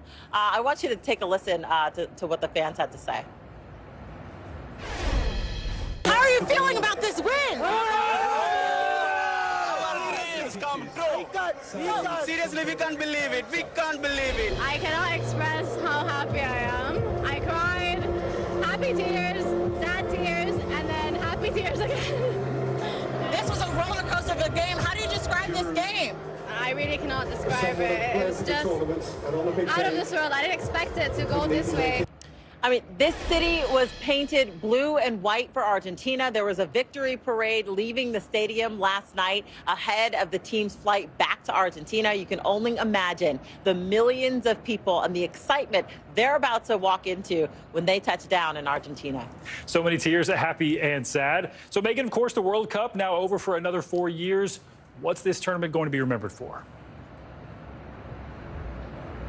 You know, it's a good question. I mean, you guys and I have been covering this and talking about the controversy after controversy, the upsets after upset. But, you know, overall, this has been a very successful tournament. It really has gone off for the most part without a hitch. But, of course, this is a tournament that was shrouded in this controversy, from the LGBTQ rights, the fact that you can't be openly gay here, to the human rights, questions swirling about how many people died while building the infrastructure for this game, the tournament. I mean, you know, there were 8 stadiums that had to be built, roads and bridges, hotels, airports, metro systems, you name it. But we had an opportunity to sit down with the United States ambassador to the UN and asked her, why is it that the U.S. keeps relationships with countries like Qatar? I want you to listen to a little bit of our conversation. We hope that we can influence those countries to make changes, to accept people who are different, to look at new ways of doing business in their country. You're seeing that impact here in Qatar. We certainly are seeing that impact here in Qatar. More needs to be done. This certainly is not perfect, but I think we've started, and we're seeing progress. The ambassador saying that changes have been made, but certainly time will tell just how meaningful those changes will be here in Qatar after everyone leaves. Back to you. A lot was going on off the field as well. Megan, thank you so much. Coming up on Morning News Now, holiday service. Troops stationed abroad don't get to be home with their families for the holidays, of course. So how do they get by during this time of year? We'll share their stories when we come back.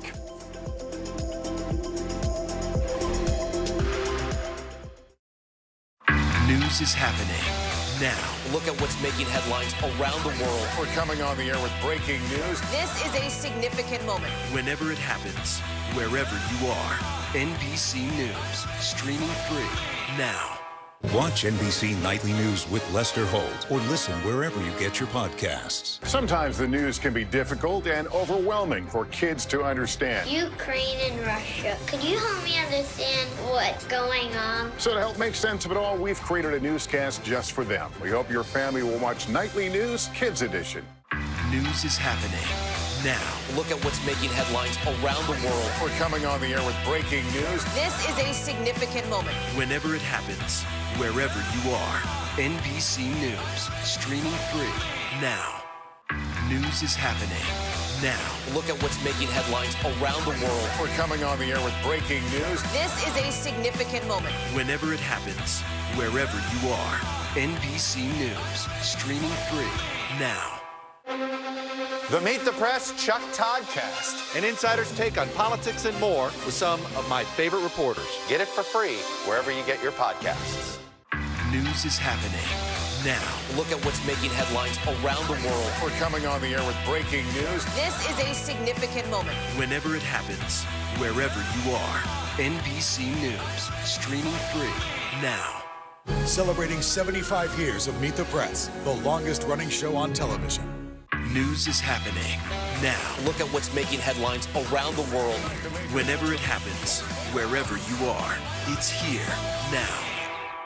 NBC News, streaming free now.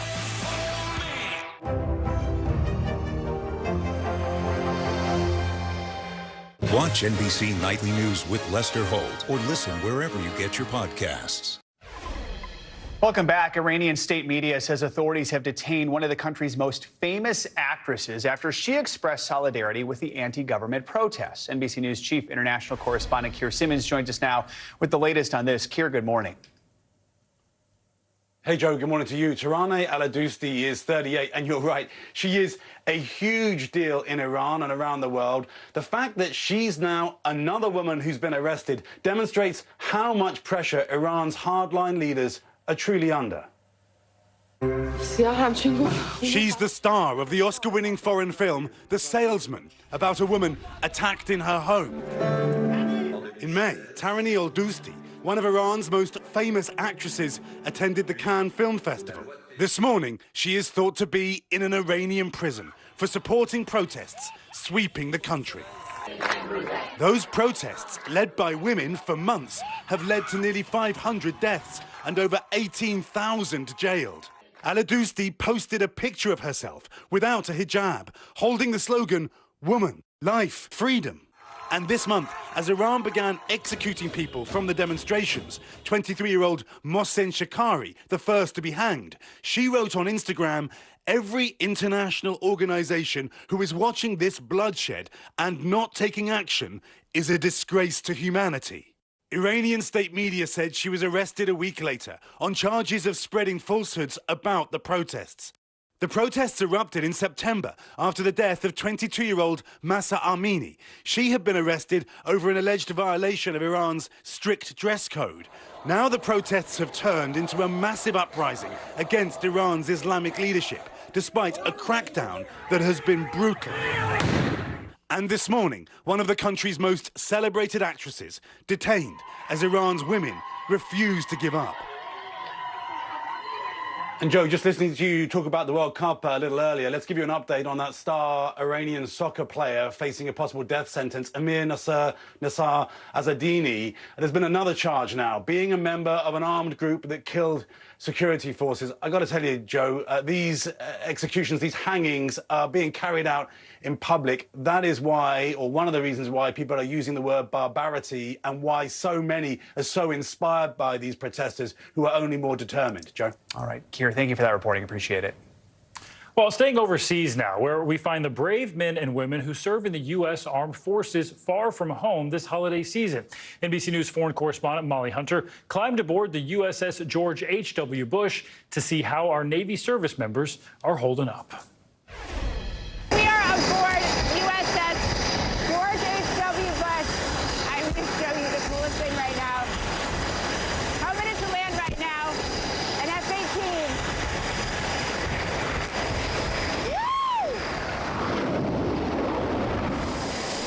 Flight deck on the massive aircraft carrier USS George H.W. Bush, flight ops are underway. The hotshot fighter pilots, naval aviators today flying F-18s. Combat ready always. Then it was my turn. Shooting off the catapult, not quite at Top Gun heights. We're in a cargo plane, but still feeling the need for speed. As part of the core mission of deterrence, the Sidewinders of Strike Fighter Squadron 86 participated in NATO exercise Neptune Strike back in October. But below deck, everyone's getting in the holiday spirit. What happens here? So I see a Christmas tree. I hear lots of food happens. We have the whole month dedicated to Christmas movies. October was spooky season. Now we have Christmas season. Okay, what are the Christmas movies on top? Like The Holiday, Love Actually. Die Hard. Oh, okay. Cool. Obviously. Oh, okay. Top Gun, great Christmas movie. Yeah. Command Master Chief Stephanie Canteen from the Bronx, mother of 4, has been in the Navy 27 years, spending many holidays on board. It's going to be hard, but while we're here, make the best of this time right here, because we're family as well. Yeah. What happens here on Christmas? I love it here on Christmas because this time they put on a big feast, a big meal. Everybody comes together. In the mess hall, Danielle Conklin and her friends are all on their first deployment. How does your family feel about you being out here? They're all so excited for me because I have a really big family and we didn't come from much, so I'm like out here, you know? Doing it. Yeah, seeing the world. I joined a fly F-18. Captain Dave Pollard, fighter pilot and father of 3, is spending his first Christmas away in 26.5 years. And leading the young people on board, he turns to its namesake as a guide. Some of our mottos that we have on board the ship come right from President Bush, and he lived a life of service. And so we're very focused on that. So we select a few sailors every year. Setting the tone from the very top, Rear Admiral Dennis Velez, Puerto Rican native, father of 3. He has served 31 years. And with a war going on in Europe, he says, it feels different out here. One of the things that is really interesting about this deployment for me is that you see the Russians operating in the Mediterranean on their own. For us, it's just a signal of how unified NATO is. And how strong it is right now. It is the best that I've ever seen. The commitment, the dedication, 7 to 8 months away from family, is steadfast. And Master Chief Canteen says everyone here believes in their mission. From sea to shining sea. Guys, That was absolutely unbelievable. We are still up on the flight deck of USS George H.W. Bush. Still can't hear anything. That was a really special couple of days talking to the crew, not only about their mission here on the Mediterranean, but also about the sacrifice as we head in to a holiday season. And many of the servicemen and women here on their first deployments, spending their first Christmases and New Year's away from their families. I'll send it back to you. That is hard to beat. All right. Thanks so much, Molly. Now to international news. In Thailand, more than 24 sailors are missing after a warship capsized. Yeah, concerning stuff. Ali Arouzi joins us now from London with that and more. Good morning, Ali. Good morning, guys. That's right. The Thai military have launched their search and rescue operation to try and locate 33 Marines after their ship went down in choppy waters in the Gulf of Thailand. A search party of 3 Navy vessels and 2 helicopters were dispatched to a province south of Bangkok after the warship went down. An overnight rescue mission saved 76 of the 106 people on board. China reported its first COVID-related deaths in weeks today amid rising cases that are spreading through cities after the government relaxed strict antivirus controls. The 2 deaths today were the first to be reported by the National Health Commission since December 3rd, days before Beijing announced that it was lifting curbs, which had largely kept the virus in check for 3 years, but triggered widespread protests last month. Health experts say China may pay a high price for taking tough measures to shield a population that now lacks natural immunity to COVID-19. And finally, a Libyan environmental group has started a campaign to plant 100 trees in the northeast of the country threatened by drought and climate change. The Libyan Campaign for Reforestation Initiative organizes a yearly event in December for planting various areas across the country. Every year, climate activists devote time to plant some trees in hope of preserving and restoring the green cover that is in decline. Families and school children participate by digging holes and planting seeds, but the biggest challenge they still face is a lack of water, a challenge that has become a global problem. No doubt. And those are your headlines, guys. Thank you, Ali. Well, over the weekend, King Charles marked 100 days on the throne. And in that short time, he's dealt with a lot of challenges, among them the rift between his son Harry, his daughter-in-law Meghan Markle, and the rest of the royal family following the release of the couple's explosive new Netflix docuseries. NBC News foreign correspondent Molly Hunter brings us a look at that.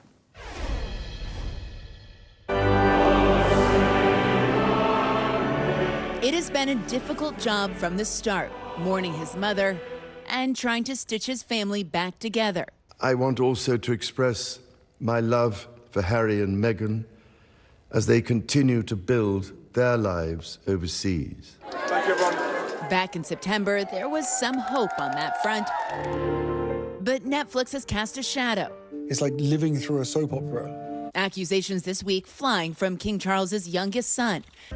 It was terrifying to have my brother scream and shout at me and my father say things that just simply weren't true, and my grandmother, quietly sit there and sort of take it all in. And as if that wasn't enough, The Crown Season 5 deals directly with the breakdown of his marriage to Princess Diana. Well, there were 3 of us in this marriage, so it's a bit crowded. And Queen Elizabeth's longtime lady-in-waiting, William's godmother, was forced to apologize for racially insensitive comments to a non-profit leader. But despite it all, the royal family has one message. It's business as usual, a united front. Even though Charles may, over the years in the past, have had some struggles with popularity, I think the public have really warmed to him. Heading into the first Christmas without Queen Elizabeth and looking forward to the new year, King Charles has his work cut out for him. There have been a lot of issues on the home front. There have been family issues with Harry and Meghan. But I think all the polls here show that Charles's popularity has actually been boosted in his new role as king. And I think he'll be pretty pleased and Buckingham Palace will be pretty pleased with how it's gone.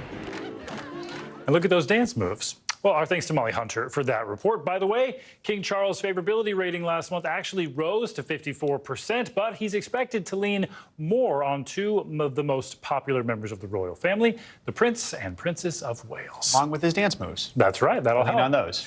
Well, coming up, a Manhattan makeover for one of the Big Apple's most iconic landmarks. Yeah, when we come back, we're going to take you inside the decades-long process of remodeling Grand Central Station. You're watching Morning News Now.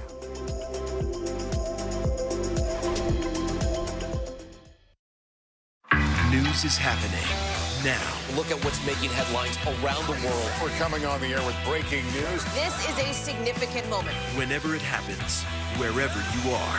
NBC News, streaming free now.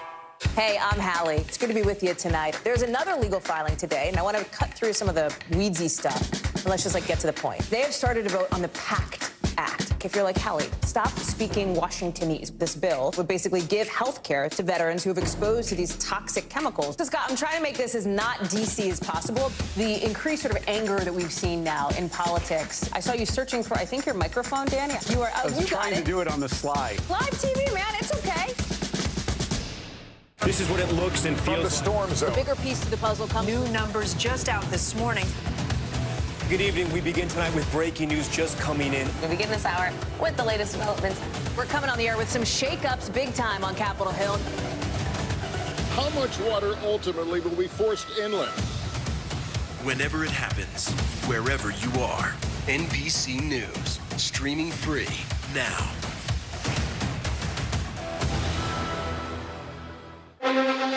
The Meet the Press Chuck Toddcast, an insider's take on politics and more with some of my favorite reporters. Get it for free wherever you get your podcasts. Stay on top of breaking news and the biggest stories of the day with NBC News Daily. Thank you so much for joining us. I'm Morgan Radford. And I'm Vicki Wynn. I'm Aaron Gilchrist. And I'm Kate Snow. Get in-depth reporting from across the country. What's your reaction to the president's comments? And around the world. Are Ukrainians continuing to make advances? And ways you can take care of your health. Who should be getting tested? And frankly, how often? And your wallet. Costs are skyrocketing. How to manage soaring prices. NBC News Daily. Weekdays from 12 to 4 p.m. Eastern on NBC News Now.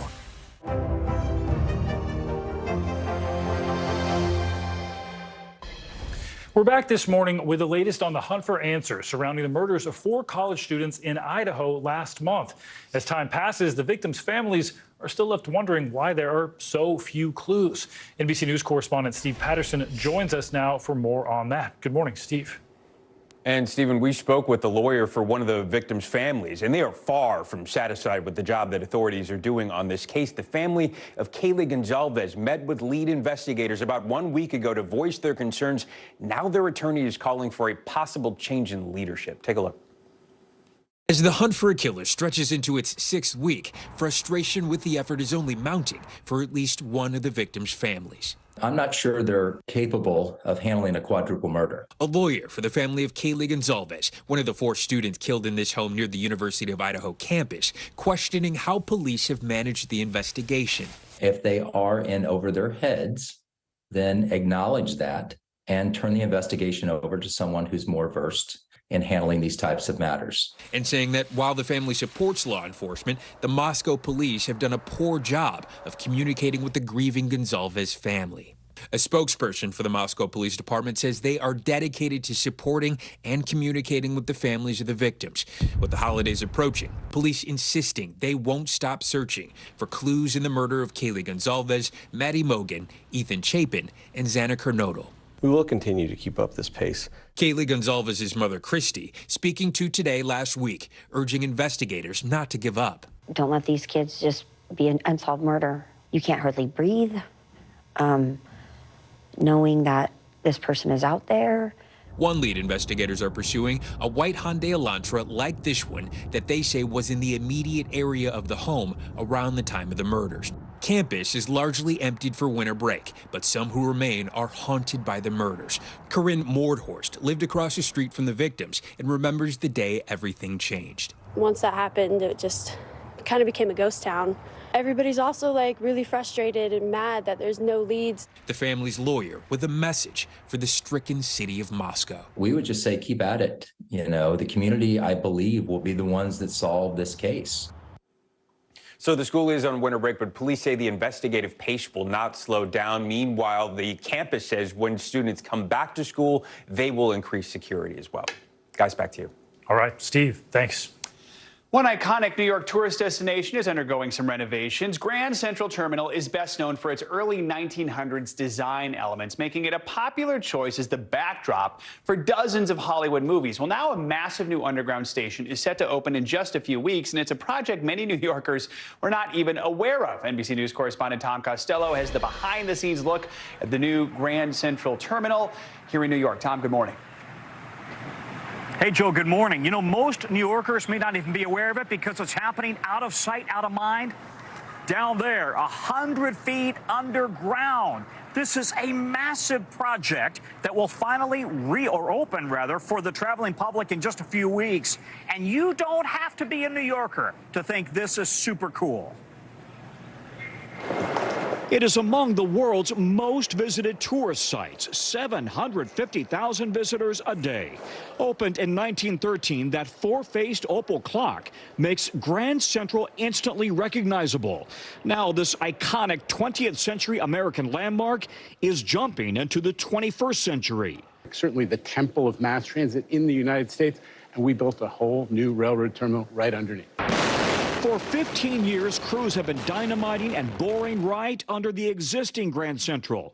With a staggering price tag of $11 billion, it's the biggest expansion since 1910. In New York, transit is like air and water. It's the only way we can survive. MTA Chairman and CEO Janno Lieber gave us an exclusive behind-the-scenes tour.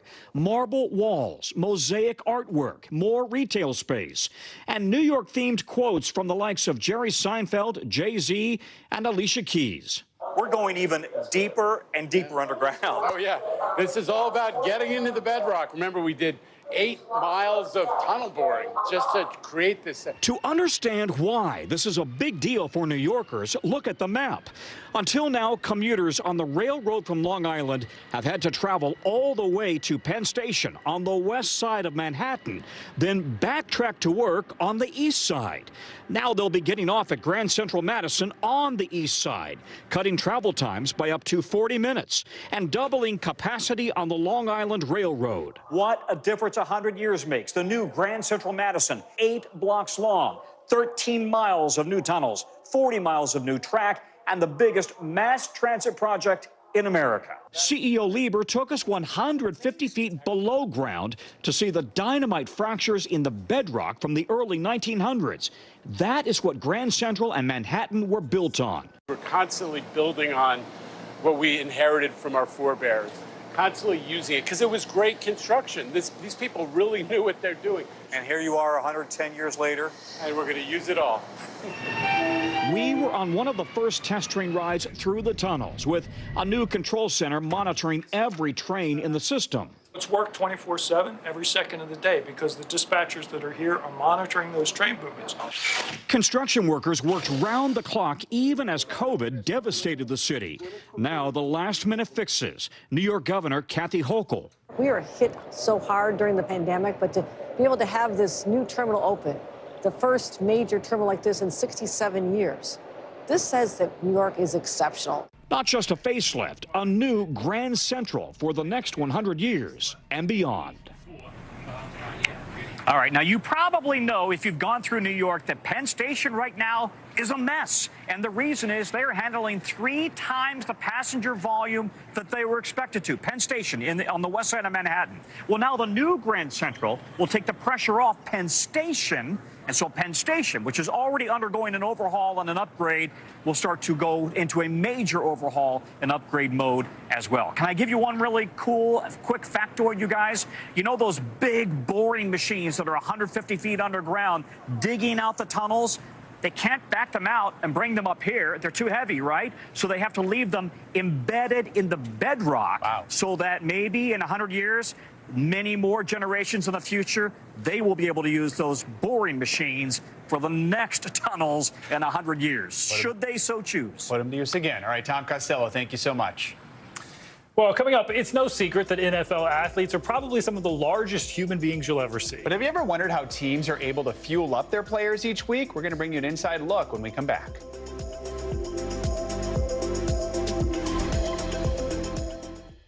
For Dateline Premium, subscribe now on Apple Podcasts. NBC News, streaming free now. Watch NBC Nightly News with Lester Holt or listen wherever you get your podcasts. This is what it looks and feels. From the storm zone. The bigger piece to the puzzle comes. New numbers just out this morning. Good evening. We begin tonight with breaking news just coming in. We begin this hour with the latest developments. We're coming on the air with some shakeups big time on Capitol Hill. How much water ultimately will be forced inland? Whenever it happens, wherever you are, NBC News, streaming free now. Celebrating 75 years of Meet the Press, the longest running show on television. This is what it looks and feels. From the storm zone. The bigger piece to the puzzle comes. New numbers just out this morning. Good evening. We begin tonight with breaking news just coming in. We begin this hour with the latest developments. We're coming on the air with some shakeups big time on Capitol Hill. How much water ultimately will be forced inland? Whenever it happens, wherever you are, NBC News, streaming free now.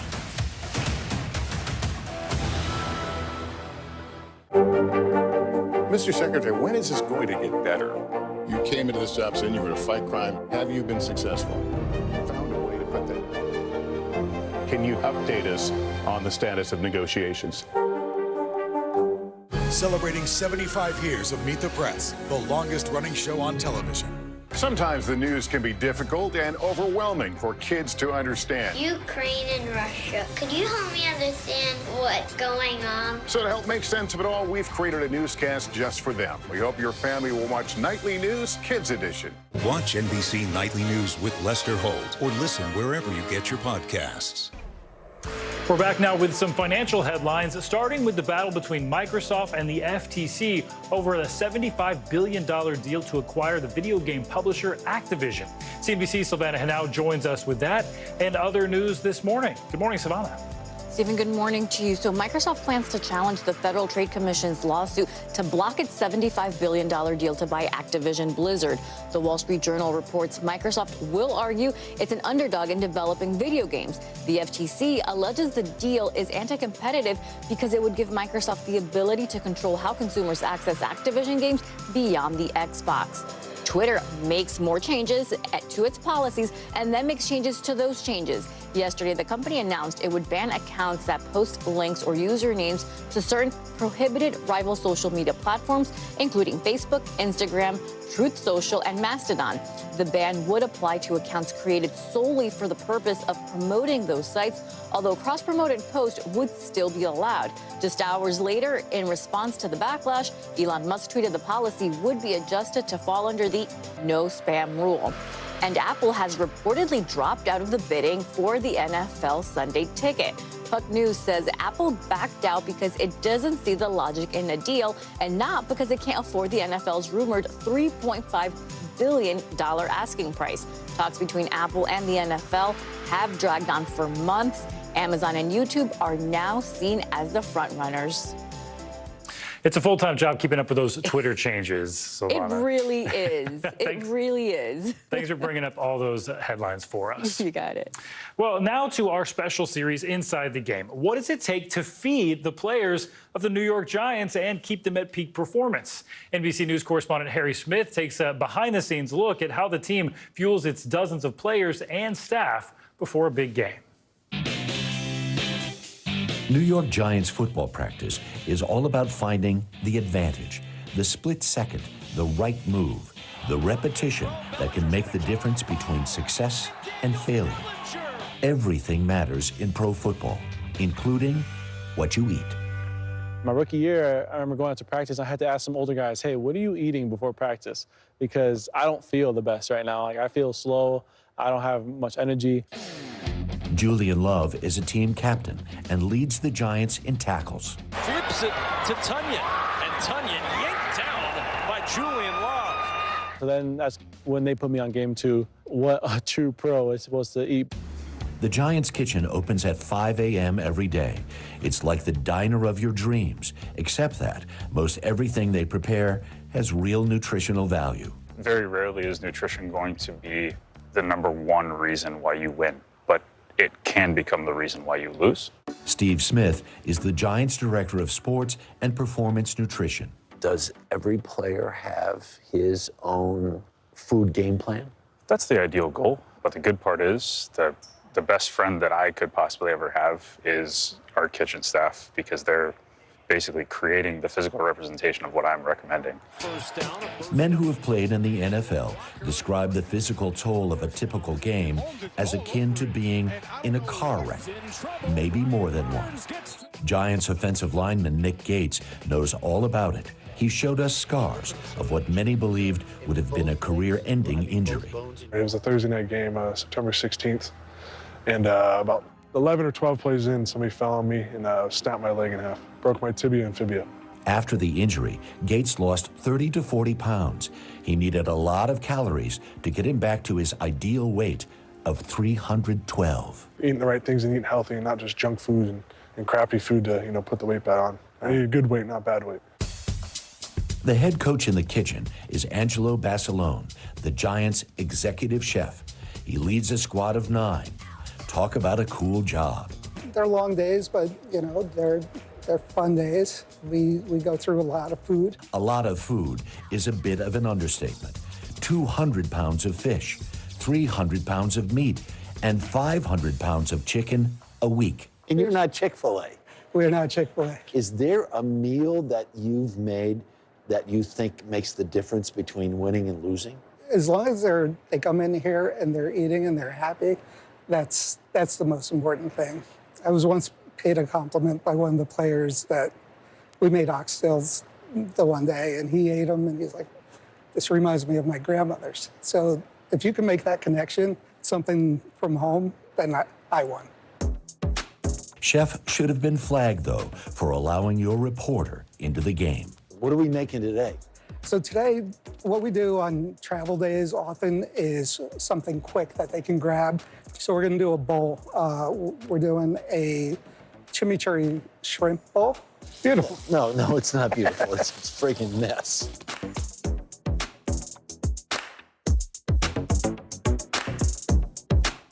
Awesome. Thank you. Absolutely awesome.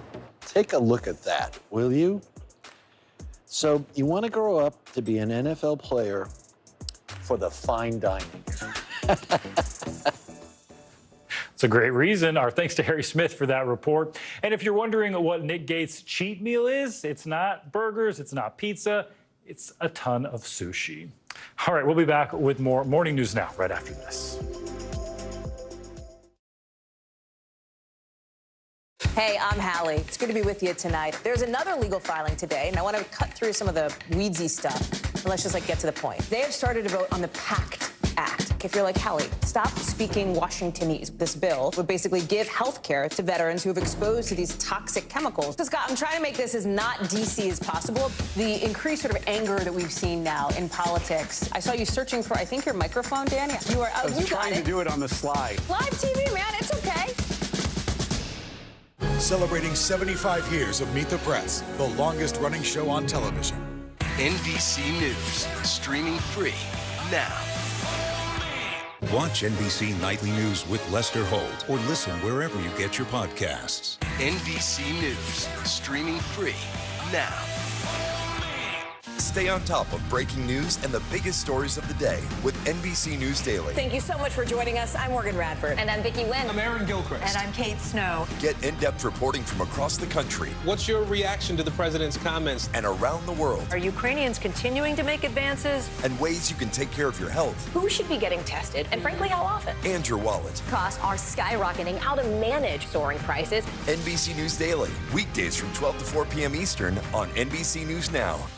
Hey, I'm Hallie. It's good to be with you tonight. There's another legal filing today, and I want to cut through some of the weedsy stuff. And let's just get to the point. They have started to vote on the PACT Act. If you're like, Hallie, stop speaking Washingtonese. This bill would basically give health care to veterans who have exposed to these toxic chemicals. So, Scott, I'm trying to make this as not DC as possible. The increased sort of anger that we've seen now in politics. I saw you searching for, I think, your microphone, Danny. You are. I was trying to do it on the slide. Live TV, man. It's okay. News is happening now. Look at what's making headlines around the world. Whenever it happens, wherever you are, it's here now. Welcome back, and now to an inspiring story about a real-life hero who's turned her own health battle into a lifelong mission to help others. Our own Savannah Sellers brings us this heartwarming story. Molly Sue Pratt, cum laude. For 24-year-old nursing student Molly Pratt, college graduation was a moment that seemed nearly impossible just 4 years ago. I couldn't even get out of bed without having help because I was just too weak to even move. At just 16 years old, Molly was diagnosed with Hodgkin's lymphoma, a cancer of the immune system that started a years-long battle. Prior to hearing that diagnosis, what had you been thinking about?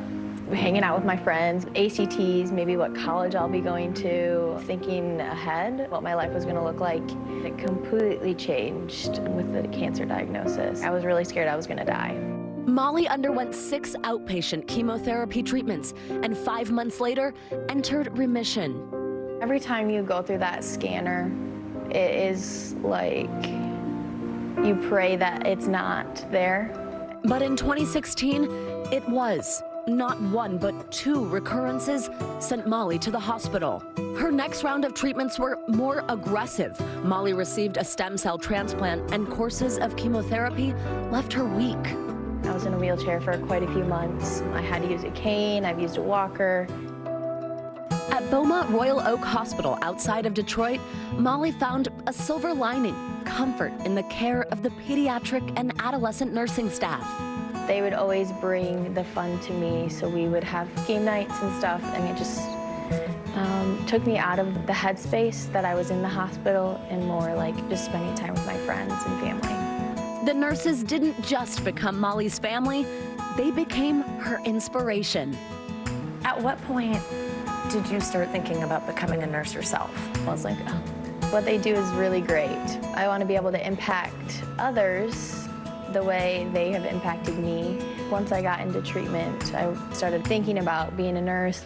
Karen MacDonald, one of Molly's nurses, saw her potential right away.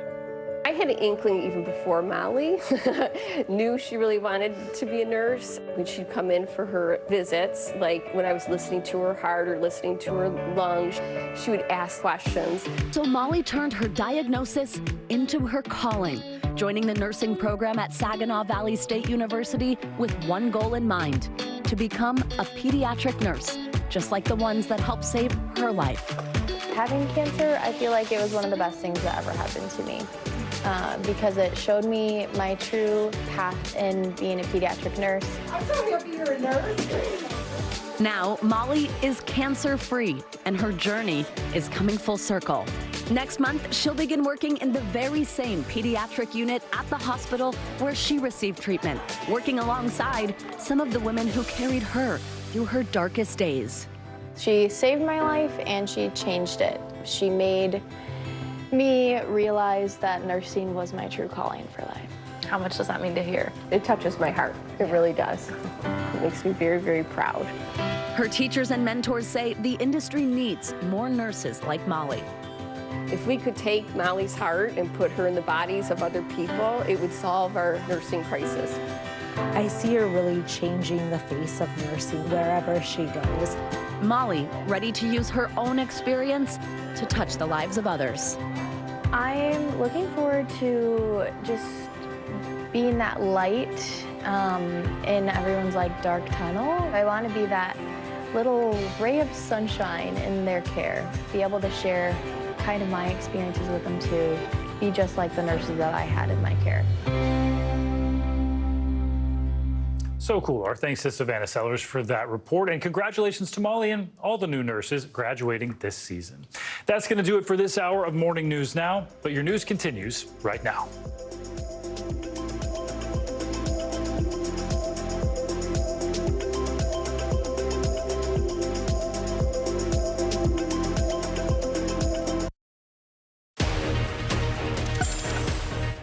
Happy Monday to you, and thank you so much for joining us. I'm Morgan Radford. I'm Vicki Wynn. NBC News Daily starts right now.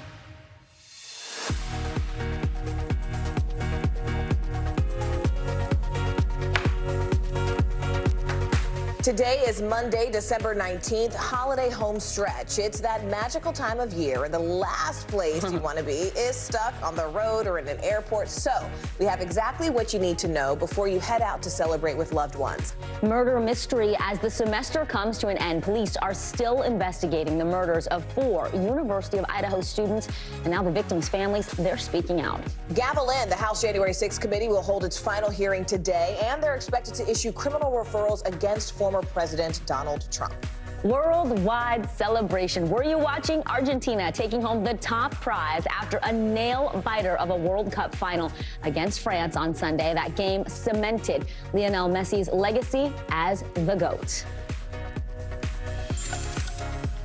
Thank you so much for joining us here on NBC News Daily. We start with the holiday travel season kicking into high gear today as tens of millions of people are expected to drive or fly all across the country this week. Yeah, AAA estimates nearly 113 million Americans, 1/3 of the entire U.S. population, will be traveling about an hour or more to celebrate with loved ones. NBC News correspondent Maggie Vespa joins us now live from Chicago's O'Hare International Airport. This is one of the busiest airports in the country, Maggie. What will the roads and, frankly, the skies look like this week?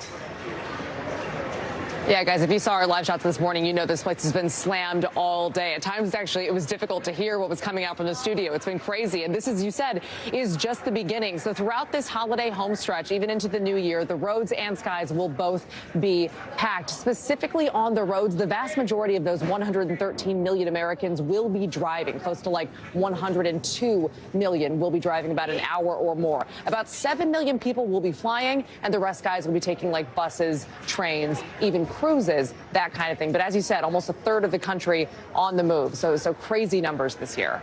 That includes Santa. I saw you with him earlier, Maggie. So give us some of the tips and tricks people should keep in mind if they're driving or flying or using reindeer.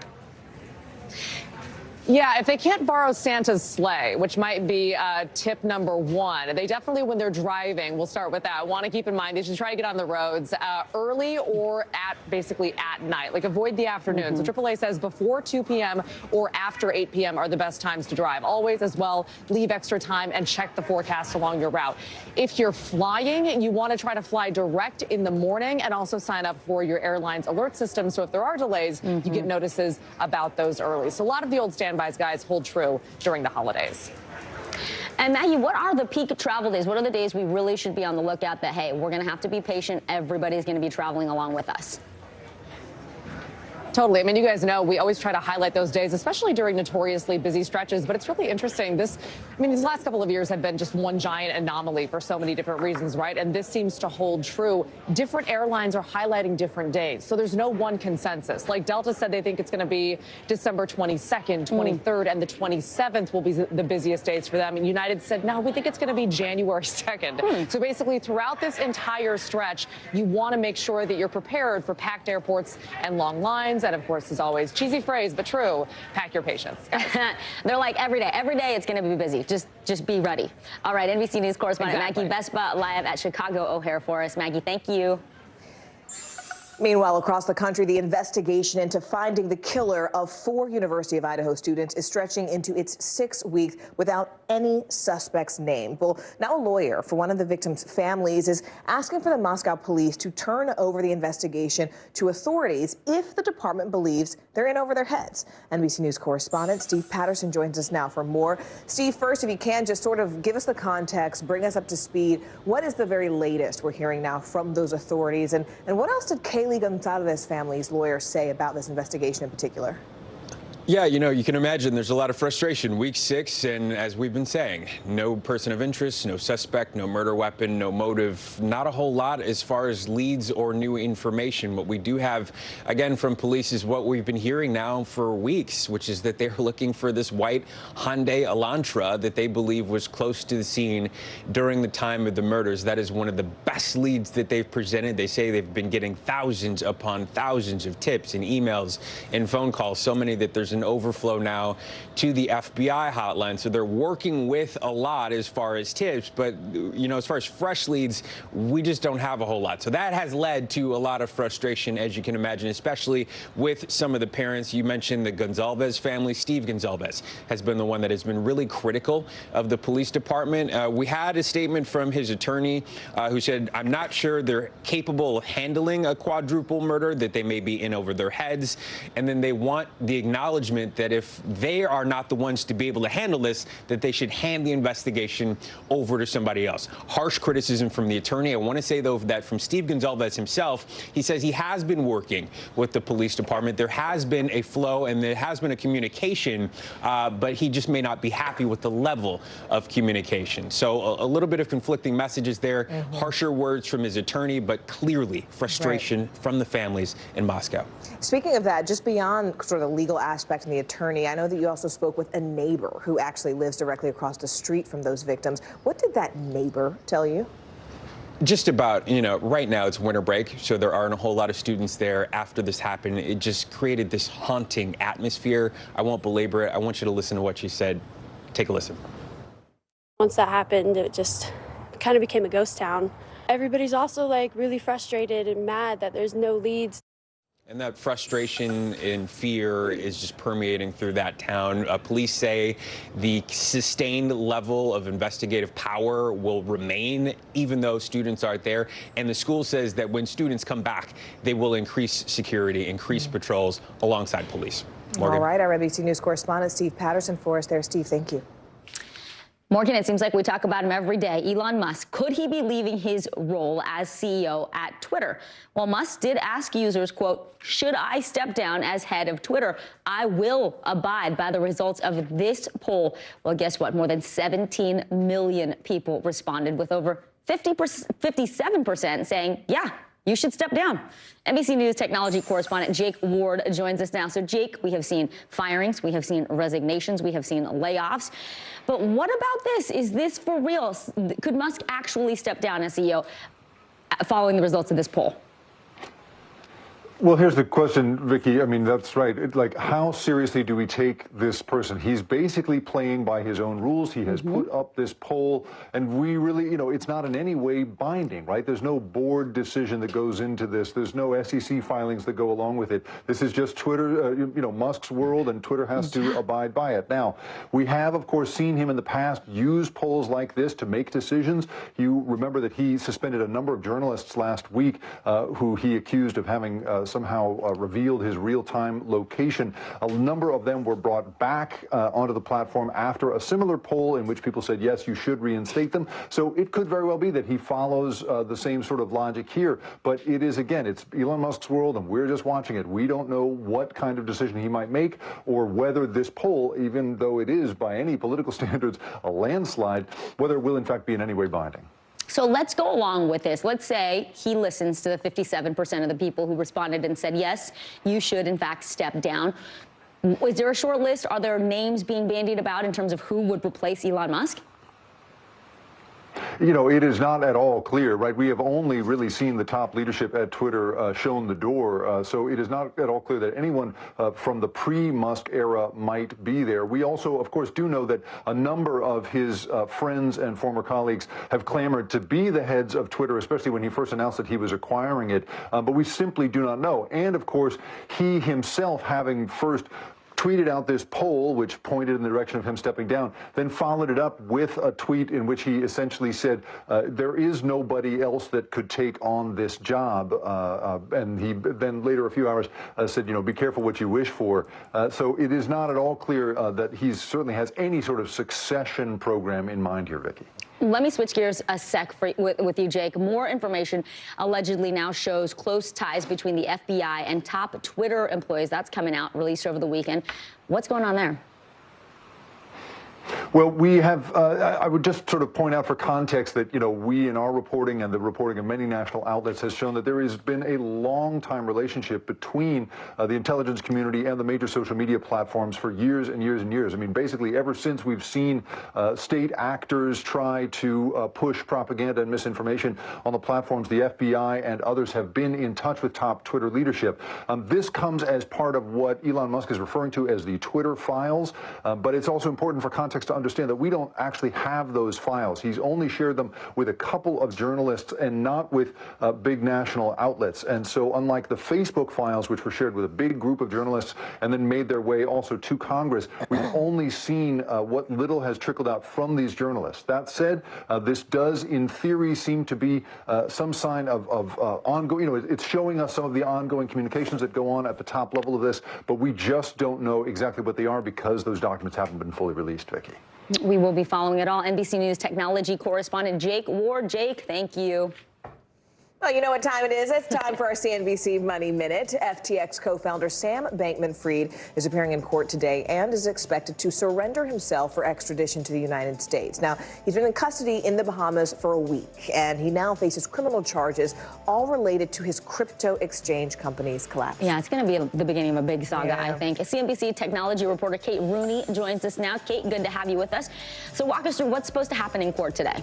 Good to be here. Well, the hearing in the Bahamas is still underway. He is expected to drop his fight against extradition to the United States and hopes to be flying back to the U.S. later today if the authorities in Bahamas approve. And there's no cameras in that courtroom, but NBC News is telling us Bankman-Fried is there in a suit, but still looking, quote, disheveled, and was seen with his head in his hands and his knees were shaking. Also, Mesa Air today is ending its deal to operate regional flights for American Airlines. It says it's close to a 5-year deal to fly for United.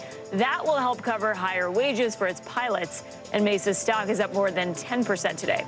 And New York City will definitely have the highest rents next year. That's according to online realtor Zumper. The remaining 4 cities on the top 5 list are not ranked because they're too close to call. You got Jersey City, Boston, San Francisco, and Miami. Back to you. No big surprises on that list, Morgan. No, not at all. Yeah.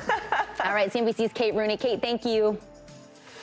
Well, an 18-month investigation into the attack on the Capitol comes down to this. Inside the final public hearing and recommendation that former President Donald Trump be prosecuted. All that coming up next. You're watching NBC News Daily.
Mr. Secretary, when is this going to get better? You came into this job saying you were going to fight crime. Have you been successful? Found a way to put that. Can you update us on the status of negotiations? Sometimes the news can be difficult and overwhelming for kids to understand, so we've created a newscast just for them. We hope your family will watch Nightly News Kids Edition. Celebrating 75 years of Meet the Press, the longest running show on television. Mr. Secretary, when is this going to get better?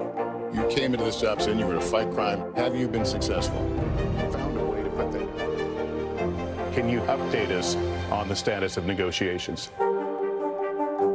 Sometimes the news can be difficult and overwhelming for kids to understand, so we've created a newscast just for them. We hope your family will watch Nightly News Kids Edition. Celebrating 75 years of Meet the Press, the longest running show on television. If you know, you know, and billions of people do. Argentina has been crowned the World Cup champions, topping France in what many are already calling the greatest game ever played.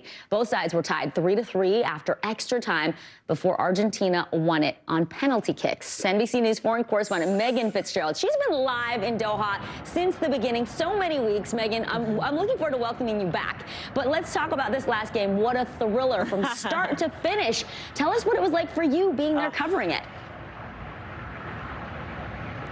From start to finish, Vicky, I mean, the energy from the fans was just electric.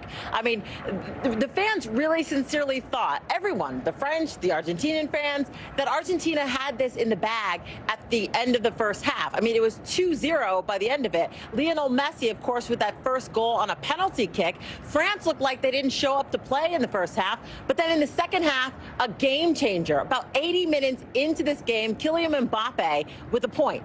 Then a minute later, another point from Kylian Mbappe. So now it's 2-2. Then we saw Argentina answering back 3-2. Then Kylian Mbappe with a third goal, a hat trick in the game. That, of course, bringing it into penalty kicks. We all know what happens after that. Take a listen to how the fans reacted. I'm feeling that my heart will stop. It's the last cup for Messi. He made us proud. How are you feeling about this win? Come true. Seriously, we can't believe it. It's like a dream come true, you know. Yeah, so look, this is the first time Argentina has won the Cup in 36 years. The first time a non-European team has won the Cup in 20 years. This is a huge win for Argentina. They had this massive parade leaving the stadium last night. This town was painted in blue and white for Argentina ahead of their flight back home. They're expected at around 5 o'clock Eastern time.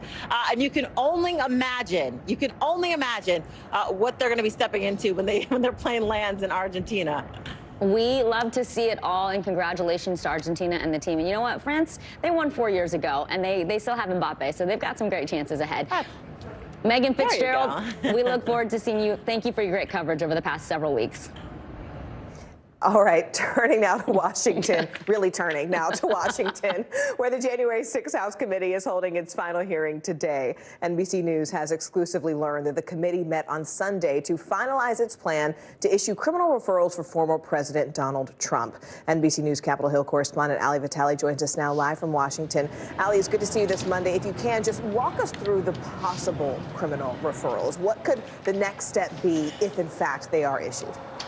Yeah, Morgan, we have new details, not just on the referrals likely to be issued against former President Donald Trump, but also against Trump lawyer John Eastman. Both of these new details can be exclusively reported by NBC News because we heard the committee doing its dress rehearsal yesterday after a source tipped us off to the fact that they would be meeting here on the Capitol complex. As for former President Donald Trump, it looks like criminal referrals along 3 lines on obstruction of an official proceeding, conspiracy to defraud the government, and also on a third charge regarding an insurrection, assisting and inciting an insurrection.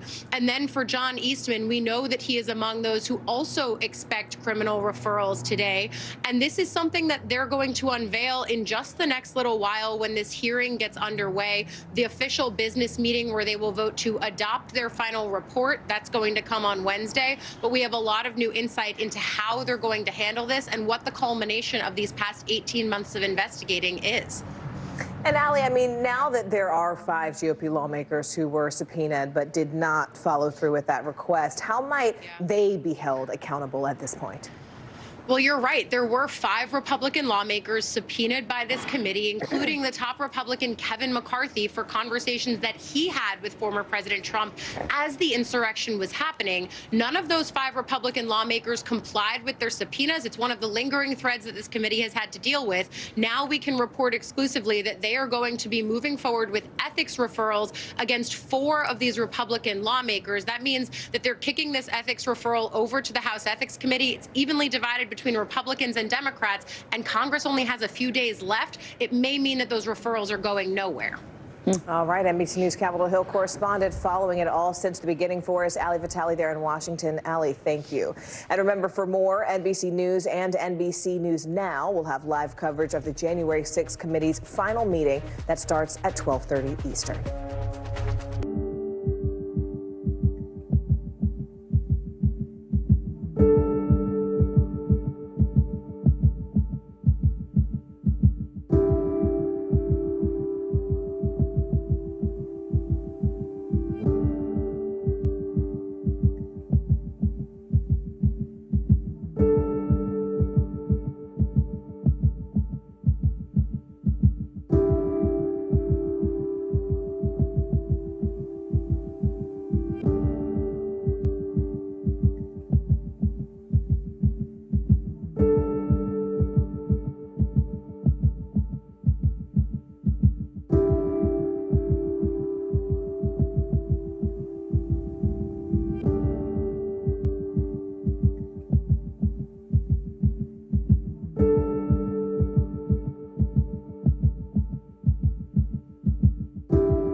Sometimes the news can be difficult and overwhelming for kids to understand, so we've created a newscast just for them.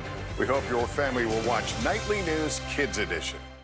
News is happening now. Look at what's making headlines around the world. We're coming on the air with breaking news. This is a significant moment. Whenever it happens, wherever you are, NBC News, streaming free now. Watch NBC Nightly News with Lester Holt or listen wherever you get your podcasts.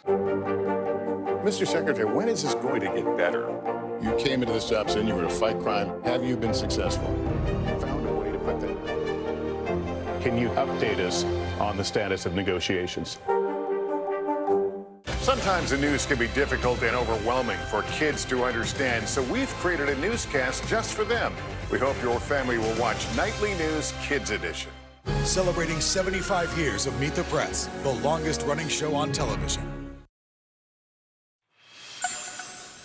This morning, an acclaimed international actress was detained in Iran after speaking out against the government. NBC News chief international correspondent Keir Simmons has more on what exactly led to her arrest. She's the star of the Oscar-winning foreign film The Salesman, about a woman attacked in her home. In May, Tarani Al-Dousti, one of Iran's most famous actresses, attended the Cannes Film Festival. This morning, she is thought to be in an Iranian prison for supporting protests sweeping the country. Those protests, led by women for months, have led to nearly 500 deaths and over 18,000 jailed.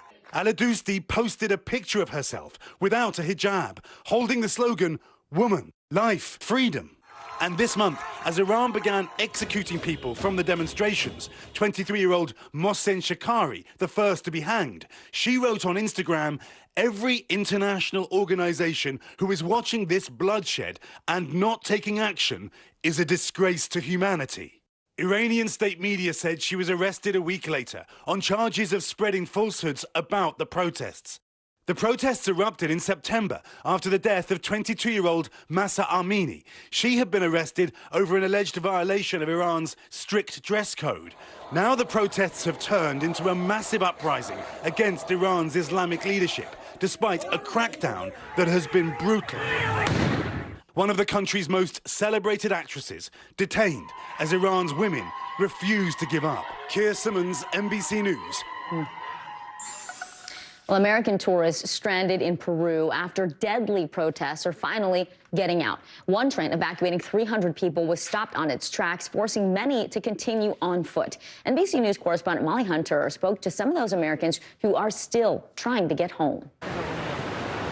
The Peruvian government says most of the foreign tourists trapped at Machu Picchu have now been evacuated. Some of the American tourists making their way out on foot. About 300 people aboard this evacuation train later stopped in its tracks, unable to pass.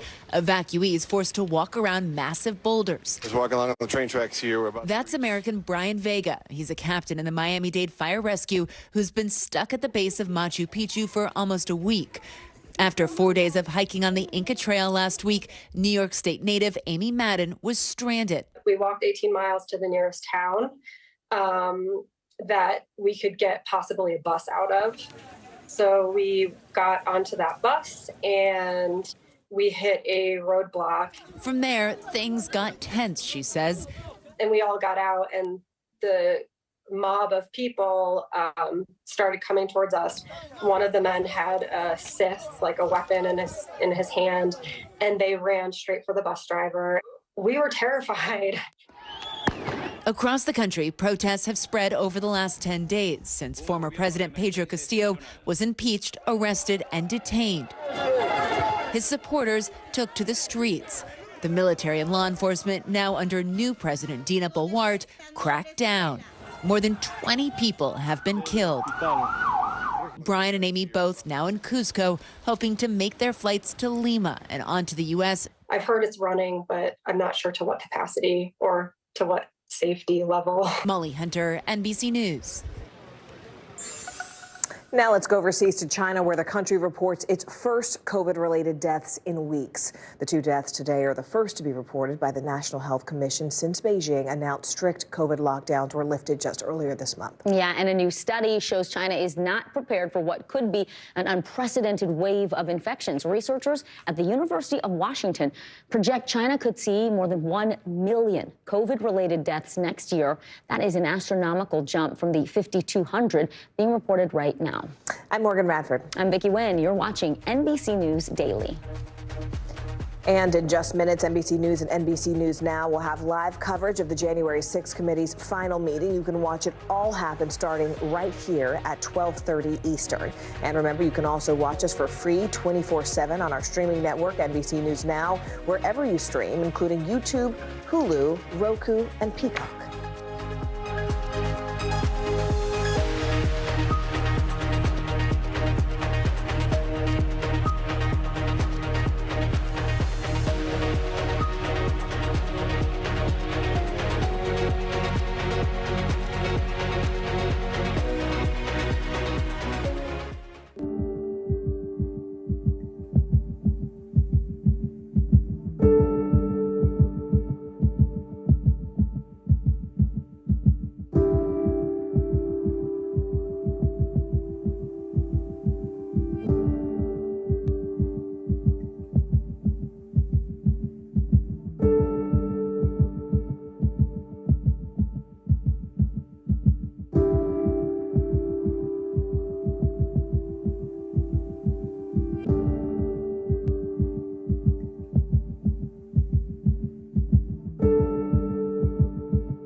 News is happening now.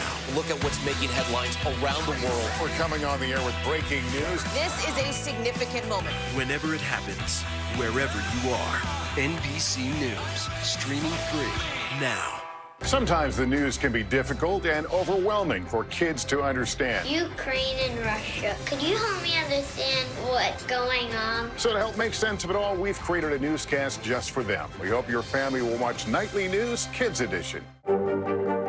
Mr. Secretary, when is this going to get better? You came into this job saying you were going to fight crime. Have you been successful? Found a way to put that. Can you update us on the status of negotiations? Sometimes the news can be difficult and overwhelming for kids to understand, so we've created a newscast just for them. We hope your family will watch Nightly News Kids Edition. Celebrating 75 years of Meet the Press, the longest running show on television.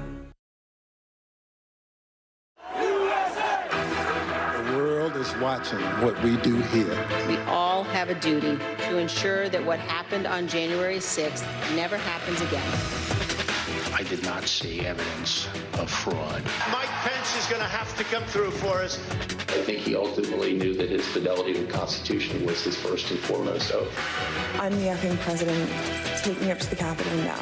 We have sufficient information to consider criminal referrals for multiple individuals. This is an NBC News special report, the January 6th committee's final presentation. Here now is Lester Holt. Good day, everyone. A year-and-a-half-long investigation that included more than 1,200 witnesses, 1 million pages of records, and 9 public hearings reaches its conclusion. The January 6th committee will present its closing arguments today ahead of the release of its final report. But the big headline likely to emerge out of today's presentation would be the vote expected at the end of it, a vote to refer criminal charges against former President Donald Trump. NBC News has learned those charges are likely to include obstructing an official proceeding, conspiracy to defraud the government, and inciting or assisting an insurrection. That in and of itself would be unprecedented. A congressional body recommending criminal charges against a former president. It will then be up to the Department of Justice whether to pursue those charges. Remember, it would be just a recommendation. Let's go right to our senior Capitol Hill correspondent, Garrett Hake, who was just outside the hearing room. Garrett, lay out the day for us. What can we expect as this committee meets? Well, Lester, the closing argument metaphor here is appropriate. This committee has been working for 18 months. They've conducted more than 1,000 interviews, sifted through 1 million pages of records. They're going to try to condense their work, including those hearings we saw over the spring and summer, into about an hour and a half long presentation here today, summarizing their key facts and particularly laying responsibility, accountability, the committee will say, for the attack on the Capitol at the feet of the former president. You laid out those referrals. Our team reporting overnight the 3 at least criminal referrals for the former president. That work, too, has been a long time coming. The committee started out with a theory of Donald Trump's culpability. Of course, all these members had already voted for his impeachment in the House of Representatives, and then really put meat on the bones as they continued to investigate this, arguing at times before a federal judge that they thought the former president was legally culpable. So that vote here today will likely produce the headlines, and from my reporting on the Trump campaign, will produce a response from the former president, who has refused to engage with the committee's subpoenas, but has taken shots at their work for the duration, Lester. And Garrett, it always felt during the hearings that this committee was bumping up against a potential deadline, that being the outcome of the election. We know Republicans will take control of the House in January. So where does that leave all this? Well, Lester, the committee is going to hurry after this vote today to get as much of their work product into the public eye as possible. They're hoping to get the full report released by Wednesday. They want to get as many of the transcripts, appendices, really all the work that they've done out into the public, because, as you say, this committee ceases to exist at the end of this year. In fact, a new Republican Congress could even come in and effectively turn off their website, taking that material down. That's why they felt that even having a hearing, or a meeting rather, today in public was important to continue to try to push this information out into the spotlight. All right, Garrett, thanks. We'll be talking to you as our coverage continues this afternoon. Let me bring in NBC Chief White House correspondent Peter Alexander and NBC News Washington correspondent Yamiche Alcindor. Peter, what does the White House hope to hear today? Well, I think the White House, obviously, to this point, Lester, in my conversations with officials here and as we have witnessed, has tried to be particularly careful and intentional to let the committee do its investigative work independently, even to avoid the appearance of interfering in any form here. But obviously, President Biden and his aides will be watching very closely the final outline in the meeting today and the final report when it comes out on Wednesday. And I think in speaking to folks here, they really view this sort of as punctuating what has been the president's message, really the motivation, the justification for him running for office, which was at the January 6th committee. It was sort of a continuation of his, as he described it, battle for the soul of the nation. He has not shied away from speaking out about the attack. President Biden made it very clear his view of that attack and the threat to democracy in the waning days of the midterms. They feel like that message was validated by voters. Though Democrats will lose their hold on the House, they gained a seat in the Senate. Those candidates who had been endorsed or campaigned or had Donald Trump campaigning with them, in many cases, they lost. Republicans broadly underperformed or struggled in many places. Dr. Oz among them in Pennsylvania, Herschel Walker in Georgia as well. So the White House feels like this message still resonates, and they're hopeful, I think, that this will be an effective communicated message today, but it's one that they're going to try to steer clear of interfering with in any form. All right, Peter, let me turn to Yamiche. Yamiche, I think a lot of Americans would be forgiven for feeling they have heard this before, that they felt like this committee probably already wrapped up its work that we heard in that last hearing. In terms of connecting to the everyday person, do they need to deliver a surprise or a bombshell, or what are they up against? Well, Lester, it's a great question. This is really a committee that is facing high expectations because, as you said, the American public has seen them in a number of other hearings, and of course, this being a business meeting. But they've really laid out their case to the American public in a number of ways. Of course, what's different about this meeting is that there is expected to be these criminal referrals, and that's going to be new. That's going to be something historic, where you're seeing a congressional committee, saying that they recommend to the Department of Justice to pursue charges against a former president, and not just for anything. It's for what they say is really trying to bring American democracy to its knees. I also think there are political implications here. We just went through a midterm season and cycle where members of this committee lost their positions, lost their bids for re-election. Chief among them, Liz Cheney, who's a Republican, of course, on this committee, one of only two, who decided that she was in some ways going to stake her political career on making the case that this had to be country over party. She made the case over and over again that Donald Trump was a singular danger to American democracy. She also had to go back to Wyoming and make the case to her constituents that the work that she was doing, the time that she was spending, that was in their best interest. She ultimately lost her re-election big. You also have a Democrat, Elaine Luria, in Virginia, who also lost a pretty competitive and hard election. That being said, as Peter was just in some ways alluding to, election deniers overall, did not fare well in this last election. Most competitive races, the election denier lost.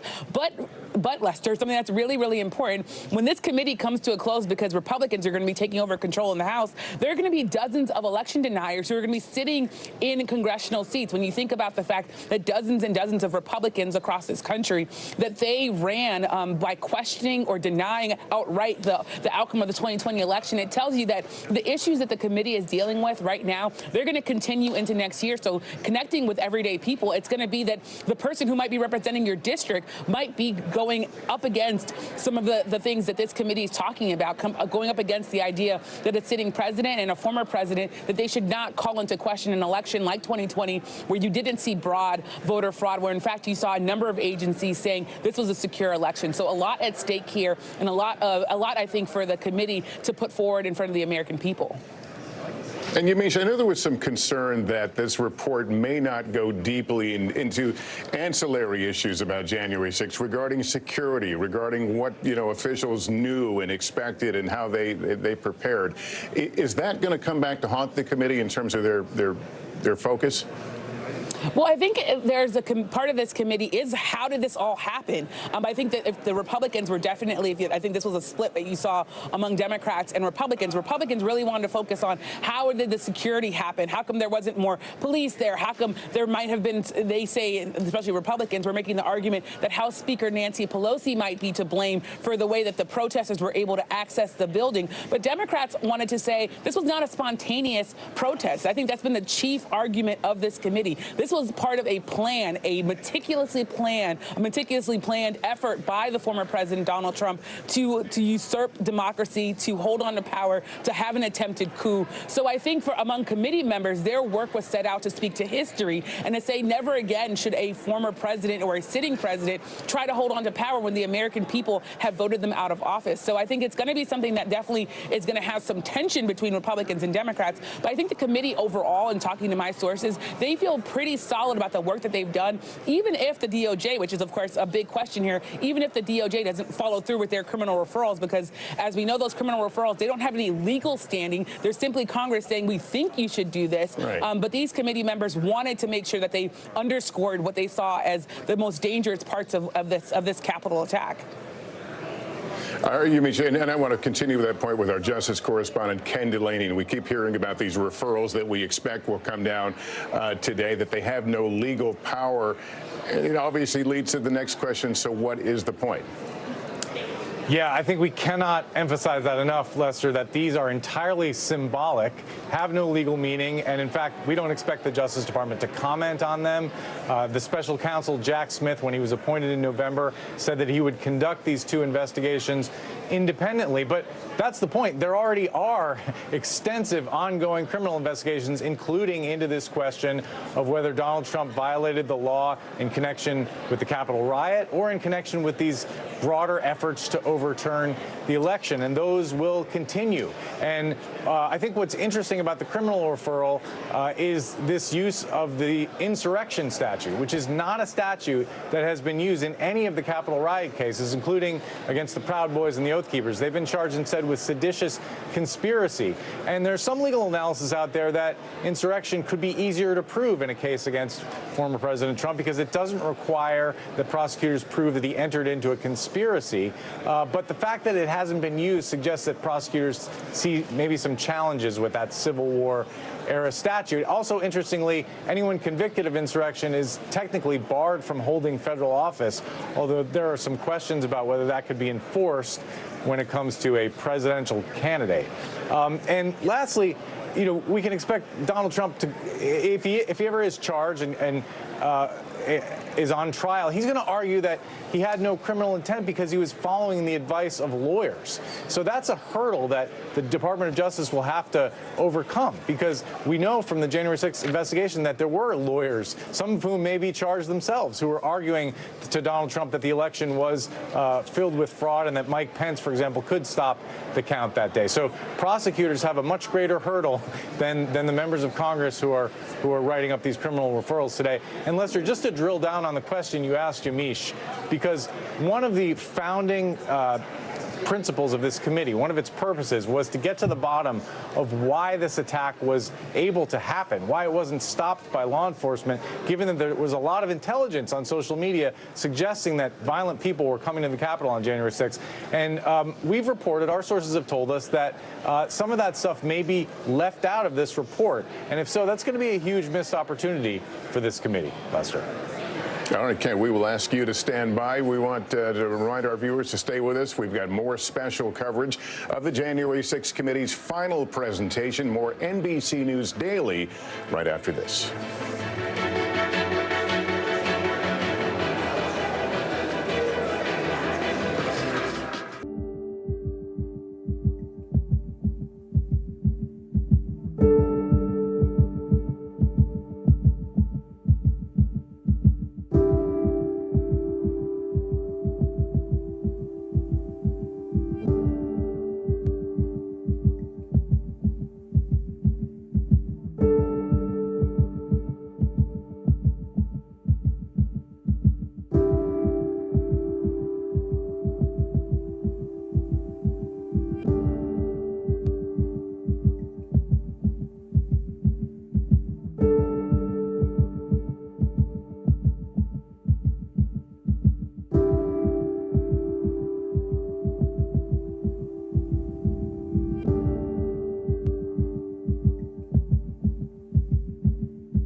Mr. Secretary, when is this going to get better?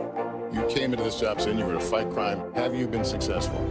Found a way to put that. Can you update us on the status of negotiations? Celebrating 75 years of Meet the Press, the longest running show on television. Sometimes the news can be difficult and overwhelming for kids to understand, so we've created a newscast just for them. We hope your family will watch Nightly News Kids Edition. Welcome back to our special coverage as we await the final presentation from the January 6th committee. We're going to talk more about those expected criminal referrals coming at the end of the meeting, what they could be and whether they could result in actual criminal investigations and prosecutions. Let's go right to the NBC News legal analyst, Danny Savalos, and former U.S. attorney and senior FBI official Chuck Rosenberg. Danny, first of all, what could these referrals mean from a legal standpoint? I think it's been clearly established there's no legal binding to these, but there has to be something motivating it. Arguably, you could say it means very little to the president, and maybe that's how he'll play it, because it's not a binding requirement. And I expect you're going to hear DOJ at some point come out and say, even though we have this referral, we are an independent agency, we are a separate branch, we make all prosecution decisions independently on our own, irrespective of a referral from Congress. But I do expect DOJ will be happy to receive the evidence, and you can expect, I think, that most of the most damning evidence Congress has already put into its presentation. So DOJ may accept that, but at the same time, DOJ has investigative powers that the January 6th committee can't even come close to. And DOJ doesn't announce its investigation. So they may have plenty of information that we don't even know about. As we've seen, the January 6th committee has struggled with even enforcing its own subpoenas. DOJ typically doesn't have that same challenge. So if there is an investigation, they may find the January 6th materials helpful, but I am certain that they are more than capable of conducting their own investigation and may have everything January 6th committee has already and then some. Chuck, let me turn to you. Viewers who have followed these hearings with us are well aware we would constantly remind people this is not a trial, and the evidence is being laid out sometimes without exculpatory evidence. So given that, how effective is the material that was gathered and some of what we refer to as the bombshell testimony during this process? Yeah, I think of it this way, Lester. The committee made a good presentation. They didn't come close to proving a criminal case the way the Department of Justice would have to do in federal court. To your point, there's no judge, there's no defense attorney, there's no cross-examination, there's no rules of evidence, there's no rules of criminal procedure. And so it's one thing to present in a committee setting some compelling testimony that they found during their investigation. Quite another, and Danny was making this point as well, quite another to do that in a federal criminal court where you have to convince a jury unanimously, and the standard would be, of course, by proof beyond a reasonable doubt. So, did the committee do a good job in its presentation? Yes. Does that constitute all of the things necessary to prove a case in federal court? Absolutely not. There's a huge gulf between those two things. Yeah, and that's what I'm getting at, the sense that there were a lot of moments that, we saw witnesses with some very compelling testimony, as we said, bombshell. But as you watched over these many months, are some of the things we saw things that would maybe never even make it into a criminal case, that may be argued inadmissible or hearsay? Let me give you an example. So the testimony of Cassidy Hutchinson, which many of your viewers will recall, was compelling. She was repeating things that had been told to her. She could be both completely honest and wrong. And that happens often when you're dealing with things that are hearsay in federal court. Hearsay would be something, Lester, that I told you that you repeated in court. You may not have witnessed it. You may not have firsthand knowledge of it. You're faithfully repeating to the jury what it is you heard from me. In many instances, in most instances, Lester, that's inadmissible hearsay. It's just one example. So again, quite different to present something in a committee setting as opposed to proving it in federal court. I think Cassidy Hutchinson's testimony illustrates that gulf, that chasm, quite well, because, again, she could be honest, she could be faithful in her recounting, but what she is repeating would not be admissible under the federal rules of evidence. All important things to keep in mind as we watch this presentation about to be made in Washington. We're going to pause now for a quick break. We'll be back ahead of the January 6th meeting. More NBC News Daily right after this.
Watch NBC Nightly News with Lester Holt or listen wherever you get your podcasts. Sometimes the news can be difficult and overwhelming for kids to understand. Ukraine and Russia. Could you help me understand what's going on? So to help make sense of it all, we've created a newscast just for them. We hope your family will watch Nightly News Kids Edition.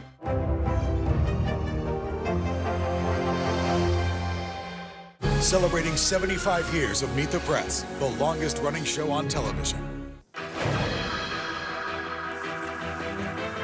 Welcome back. We're just minutes away from the January 6th committee's final presentation, where they are expected to vote on something historic, whether to recommend criminal charges to the Department of Justice against a former president. We underline recommend. Joining us now is senior Washington correspondent Hallie Jackson. Hallie, explain the significance of what could happen here. Well, it's a good question, Lester, because so much of what is happening is we're looking now at the live shot of that hearing room, and Officer Harry Dunn, who has been at all of the January 6th hearings so far, is now at this meeting as well. You can see the audience now starting to file in. Significance-wise, as it relates to, let's say, former President Donald Trump, Lester, I've been talking with folks in Trump world about this over the last 24 hours.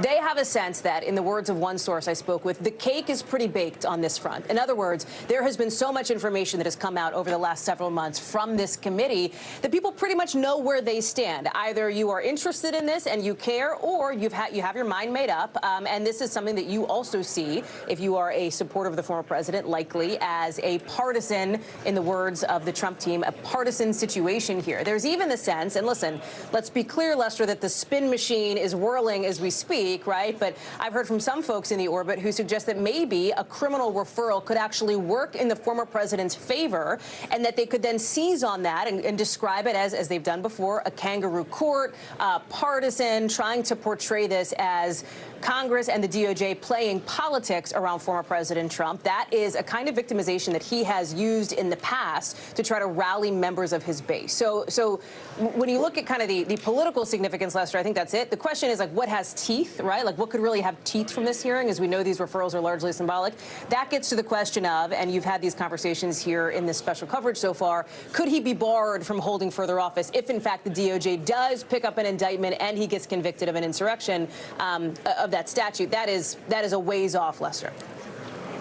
But there are questions reminding he's not just a former president, he is a presidential candidate. Does any of this potentially affect his 2024 bid?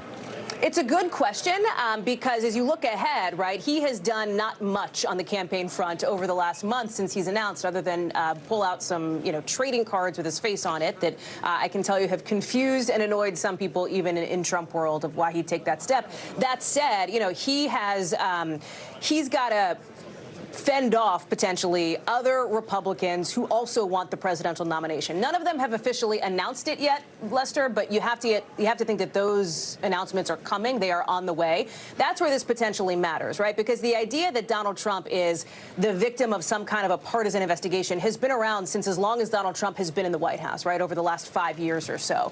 That is not new. So again, I think that's where the baked cake theory comes in, that's pretty much part of the equation for people who have decided to support Donald Trump. The question that I have as it relates to 2024 is how will other potential Republican candidates who are also vying for the White House try to use this and point to this as they initiate their run? Hallie, thanks. Let me turn to Capitol Hill correspondent Garrett Hake. He's outside the hearing room. And Garrett, as we've been talking, we've been showing on the left side of the screen people gathering in the hearing room, including members of law enforcement, members of the Capitol Police, Metropolitan Police, who were directly affected and involved in the events of that day. What's the color, I guess, is my question, of what's happening in the room right now? Well, Lester, there's something of a weighty mood here, for this Congress, for folks who won election in 2020. January 6th is all they've known of their service in Washington. Remember, it was the first day for many of these lawmakers on Capitol Hill when the attack occurred. And this investigation has hung over almost the entirety of that time. That's true for lawmakers. That's true for some of these police officers. There are some, like Harry Dunn, who you can probably see in the room, who've been at every single one of these hearings and public meetings. There are lawmakers who have been at every single one of these hearings or public meetings. They have wanted to see this through. And the fact that this meeting is coming today on the last week in session for this Congress and the last week in which Democrats control Congress, I think adds to the sense of finality here. January 6th, the 2-year anniversary, is coming up just a few weeks away. There's nothing announced or programmed by the incoming Republican House majority. It's likely that day will go without much remarked upon by the new speaker and the new majority. And so I think the sense today of a finality, of a summation, and of a, perhaps an opportunity to kind of put this behind this Congress, depending on the way you choose to look at it, hangs over all of these proceedings here today. Lester? If, as expected, there are referrals at the end of this meeting, how did we get here? Was there disagreement with members of the panel? How did they work their way through them?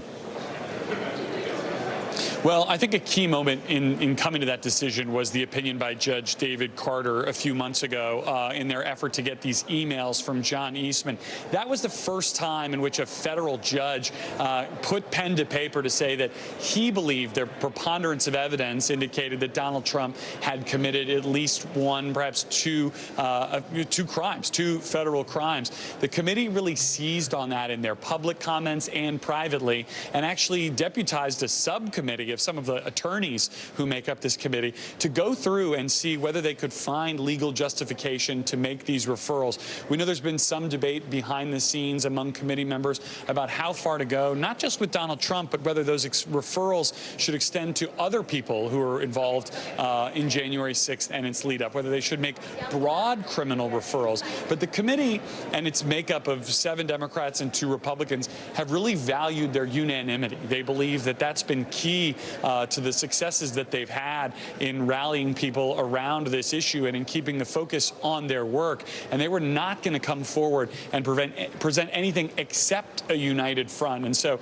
I think it'll be interesting to see, exactly how they couch the referrals that they make and the ones that they don't make. But I fully expect today and going forward, we're going to hear, and at least they're on the record comments, a united front from this committee about how they got here and where they think the DOJ should go with their referrals. Garrett Haake, thank you. As we have just moments away from this hearing, meeting, we should say, getting underway. It's set to begin in just a moment. We want to right now pause briefly to give our NBC stations across the country a chance to join our coverage. This is an NBC News special report. The January 6th committee's final presentation. The culmination of a year-and-a-half-long investigation. More than 1,000 witnesses. I'm the acting president. Take me up to the Capitol now. And hundreds of hours of video. He's become detached from reality, if he really believes this stuff. All leading up to the release of their final report. And a historic vote that could lead to criminal charges. We have sufficient information to consider criminal referrals for multiple individuals. Today, the January 6th committee makes its closing arguments to the American people. Here now is Lester Holt. Good day, everyone. We're coming on the air with live coverage of the final presentation by the January 6th committee, set to begin momentarily. Today is not only their closing arguments to the American people, summarizing their conclusions after a year-and-a-half-long investigation, but there will also be a historic vote. The committee is expected to vote to refer criminal charges against former President Donald Trump to the Department of Justice. NBC News has learned those charges are likely to include obstructing an official proceeding, conspiracy to defraud the government, and inciting or assisting an insurrection. We should note those referrals are not legally binding, simply recommendations, but would represent that what they believe that there is sufficient evidence for charges to be brought. The committee has been working against the clock in many ways this whole time. In the new year, Republicans will control Congress, and this committee is expected to be dissolved. There will be no live testimony today. Instead, the committee will present an overview of their findings, with each of the 9 members taking their turn detailing a different part of their forthcoming report. I want to go right to our senior Capitol Hill correspondent, Garrett Haake. Garrett, first tackle this issue of referral of charges today, what that's all about.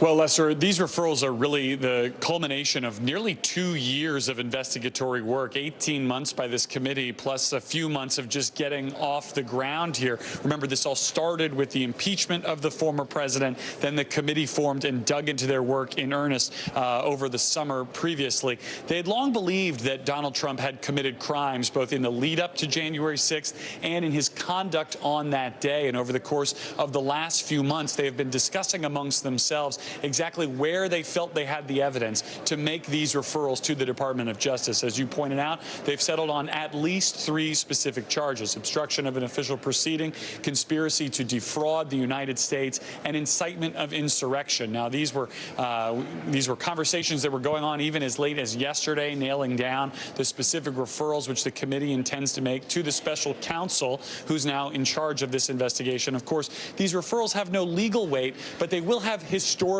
significance. The committee is in many ways the first of many entities investigating the 6th to conclude their work, and they will do so today with this vote, not just on the referrals, but on the release of their report, which will largely mirror the public hearings that we have seen over the course of the last year and lay out everything from the theory behind the so-called Stop the Steal movement to efforts to undermine the election results at the Department of Justice to Donald Trump's conduct during the hours of the attack on the Capitol. The committee has long valued their unanimity. The 7 Democrats, 2 Republicans will present a united front again today, Lester, as they take their case to the American people for one final time in public.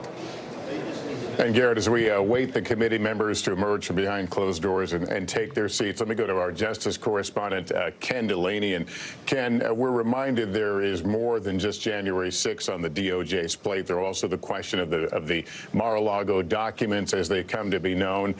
Does any of this, if there is a referral, does any of this complicate any of that for the DOJ?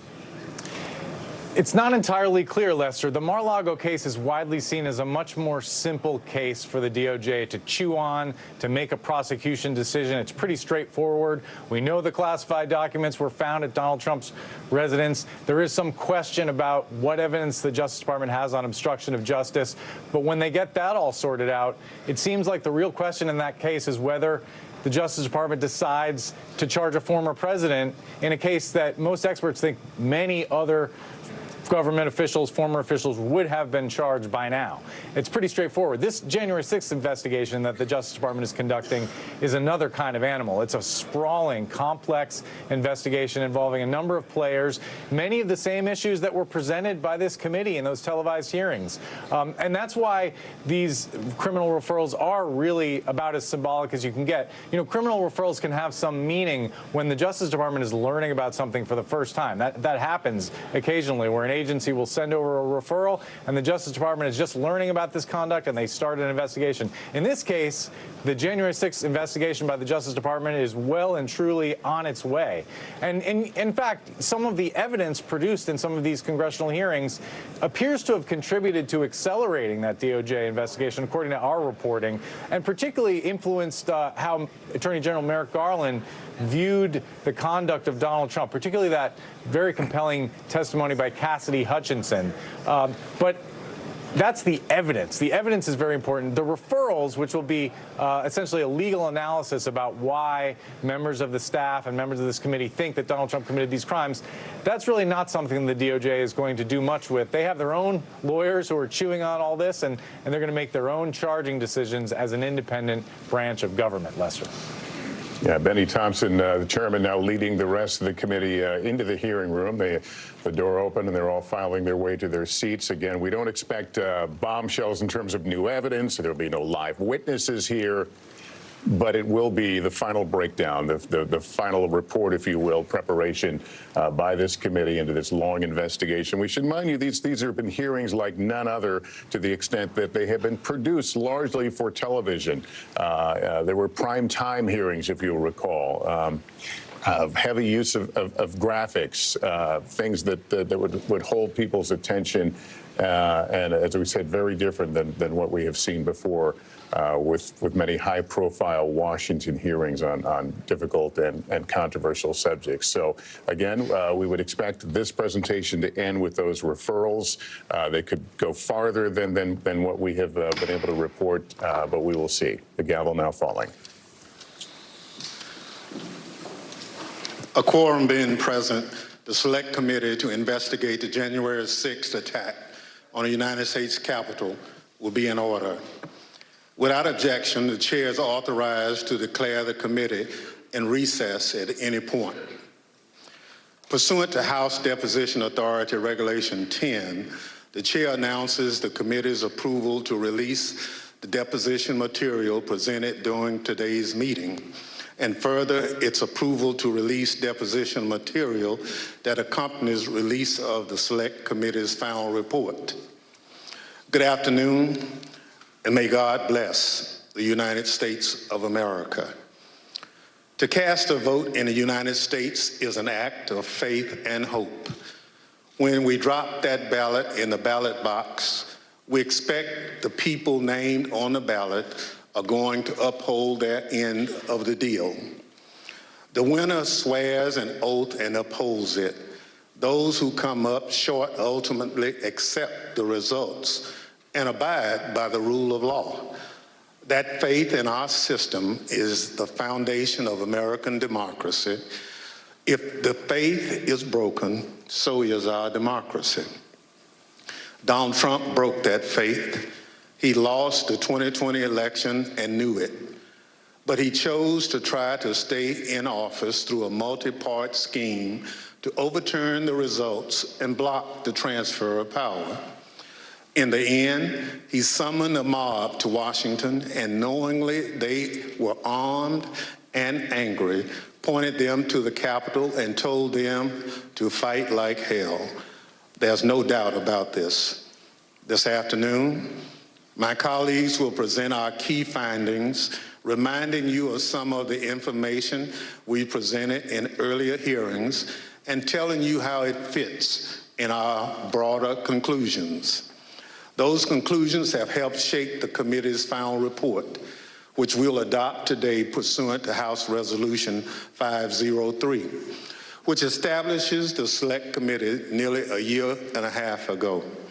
I expect our final work will be filed with the Clerk of the House and made public later this week. Beyond that release, the Select Committee intends to make public the bulk of its non-sensitive records before the end of the year.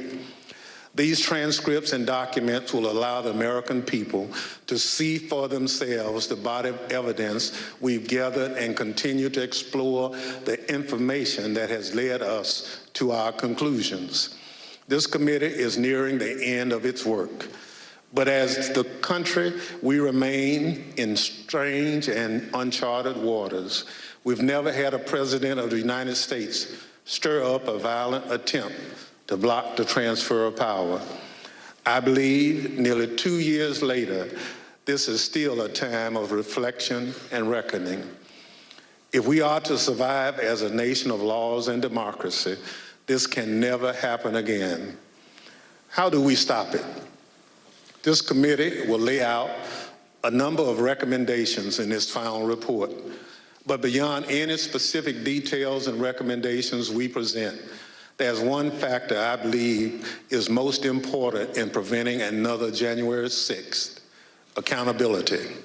So today, beyond our findings, we will also show that evidence we've gathered points to further action beyond the power of this committee or the Congress to help ensure accountability under law.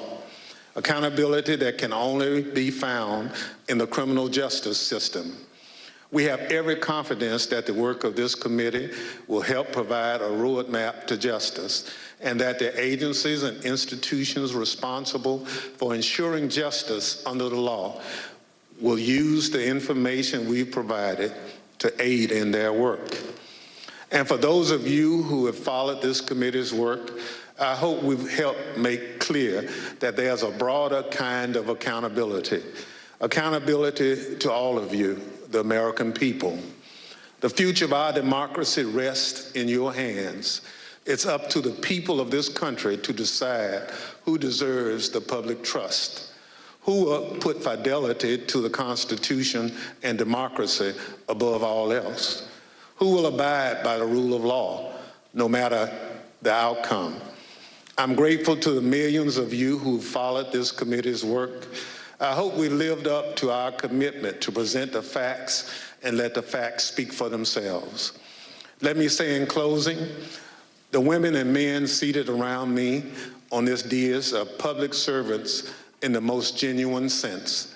They put aside politics and partisanship to ensure the success of this committee in providing answers to the American people.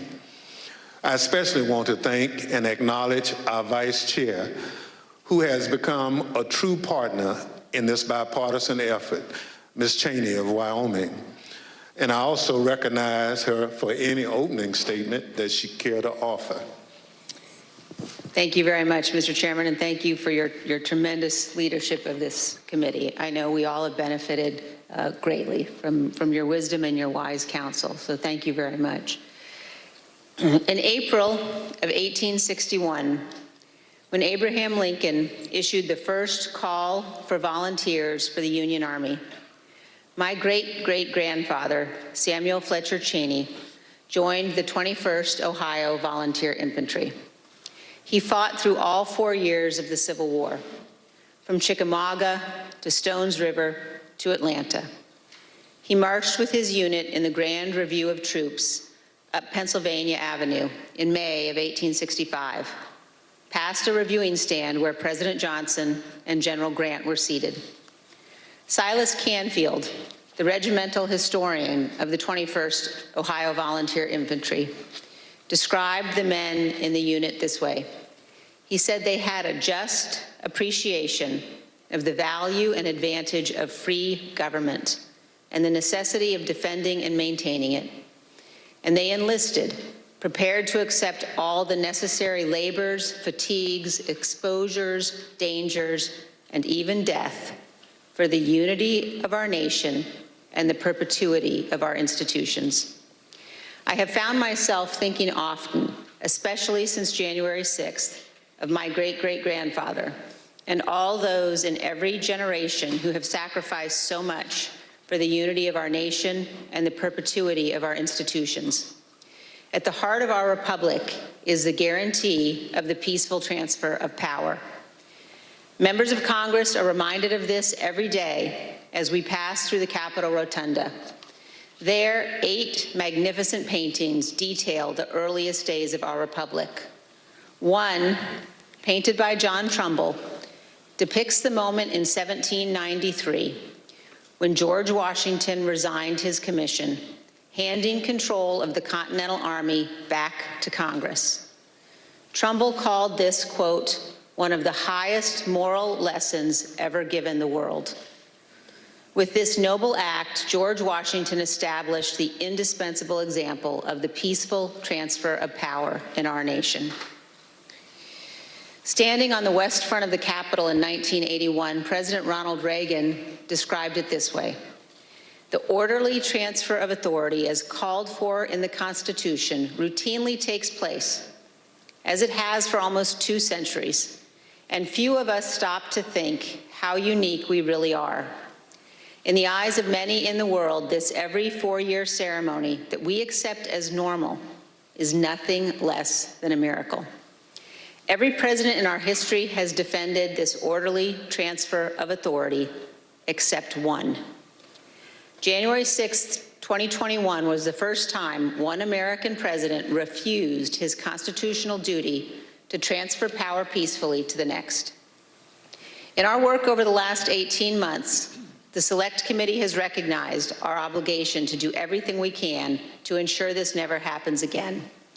At the beginning of our investigation, we understood that tens of millions of Americans had been persuaded by President Trump that the 2020 election was stolen by overwhelming fraud. And we also knew this was flatly false.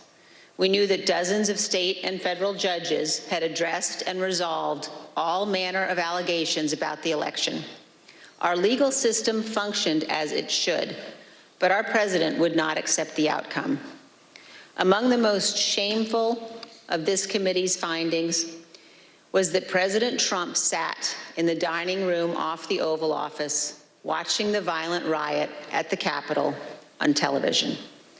For hours, he would not issue a public statement instructing his supporters to disperse and leave the Capitol, despite urgent pleas from his White House staff and dozens of others to do so. Members of his family, his White House lawyers, virtually all those around him knew that this simple act was critical. For hours, he would not do it. During this time, law enforcement agents were attacked and seriously injured. The Capitol was invaded, the electoral count was halted, and the lives of those in the Capitol were put at risk.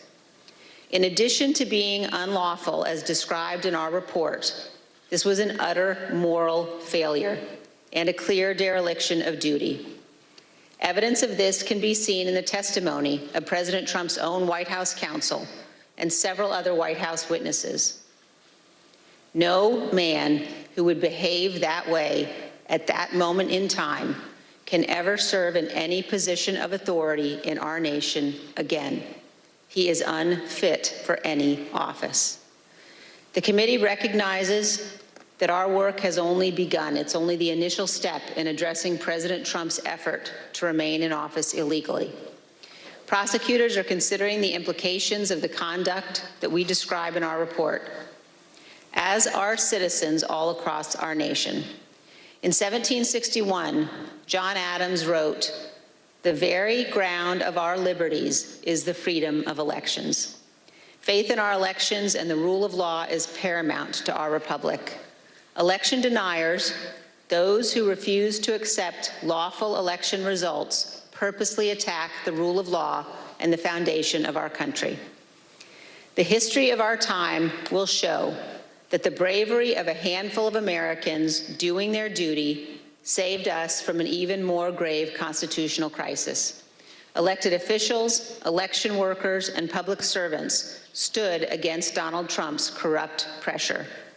Many of our committee's witnesses showed selfless patriotism, and their words and courage will be remembered. The brave men and women of the Capitol Police, the Metropolitan Police, and all the other law enforcement officers who fought to defend us that day saved lives and our democracy. Finally, I wish to thank my colleagues on this committee. It has been a tremendous honor to serve with all of you. We have accomplished great and important things together, and I hope we have set an example. And I also want to thank all of those who have honorably contributed to the work of our committee and to our report. We have accomplished much over a short period of time. Many of you sacrificed for the good of our nation. You have helped make history, and I hope helped to right the ship. Thank you, Mr. Chairman. I yield back. Gentlelady yields back. As you know, this is our final meeting of our committee. Over the course of the last year and a half, we presented evidence in 10 public hearings, testimony from our brave law enforcement officers, senior White House and campaign officials, and many others. Today, we are prepared to share our findings with you. But before we do so, it's important to remember what we've learned, and critically, exactly what happened at the United States Capitol on January 6th. Without objection, I include in the record a video presentation of some of the key evidence our investigation has uncovered.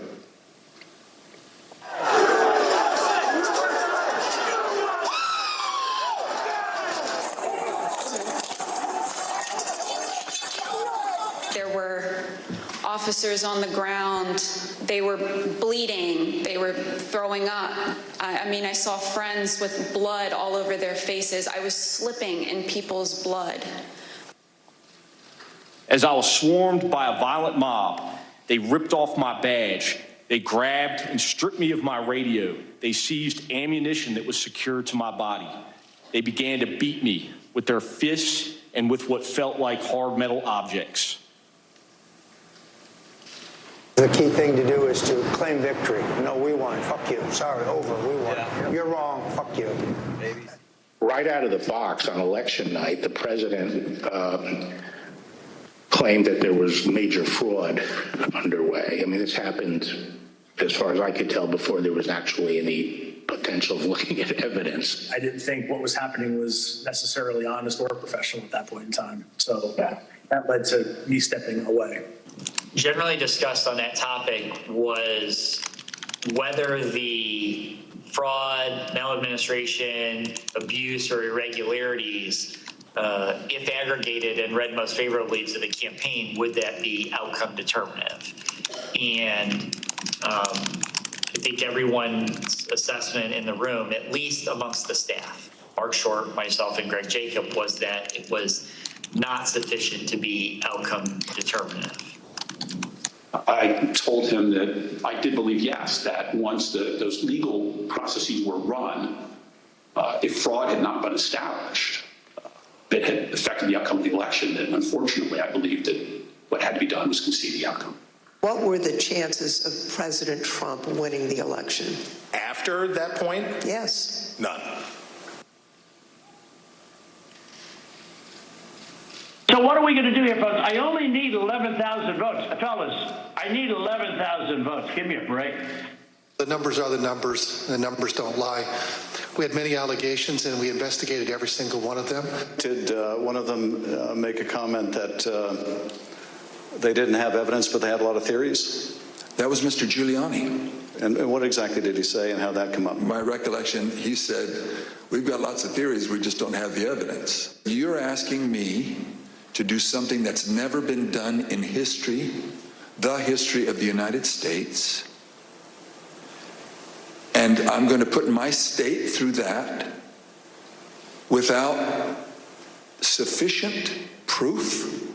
It's a tape earlier in the day of Ruby Freeman and Shay Freeman Moss and one other gentleman quite obviously, surreptitiously passing around USB ports as if they're vials of heroin or cocaine. In one of the videos we just watched, Mr. Giuliani accused you and your mother of passing some sort of USB drive to each other. What was your mom actually handing you on that video? A ginger mint. Do you know how it feels to have the President of the United States to target you? The President of the United States is supposed to represent every American, not to target one. I made it clear I did not agree with the idea of saying the election was stolen and putting out this stuff, which I told the president was bullshit. He wanted to talk about that he thought the election had been stolen or was corrupt and that there was widespread fraud. And I had told him that our reviews had not shown that to be the case. And I said something to the effect of, sir, we've done dozens of investigations, hundreds of interviews. The major allegations are not supported by the evidence developed. Well, my first thought was, this is a terrible idea. Jeff Clark cannot be installed as acting Attorney General of the United States. You ultimately told us that you described this meeting as not this meeting, the Georgia letter that was proposed as an effing murder-suicide pact. Do you remember using the term murder-suicide pact? Yes.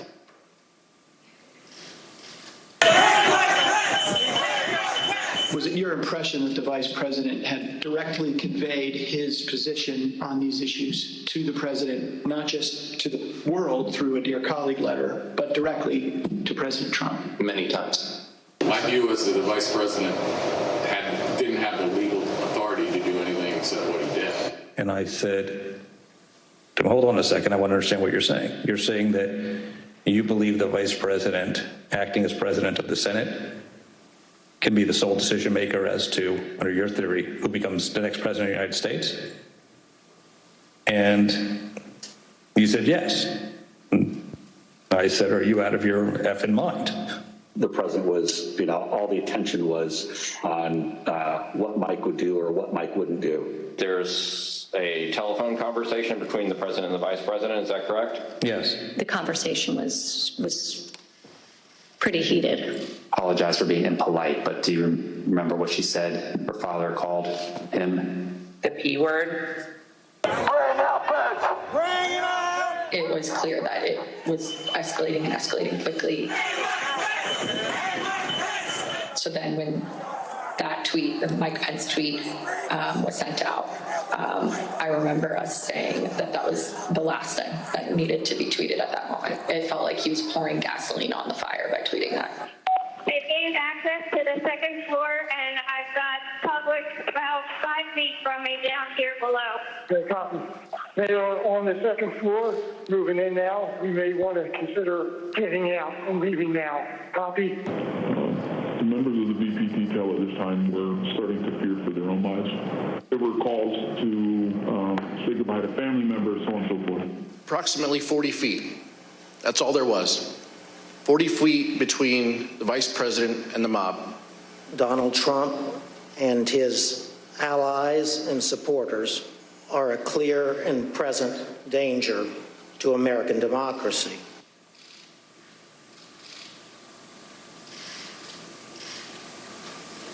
We got derogatory information from OSINT suggesting that some very, very violent individuals were organizing to come to D.C. As Mr. Giuliani and I were walking to his vehicles that evening, he looked at me and said something to the effect of, Cass, are you excited for the 6th? It's going to be a great day. I remember looking at him and saying, Rudy, could you explain what's happening on the 6th? He had responded something to the effect of, we're going to the Capitol. It's going to be great. The president's going to be there. He's going to look powerful.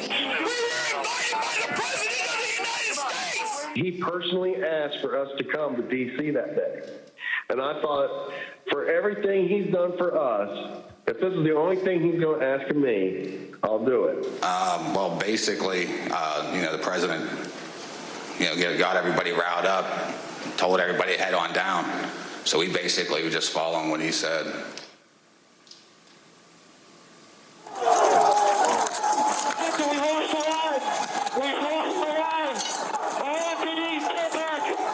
Within 15 minutes of leaving the stage, President Trump knew that the Capitol was besieged and under attack. So are you aware of any phone call by the President of the United States to the Secretary of Defense that day? Not that I'm aware of, no.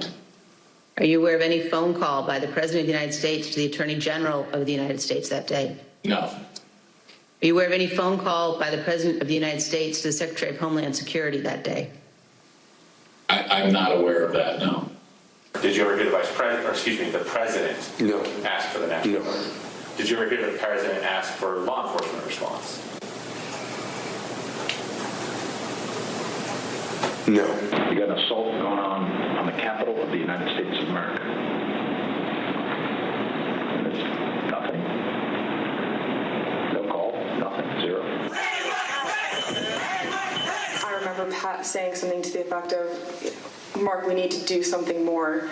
They're literally calling for the vice president to be effing hung. And Mark had responded something to the effect of, you heard him, Pat. He thinks Mike deserves it. He doesn't think they're doing anything wrong. You on the staff did not want people to leave the Capitol. On the staff? In the White House. I can't think of anybody, on that day who didn't want people to get out of the Capitol once, particularly once the violence started. No. I mean,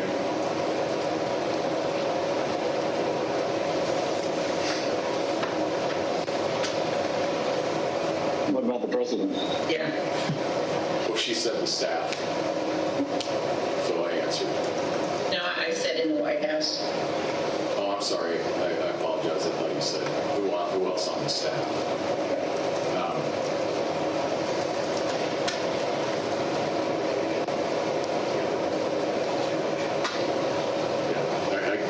I can't reveal communications, but obviously I think,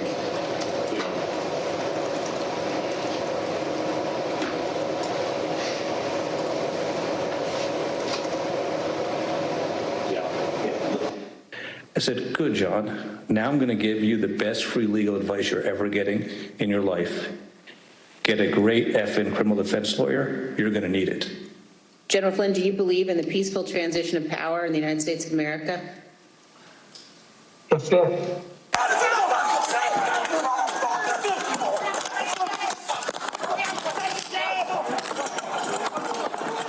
Another officer unconscious. The turret. What turret?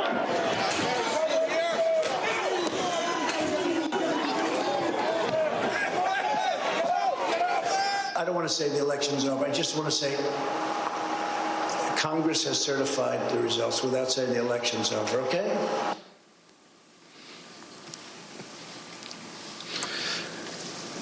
The chair now recognizes the gentlewoman from California, Ms. Lofgren, for an opening statement. Thank you, Mr. Chairman. Over the last 18 months, the Select Committee has conducted a congressional investigation of enormous scale, seeking to uncover the depth and breadth of ex-President Trump's multi-part plan to reverse the lawful outcome of the 2020 presidential election. We've compiled an immense volume of documents collected from countless individuals, law enforcement agencies, and federal and state authorities. Many of our efforts to get the evidence required litigation in federal court, including the U.S. Supreme Court. We've taken the testimony of hundreds of witnesses. Now, while we couldn't show them all during the hearings, we focused on those who were most central, including our ex-president's White House aides, his senior Department of Justice officials, and senior members of his campaign. Based on this assembled evidence, the Select Committee has reached a series of specific findings. Now, many of these findings pertain to what has been called the big lie, the enormous effort led by ex-President Trump to spread baseless accusations and misinformation in an attempt to falsely convince tens of millions of Americans that the election had been stolen from him. Beginning even before the election and continuing through January 6th and thereafter, Donald Trump purposely disseminated false allegations of fraud in order to aid his effort to overturn the 2020 election. Ex-President Trump's decision to declare victory falsely on election night wasn't a spontaneous decision. It was premeditated. The committee has evidence that ex-President Trump planned to declare victory and unlawfully to call for the vote counting to stop, and that he told numerous allies about his intent in the weeks before the election. The committee found that Mr. Trump raised hundreds of millions of dollars with false representations made to his online donors. The proceeds from his fundraising, we have learned, have been used in ways that we believe are concerning. In particular, the committee has learned that some of those funds were used to hire lawyers. We've also obtained evidence of efforts to provide or offer employment to witnesses. For example, one lawyer told a witness the witness could, in certain circumstances, tell the committee that she didn't recall facts when she actually did recall them. That lawyer also did not disclose who was paying for the lawyer's representation, despite questions from the client seeking that information. He told her, quote, "We're not telling people where funding is coming from right now." We've learned that a client was offered potential employment that would make her, quote, "financially very comfortable" as the date of her testimony approached by entities that were apparently linked to Donald Trump and his associates. These offers were withdrawn or didn't materialize as reports of the content of her testimony circulated. The witness believed this was an effort to affect her testimony, and we are concerned that these efforts may have been a strategy to prevent the committee from finding the truth. Throughout the post-election period, ex-President Trump was told repeatedly by his campaign advisors, government officials, and others there was no evidence to support his claims of election fraud. Even since our last hearing, the Select Committee has obtained testimony from new witnesses who've come forward to tell us about their conversations with ex-President Trump on this topic. Here is one of his senior advisors, Hope Hicks. Seeing evidence of fraud on a scale that would have impacted the outcome of the election, and I was becoming increasingly concerned that we were damaging his legacy. What did the president say in response to what you just described? He said something along the lines of, nobody will care about my legacy if I lose. So that won't matter. The only thing that matters is winning. Despite all that, he continued to purposely and maliciously make false claims, sometimes within a day of being told that a particular claim was false and unsupported by the evidence. By the time the Electoral College met to cast its votes on December 14th, 2020, a number of President Trump's senior staff, cabinet officials, and members of his family were urging him to facilitate a peaceful transition to the incoming administration. He disregarded their advice, and he continued to claim publicly that the election had been stolen from him. Numerous state and federal courts evaluated and rejected the Trump campaign's claims of voter fraud, including 11 judges appointed by ex-President Trump himself. Many of these courts issued scathing opinions, criticizing the lack of evidence that ex-President Trump and his allies had advanced to support their claims. Numerous individuals associated with these efforts have since acknowledged that they were unable to find sufficient evidence of fraud to affect the election results, including in testimony to this select committee. Still, ex-President Trump repeated those false claims and tried to convince his supporters the election was stolen. This was an attempt to justify overturning the lawful election results.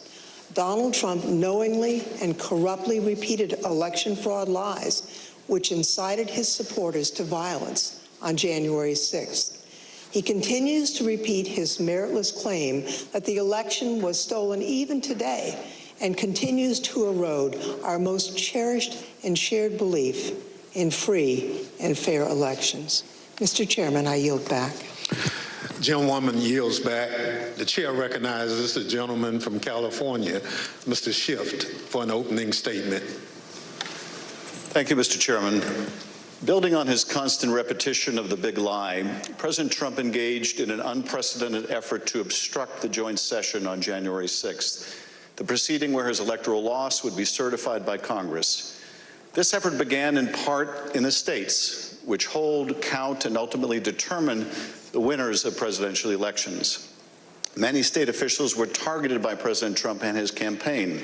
The local election workers he accused baselessly of election fraud, the state officials he pressured to stop the count or to find votes that didn't exist, and the state legislative officials he urged to disregard the popular will of the voters and their oath of office in order to name him the winner instead.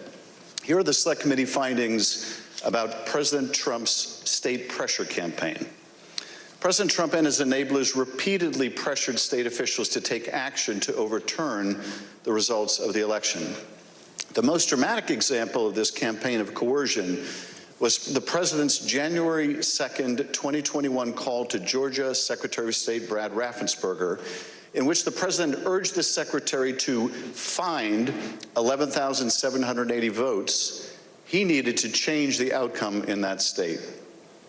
During that call, President Trump again repeated conspiracy theories about the election that his own appointees at the Department of Justice had already debunked. Trump also made what Secretary Raffensperger apparently considered a threat, accurately considered a threat, suggesting that Raffensperger and his attorney, that they could be subject to criminal prosecution if they didn't follow through with his demands. Then, in repeated telephone calls and in-person meetings, Donald Trump pressured state elections officials and state legislators to alter official election results. But courageous public servants, including Republicans like Rusty Bowers, held firm and refused to put Donald Trump over their oath to the Constitution. When Donald Trump's pressure campaign did not achieve the results he wanted, he oversaw an effort to obtain and transmit false Electoral College ballots to Congress and the National Archives. The false ballots were created by fake Republican electors on December 14th.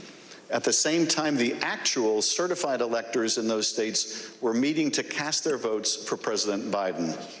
By that point in time, election-related litigation was over in all or nearly all of these states. And Trump campaign election lawyers realized that the fake slates were unjustifiable on any grounds and may be unlawful. In spite of these concerns and the concerns of individuals in the White House counsel's office, President Trump and others proceeded with this plan. The Select Committee has developed evidence that these intentionally false documents were transmitted to multiple officers of the federal government and were intended to interfere with the proper conduct of the joint session, where the existence of so-called competing slates of electors would serve as a pretext for legitimate electoral votes to be rejected. President Trump repeatedly attacked state and local officials who refused to do his bidding, as well as local elections workers who he baselessly accused of fraud. As Ruby Freeman and the testimony of other elections officials so powerfully demonstrated, the people who drew President Trump's ire or were the subject of his lies faced real-world consequences, including public harassment and death threats. Some of these elections workers and officials have been forced to leave their homes. Others have been forced to leave the jobs they loved. Take a listen to Ms. Freeman's story. Now I won't even introduce myself by my name anymore. I get nervous when I bump into someone I know in the grocery store who says my name. I'm worried about who's listening. I get nervous when I have to give my name for food orders. I'm always concerned of who's around me. I've lost my name and I've lost my reputation. The treatment of Ms. Freeman and her daughter Shay Moss and so many others around the country was callous, inhuman, inexcusable, and dangerous. And those responsible should be held accountable. Mr. Chairman, I yield back. Gentleman yields back. The chair recognizes the gentleman from Illinois, Mr. Kinzinger, for an opening statement. Thank you, Mr. Chairman. Certainly one of the many important components of our federal government is the Department of Justice. It's the body that it's responsible for enforcing our laws and investigating criminal wrongdoing. For this reason, it's of the utmost importance that our Department of Justice operates as a fair and neutral body that enforces our federal laws without fear or without favor. It is this critical function that President Trump sought to corrupt, as he sought to use the Department of Justice to investigate and prosecute purported election fraud and to help him convince the public that the election was stolen. The Select Committee has made the following findings with respect to the Department of Justice. In the weeks immediately following the 2020 election, Attorney General Bill Barr advised President Trump that the Department of Justice had not seen any evidence to support Trump's theory that the election was stolen by fraud. No evidence. Over the course of the 3 meetings in this post-election period, Attorney General Barr assured President Trump that the Justice Department was properly investigating claims of election fraud. He debunked numerous election fraud claims, many of which the president would then go on to repeat publicly. And he made clear that President Trump was doing, quote, a great disservice to the country by pursuing them. After Attorney General Barr's resignation, President Trump requested that the acting leadership of the department, Jeffrey Rosen and Richard Donahue, quote, just say the election was corrupt and leave the rest to me and the Republican congressmen. In other words, just tell a small lie to put the facade of legitimacy on this lie, and the Republican congressmen and I can distort and destroy and create doubt all ourselves. Between December 23rd and January 3rd, President Trump called or met with them nearly every day and was told repeatedly the department investigation showed no factual support for Trump's fraud allegations. Mr. Rosen and Mr. Donahue told him that the fraud claims were simply untrue. As Mr. Rosen and Mr. Donahue continued to resist, President Trump then tried to install a loyalist named Jeffrey Clark to lead the department as acting attorney general. On several occasions, Clark met with the president, apparently along with Representative Scott Perry, without authorization, promising to take the actions that Barr, Rosen, and Donahue had refused to take. In particular, Mr. Clark intended to send a letter that he had drafted with the help of a political appointee that the White House installed at DOJ with just weeks left in the administration. Mr. Clark intended to send the letter to officials in numerous states, informing them falsely, of course, that the department had identified significant concerns about the election results in their state and encouraging their state legislatures to come into special session to consider appointing Trump rather than Biden electors. Here's Acting Deputy Attorney General Donahue describing his reaction to Mr. Clark's proposed letter. Some drafting letters without the knowledge of what the department had actually done in terms of investigations, that he was being reckless. And I recall toward the end saying, what you're proposing is nothing less than the United States Justice Department meddling in the outcome of a presidential election. Knowing that existing department leadership would not support his false election claims, President Trump offered Mr. Clark the job of acting Attorney General. In a dramatic January 3rd meeting in the Oval Office, Rosen Donahue, White House counsel Pat Cipollone, and White House lawyer Eric Hirschman strongly objected to the appointment of Jeffrey Clark as acting Attorney General. Mr. Clark pleaded his case and offered to send the letter that he had drafted. The White House counsel called the Clark letter, quote, a murder-suicide pact. Numerous White House and Department of Justice lawyers all threatened to resign if Mr. Clark was appointed. Donald Trump would be leading a graveyard. It was only after the threat of mass resignations that President Trump rescinded his offer to Mr. Clark. Mr. Chairman, I yield back. Gentleman yields back. The chair recognizes the gentleman from California, Mr. Aguilar, for an opening statement. Thank you, Mr. Chairman. Former President Trump's multi-part plan didn't stop with the states or with the Department of Justice. It touched nearly every component of our federal system, ranging from the courts to Congress to his own Vice President, Mike Pence. In the weeks before January 6th, Mr. Trump turned to the man who had served him loyally for 4 years. He embraced an illegal scheme proposed by John Eastman and others who concocted an unfounded legal theory that the vice president could reject Joe Biden's electoral votes during the joint session. When Vice President Pence and many others, including Trump's own lawyer, John Eastman, told him correctly that former President Trump spearheaded an unprecedented campaign to coerce him to do it anyway, ultimately culminating in a dangerous threat to Mr. Pence's life on January 6th. These are the Select Committee's findings with respect to the pressure campaign against the Vice President. John Eastman admitted in advance of the 2020 election that Mike Pence could not lawfully refuse to count official electoral votes.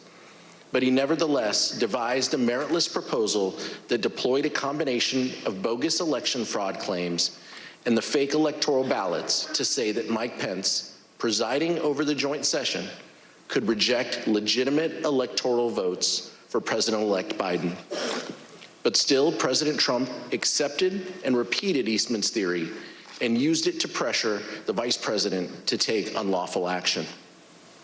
In multiple heated conversations, President Trump directly pressured Vice President Pence to adopt the Eastman theory and either reject the electors or send them back to the state legislatures.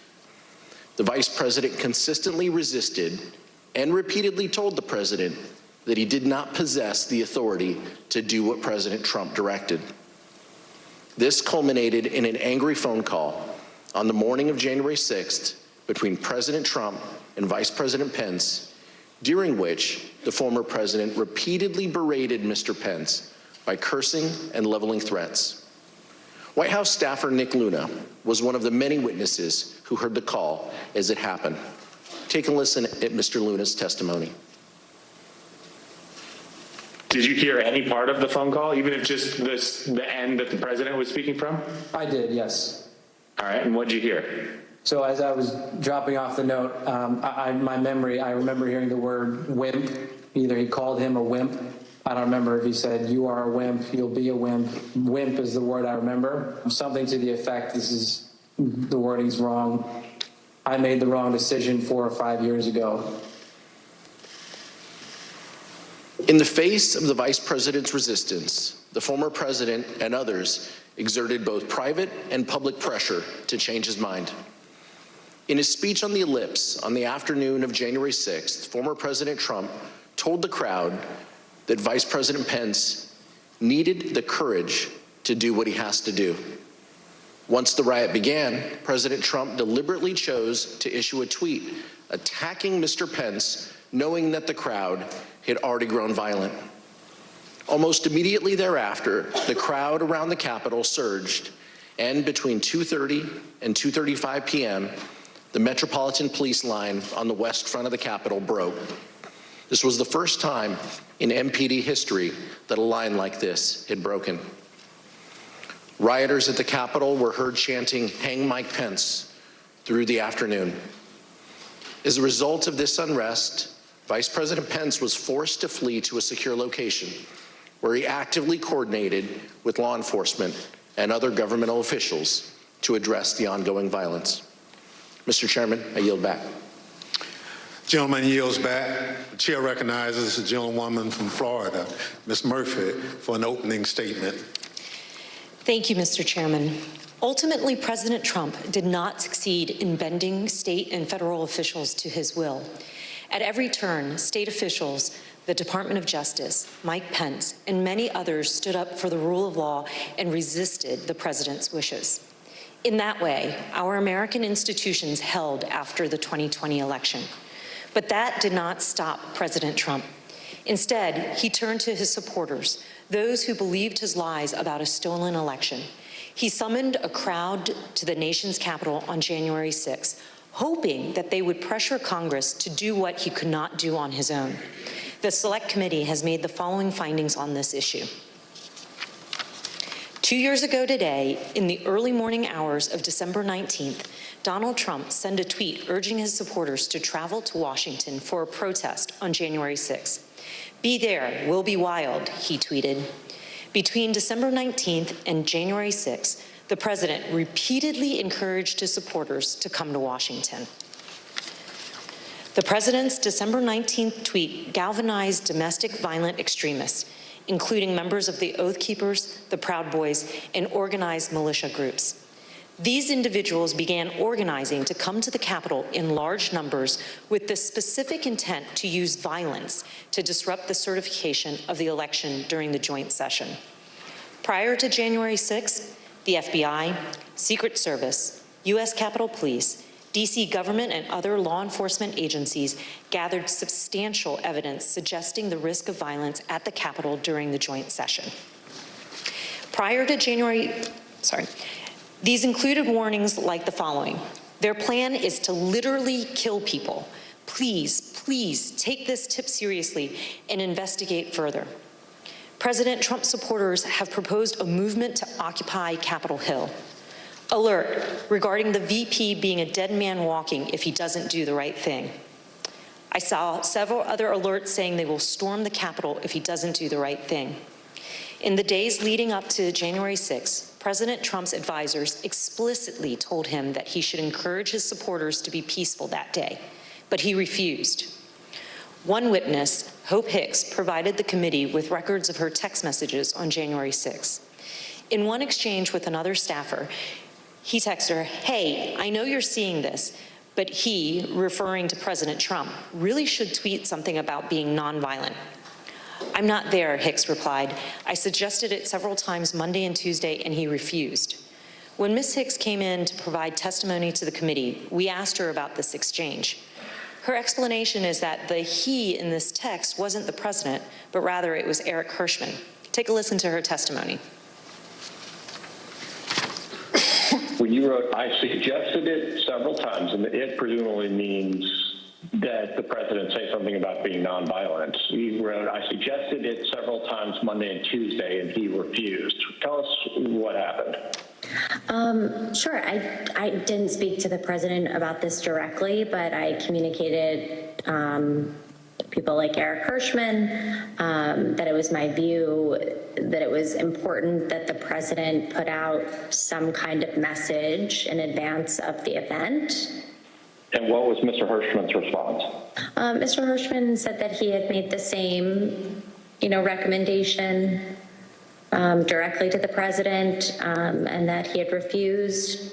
Just so I understand, Mr. Hirschman said that he had already recommended to the president that the president convey a message that people should be peaceful on January 6th, and the president had refused to do that?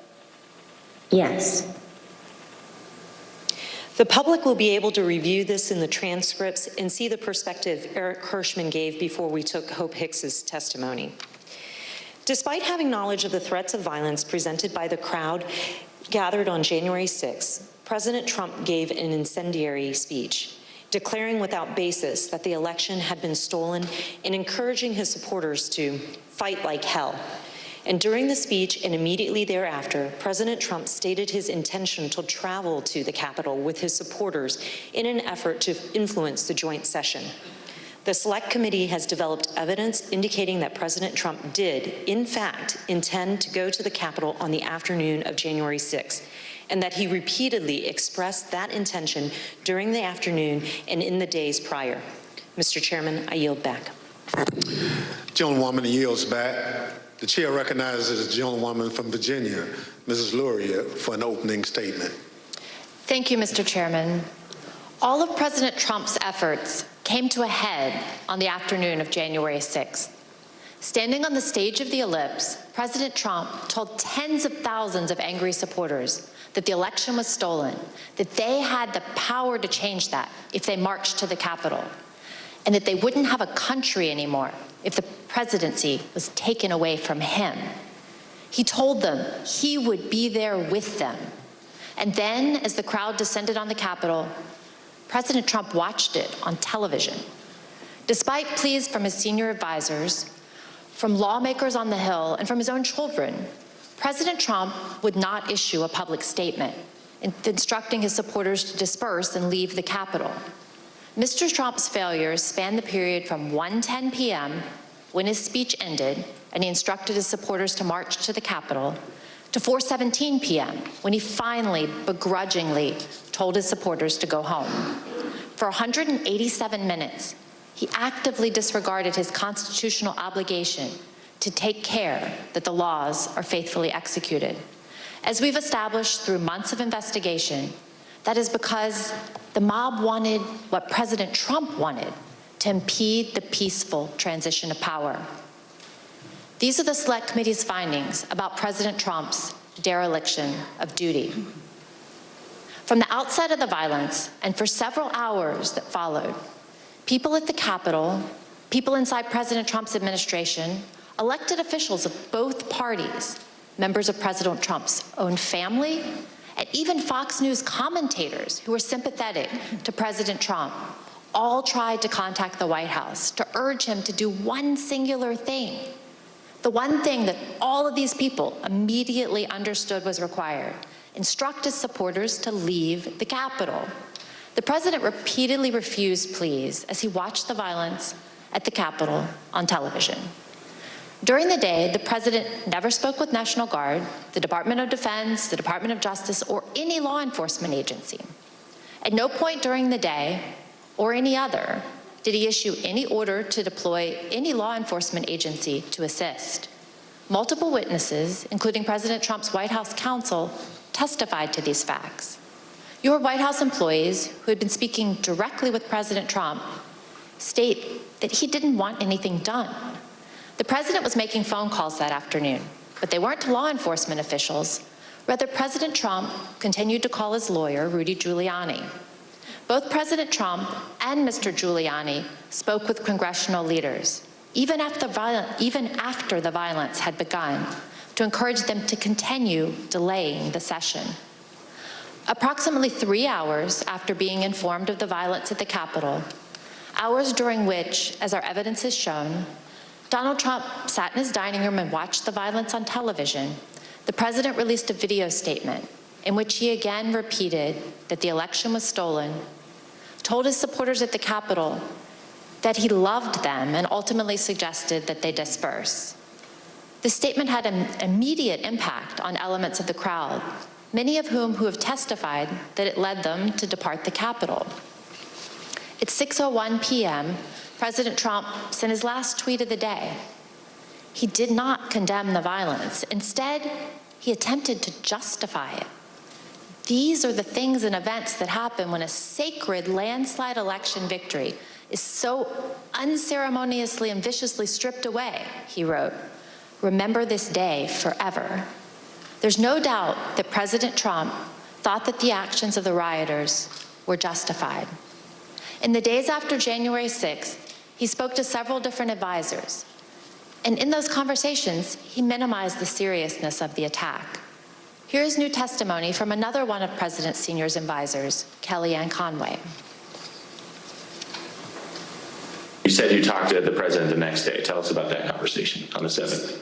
Yeah, and don't think it was very long. I just said that was just a terrible day. I'm working on a long statement. I said it's crazy. What did he say? No, these people are upset. They're very upset. In the days following the attack, President Trump also expressed a desire to pardon those involved in the attack. Since then, he's suggested that he will do so if he returns to the Oval Office. In summary, President Trump lit the flame, he poured gasoline on the fire, and sat by in the White House dining room for hours watching the fire burn. And today, he still continues to fan those flames. That was his extreme dereliction of duty. Mr. Chairman, I yield back. Gentlewoman yields back. The chair recognizes the gentleman from Maryland, Mr. Raskin, for an opening statement. Thank you, Mr. Chairman, and I want to thank you for your extraordinary leadership of this committee. Generations to come will praise you and the Vice Chair for your unswerving devotion to the rule of law. Several months ago, you tasked several of our members in a subcommittee with bringing recommendations to the full committee about potential referrals to the Department of Justice and other authorities based on evidence of criminal and civil offenses that has come to our attention over the course of our investigation. We are now prepared to share those recommendations today. Mr. Chairman, let me begin with some relevant background considerations to our criminal referrals. The dangerous assault on American constitutional democracy that took place on January 6, 2021 consists of hundreds of individual criminal offenses. Most such crimes are already being prosecuted by the Department of Justice. We propose to the committee advancing referrals where the gravity of the specific offense, the severity of its actual harm, and the centrality of the offender to the overall design of the unlawful scheme to overthrow the election compel us to speak. Ours is not a system of justice where foot soldiers go to jail and the masterminds and ringleaders get a free pass. Mr. Chairman, as you know, our committee had the opportunity last spring to present much of our evidence to a federal judge, something that distinguishes our investigation from any other congressional investigation I can recall. In the context of resolving evidentiary privilege issues related to the crime-fraud doctrine, in the Eastman case, U.S. District Court Judge David Carter examined just a small subset of our evidence to determine whether it showed the likely commission of a federal offense. The judge concluded that both former President Donald Trump and John Eastman likely violated 2 federal criminal statutes. This is the starting point for our analysis today.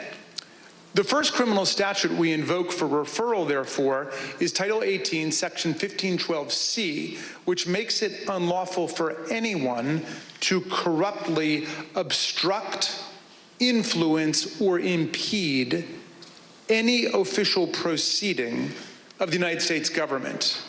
We believe that the evidence described by my colleagues today and assembled throughout our hearings warrants a criminal referral of former President Donald J. Trump, John Eastman, and others for violations of this statute.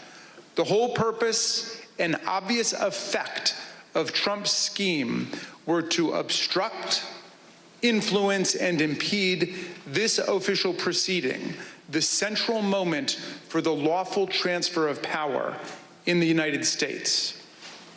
Second, we believe that there is more than sufficient evidence to refer former President Donald J. Trump, John Eastman, and others for violating Title 18, Section 371. This statute makes it a crime to conspire to defraud the United States. In other words, to make an agreement to impair, obstruct, or defeat the lawful functions of the United States government by deceitful or dishonest means. Former President Trump did not engage in a plan to defraud the United States acting alone. He entered into agreements, formal and informal, with several other individuals who assisted him with his criminal objectives. Our report describes in detail the actions of numerous co-conspirators who agreed with and participated in Trump's plan to impair, obstruct, and defeat the certification of President Biden's electoral victory. That said, the subcommittee does not attempt to determine all of the potential participants in this conspiracy, as our understanding of the role of many individuals may be incomplete even today because they refuse to answer our questions. We trust that the Department of Justice will be able to form a far more complete picture through its own investigation. Third, we make a referral based on Title 18, Section 1001, which makes it unlawful to knowingly and willfully make materially false statements to the federal government. The evidence clearly suggests that President Trump conspired with others to submit slates of fake electors to Congress and the National Archives. We believe that this evidence we set forth in our report is more than sufficient for a criminal referral of former President Donald J. Trump and others in connection with this offense. As before, we don't try to determine all of the participants in this conspiracy, many of whom refuse to answer our questions while under oath. We trust that the Department of Justice will be able to form a more complete picture through its own investigation.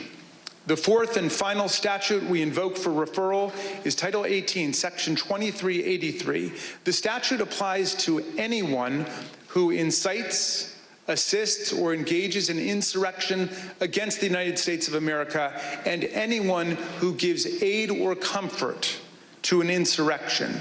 An insurrection is a rebellion against the authority of the United States. It is a grave federal offense anchored in the Constitution itself, which repeatedly opposes insurrections and domestic violence, and indeed uses participation in insurrection by office holders as automatic grounds for disqualification from ever holding public office again at the federal or state level. Anyone who incites others to engage in rebelling, assists them in doing so, or gives aid and comfort to those engaged in insurrection is guilty of a federal crime. The committee believes that more than sufficient evidence exists for a criminal referral of former President Trump for assisting or aiding and comforting those at the Capitol who engaged in a violent attack on the United States. The committee has developed significant evidence that President Trump intended to disrupt the peaceful transition of power under our Constitution. The President has an affirmative and primary constitutional duty to act to take care that the laws be faithfully executed. Nothing could be a greater betrayal of this duty than to assist in insurrection against the constitutional order. The complete factual basis for this referral is set forth in detail throughout our report. These are not the only statutes that are potentially relevant to President Trump's conduct related to the 2020 election. Depending on evidence developed by the Department of Justice, the president's actions could certainly trigger other criminal violations. Nor are President Trump and his immediate team the only people identified for referrals in our report. As part of our investigation, we asked multiple members of Congress to speak with us about issues critical to our understanding of this attack on the 2020 election and our system of constitutional democracy. None agreed to provide that essential information. As a result, we took the significant step of issuing them subpoenas based on the volume of information particular members possessed about one or more parts of President Trump's plans to overturn the election. None of the subpoenaed members complied, and we are now referring 4 members of Congress for appropriate sanction by the House Ethics Committee for failure to comply with lawful subpoenas. Mr. Chairman, we understand the gravity of each and every referral we are making today, just as we understand the magnitude of the crime against democracy that we describe in our report. But we have gone where the facts and the law lead us, and inescapably, they lead us here. Accordingly, Mr. Chairman, in light of these facts, I ask unanimous consent that the chairman be directed to transmit to the United States Department of Justice relevant Select Committee records in furtherance of these criminal referrals? Without objection, so ordered. Thank you, Mr. Chairman. I now yield back. Gentleman yields back. Pursuant to notice, I now call up Select Committee's final report pursuant to Section 4A of House Resolution 503. The clerk shall designate the report. Final report of the Select Committee to investigate the January 6th attack on the United States Capitol. Without objection, the report will be considered read and open to amendment at this point. I now recognize the gentlewoman from Virginia, Ms. Luria, for a motion. Mr. Chairman, I move that the committee favorably report to the House the Select Committee's final report, which includes the committee's legislative recommendations and criminal referrals of Donald J. Trump and others, pursuant to Section 4A of House Resolution 503. The question is on the motion to favorably report to the House. Those in favor say aye. Aye. Those opposed, no. In the opinion of the chair, the ayes have it. Mr. Chairman, I request a recorded vote. A recorded vote is requested. The clerk will call the roll. Ms. Cheney? Aye. Ms. Cheney, aye. Ms. Lofgren? Aye. Ms. Lofgren, aye. Mr. Schiff? Aye. Mr. Schiff, aye. Mr. Aguilar? Aye. Mr. Aguilar, aye. Mrs. Murphy? Aye. Mrs. Murphy, aye. Mr. Raskin? Aye. Mr. Raskin, aye. Mrs. Luria? Aye. Mrs. Luria, aye. Mr. Kinzinger? Kinzinger, aye. Mr. Kinzinger, aye. How is the chair recorded? Mr. Chairman, you are not recorded. Chair votes aye. Mr. Chairman, aye. The clerk will report the vote. Mr. Chairman, on this vote, there are 9 ayes and 0 noes. The motion is agreed to. Without objection, a motion to reconsider is laid on the table. Without objection, staff is authorized to make any necessary technical or conforming changes to the report to reflect the actions of the committee. The chair requests those in the hearing room remain seated until the Capitol Police have escorted members from the room. There being no further business, without objection, the Select Committee stands adjourned.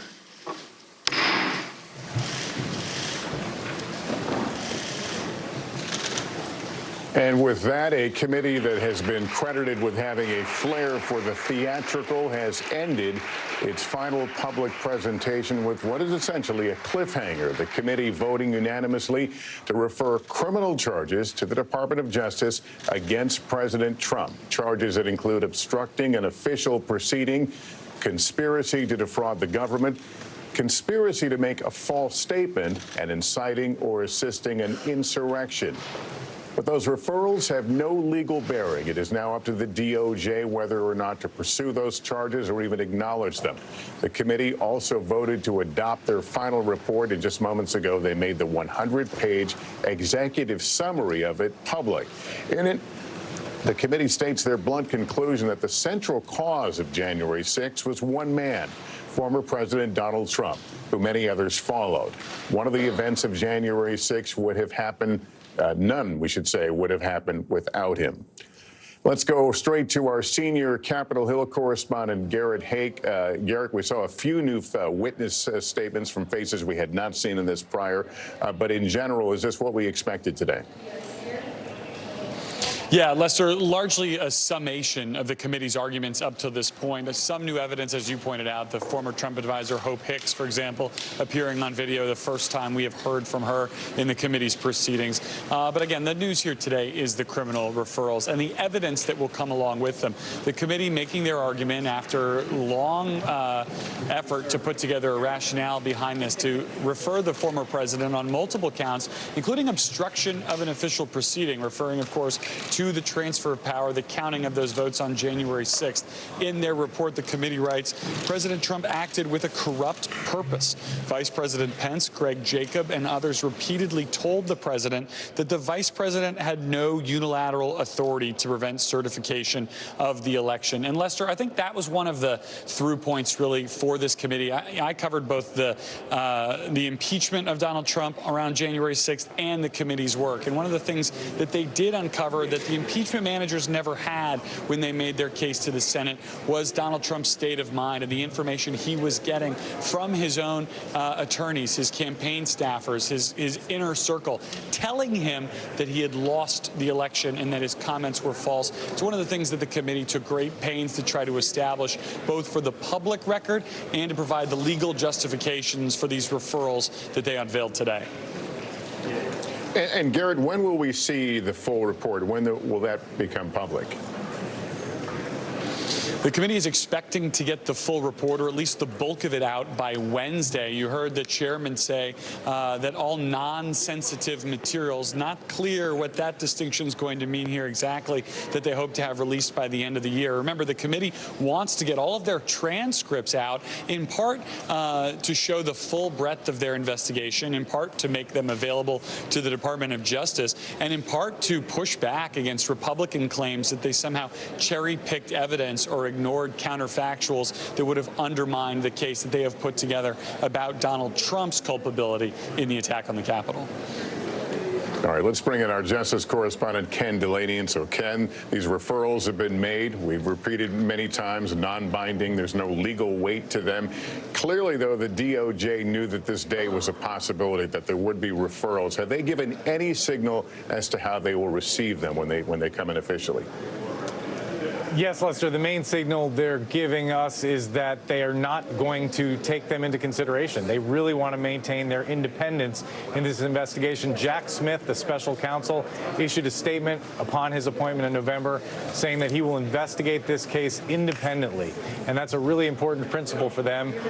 Of course, the evidence that was produced by this congressional investigation, some of which we saw powerfully laid out today, will very much factor into the Department of Justice investigation. In fact, DOJ officials have been clamoring for months to get hold of all the transcripts of all the interviews that the January 6th committee has done, and there was a dispute, and the committee was not prepared to hand them over. Now they say they're going to release them, and that will be greeted warmly in Justice Department circles. And I think it's just important to remember that as powerful a case as we saw put on today, it's one side.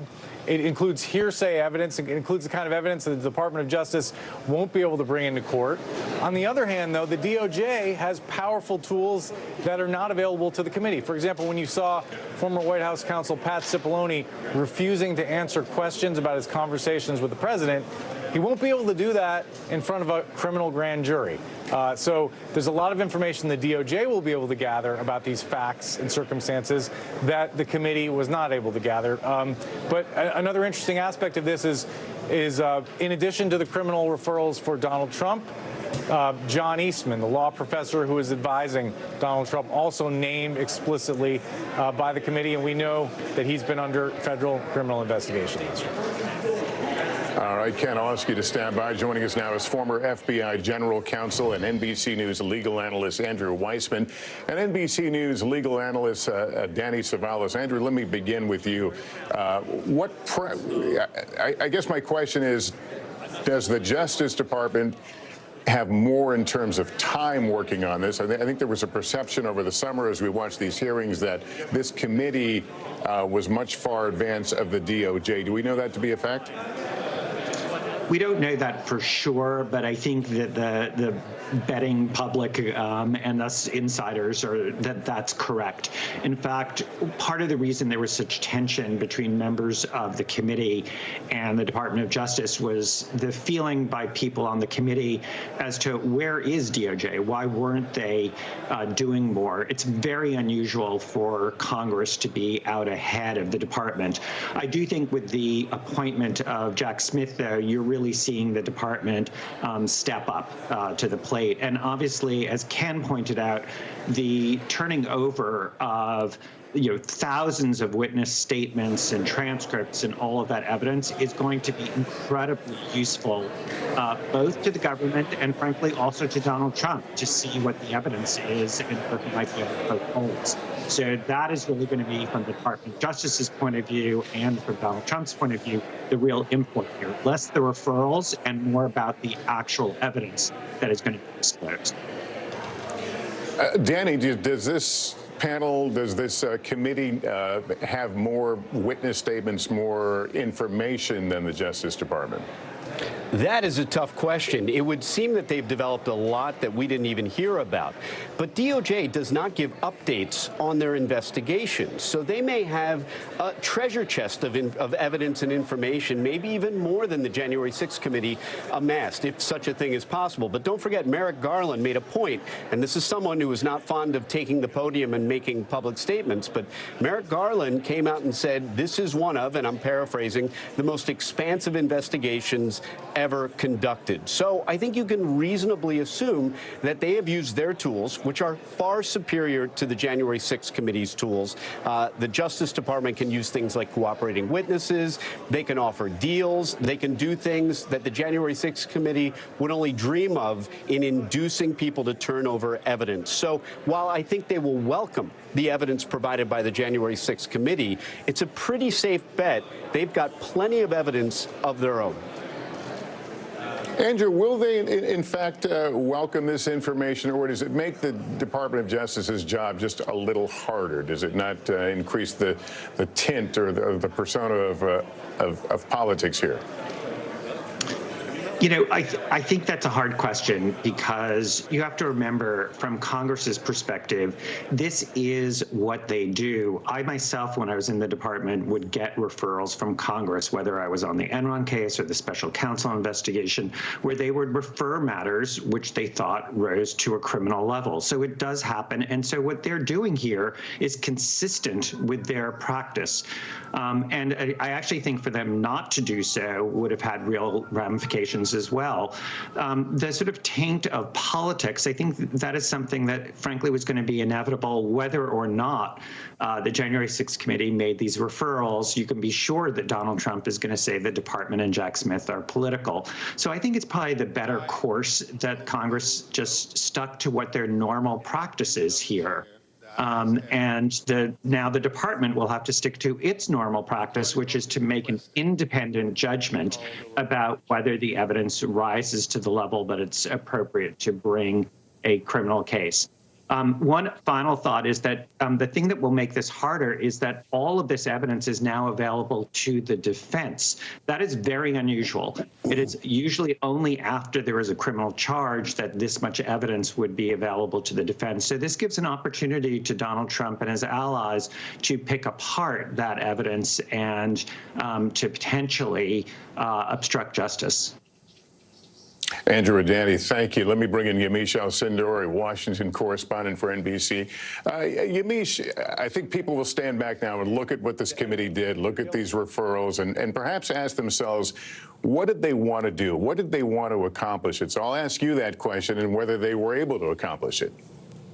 Well, Lester, what this committee set out to accomplish was this idea that they wanted to speak to history and to the American people to say that this was not okay, that January 6th wasn't spontaneous, but in fact a malicious, they think, plan by the former president. And Jamie Raskin really underscored it when he said this: ours is a system where ours is not a system where the people who, the foot soldiers, they go to jail, but the ringleaders and masterminds, they get a free pass. Jamie Raskin said that that's just not the way our system works. And he's basically saying you can't have hundreds of people, these protesters, these rioters going to jail and not have a system where former President Trump and the people around him, that they don't also get criminal penalty for what they think they did, this dangerous plot that they say they hatched. So I think it's really important when you look at sort of the everyday impact of this committee. It was him speaking in plain language there, saying this is what we wanted to do to make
Sometimes the news can be difficult and overwhelming for kids to understand, so we've created a newscast just for them.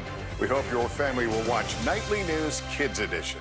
Watch NBC Nightly News with Lester Holt or listen wherever you get your podcasts.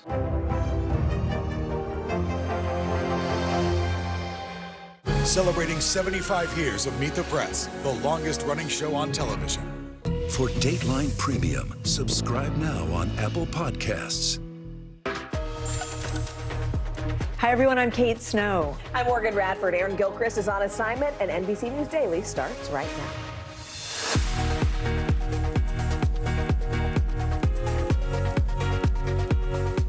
Today, Monday, December 19th, 2022, polar plunge. Just as winter arrives, temperatures are taking a nosedive all across the country. We're tracking where and when they bottom out.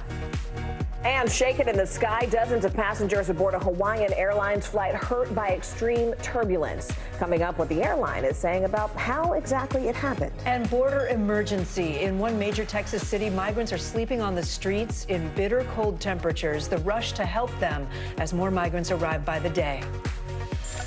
We begin this hour with that blast of bitter cold air settling in across the country. In fact, winter officially begins on Wednesday, but it already feels like it now. Temperatures have plunged below average for millions of people, which could mean major disruptions if, in fact, you have those travel holiday plans. AAA predicts nearly 113 million people will travel this season, likely making it the third busiest year for holiday travel. And that's actually since AAA started doing those travel forecasts. One early Christmas present this year, though, lower gas prices. Right now, the average price of a gallon of unleaded is $3.14. That's down 12 cents from just last week. That's some good news. Yeah. We're tracking all of it with NBC News correspondent Dana Griffin and meteorologist Bill Cairns. Bill, let's start with you for the big picture. What are we watching as everyone starts traveling this week? Two things. One, we have the big, huge, historic cold air mass coming in, and then we have a winter storm we're going to deal with, and that's what I'm most concerned. The cold, obviously, is coming down through the plains. We're going to have bitterly wind chills. It's horrible going from your house to the car and doing your errands, but it's not going to stop you from getting to your destinations. It's when we start dealing with the snow and the ice, that's when this is really going to get problematic for people, and right before Christmas, too. So 9 million people, so this number is going to go way up. We're going to see a lot of people going under winter storm watches and blizzard watches later today. So let's fast forward this to Wednesday evening. This is all light snow, not even that windy, just a light powdery snow, Minneapolis, Omaha, northwards. It's as we get into Thursday that this storm begins to intensify. And at one point, it's even going to rapidly intensify. And we're going to see a snowstorm breaking out from areas Kansas City, St. Louis on Thursday, all the way up to Chicago and areas of Wisconsin. At the same time, the wind is going to start to pick up on the backside of this, too. We'll start to get some blowing and drifting snow near blizzard conditions Thursday night. Friday is when this storm gets really intense. We could have winds going off of Lake Michigan up to 60 miles per hour, 10 to 15-foot waves, freezing spray on some of these houses. So I'm most concerned, guys, with areas near the Great Lakes in the Midwest. People may not be able to get to their destinations. I think someone here has that destination, if I'm not mistaken. I'm supposed to fly to Chicago, Bill, on Friday night. Bad news, Bill, today. Go sooner, much sooner. Go sooner. Take a day off. Take a day off. I got you. I'll backfill for you. Okay. All right, Bill Cairns already, the holiday period really is off to a bumpy start. Look at this damage on a Hawaiian Airlines flight. This plane hit some extreme turbulence on a flight from Phoenix to Honolulu on Sunday, leaving 36 people hurt, including a 14-month-old baby. Let's go ahead and bring in NBC News correspondent Dana Griffin now for more. Dana, what have we been able to sort of learn about what exactly happened on that flight? So, Morgan, we've learned just how scary this was for those passengers and crew members on board this flight. 36 people were injured, including 11 seriously. The Hawaiian Airlines flight from Phoenix to Honolulu hit severe turbulence about 30 minutes before landing. Now, the NTSB is now investigating. FAA officials say the plane was carrying 278 passengers and 10 crew members. Passengers describing it as the most turbulent flight they had ever taken. The Hawaiian Airlines executive vice president explained further what happened. Yes, no, we're very familiar with the current weather forecast. There's a lot of unstable air in the area. The seatbelt siren was on at the time that the incident occurred. We're obviously in a situation in the islands right now where we're dealing with a lot of unstable air and weather conditions that are certainly difficult to deal with if you're an airline. The hospitalized patient, including a 14-month-old baby, suffered head injuries, cuts, bruises, and nausea. Now, airline officials say the fasten seatbelt sign was on at the time and that flying at an altitude of 36,000 feet, air pockets can happen, but cases like this are very rare. Morgan, Kate. And Dana, do we know how they're all doing now? You mentioned their injuries. Are people okay? At this point, we know that their injuries are non-life-threatening. We are still waiting to get an update on who's been released and if there's going to be any further complications. Kate. Dana Griffin, thank you. Some breaking news from Capitol Hill. The January 6th Select Committee has just ended its final public hearing. With an extraordinary move, the committee voted to refer former President Donald Trump to the Justice Department for criminal charges for his role in the attack on the Capitol. Those in favor say aye. Aye. Those opposed, no. In the opinion of the chair, the ayes have it. The panel is recommending 4 charges in total: obstruction of an official proceeding, conspiracy to defraud the United States, conspiracy to make a false statement, and inciting or assisting an insurrection. These referrals, though, don't hold any legal weight. It is now up to the Department of Justice to decide whether to prosecute. Let's bring in NBC News senior Capitol Hill correspondent Garrett Hake, who's been watching all this, and also NBC News correspondent Vaughn Hilliard in West Palm Beach, Florida. Garrett, I'll start with you. The committee made this closing argument today, essentially, after a year and a half of investigating. Can you take us through the highlights of this final meeting? Yeah, Kate, ultimately an unprecedented set of referrals from the January 6th committee, they believe, to match an unprecedented set of circumstances with the former president, who they now believe they have evidence to support, tried to overturn the results of the 2020 election and directed the attack on the Capitol. The committee members trying to set a tone of the gravity of this moment in some of their remarks today. Take a listen to the chair and vice chair setting the table for today's meeting. We've never had a president of the United States stir up a violent attempt to block the transfer of power. I believe nearly 2 years later, this is still a time of reflection and reckoning. No man who would behave that way at that moment in time can ever serve in any position of authority in our nation again.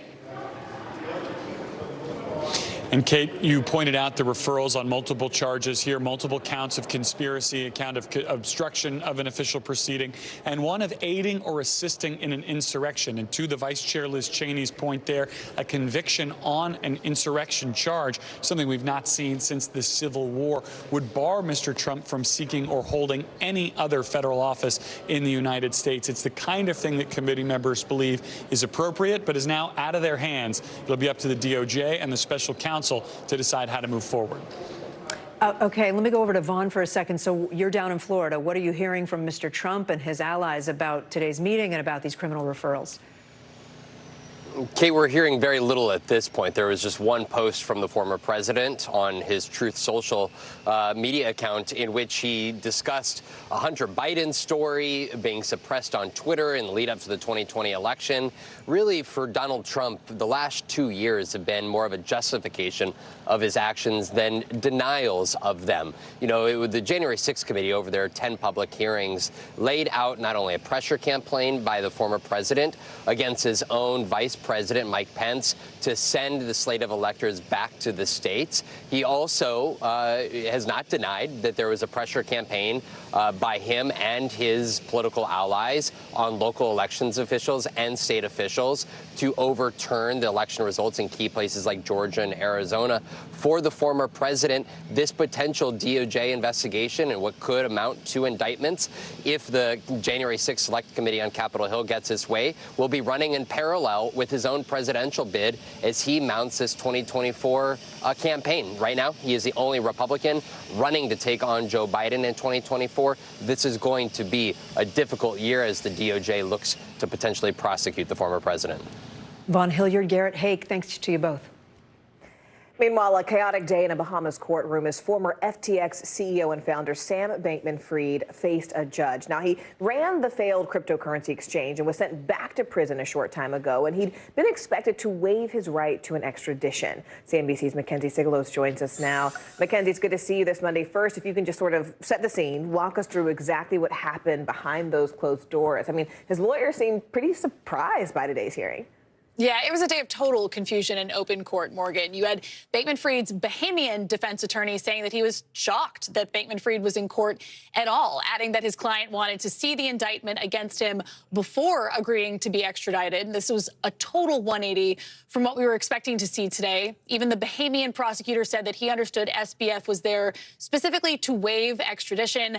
Meanwhile, you had Bankman-Fried sitting there dressed in a suit but looking disheveled. He was seen with his head in his hands, and he was visibly shaking. So right now he's in jail, and we're no closer to extradition at this point.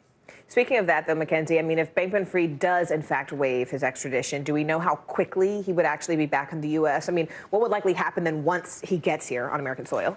Right. So if Bankman-Fried has yet another change of heart and decides to waive his extradition rights, the process will take some time logistically, but it'll be much quicker than if he fought the extradition order. Once he arrives in the U.S., his first hearing will be held as soon as possible, usually within 24 to 72 hours, and it will consist of a detention and arraignment hearing. That's when he'll enter a plea of guilty or not guilty to those 8 criminal charges. A lot to unpack there. We will be watching. Mackenzie Sigalos for us. Mackenzie, thank you.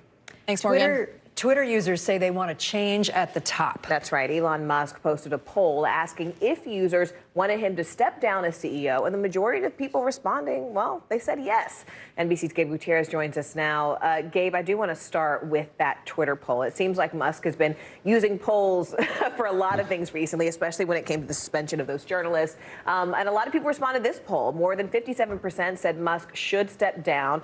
Do you think he's going to do it, Gabe? Hey there, Morgan and Kate. So, yeah, more than 17 million votes were cast. And as you mentioned, about 57.5% of respondents said that Elon Musk should step down. Now, Musk has not said whether he will definitely do so, but previously he said that he would abide by the results of that poll. And he's also tweeted a few things. He says, quote, "Those who want power are the ones who least deserve it." And, quote, "As the saying goes, be careful what you wish. You might just get it," he says. So again, we're still waiting to see whether Elon Musk will actually follow through on the results of that unscientific survey. Again, 57% of the respondents said that he should step down. Morgan and Kate. Wow. And Gabe, Twitter also appeared to announce and then walk back a new policy around whether Twitter users can post links to content on other social media sites, right? Do we know why the sudden change? Well, again, this has been very cryptic, but over the last several days, and, you know, critics of Elon Musk have said that the last few days have been especially chaotic and controversial. But yes, late last week, there was that controversy over the site that was publishing real-time information using publicly available data of Elon Musk's private jet. There were some journalists that reported on the controversy, tweeted a link to the site, and then also that they were tweeting links to other social media sites. The policy that Elon Musk announced late last week saying he couldn't do that, then walked it back over the weekend saying that he apologized for not putting out a poll, that any future policy changes would be that he would take a poll before having to do any more policy changes. And again, this all speaks to what critics say is this chaotic nature of the last few weeks under Elon Musk's leadership. Morgan and Kate. Gabe Gutierrez, thanks. There is much more news ahead. You are watching NBC News Daily.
This is what it looks and feels. From the storm zone. The bigger piece to the puzzle comes. New numbers just out this morning.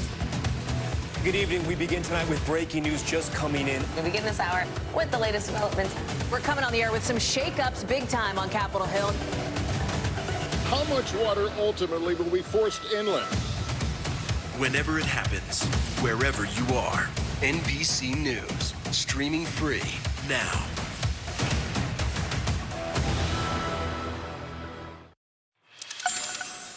The investigation into the murders of 4 college students in Moscow, Idaho, is now stretching into its 6th week as police hunt for a killer.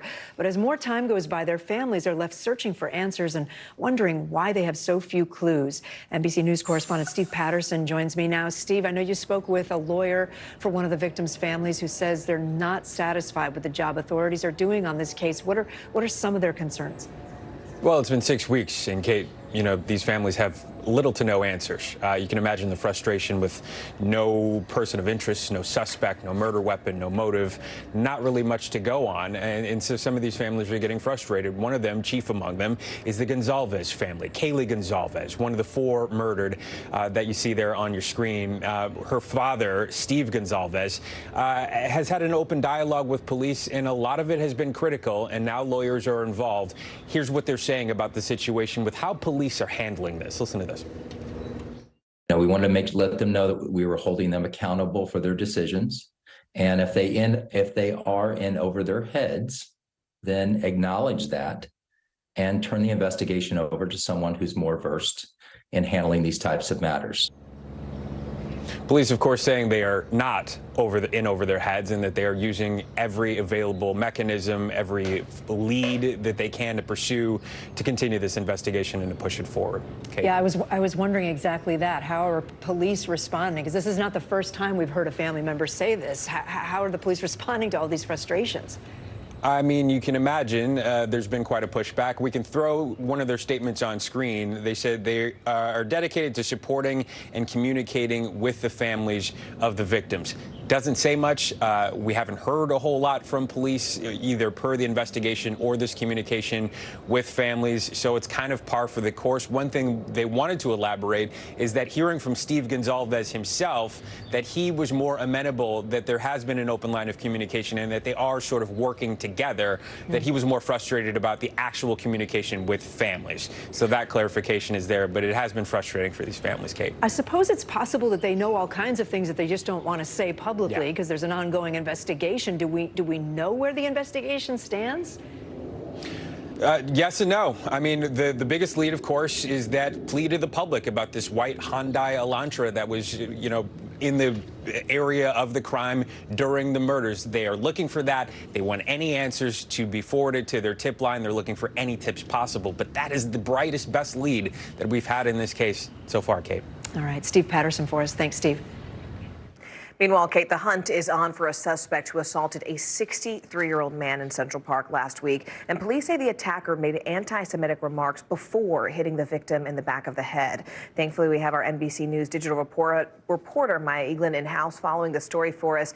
Maya, good Monday to you. We know that police say that this incident actually happened on Wednesday evening, but what else do they say about the specifics of what occurred?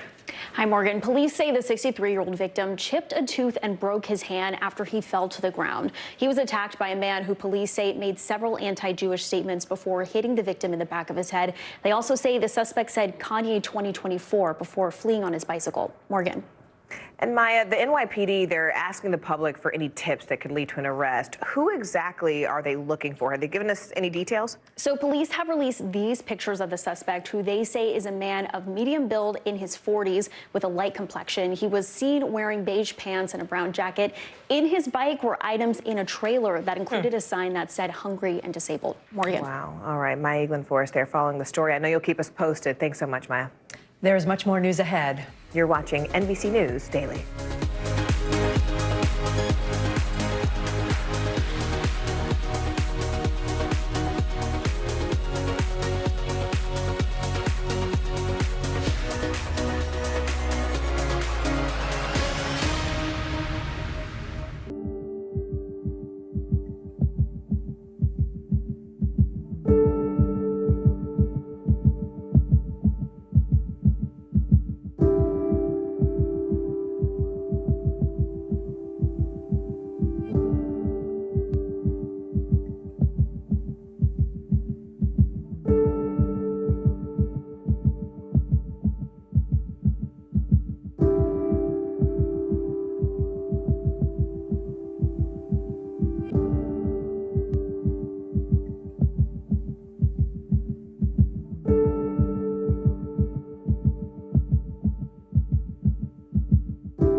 Stay on top of breaking news and the biggest stories of the day with NBC News Daily. Thank you so much for joining us. I'm Morgan Radford. And I'm Vicki Wynn. I'm Aaron Gilchrist. And I'm Kate Snow. Get in-depth reporting from across the country. What's your reaction to the president's comments? And around the world. Are Ukrainians continuing to make advances? And ways you can take care of your health. Who should be getting tested? And frankly, how often? And your wallet. Costs are skyrocketing. How to manage soaring prices. NBC News Daily. Weekdays from 12 to 4 p.m. Eastern on NBC News Now.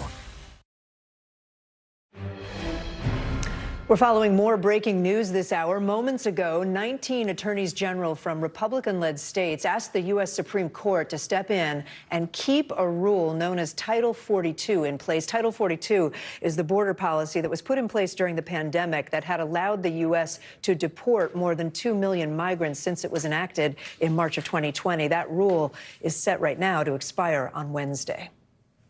One of America's best-known railway terminals is almost done with some pretty new and major upgrades, and they're all happening hundreds of feet underground. It is one of the most expensive mass transit projects in the country, and it's finally wrapping up. We're talking about New York's Grand Central Terminal. NBC's Tom Costello took a look behind the scenes at the changes. It is among the world's most visited tourist sites, 750,000 visitors a day. Opened in 1913, that four-faced opal clock makes Grand Central instantly recognizable. Now, this iconic 20th century American landmark is jumping into the 21st century. Certainly the temple of mass transit in the United States, and we built a whole new railroad terminal right underneath. For 15 years, crews have been dynamiting and boring right under the existing Grand Central. With a staggering price tag of $11 billion, it's the biggest expansion since 1910. In New York, transit is like air and water. It's the only way we can survive. MTA Chairman and CEO Janno Lieber gave us an exclusive behind-the-scenes tour. Marble walls, mosaic artwork, more retail space, and New York-themed quotes from the likes of Jerry Seinfeld, Jay-Z, and Alicia Keys. We're going even deeper and deeper underground. Oh, yeah. This is all about getting into the bedrock. Remember, we did 8 miles of tunnel boring just to create this. To understand why this is a big deal for New Yorkers, look at the map. Until now, commuters on the railroad from Long Island have had to travel all the way to Penn Station on the west side of Manhattan, then backtrack to work on the east side.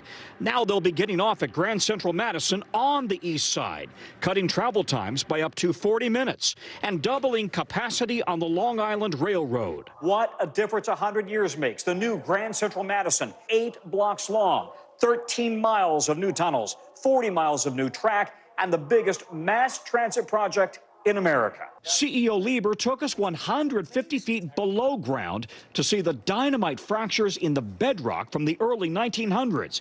That is what Grand Central and Manhattan were built on. We're constantly building on what we inherited from our forebears, constantly using it because it was great construction. These people really knew what they're doing. And here you are 110 years later. And we're going to use it all. We were on one of the first test train rides through the tunnels with a new control center monitoring every train in the system. It's work 24/7 every second of the day because the dispatchers that are here are monitoring those train movements. Construction workers worked round the clock even as COVID devastated the city. Now the last-minute fixes. New York Governor Kathy Hochul. We were hit so hard during the pandemic, but to be able to have this new terminal open, the first major terminal like this in 67 years, this says that New York is exceptional. Not just a facelift, a new Grand Central for the next 100 years and beyond. Now, if you travel through New York, you know that Penn Station often is maxed out. They are handling 3 times the passenger volume they were designed for. That's Penn Station. So now the new Grand Central will alleviate some of that pressure. And already they're upgrading, renovating Penn Station. They'll go into a major overhaul mode in the coming years as the new Grand Central, again, takes some of the pressure off. Back to you. Well, speaking of transportation, some Uber and Lyft drivers are striking for 24 hours here in New York City, and that's after pay raises were blocked. A caravan slowed traffic on the Brooklyn Bridge just this morning, and Uber sued to stop the pay hike that was supposed to go into effect today, arguing they would have to increase their costs for riders. A court hearing is scheduled for the end of January. Epic Games, maker of the popular game Fortnite, has agreed to pay a whopping $520 million in fines. The Federal Trade Commission announcing the company will pay the settlement to resolve a number of allegations, including violating children's privacy and exposing young players to unwanted harassment. Epic has not addressed the allegations directly, though it did agree to overhaul its privacy policies and chat functions. I'm Kate Snow. I'm Morgan Radford. You are watching NBC News Daily.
Stay on top of breaking news and the biggest stories of the day with NBC News Daily. Thank you so much for joining us. I'm Morgan Radford. And I'm Vicki Wynn. I'm Aaron Gilchrist. And I'm Kate Snow. Get in-depth reporting from across the country. What's your reaction to the president's comments? And around the world. Are Ukrainians continuing to make advances? And ways you can take care of your health. Who should be getting tested, and frankly, how often? And your wallet. Costs are skyrocketing. How to manage soaring prices. NBC News Daily. Weekdays from 12 to 4 p.m. Eastern on NBC News Now. Hi, everyone. I'm Kate Snow. So good to be with you today. I'm Morgan Radford. Aaron Gilchrist is on assignment, and NBC News Daily starts right now.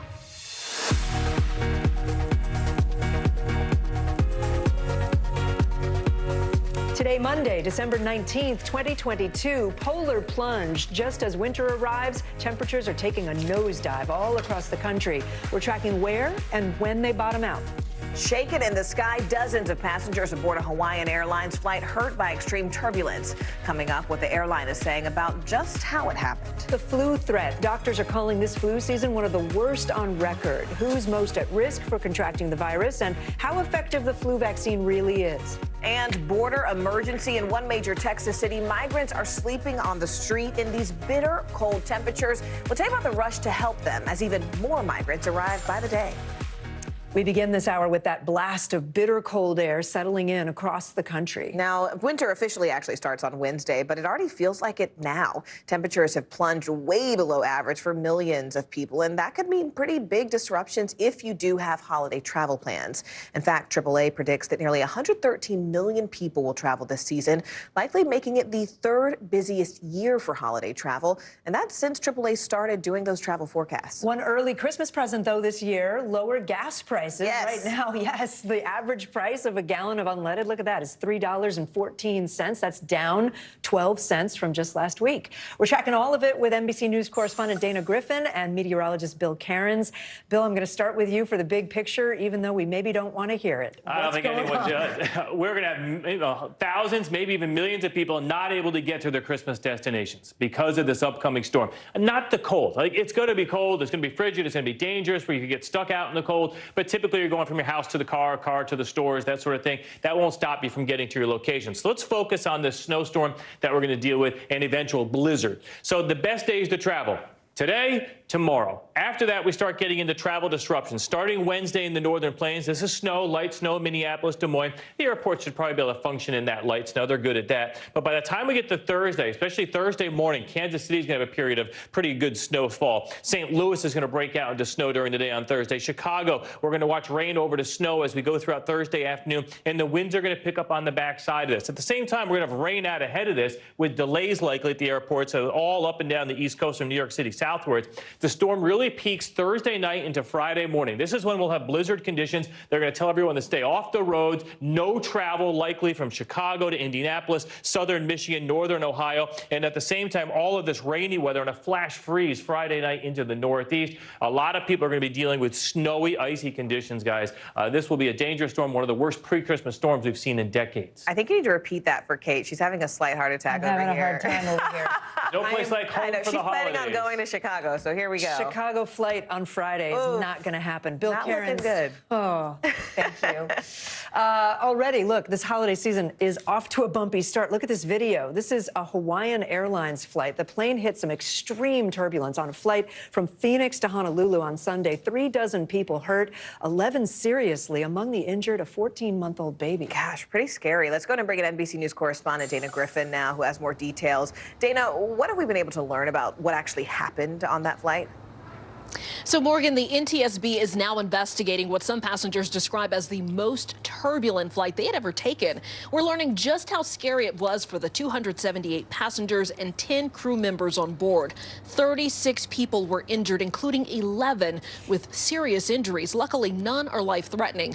Now, the Hawaiian Airlines flight from Phoenix to Honolulu hit severe turbulence just about 30 minutes before landing. The Hawaiian Airlines executive vice president explained further what happened in the air.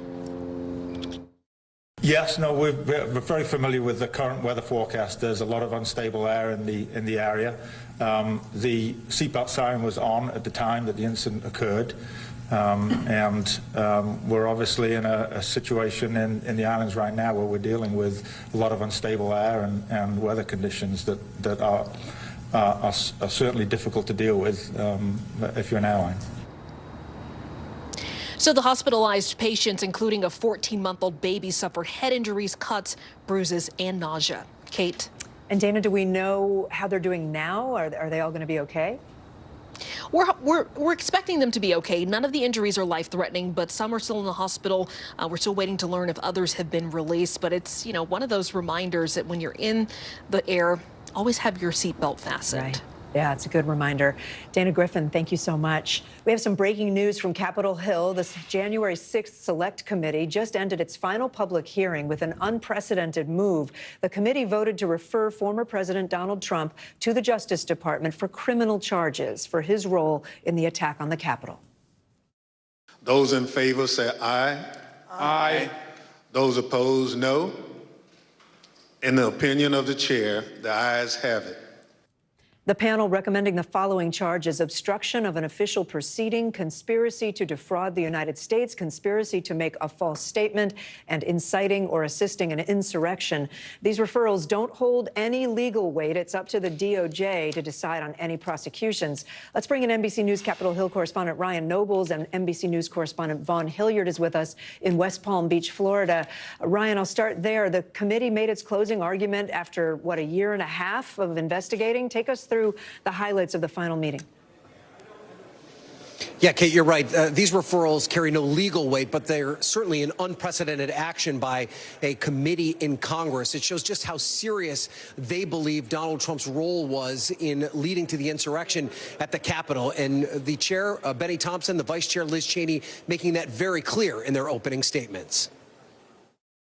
We've never had a president of the United States stir up a violent attempt to block the transfer of power.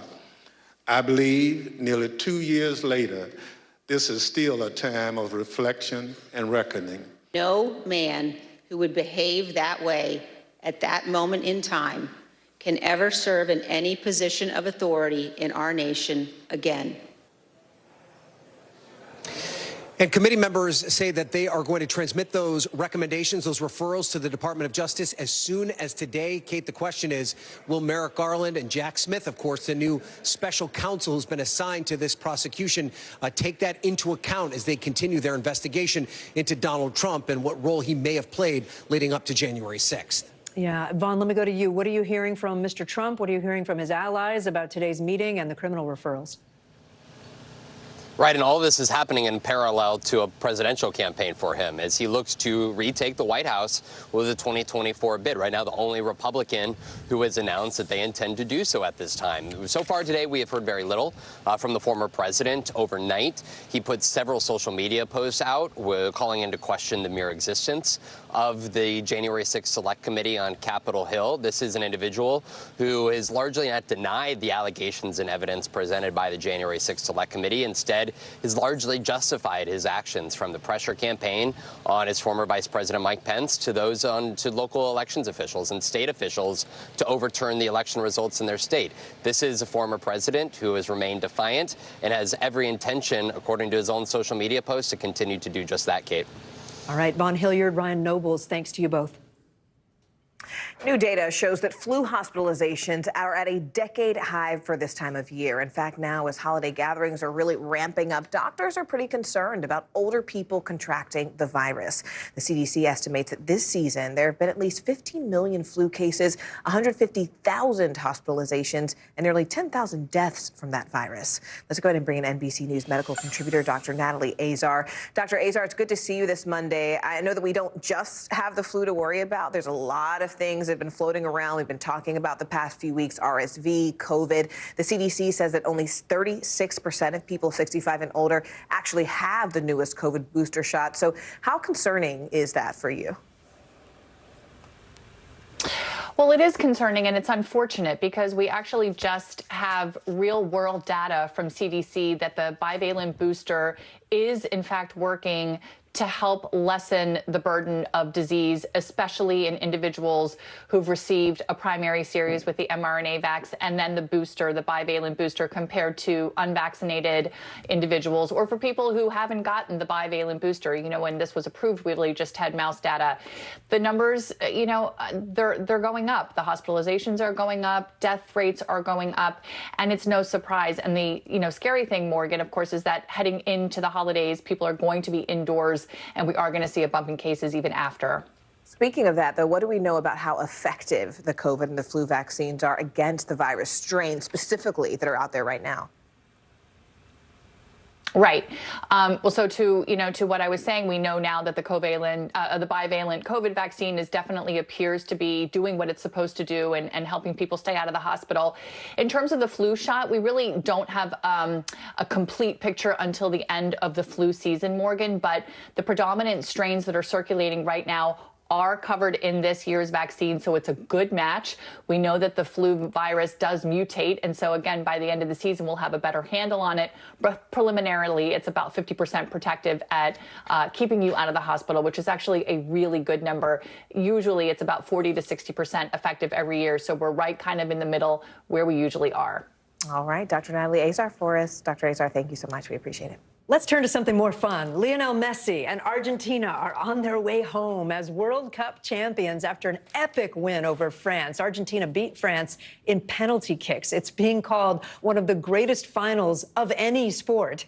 It's Argentina's first World Cup win in 36 years. Messi posted this photo on Instagram holding the trophy that had eluded him for his entire career. NBC News foreign correspondent Megan Fitzgerald has more from Qatar. This has got to be the best final match we have ever seen in World Cup history. I mean, the energy was electric. But, you know, fans sincerely thought that Argentina had this in the bag by the end of the first half. I mean, they were up 2-0. France looked like they weren't there to play. We had that first goal by Lionel Messi on a penalty kick, but then a game changer when we went into the second half. Kylian Mbappe literally carrying his team on his back. 80 minutes into this game, a goal. A minute later, Mbappe, another goal. Now it's 2-2. Argentina answering back. 3-2. And then Mbappe with a third goal, a hat trick. That, of course, sends this game into penalty kicks. We all know what happened next. Take a listen to the fans.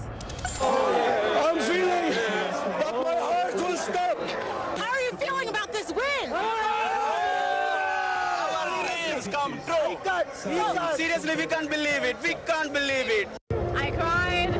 Happy tears, sad tears, and then happy tears again. How are you feeling in this moment? Fabulous, fabulous.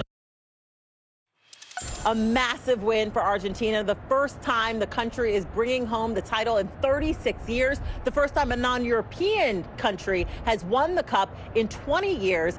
Yesterday, last night, after this win, there was a parade leaving the stadium with the team. This entire city was painted in white and blue for Argentina. They're expected to land in Argentina at around 5 p.m. Eastern time. You can only imagine just what they're going to step into with the excited fans that will greet them there. Back to you. All right, well, coming up, the turmoil at Twitter and why Elon Musk may soon be out the door as CEO. You are watching NBC News Daily.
This is what it looks and feels. From the storm zone. The bigger piece to the puzzle comes. New numbers just out this morning. Good evening. We begin tonight with breaking news just coming in. We begin this hour with the latest developments. We're coming on the air with some shakeups big time on Capitol Hill.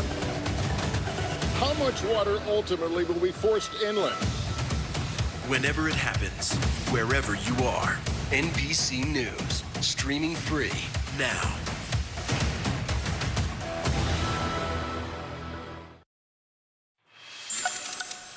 So Twitter users are saying they want a change at the top. Elon Musk posted a poll asking if users wanted him to step down as CEO, and the majority of people who responded said yes. NBC's Gabe Gutierrez joins me now. Let's start with that poll. So more than 17 million people responded. I know it's not scientific, and more than 57%, though, said Musk should step down. Will he actually do that? Well, Kate, it's anyone's guess at this point, but Elon Musk did say that he would abide by the results of that poll. More than 17 million votes were cast, and we are waiting to see Musk's response. And Kate, I should mention your previous segment talked about Doha, of course. Musk himself was spotted at the World Cup final, along with former White House senior advisor Jared Kushner. But it is anyone's guess whether he will actually step down as CEO of Twitter following that poll, which he announced just a short time ago. And again, 57.5% of respondents saying that he should step down as the leader of Twitter. Interesting that he was at the World Cup. I didn't know that piece of information, and I was looking. He hasn't really posted anything on Twitter in hours now.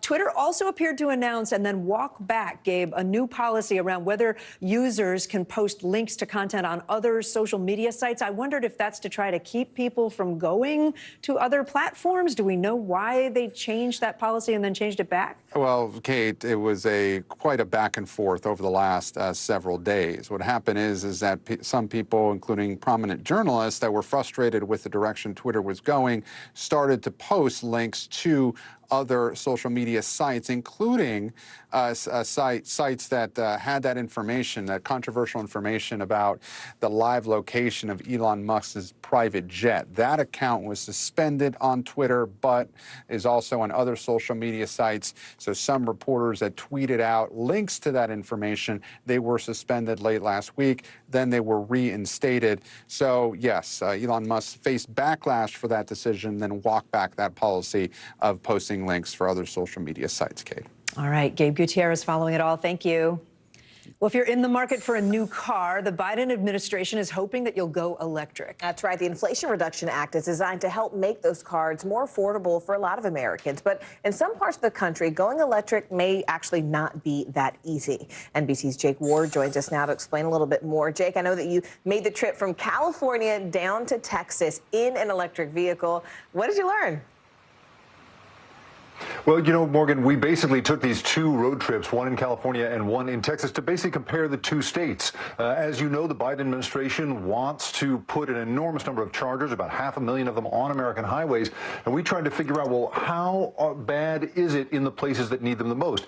Texas, you guys, is not even the most challenged place. It's pretty charging ready. But in the trip that we took there, we found that whereas in California we had thousands of choices as to where we could charge, in Texas we could just barely find a place to do it, and you can see tonight whether we actually made it. But you know, the whole thing really opened our eyes to just how tenuous this is, especially for those who drive for a living. That's a good tease right there, Jake. You have to watch tonight to find out. You mentioned, how are they hoping that it benefits electric vehicle drivers? Well, the $7.5 billion that the Biden administration has put aside to incentivize electric vehicles are both going to fund all of these chargers and also are creating all sorts of rebates and incentives for us to buy them. The difficulty, of course, you have to remember that, right, the gasoline industry didn't become a real industry. A gas station didn't become a workable business for generations. It took forever to make that actually work. The Biden administration is basically trying to make that happen overnight, you guys. All right, NBC's Jake Ward for us. We'll find out, I guess, tonight whether you are reporting live from California or Texas. You can catch Jake Ward's full report tonight on NBC Nightly News with Lester Holt. Still ahead, why one mayor is declaring a state of emergency days before a controversial immigration policy is set to expire. You're watching NBC News Daily.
Sometimes the news can be difficult and overwhelming for kids to understand, so we've created a newscast just for them. We hope your family will watch Nightly News Kids Edition. The Meet the Press Chuck Toddcast, an insider's take on politics and more with some of my favorite reporters. Get it for free wherever you get your podcasts. Watch NBC Nightly News with Lester Holt or listen wherever you get your podcasts. All right, so heading overseas for a minute. In Peru, hundreds of tourists are finally making their way home. Deadly protests there left them stranded in and around what's known as the Sacred Valley, where the historic Machu Picchu site is, and that's a big tourist destination. The Peruvian government says most of the foreign tourists trapped there have now been evacuated, but their journey was harrowing. NBC's Claudio Lavanga joins us now. Claudio, I actually was in that area last year. It's beautiful, right? But protesters shut down roads and they blocked train tracks. What caused all the violence?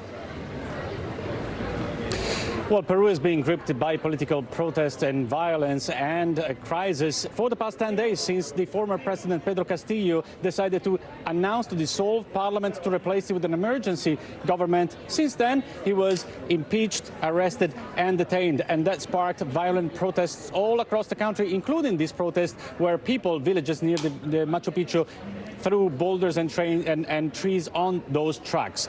Kate Morgan. Yeah. And Claudio, I mean, talk to us a little bit about these tourists' journey to actually get back home. What have they been facing just to make it back? Well, as you know, the easiest way to get back to and from Machu Picchu is with a train. And since that train stopped, the alternative was to hike down. And that's a 4-day hike. And as you can imagine, if those tourists took the train, then it means that, you know, they weren't prepared or unwilling to take a 4-day trek. So they had to wait until the emergency services came to their help. That was a train, an emergency train that was allowed to take them down to a certain point. And then they had to take a vehicle back down. So listen to what one of these tourists told us about his experience and his attempt to get back down. And we all got out, and the mob of people started coming towards us. One of the men had a scythe, like a weapon, in his hand, and they ran straight for the bus driver. We were terrified. What was meant to be a nice holiday, well, turned out to be a holiday from hell, guys. Luckily, it looks like it's getting a little better now. NBC's Claudio Lavanga, thank you. Well, authorities in Iran have detained one of the country's most famous actresses after she expressed solidarity with anti-government protesters. This is all according to Iranian state media. Here's NBC News chief international correspondent Keir Simmons with more.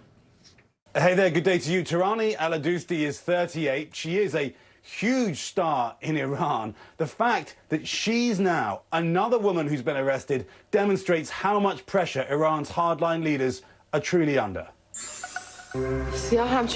She's the star of the Oscar-winning foreign film The Salesman, about a woman attacked in her home. In May, Tirani Al-Adousti, one of Iran's most famous actresses, attended the Cannes Film Festival. She is thought to be in an Iranian prison for supporting protests sweeping the country. Those protests, led by women for months, have led to nearly 500 deaths and over 18,000 jailed. Al-Adousti posted a picture of herself without a hijab, holding the slogan, "Woman, Life, Freedom." And this month, as Iran began executing people from the demonstrations, 23-year-old Mohsen Shakari, the first to be hanged, she wrote on Instagram, "Every international organization who is watching this bloodshed and not taking action is a disgrace to humanity." Iranian state media said she was arrested a week later on charges of spreading falsehoods about the protests. The protests erupted in September after the death of 22-year-old Mahsa Amini. She had been arrested over an alleged violation of Iran's strict dress code. Now the protests have turned into a massive uprising against Iran's Islamic leadership, despite a crackdown that has been brutal. One of the country's most celebrated actresses detained as Iran's women refuse to give up. And as the World Cup closes there in Qatar, an update on that star Iranian soccer player facing a possible death sentence, Amir Nasser Azadani. There's been another charge now, being a member of an armed group that killed security forces. I've got to tell you, they are carrying out these executions, these hangings in public. That's why people are using the word barbarity, and that's why so many around the world are so inspired by these protesters who are only more determined. That's Keir Simmons reporting. Breaking news concerning America's crisis at the border, what 19 states are now asking the Supreme Court to do right now. You are watching NBC News Daily.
Mr. Secretary, when is this going to get better?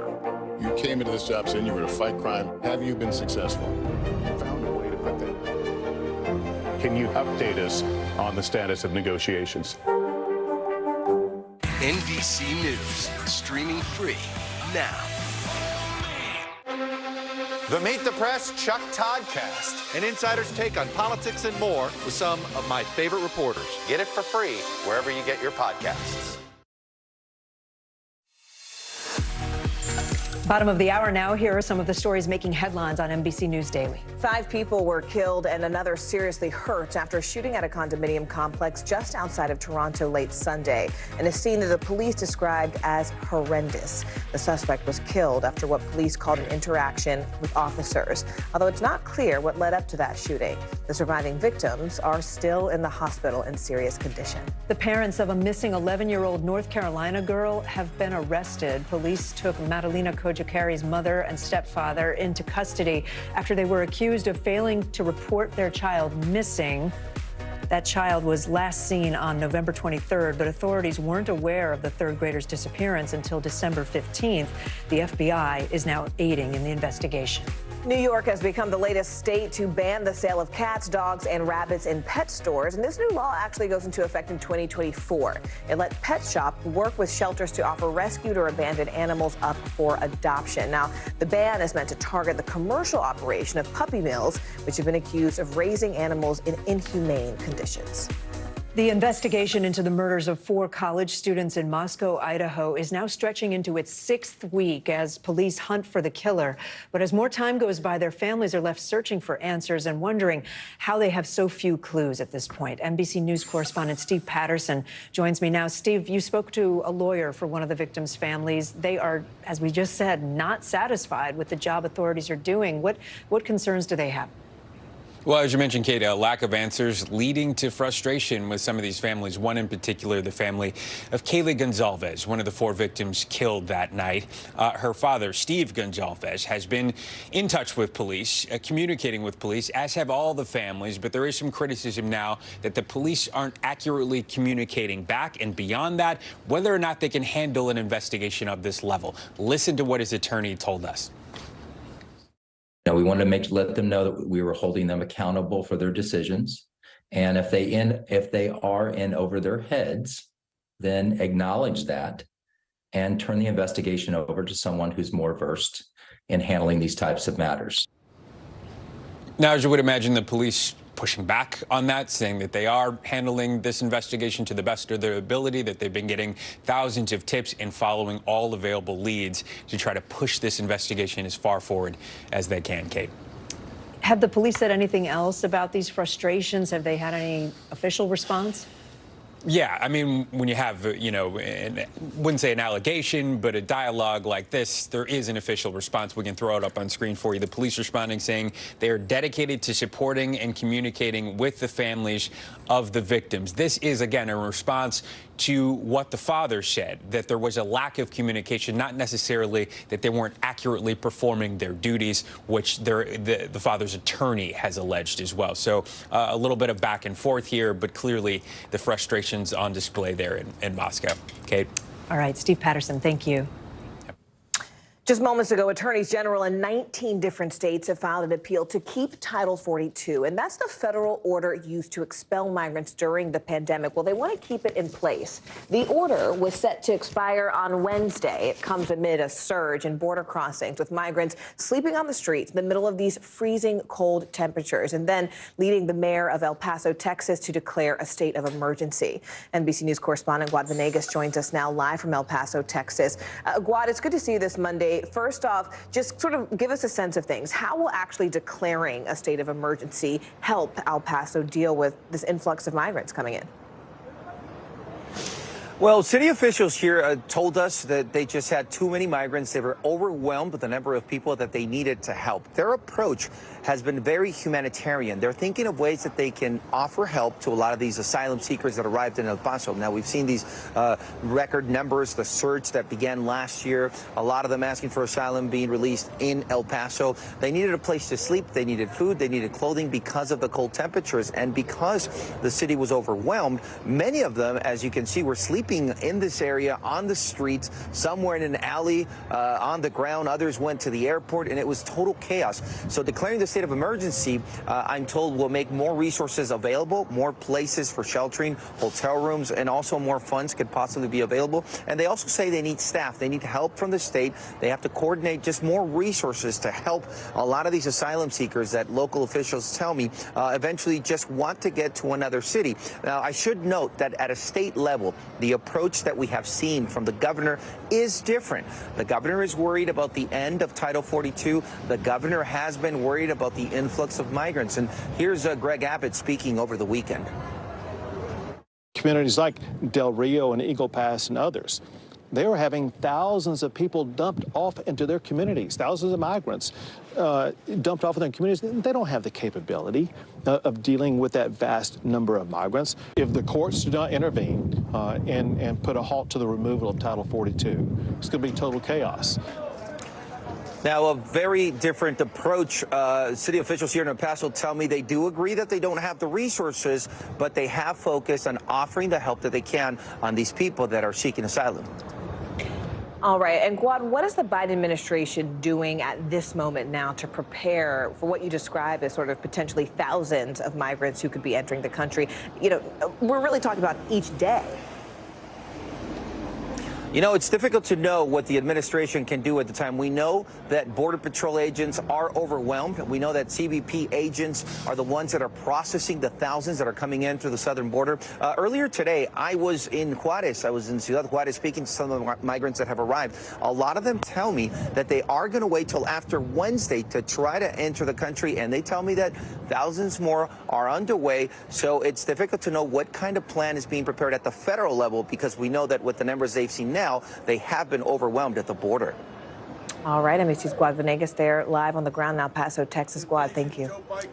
Jury selection is now underway in the seditious conspiracy trial for members of the far-right group Proud Boys. The 5 defendants are accused of playing a central role in the fighting at the Capitol on January 6th. The proceedings come less than 1 month after the leader of another far-right group, the Oath Keepers, was convicted on that same charge. NBC News Justice and Intelligence correspondent Ken Delanian joins me now from Washington. Ken, can you bring us up to speed here? What is the prosecution's argument in this case against the Proud Boys members, and where does jury selection stand right now? Jury selection is ongoing, Kate, and is expected to last about a week. Look, this is perhaps the biggest of all the January 6th Capitol riot trials to date. You have 5 members of this far-right group charged with seditious conspiracy, the most serious charge the Justice Department has brought in these Capitol riot cases. And what the DOJ is saying here is that these Proud Boys were sort of the vanguard of the riot. I mean, some of them, 4 of them, are accused of leading the crowd into the Capitol, one famously breaching a window, breaking glass with a police riot shield. Now, Enrique Tarrio himself was not present at the Capitol. He had been arrested and was in jail, but the DOJ says that he was heavily involved in a conspiracy to try to obstruct the lawful transfer of power, Kate. And Ken, I mentioned that other case. So this is happening less than a month after the case about the Oath Keepers, and they were convicted of seditious conspiracy in the same courthouse, I might add. What are the key differences between these proceedings?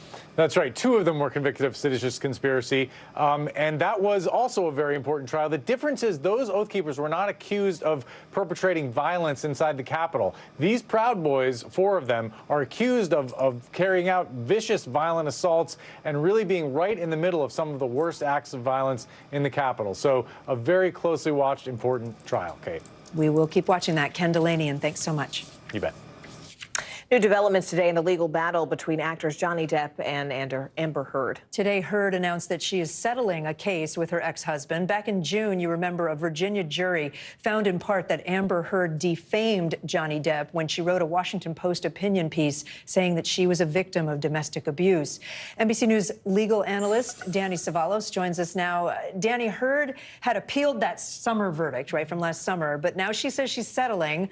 And according to Depp's lawyers, the settlement is for $1 million. Earlier this year, though, that jury ordered her to pay millions of dollars in damages. So how do we sort this all out? Does she owe less now?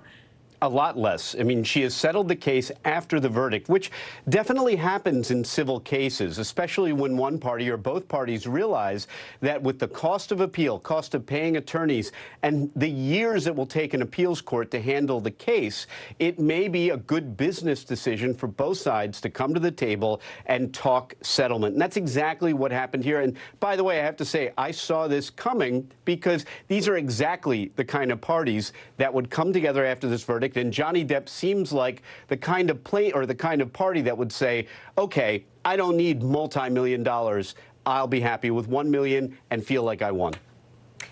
And give us a sense here. I mean, Danny, Amber Heard released a statement, and I do want to sort of zero in on one specific part of that statement where she wrote, quote, I make this decision having lost faith in the American legal system where my unprotected testimony served as entertainment and social media fodder. When I stood before a judge in the UK, I was vindicated by a robust, impartial, and fair system where I was protected from having to give the worst moments of my testimony in front of the world's media, and where the court found that I was subjected to domestic and sexual violence. So, Danny, what do you make of what specifically Heard is citing here, that she was treated differently when it came to the U.S. versus the British legal system?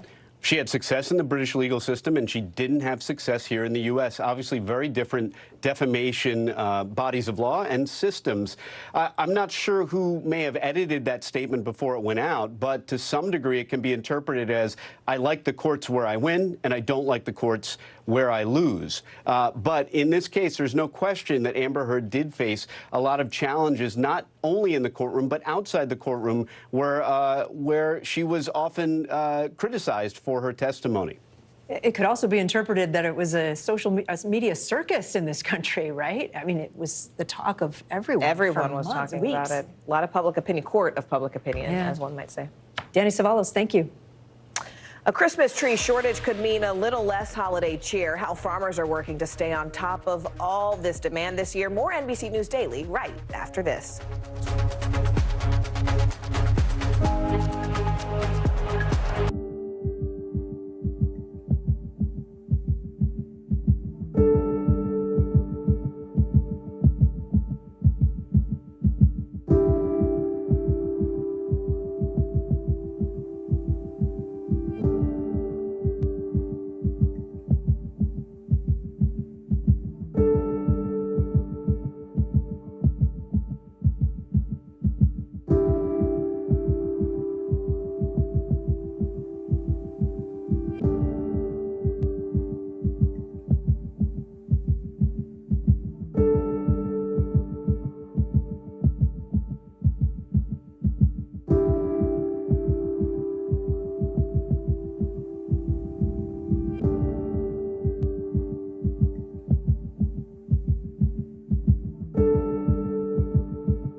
The Meet the Press Chuck Toddcast, an insider's take on politics and more with some of my favorite reporters. Get it for free wherever you get your podcasts.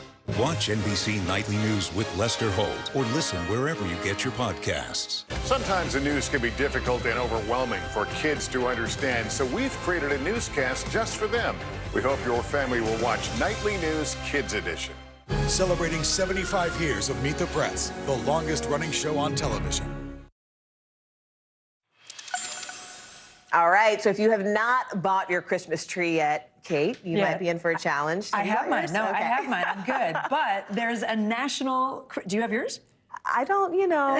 Okay, there's a national Christmas tree shortage this year. This is what we're talking about. It's leading to stores closing days and weeks earlier than usual. NBC News correspondent Marissa Parra joins us now from Bath, Pennsylvania. Marissa, what are the effects of this shortage of Christmas trees look like? Well, what I will say is it's not that it's impossible for you to get a real Christmas tree. It's just going to be a lot harder, not just because of the time of year. We're just a week or less than a week until Christmas, but because of this tree shortage. So you mentioned we're in Bath, Pennsylvania. We're at Unang's Christmas tree farm here. Take a listen to what the owners here had to go through this season with the tree shortage. We've pulled this people from as far as Washington, D.C. this year, Baltimore, Long Island. They've come in a long way just because there's no trees between here and there. Very few trees. They're calling us. Are you still open? Do you have any availability? Because we're traveling an hour and a half or 2 hours. So what that means with this farm, they had all those people coming in from everywhere. They have all these beautiful trees, but in order to make sure they had enough for next season, they had to close their doors to people looking weeks earlier than they normally do. Kate Morgan. I mean, that is a cool live shot. You've got a lot of trees there. Send me one here. First of all, but Marissa, also, I mean, how did we get to this point? Like, how did we get to this point of such a dire shortage? So there's a series of factors, and it's pretty complex. So I'm going to try to simplify it the best I can. You have the 2008 economic recession. You have bad weather conditions like drought. That's going to happen. Then you have inflation. You have a lack of seeds that were produced and seedlings that were given, right? So all of those things in conjunction together kind of created this perfect storm for an imperfect growing season. So the bad news is that this isn't expected to let up next year, but the good news is it's not expected to last forever. And you're looking at the future of the Christmas trees. This isn't a permanent thing. This isn't forever. Back to you guys. Future of the Christmas trees. There we go. We like it. All right, Mr. Power for us there. Marissa, thanks so much. We appreciate it. The holiday shopping season in full swing right now, and more buying can mean more returns. Well, with online shopping booming since the pandemic began, it has changed the way that we buy and ultimately return gifts. Senior consumer investigative correspondent Vicki Nguyen shows us how you can save a little bit of time and a little bit of money when dealing with those unwanted items. Take a look. As long as we've been giving gifts, we've been returning them too.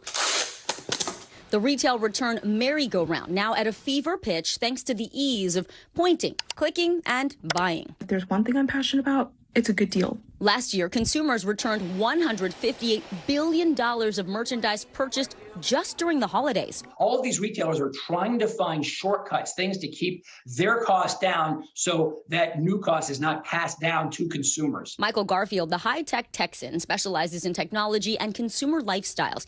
He says retailers want to make it easy for you to buy and return so you'll come back. They've got to make it hassle-free because that loyalty is going to be there, and that loyalty, it turns into repeat business. But some retailers are trying to curb those costs and may charge a return fee for items sent back. And it can get tricky, so read the fine print. The good news, this year you have more options than ever to send back any unwanted items. For example, Happy Returns, which is owned by PayPal, now has more than 5,000 locations for you to do a return. And they're partnering with more than 200 retailers, including Allbirds. And I got these in the wrong size, so I'm going to walk you through how the return works. First, request a return with your order number. All right, here we go. Drop off at a Happy Returns location. Okay, I'm going to click this. A search tool helps you find a return bar near you. There it is. So I have my QR code. It's been emailed to me, so that's all I'm going to need when I show up at the store to return the shoes. So far, the most difficult thing, New York City traffic. Hey, so this is Ulta. They don't sell shoes, but they are going to take my return because they're a Happy Returns partner. So let's see how it works. I have the QR code right here. Okay, perfect. Thank you. She scans my phone, checks the shoes, and bags them up. For your receipt, it's going to be in your email. Okay. The whole thing took about 2 minutes. Wow, okay, so it confirmed that I got the return, and I also actually got a $3.50 off coupon for a $15 purchase here at Ulta. And what shoppers want is free and friction-free returns. David Sobey is vice president of Happy Returns by PayPal and says avoiding boxes and printing labels is a gift to the environment. As you see behind me, those are Happy Returns reusable shipping totes. So not only are we reducing the number of shipments because we're aggregating returns, we're also eliminating cardboard from the equation. When you break it down, what does it look like if you have a bad versus a good return experience? Almost 80% of shoppers report that they're less likely to shop again from that retailer if they have a bad return experience. The world's largest retailer, Amazon, also making returns easy. And with Amazon Returns, no packaging or label required. You just need the code sent to your phone. Just choose Whole Foods, an Amazon locker, or even a UPS store to drop off your return. You can get your refund back as soon as it's dropped off. The process is seamless, it's simple, and it's very convenient. And Walmart Plus members can now request at-home pickup. That's right, Walmart has expanded its service to come to you to grab the return. No matter who the retailer is, when it comes to returns, always keep your receipts, save your packaging until you're sure it's a keeper, and avoid impulse buying. Try to find retailers that make it easy and do your homework before you check out.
Hey, I'm Hallie. It's good to be with you tonight. There's another legal filing today, and I want to cut through some of the weedsy stuff. And let's just get to the point. They have started to vote on the PACT Act. If you're like, Hallie, stop speaking Washingtonese. This bill would basically give health care to veterans who have exposed to these toxic chemicals. So, Scott, I'm trying to make this as not DC as possible. The increased sort of anger that we've seen now in politics. I saw you searching for, I think, your microphone, Danny. You are. I was trying to do it on the slide. Live TV, man. It's okay.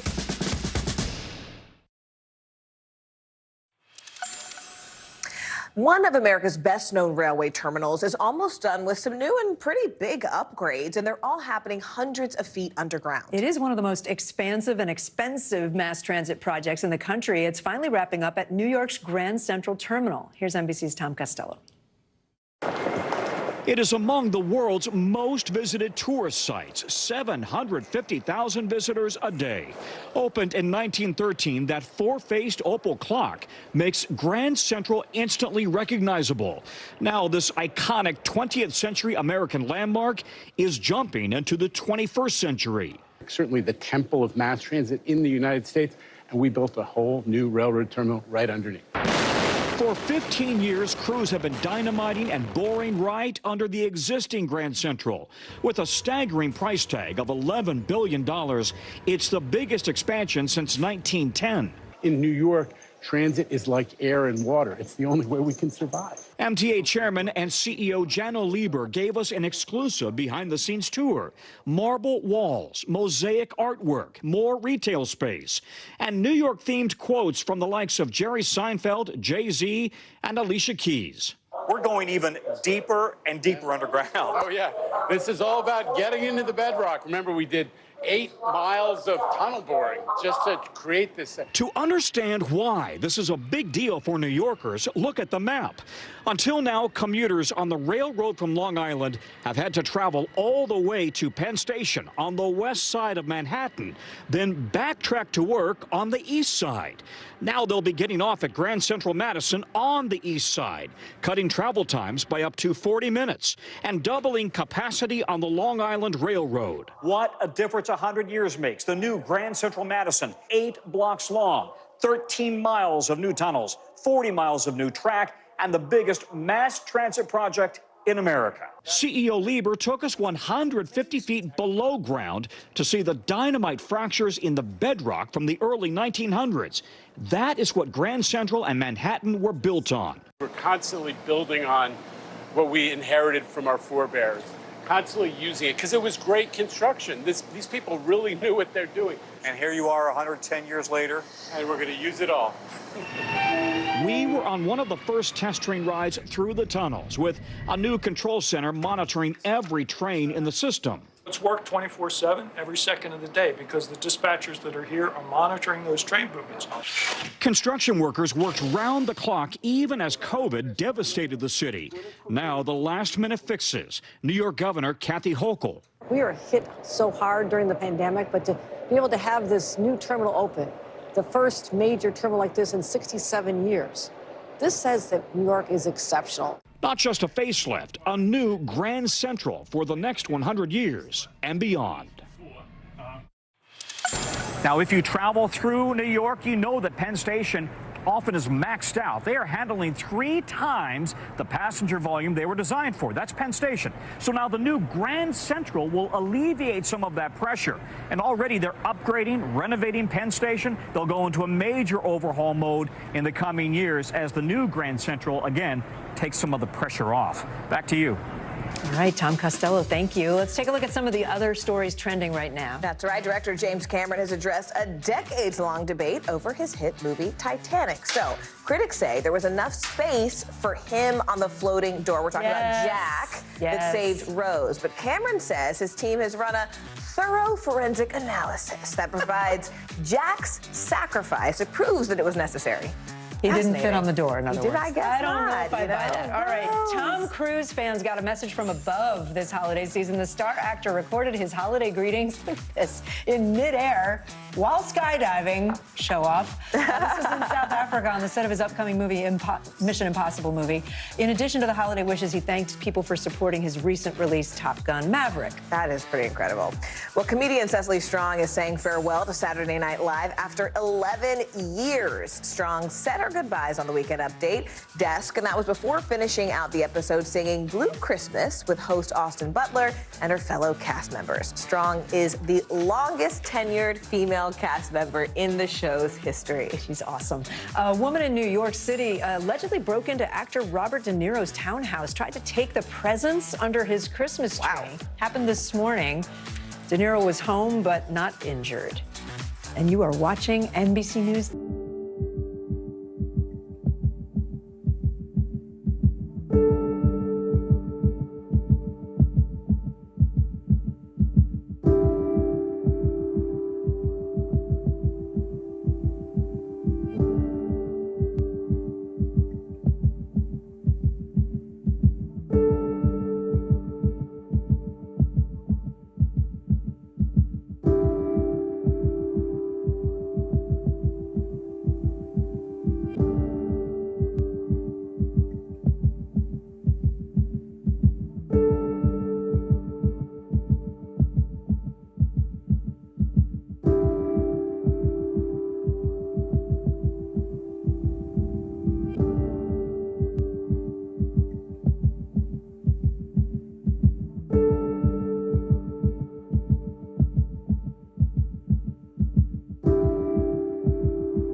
Celebrating 75 years of Meet the Press, the longest running show on television.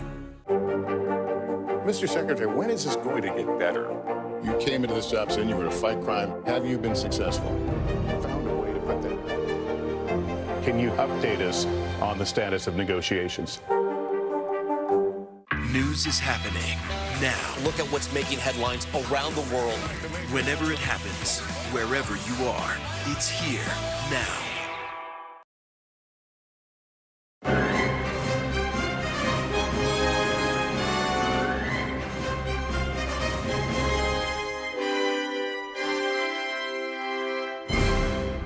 Welcome to Meet the Press Now. I'm Yamiche Alcindor, in for Kristen Welker on a historic day here in Washington. Just moments ago, the January 6th committee urged the Justice Department to criminally charge former President Trump for his role in the attack on the U.S. Capitol. The committee voted unanimously this afternoon to make 4 criminal referrals against former President Trump: obstructing an official proceeding, conspiracy to defraud the United States, conspiracy to make a false statement, and inciting, assisting, or aiding and comforting an insurrection. Committee member Jamie Raskin, who served as an impeachment manager during Trump's second impeachment trial, outlined the severity of that final referral. An insurrection is a rebellion against the authority of the United States. It is a grave federal offense anchored in the Constitution itself. Anyone who incites others to engage in rebelling, assists them in doing so, or gives aid and comfort to those engaged in insurrection is guilty of a federal crime. The president has an affirmative and primary constitutional duty to act to take care that the laws be faithfully executed Nothing could be a greater betrayal of this duty than to assist in insurrection against the constitutional order. The referrals came at the conclusion of the committee's final public meeting. And after a nearly 18-month investigation, more than 1,200 witness interviews and depositions, 100 subpoenas, and more than 1 million pages of records. The committee also voted to officially adopt its final report, which is expected to be released on Wednesday. In an executive summary of that report, the committee blamed Trump himself for the events that unfolded on January 6th, writing, quote, "The central cause of January 6th was one man, former President Donald Trump, whom many others followed. None of the events of January 6th would have happened without him." The committee also warned, quote, "A failure to hold those involved in the attack accountable now may ultimately lead to future unlawful efforts to overturn our elections, thereby threatening the security and viability of our republic." Trump, meanwhile, was not the only focus of the committee's criminal referrals. The committee also referred lawyer John Eastman and others to the DOJ for obstructing an official proceeding. And in addition to its criminal referrals, the committee also referred 4 Republican House members, including leader Kevin McCarthy, to the House Ethics Committee for failing to comply with subpoenas. Now, to be clear, these criminal referrals are just referrals. It's up to the Justice Department to decide if criminal charges should be filed, and if so, what those charges are. But as Vice Chair Liz Cheney said today, the committee believes that Donald Trump should never be allowed to serve as president again. No man who would behave that way at that moment in time can ever serve in any position of authority in our nation again. He is unfit for any office. Joining us now at NBC's Ali Vitale on Capitol Hill, NBC's Vaughn Hilliard in West Palm Beach, Florida, covering the Trump reaction. Also on Capitol Hill, Punchbowl News co-founder at NBC News political contributor Jake Sherman. And with me on set for the legal angle and the view from the Justice Department are NBC Justice Intelligence correspondent Ken Delanian and Chuck Rosenberg, former U.S. attorney and former senior FBI official. He is also an NBC News contributor. So thank you all for being here. Ali, I'm going to start with you. We, of course, got these big criminal referrals from the committee today, but the big question is sort of what is going to be the impact of all of this? Could this be symbolic, or could the DOJ actually take some action here? What are you hearing up on the Hill? And look, Yamiche, the ethos of this committee has been that they're not arguing in a court of law, they're arguing in the court of public opinion. For them, it's always been a question of putting referrals forward that gives some kind of public accountability to these people and to the people who are at the center of the January 6th insurrection. It strikes me, we knew the nature of these referrals from before the committee actually met today because of some reporting that we did here on Sunday. But the fact that they're laying exclusively at the former president's feet a charge of insurrection, inciting or assisting an insurrection, really does speak volumes about the way that this committee has focused its work the entire time that they have been doing the investigating and then the public presentations of what they've found. In each of these committee hearings, they have regularly driven back to the former president, what he was being told by people in his orbit, and what he did anyway. Specifically, the idea that he knew he lost the election and that he went forward with plans to overturn it, false slates of electors, pressure campaigns at the Department of Justice, within his own administration, with former Vice President Mike Pence, and then, of course, culminating with January 6th itself, the attack on the Capitol. All of that underscored by the referrals that were sent today.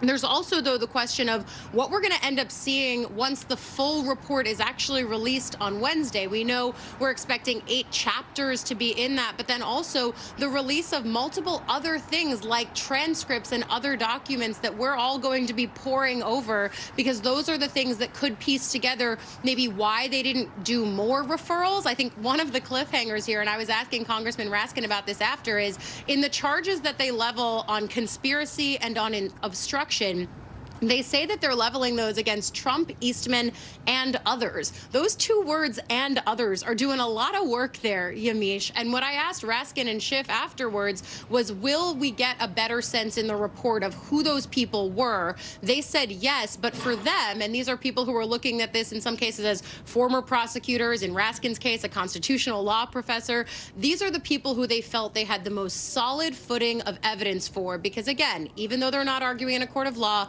even though these referrals don't carry legal weight, they are arguing in the court of public opinion, and this is what they felt they had enough evidence for to present as a referral to DOJ. And Vaughn, we saw this committee interview so many people from Trump's inner circle. Of course, former President Trump has been attacking this committee so much. What are you hearing from Trump world down there in Florida? What are you hearing from your sources on the reaction to all of this? You know, largely there is a great deal of silence, Yamiche. Let's be very forward about this. For an attack on the U.S. Capitol, you know, we heard from Republicans on January 6th itself and in the weeks after condemning Donald Trump and the role he played in the efforts to overturn the 2020 election. But what you hear now is largely silence from a great majority of Republican elected officials. And as one RNC committee man who I just got off the phone with told me, he said that, frankly, this is a badge of honor for Donald Trump and that a great number of folks in the Republican Party apparatus, who a large number of them who can give credit to Donald Trump for them ascending to their own posts within this Donald Trump-led Republican Party, that they see that this is one that just emboldens him and really makes him square up in his capacity to go up against Democrats as they're looking for the Republican nominee. As for Donald Trump, I think to that very point here, he has so far put out only one statement on his social media account since the referrals were made to the Department of Justice, and that had to do directly with Liz Cheney. It was, quote, but Liz Cheney lost by a record 40 points. When you're looking at this Republican Party, Yamiche, it is very much one that is much more in his image. That over the last 6 years, he was able, through the course of primaries and past general elections, was able to really make this party one that is loyal to him. And the question is now, where does that go from here? You know, it was Mike Pence actually earlier this morning on Fox who suggested that the January 6th committee was largely a political ploy by Democrats, and that he did not believe the Department of Justice should prosecute Donald Trump. But when you're talking about Donald Trump's own reaction, he largely has not denied the basics of the substance of the allegations and evidence put forward by this committee. More so, it's been about him throughout the last year justifying the actions that were laid out in this anticipated report from the January 6th Select Committee. And Jake, on there is telling us that former Vice President Mike Pence, he's calling this a political ploy. There are some Democrats who are even worried that this could end up being symbolic, even if this isn't, in their minds, a political ploy. They say that maybe these committee members are speaking to history. What are you hearing from your sources on the potential impact of these criminal referrals and this committee overall? This is only a political ploy, Yamiche, because Kevin McCarthy decided not to put anybody on this committee in what a lot of people consider to be a major miscalculation of McCarthy's time in the Republican leadership. He decided to not have any pushback, to not have any insight into how the committee operated, and thereby, has no real ability to push back against the process or the substance here. I will say what Ali said is right in that we're going to get the full report, transcripts, and we're going to, for the first time, potentially, be able to see under the hood of this committee, and there will be a whole kind of downstream effect of politics there, because we'll see who the committee interviewed, what they said, presumably, that we don't know. My guess is we're going to be, and I think Ali alluded to this, we're going to be probably not surprised by a ton of this, considering just the amount of hearings, the number of hearings that this committee has had over the last 6 months. This is their 10th and final hearing, so we've heard a lot. But the report will be interesting, and I think, again, going back to what Ali said, I don't mean to give her too much credit, but going back to what Ali said, this is putting into history a very monumental and momentous moment in American history. They are cementing, they are documenting an attack on the Capitol, an unprecedented attack on the Capitol. And so while the Justice Department may or may not act on it, the Ethics Committee probably won't act on it, this is probably the most successful congressional committee effort in definitely contemporary time, but potentially ever. That we've never seen anything like this, and this is. It's easy to say this is a blueprint for the future, but it's not. These dynamics will probably hopefully never rear themselves their heads again. And I think it is. We can't underestimate, understate, or undersell how important and critical this effort has been. And Ken, as Jake points out, the sort of legacy and historical moment of this, of what we're all living through, there are a lot of Democrats who are hoping that this now goes to your beat, to the Department of Justice. But these criminal referrals have no legal weight. So explain to everyone out there who's wondering, why are we here? What's the point? And is your sense that the DOJ might be influenced, if at all, from this by these referrals? The criminal referrals have no legal weight. They're largely symbolic. But it's not to say that the committee had no influence on what the Justice Department was doing, because there was a time there where it seemed like the committee was out ahead of the Justice Department in its investigation, and there were clearly some moments during those televised hearings, I know from my own reporting, that really got the attention of people who are working on this criminal investigation, which has now accelerated far past where it was. The Justice Department has a robust January 6th grand jury investigation ongoing, and they have tools at their disposal that are a lot more powerful than what the January 6th committee has, and they'll have the benefit of all the evidence that the January 6th committee has gathered. And so while the referrals don't mean anything in terms of the charging decision the DOJ is going to make, they are well down the track of investigating this case. And at some point, Special Counsel Jack Smith will have to make a decision about whether he decides there are any charges to bring. And you touched on it, but there's also going to be a lot of evidence given over to the DOJ. How interested is the DOJ in all of that? How much could that impact their work?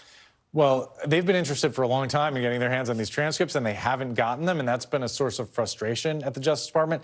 Now the idea that the committee is going to make all this public is also going to be a source of frustration, because as Chuck Rosenberg will tell us, no prosecutor wants all the evidence in public for the potential defendants and witnesses to see what everyone else said. Now, it may be that in this case, because we already know so much about the evidence, that has less of a factor. But there's no doubt. I mean, this committee investigated for a year and a half, and they produced a huge record of transcripts and interviews, and the DOJ will, to some extent, benefit from that record. And Chuck, I want to bring you in. Of course, you've been with us at NBC throughout all of this. I wonder what you make of sort of the decision to make these criminal referrals, and do you think that maybe the lawmakers have proven their point, have really proven their case, rather, in the way that they laid it out?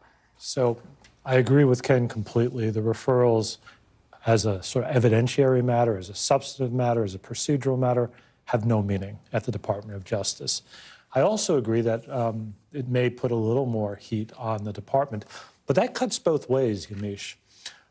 Ken was speaking of it, I think, in the sense that it would spur them on to more action or light a fire, and maybe early on that was necessary. But I worry about it also having a different effect, a backfire, if you will. The Department of Justice, I come from there unbiased, but I believe, in my heart of hearts, is independent, apolitical, and wants to be perceived as independent and apolitical.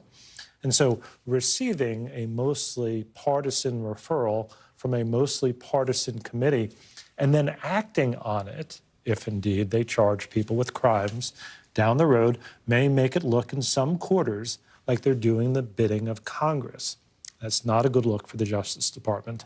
And so because it'd be one thing, Yamiche, if they were referring a case that the Justice Department knew nothing about and would never know about but for the referral. That's clearly not what's going on here. And so I don't think it's helpful. And Allie, I mean, jump in here when you think about what Chuck and Ken are saying about how much this might not matter to the DOJ. What's your reaction? What are you hearing from lawmakers about that sort of line of thinking? And I also wonder what you make of the House ethics referrals, whether or not that might be being seen as differently from the criminal referrals. Well, of course those are being seen differently. I mean, look, we'll take it in both parts, right? What Ken and Chuck are talking about here is the concern within DOJ that this could, as Chuck is saying, make this look in some ways partisan. What the committee has really tried to do, and it's impossible to make everything, devoid of politics in this day and age, because politics is so inextricably linked with everything that happens regarding the former president. But the committee has tried to argue that this is less about the politics of Trump and more about the ethos and the moment of American democracy. They have tried to elevate this as best they can above the petty partisanship that often takes over on Capitol Hill. The reality, of course, is that none of the people on this committee are friendly to the former president. I think, to Jake's point, this is the miscalculation on the part of Republicans for not putting people on the committee when they had the chance, because this is a committee the likes of which you'll never see again. The fact that they got to present the narrative that everyone on the committee wanted, there was no moment of of cross-examination from people on the dais who didn't want the narrative that this entire committee was pushing towards. That's the way most normal committee hearings are. You hear from one side, you hear from the other side, they both talk to the witnesses, they each have points to make. That is not what we saw with the January 6th committee, and it's so unique. The other point on the Ethics Committee referrals, and everyone up here in Congress will tell you this, is that the Ethics Committee is slow-moving, but also it's split between Republicans and Democrats, and they've only got about a week left of legislating up here. So in the same way that this committee has always been up against the clock, certainly they are up against the clock on these Ethics Committee referrals, and the fact that they're doing so at the end of the year means we're not likely to actually see anything stem from them. It's also notable that we're only seeing them refer 4 of the 5 members, of course leaving Mo Brooks out of this, but you know, this is sort of, you see the names on the screen there: McCarthy, Jim Jordan, Scott Perry, and Andy Biggs, 4 of the 5 who failed to comply with their subpoenas. You know, a notable final, you know, piece to that thread that we've been waiting to see how it wrapped up, but certainly doesn't give them any more answers. And Vaughn, as we're thinking about all of this, it sounds like a statement coming out from Tony Ornato. Can you talk a bit about that and explain to people who Tony Ornato is, and of course how that maybe connects to Cassidy Hutchinson, which is still explosive testimony that I'm processing. So talk about that. Right. Tony Ornato was a key figure, particularly around Cassidy Hutchinson, being a corroborator. Much of the conversations that she relayed came directly, she contended, from Tony Ornato. That included the ordeal that she said that she was told about having taken place there after Donald Trump delivered a speech at the Ellipse there, in which there was an altercation of sorts inside of the motorcade, in which Donald Trump, as she said, says that she was told, demanded that he be taken to the U.S. Capitol. But now Tony Ornato's lawyer is out here with a statement to NBC News, and I just want to read this here in quote. It says, Mr. Ornato remained cooperative during the entirety of the committee's investigation and testified truthfully before the committee on 3 occasions. It is clear from the introductory material to the final report that the committee did not fully appreciate or understand Mr. Ornato's role and responsibilities as the Deputy Chief of Staff for Operations. Most of the committee's questions were about emails that he has neither sent nor received. It is also clear that they did not fully appreciate or ignored Mr. Ornato's testimony regarding the president's request to go to the Capitol.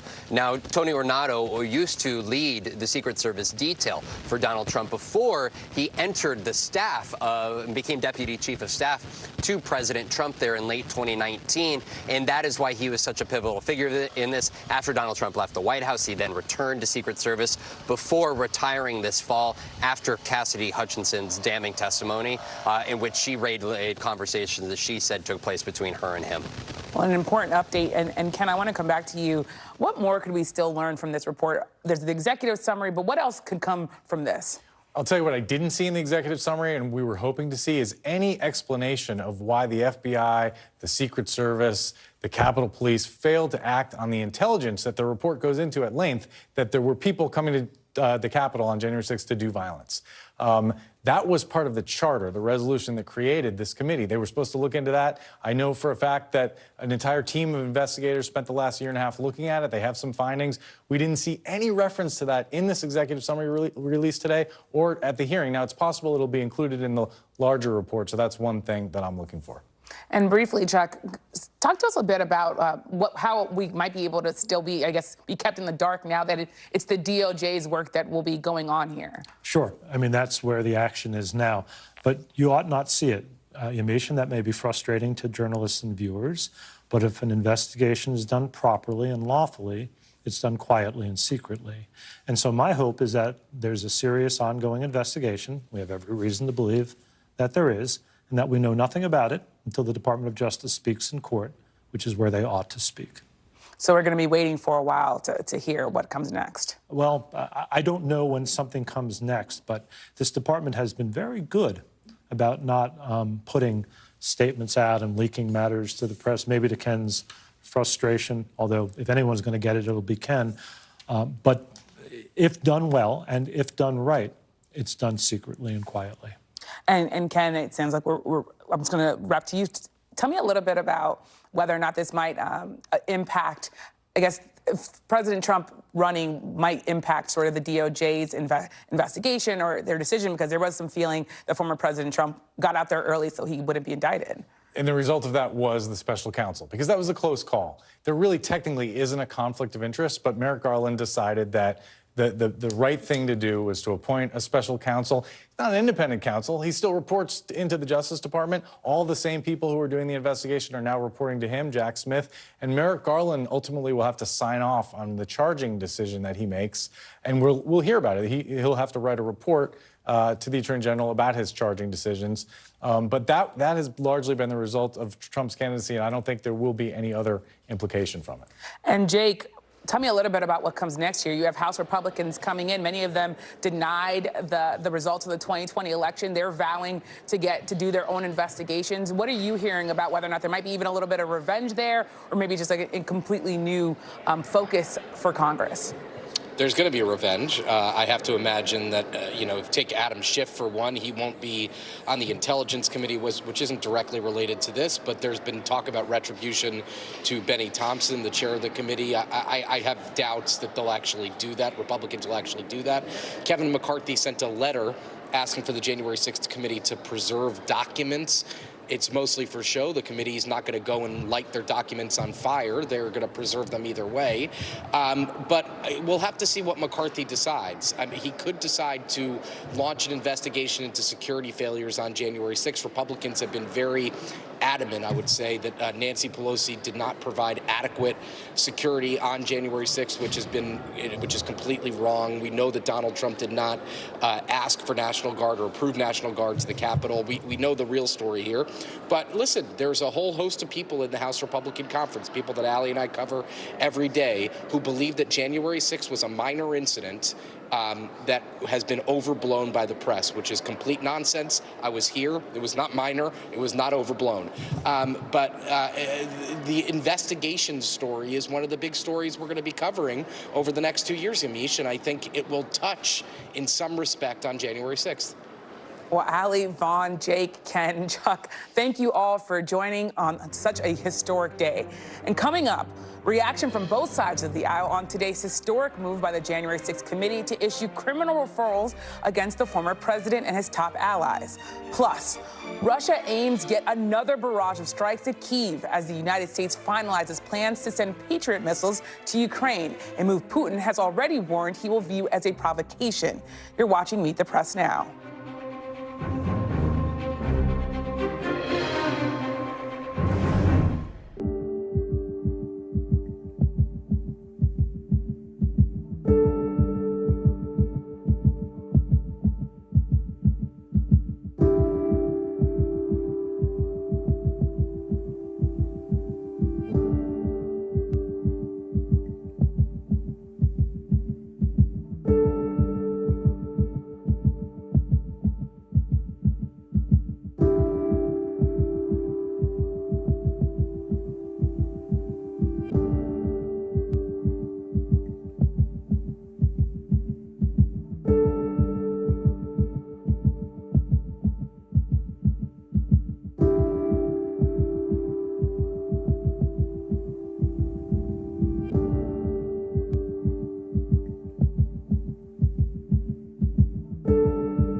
for Dateline Premium. Subscribe now on Apple Podcasts.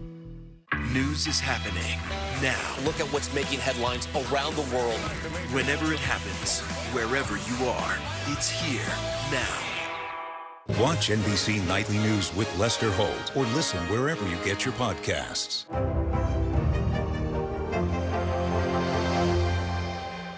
Celebrating 75 years of Meet the Press, the longest running show on television.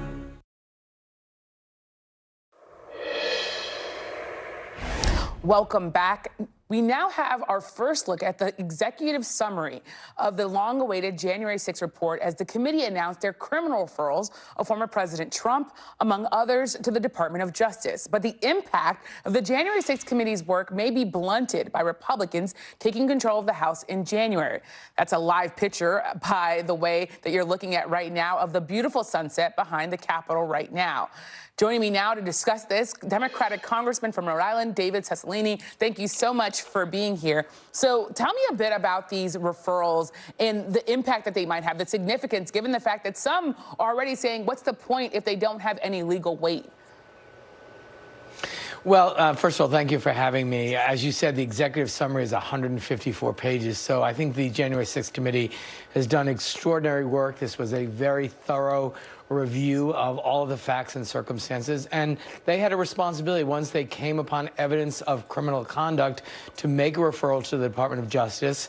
Obviously, the department will make its own judgment through the independent counsel or the special counsel, but you know, it carries some weight. It's a collection of evidence that they will also make available to the Department of Justice of serious criminal wrongdoing, and they're going to make their report available, obviously, to the public and all the supporting materials. So this was a very historic development by the Select Committee. They did an extraordinary job, and now it's up to the Department of Justice to make a judgment about the criminal prosecution of the president and others. And Congressman, what will you do, though? You're talking about it being significant. What will you do if the DOJ doesn't follow through? What's the plan after that? Well, I mean, look, the good news is the Department of Justice is an independent agency of the federal government. They will make their own determination based on the facts and the evidence, and that's our system of justice. It's a good thing that we have an independent attorney general. He's appointed a special counsel. So that special counsel, Jack Smith, will look at the evidence and will make a determination as to whether or not criminal charges should be brought. The good news is they don't care what I think, although I think the evidence is overwhelming that the charges ought to be brought. But the good news is they have to make that judgment independently, and they don't care what we think, and that's exactly how it should be. And Congressman, I want to put up a graphic. 156 Republicans are coming into the 118th Congress who have either cast doubt, questioned, denied the results of the 2020 election. I wonder, what do you expect from these lawmakers, given the fact that they, in some ways, are believing the lies that the January 6th committee just said were so dangerous? Yeah, well, it is very dangerous. You know, as the Select Committee has pointed out, and as we all know, your right to vote is sacred, and your right to have your vote counted is essential to the functioning of our democracy. And this effort to subvert that and overrule the will of the American people and substitute their judgment is very dangerous for American democracy. And the good news is the Department of Justice, although they may try to impede their investigation or try to interfere or stop in some way, they have independent authority to do their work, and the rule of law will depend on their commitment to that obligation. So whatever the evidence is, the law will be applied, and they will do what is necessary to confirm and to really protect the rule of law in this country. It's disappointing that people are denying the election results were elected to office, but we're going to have to stand up and take that on and point out the truth and make it clear why it's so important that we secure our elections and that people continue to have the right to vote and have their vote counted. But there are some who are just wondering, can Congress really function like this? And what do you expect when you're going to be serving alongside many of these people? Well, look, you know, we just finished 2 years of delivering extraordinary achievements for the American people. We're going to continue to fight as Democrats for the people of this country to help improve their lives by bringing down costs, bringing down the cost of health care and prescription drugs, and making sure people have access to good-paying jobs. And the Republicans are going to do what they do. They're going to have investigations about Hunter Biden's laptop and about the condition of the prisons in the District of Columbia for people who are arrested for attacking our democracy. But we're up for that fight. We're going to keep fighting hard to deliver for the American people. And I think the Republicans are going to show who they really are. And we'll take the House back in 2 years, and that will be the result. And you have a bill that would bar former President Trump from running for office using a clause in the 14th Amendment. If the former president is prosecuted, are you going to withdraw that bill? Do you want to still see that bill go through? No, look, the 14th Amendment makes it very clear that if you have engaged in an insurrection or assisted others in the same, you are disqualified from holding federal office. Section 5 of the 14th Amendment then says Congress has the responsibility to enact legislation to enforce that provision. It is very clear that the president engaged in an insurrection and he's disqualified from holding federal office, and the Constitution calls on us to pass legislation to enforce that. If he's convicted of that, obviously that happens automatically, but this legislation was introduced because the evidence had been presented that shows that he did engage in an insurrection, and he's disqualified under the Constitution. We took an oath to the Constitution. We're required to enforce its provisions. We can't pick and choose, and the former president, is disqualified under the very language of our Constitution from ever holding federal office again. Well, thank you so much for joining us, Congressman. And joining me, pleasure. Thank you. And joining me now, the former Republican Congressman Reed Ribble of Wisconsin. He was part of a bipartisan group of former lawmakers who have called on the Office of Congressional Ethics to investigate sitting members who played a role in the January 6th and in all of the events leading up to January 6th, including the Capitol attack. So, former Congressman, your reaction to these criminal referrals, were they necessary, you think, or do you think that this maybe some Republicans are saying it's a political ploy? What do you think? No, I think the criminal referrals were necessary. The real thing, the big advantage, I think, on the criminal referral is it opens up the door for the Department of Justice to get these thousands and thousands of pages, maybe millions of pages of documentation, evidence that the committee has gained over the last 2 years, and that's significant. Up until this point, the committee was reluctant to turn over a lot of that information to DOJ. And now they're going to have access to all that information. I think that that's kind of where the rubber will hit the road as the criminal referral goes. Now, DOJ, being independent, will make their determination based on the evidence that they have and whether they believe they can actually make a case. We heard Vice President Pence today say, well, the president was just taking advice from an attorney, and that's not criminal to take advice from an attorney. But yet we've got other judges that would say, well, the attorneys acted in a criminal fashion. So it's going to be interesting to see what happens as a result of this. And you've also, thinking about results and what comes next, you've also, along with a number of other former lawmakers, you've called for an ethics investigation into some sitting members over their roles in January 6th. Now, of course, the committee has referred this to the Ethics Committee. I wonder what you make of that decision. Do you think it was the right one, or do you think maybe that this is the wrong one because, of course, Congress is going to be wrapped up here soon, and nothing is going to happen because Congress is coming to an end so soon? Yeah, it's symbolic, and we have to recognize that it's symbolic. But I think that symbolism is significant because it gets put into the congressional record and is part of the documentation. And you know, I considered a lot of these folks my friends when I was there. But the reality is, they're complaining that the other side of the story was never told, and yet they all denied subpoenas to come and tell the other side of the story. They could have come before the committee and given whatever side of the story they wanted the committee and the American people to hear, and they chose not to. And so I do believe that the referral is significant. It's important that it happened, but we're not naive. We understand that it's not likely to have anything happen as a result of it. There's just no time.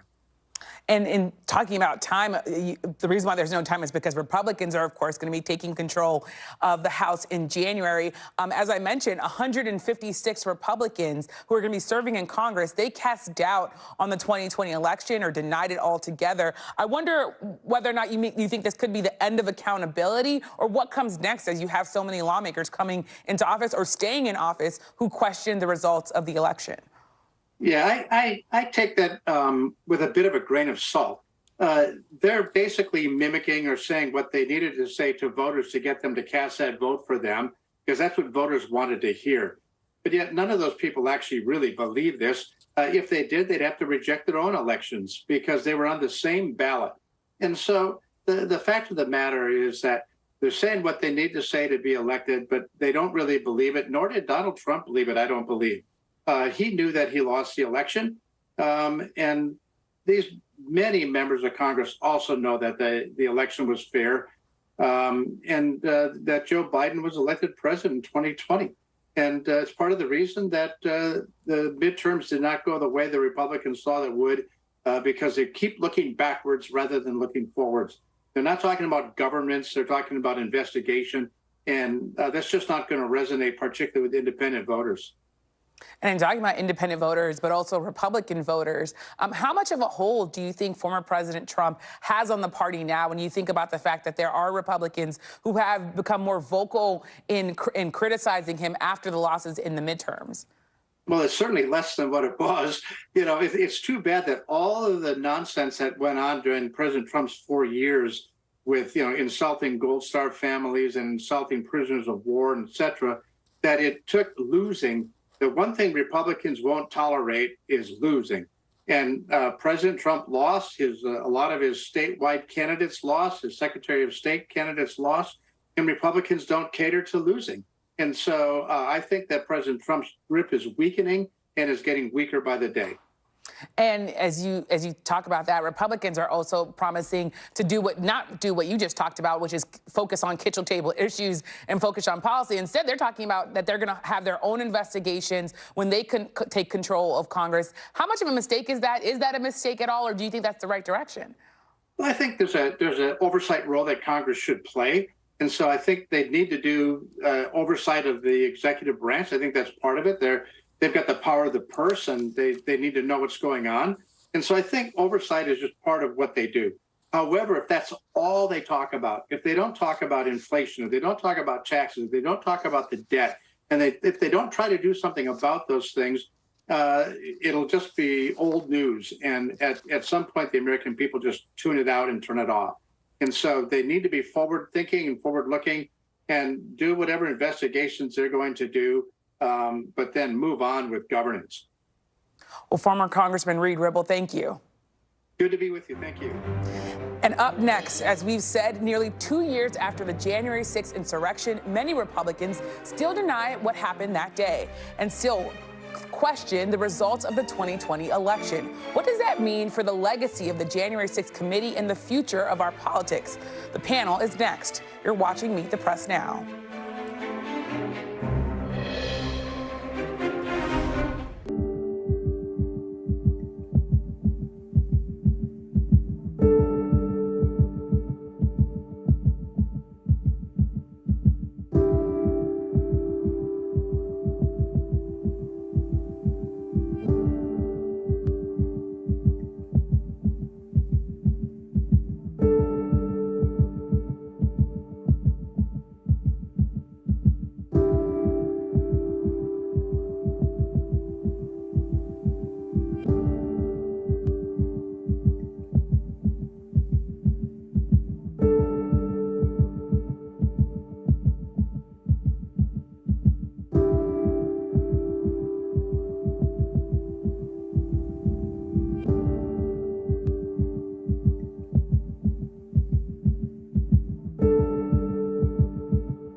Sometimes the news can be difficult and overwhelming for kids to understand, so we've created a newscast just for them. We hope your family will watch Nightly News Kids Edition. Mr. Secretary, when is this going to get better? You came into this job saying you were going to fight crime. Have you been successful? Found a way to put that. Can you update us on the status of negotiations? We've never had a president of the United States stir up a violent attempt to block the transfer of power. I believe nearly 2 years later, this is still a time of reflection and reckoning. If we are to survive as a nation of laws and democracy, This can never happen again. Welcome back. That was January 6th Committee Chair Benny Thompson on the importance of the committee's work in continuing to protect democracy. But as we just mentioned, all of the committee's findings and criminal referrals could be purely symbolic until the Department of Justice decides it will follow through on any indictments, leaving the impact of the report up in the air. I'm joined now by today's panel, host of NPR's Weekend Edition Sunday, Aisha Rasco, Naveen Nayak, president of the Center for American Progress Action Fund, and Republican strategist and NBC News political analyst Rick Tyler. So, Aisha, the final meeting, or final hearing, we should say the final meeting of the January 6th committee has taken place. We know that these criminal referrals are just referrals. They don't have legal weight. What do you, some people are just asking, is there a big point to this? Is there a big significance to this?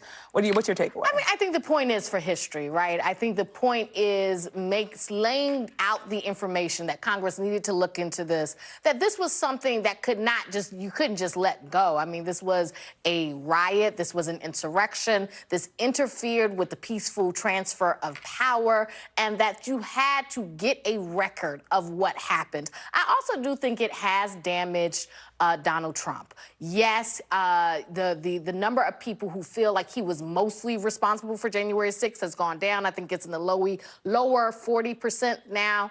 But still, like, the popularity of Trump has diminished. And I think that January 6th and the committee has a lot to do with that.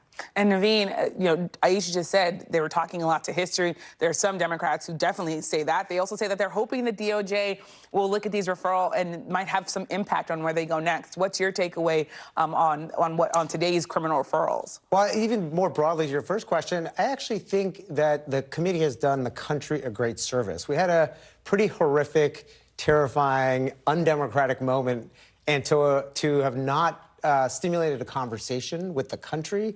I mean, they've provided a lot of information and they captured the country's attention. And accountability happens in a lot of ways. DOJ certainly has a role, but we saw some level of accountability at the ballot box. And I actually think the January 6th committee putting this topic front and center not only had consequences for Donald Trump, but I think there's still a reckoning in the Republican Party that has yet to come, and we saw a little bit of it in November. And Rick, talking about a reckoning in the Republican Party, of course, it's your party. So tell us a bit about what you make of this committee's legacy. Are they talking to the DOJ, history, both, maybe Republicans? I think we're missing the story. I mean, I get the legal analysis, but thanks for the constitutional lesson. The Congress doesn't have prosecutorial power. Okay, we got that out of the way. Everybody knows that. That's not what the Congress was doing. The Congress was laying down a marker to first establish that this was an insurrection that has serious consequence. And if we erected monuments to shameful people in the city, we would have a monument of shame that's as large as the Washington Monument with Donald Trump's name on it. That's what this committee established for all history. It will not be remembered as a partisan committee. It'll be remembered as a bipartisan committee with a bipartisan outcome that concluded that this country was in danger of an overthrow by insurrection, and we came that close to it, and it can't happen again. Politically, yes, I agree that Donald Trump has been diminished by all this because people are saying, we're done with Donald Trump. My party is starting to finally maybe move on from Donald Trump. But I think this committee did very important work. I don't think we should try to diminish it. I don't think we should get rid of the word symbolic. It's not symbolic. What this committee did was significant. It had a record. It's as powerful as the Tower Commission or the investigation of Watergate. It'll go down in history. Every historian will study it. This is what President's legacy is about, and it's one of shame.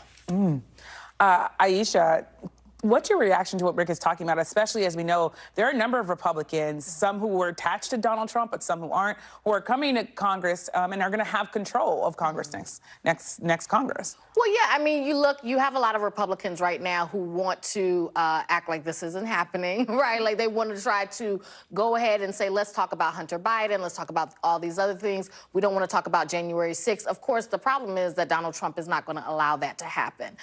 He is not going to go quietly into the night, although some people may want him to. He is going to continue to talk about this, and he's going to continue to talk about the 2020 election. I mean, you and I both covered Donald Trump. We saw that he won in 2016, and he didn't let that go. Like, he was mad about that, and he won. He's not going to let go of 2020, and he's going to keep talking about it, and these issues aren't going away. Like, the issues of accepting the results of an election and not saying it was stolen from you, that has not gone away.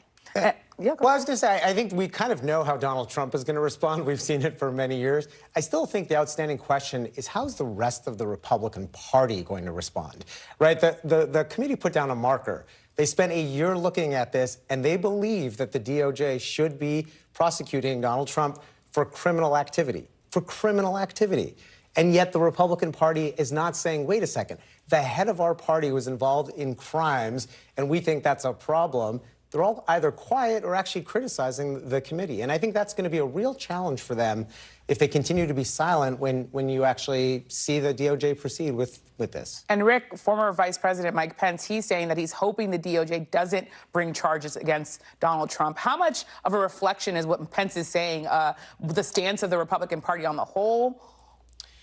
Look, I don't know what Pence is thinking, whether he may be thinking political for support. I wish we just let it go, just cut it out like a cancer and get rid of it.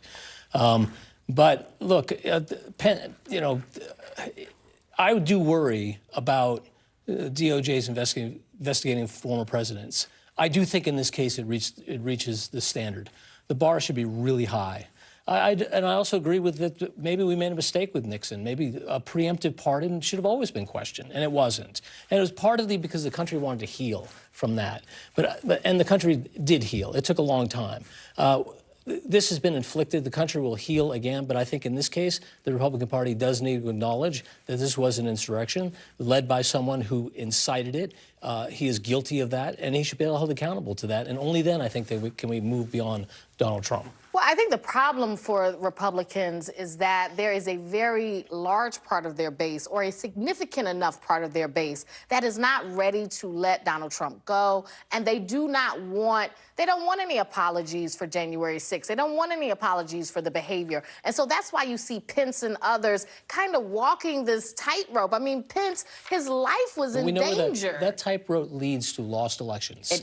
It led to losing the House, losing the Senate, losing the Senate again. So that's the question. Does it lead to lost primaries? We'll see. We'll see if McConnell decides that he's not going to put up with outsiders picking losing candidates. I mean, that's why we bring Aisha on, because she asked a good question. Aisha, I have to jump in. I mean, it's the question that needs to be asked. I have to ask you, Aisha, there were other names on here, right? It's not just Donald Trump. He's obviously the big name, but there are John Eastman, and then there's the others that we're still waiting on. Yeah. What do you make of the fact that there are other people that will be criminally referred to the DOJ here? Well, I think those people are probably less concerned. I think those people can kind of use it to burnish their, credentials. Look, the liberals came after me, and they said that I did this, and I stood up to them. I think there is still an appetite for that in parts of the Republican Party. Like, I think that's just the case. Yeah. I think the other element here was the referrals to the Ethics Committee for members of Congress. And the reason why I think that's going to be actually really important is we know that Kevin McCarthy and Jim Jordan's top priority is investigations. And the fact that they wouldn't even partake in an event like January 6th, when everyone saw with their own eyes that there was this attack on the country, and they said, no, I'm not going to partake in that, I think really calls into question their own credibility for any sort of investigations moving forward.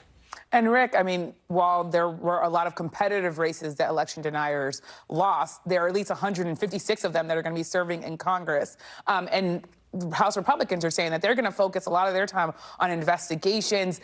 So what you say you want your party to do doesn't seem like they're going to do that. What's your reaction? What are your thoughts? Look, they can elections are won by talking about the future. They're not one about talking about the past. We should have learned that lesson in 2022. We didn't learn that lesson. This should have been a layup election. All the wind was behind the Republicans' back. When 70% of the country thinks the country's going in the wrong direction, they elect the people who are in charge of the country, it tells you that the Republicans missed the mark, and they missed it by a wide mark. And we can repeat that history, or we can learn our lessons and move forward. Well, thank you, all of you, Aisha, Naveen, Rick, for joining us. And turning now to the southern border, as 19 attorneys generals from Republican-led states are filing an emergency appeal to the Supreme Court, asking the justice to keep the border policy known as Title 42 in place. The move comes after an appeals court judge denied their stay request late last week. The pandemic-era policy, which allows officials to turn away nearly all migrants, even asylum seekers, at the southern border due to public health concerns, is set to expire this week. Still to come, President Biden prepares to send additional missile systems to Ukraine as Russia launches a new wave of attacks on Ukraine's power grid. The former commander of U.S. Army Europe joins me for more after this quick break. You're watching Meet the Press Now.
The Meet the Press Chuck Toddcast, an insider's take on politics and more with some of my favorite reporters. Get it for free wherever you get your podcasts.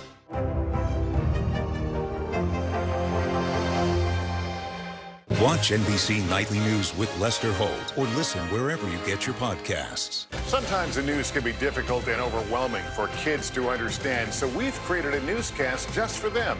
We hope your family will watch Nightly News Kids Edition.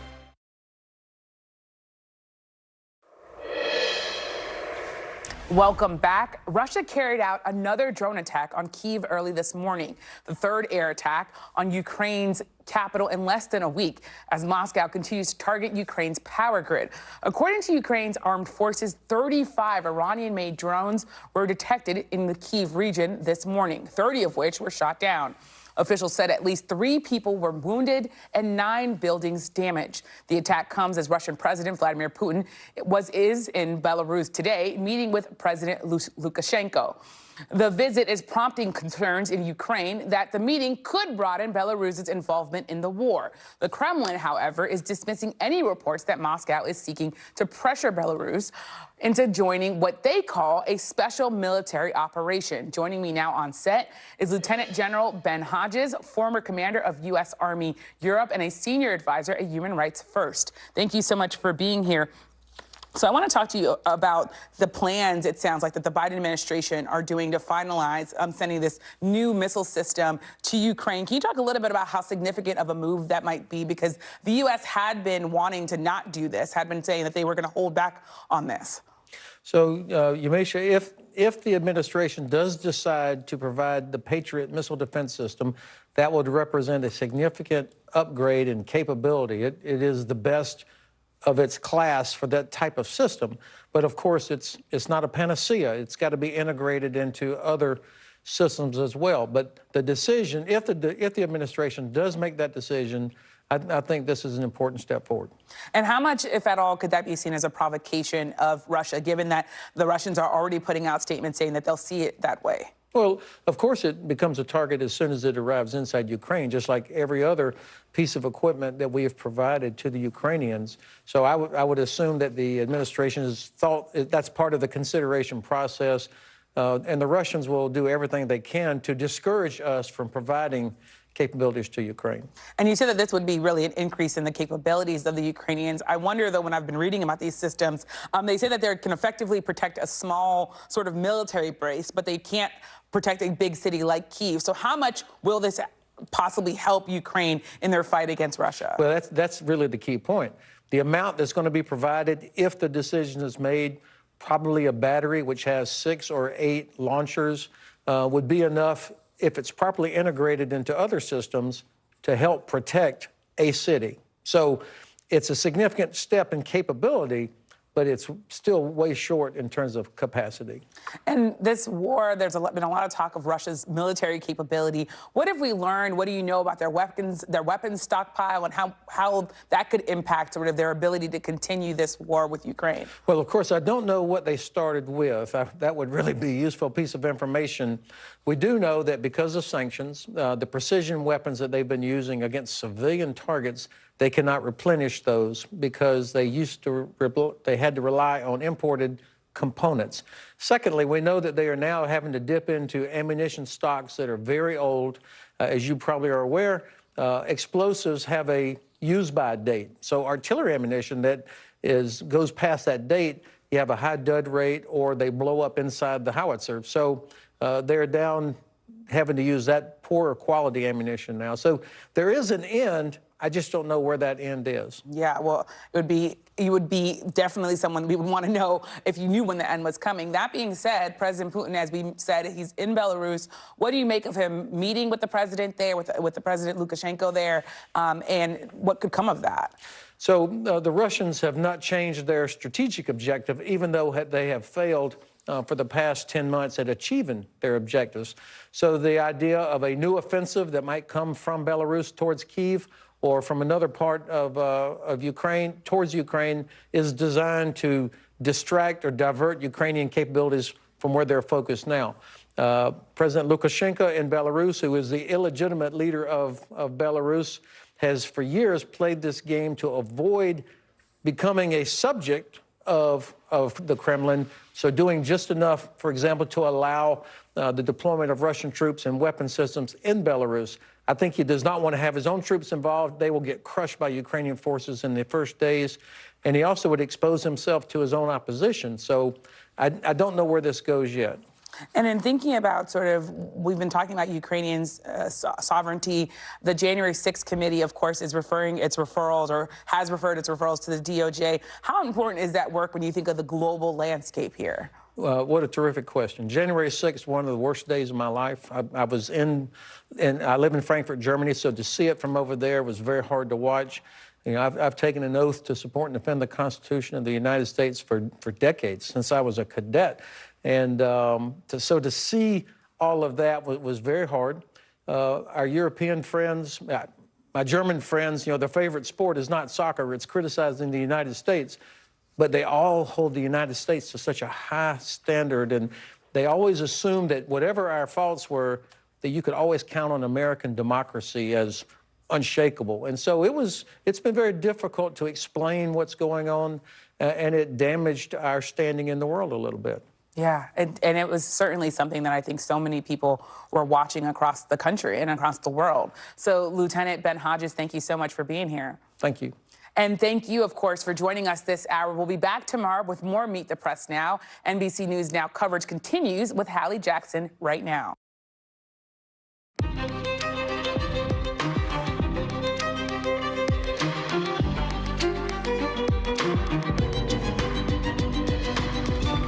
We're coming on the air with a historic day on Capitol Hill, with the January 6th committee laying out 4 criminal charges they think the Justice Department should pursue against former President Trump. We're covering this from all angles tonight, with the panels laying out before the reports released on Wednesday, the reaction we're getting from Mr. Trump, and what the DOJ is going to do next. Plus, get ready to bundle up big time for what could be the coldest Christmas in years. We'll talk about the temperatures getting dangerously low, and chaos in a Bahamas courtroom today, with reports that Sam Bankman-Fried has agreed to extradition. Why a judge says a hearing that the disgraced crypto king asked for was a waste of time. Plus, we're live in Qatar for tonight's backstory. Our Megan Fitzgerald pulls back the curtain on what it was like to cover a World Cup halfway around the globe on a tournament filled with controversy. And we're talking with the Hollywood Insider about why Disney doesn't need to worry that the new Avatar sequel missed expectations. That's a little later on in the show. Hey, I'm Hallie, and we're starting tonight breaking down what comes next after that historic move by the January 6th committee in its very last public meeting that we know of. The panel is laying out 4 criminal charges for former President Trump, the first time ever The first time ever that Congress has recommended charges to the Justice Department against a former president. You're about to see the charges here: obstructing an official proceeding, 2 conspiracy counts, and inciting an insurrection. So this last one, this is the biggie, right? Because if Mr. Trump were to be indicted and then convicted of that, it's possible he wouldn't be able to hold public office again, ever, something he's trying to do in 2024. But that leads us to our first big question, right? We've said this was a hypothetical, so will the Justice Department actually act on these referrals? Because they're not commenting right now. And remember, everything that happened today is symbolic. It doesn't actually carry any legal weight. The Attorney General doesn't have to do anything with these recommendations. The special counsel doesn't have to do anything with these recommendations for Mr. Trump or for John Eastman, the architect, if you will, of this whole conspiracy built on lies to plot to overturn the 2020 election.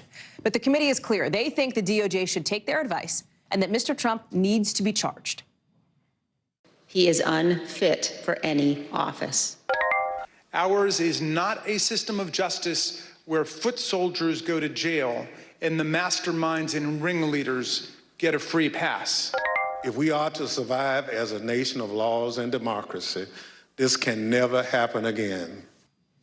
So what is next then for Mr. Trump? Sources that I'm talking with close to the former president say, listen, the cake is kind of baked on this, right? People know what they think about the January 6th Select Committee, and this is probably not going to be a game changer for his campaign. They think. That said, some 2/3 of Americans say they are somewhat likely at least to read this January 6th report. Of course, the big thing we're waiting on now is evidence, right? The DOJ wants to see that. We may see more of it on Wednesday with a new executive summary released in just the last couple of hours, laying out some intriguing threads that they didn't pull on about what could come next. We'll get more on the former president live from Mar-a-Lago with Vaughn Hilliard and get the DOJ view with Ken Delanian in a second. But I want to start with our Ali Vitale on Capitol Hill, who's been all over the story, scoops in the last 24 hours. Ali, it is really clear here, right, what the panel wants to do.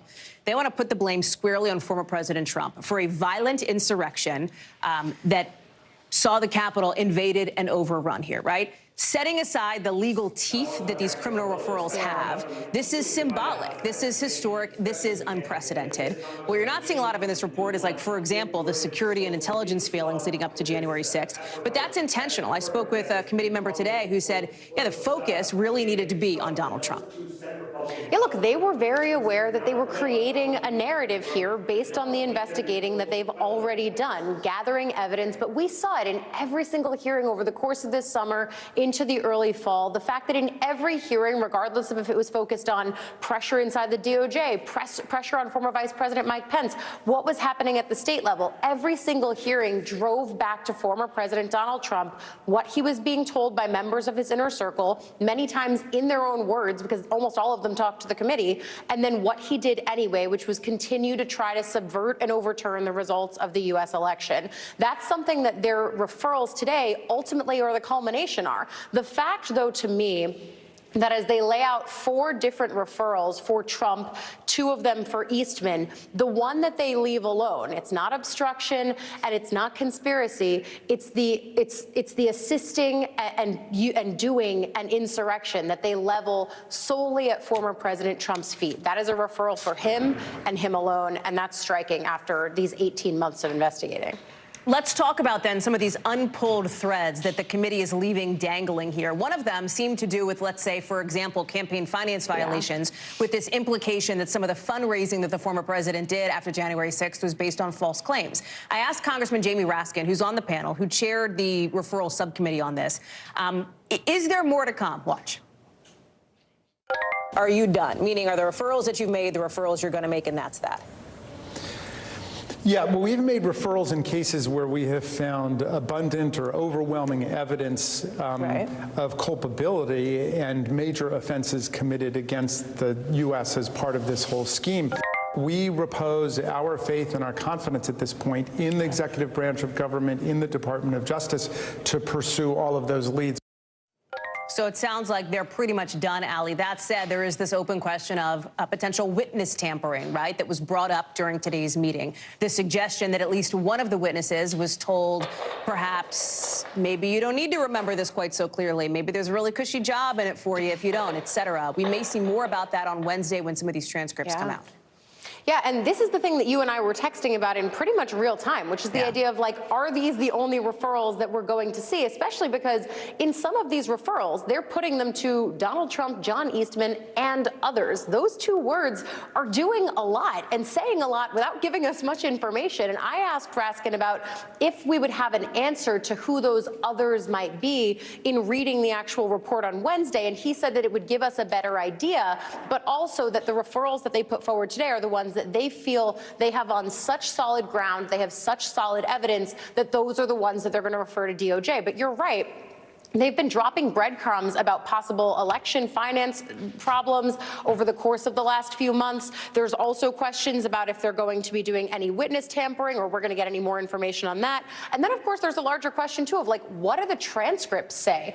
I'm very interested, perhaps unsurprisingly, as someone who has lived and breathed this story for a year, of what these transcripts read like and what the committee was told that maybe they didn't think fit their narrative or cleanly was put into a hearing. We're going to learn a lot from that. Now, prosecutors that we've talked to, Chuck Rosenberg included, have said that that's not the way that DOJ likes to operate for myriad number of reasons. They don't like to have everything out in the open, but this committee has promised transparency in its final report. And frankly, as journalists, as people who want the public to have as much insight into these processes as possible, this is a good thing for us.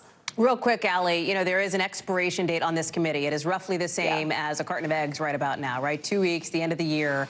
And some of the Republicans that they've referred over to the House Ethics Committee, right? Not criminal charges for these 4 House Republicans, but an ethics referral probably isn't going to go anywhere, right? A new Congress takes over in January and Republicans will control the House. Hard to see how those Republicans would then be subject to a House ethics investigation by their own party here. Some of them are responding tonight, Some of them are responding. In both cases, for both Scott Perry and Jim Jordan, they are lashing out at the committee as being partisan in fashion. But look, this is an instance where the committee beat the clock on all the things that needed to beat the clock on, except for probably this one, because the House Ethics Committee would have to push this, vote to push it into the next Congress, and it's a 50-50 split, Democrats and Republicans. Unlikely they're going to do that, which means these referrals pretty much go nowhere. Ali Vitale, excellent reporting. Thank you very much for bringing it to us tonight to start off the show. Let me bring in Ken Delaney in here because, Ken, there were some new nuggets of information today, including, we saw for the first time, Hope Hicks, longtime sort of right-hand woman for Donald Trump, former White House communications director. She testified that Mr. Trump told her the only thing matters is winning. Listen. I was becoming increasingly concerned that we were damaging his legacy. He said something along the lines of, you know, nobody will care about my legacy if I lose. And perhaps more importantly, Ken, she also testified that the former president resisted suggestions to call for peace prior to January 6th. The DOJ wants new information like that, right? It's not these referrals they're looking for. They care about the actual evidence. But let's say they do listen to the committee. Let's say that down the road, the DOJ comes out and says, okay, we're actually going to pick up X, Y, and Z of these referrals. The insurrection charge is important, as we laid out here at the top of the show, because it comes out of the Civil War. It means that somebody in the 14th Amendment, if somebody is convicted of insurrection or has been an insurrectionist, they cannot run for federal office. There is some question about whether that could actually bar Mr. Trump from running again. Help us understand it. Does it matter here? Is that the part with teeth or not? Well, it may or may not matter. It's an important question, I think, that you're raising. The issue with that 14th Amendment provision is there's no statute in the law that executes it. And so there's a real question if Donald Trump is convicted of insurrection, and we're way down the track there. Yeah, right. Would that be enforceable? Would that provision of the Constitution apply to that conviction? And I'm sure, of course, there will be a legal fight about that. But more importantly, the referral on insurrection was interesting to me because, you know, the DOJ has not brought a charge of insurrection in any of the Capitol riot cases, including in the trial that's underway now against the Proud Boys, including the Oath Keepers. The most serious charge they've brought is a related one, seditious conspiracy. And there's been a debate in legal circles about which one would better apply to Trump. They're very similar charges, but seditious conspiracy requires a conspiracy, whereas insurrection just requires that they prove that Trump aided and abetted and assisted an insurrection, although they would have to prove that he intended for the violence to happen at the Capitol. But there must be some kind of problem with that statute. Chuck Rosenberg and I were trying to figure out what it might be. because the DOJ has declined to bring it in any of the Capitol riot cases. But leaving that aside, your point is really well taken about it's about the evidence. So Hope Hicks, for example, if she hasn't been before the criminal grand jury investigating January 6th, at some point she will be, because that kind of evidence that you just saw there with her talking about Donald Trump's state of mind is crucial, because in order to make a case against Donald Trump, the DOJ is going to have to prove that he had criminal intent, that he knew what he was doing was wrong, he knew the claims of fraud were bogus. And he's got a strong defense against that. He's going to say, oh, I was just listening to my lawyers, Jeffrey Clark and people like that, John Eastman, who were telling me that these claims of fraud were right. And I was disregarding Bill Barr. And it's my prerogative to take whatever legal advice I decide as president is the one I want to listen to. That's a very powerful defense. The DOJ is going to have to overcome that before they decide whether to bring a charge. So, and we're talking about the charge for any potential charges for what happened on January 6th. The DOJ is separately also looking at this Mar-a-Lago documents issue, right? The idea that the former president had in his possession at Mar-a-Lago classified documents that he should not have had. People you're talking with say that's actually the investigation that could wrap up more quickly here. Oh, absolutely. In fact, some legal experts say that any other government official already would have been charged, given the evidence that we know that's in the public domain. There's some question about exactly what the DOJ has and what it needs to get on the question of did Donald Trump or anyone around him obstruct justice in that case. But really what it seems to me is that Jack Smith, his main job in that Mar-a-Lago case is going to be to decide whether this is the case you bring against the former president. You know, whether, given all the evidence that we have, given that Donald Trump had access to these documents while president, then lost access to them but still kept them, is that enough to charge a former president? And we'll just have to wait and see what he decides, Hallie. Ken Delaney, thank you so much. Let me bring in Vaughn Hilliard, who is live for us in West Palm Beach at Mar-a-Lago. And Vaughn, within just the last couple of minutes, we've heard now from former President Trump, because as we look more broadly at why this matters, right? He was on a radio show, and we're hearing he was there. I'm trying to pull up the quote here, and I'm going to ask my teleprompter to roll a little bit because I asked him to put it in prompter, just full transparency. He says the people are not going to stand for it anymore, right? That's what he's saying. He and his team have long suggested that this committee's investigation was partisan, was simply part of a kangaroo court, if you will. Tell me what you're hearing from people in his orbit and more widely, because there's this new Quinnipiac poll that shows actually about 2/3 of Americans are at least somewhat likely to want to read this report when it does come out. Right, and I think that's where, Hallie, two things can be true at once. On one hand, the greater share of the American electorate roundly rejected Trumpism here in these midterm elections after choosing to vote him out of office in the 2020 election. Yet, on the other hand, this also can be true, and that can be that the Republican electorate in the 2022 midterms, in those primaries, chose the Trump-backed candidates widely. And what you see happening right now is Donald Trump trying to rally his troops around him yet again. He announced his 2024 bid, and I was talking to one RNC committee man who has been a longtime figure in this Republican Party. He said, look, this is a badge of honor for Donald Trump to have him being referred to the Department of Justice here. And for those within the Republican Party apparatus, it emboldens them to further strengthen their support around him. And that is where, when you see Donald Trump, the one statement that he put out, besides that radio interview on Truth Social, was a simple line saying Liz Cheney lost her election by 40 percentage points, and obviously referencing back in May when the candidate that he endorsed in the Wyoming primary against her beat her handily. And that is where Donald Trump, in so many ways, is more so justifying his actions around January 6th rather than denying them outright. Vaughn Hilliard live for us there in West Palm Beach. Vaughn, thank you for being there. Appreciate it. And while the January 6th committee is wrapping up its investigation, you've got 5 members of the Proud Boys today getting ready to stand trial on charges of seditious conspiracy and some other felonies as it relates to what happened up to and on January 6th. These are the men, right? This is a high-profile trial. This is one of the highest-profile trials we've seen. Enrique Tarrio, the group leader. Members Ethan Nordine, Joseph Biggs, Zachary Rell, Dominic Pizzola. Prosecutors say it's this group, the Proud Boys, who planned to rile up the crowd on the 6th and successfully led rioters past police barricades into the Capitol, according to charging documents. We are in jury selection now for this trial. It's expected to last the rest of the week, opening arguments after the new year. So it's looking like either a white Christmas or a bitterly cold one for most of the United States. We are talking dangerously cold temperatures, probably the coldest Christmas in years, according to our climate unit. because of this really powerful winter storm that's going to bring wind and rain and snow for the holiday weekend. Travel is not going to be easy. You might see millions of people ending up in chaos if you're trying to drive or fly to certain locations. AAA says air travel is expected to go up about 14% over the last year, with more than 7 million Americans set to fly somewhere for the holidays. Bill Cairns joins us now. And Bill, it's always cold at the holidays. It is super duper scary cold this year. And Hallie, I don't know how to handle this forecast because like some people are happy, they want the white Christmas, but you want to be able to go outside in it. It's so cold. So this is the beginning of it. So this is our wind chill map for the whole country. And we'll watch all these really bad cold temperatures east of the Rockies. It's -19 in Bismarck. Now that's not unheard of.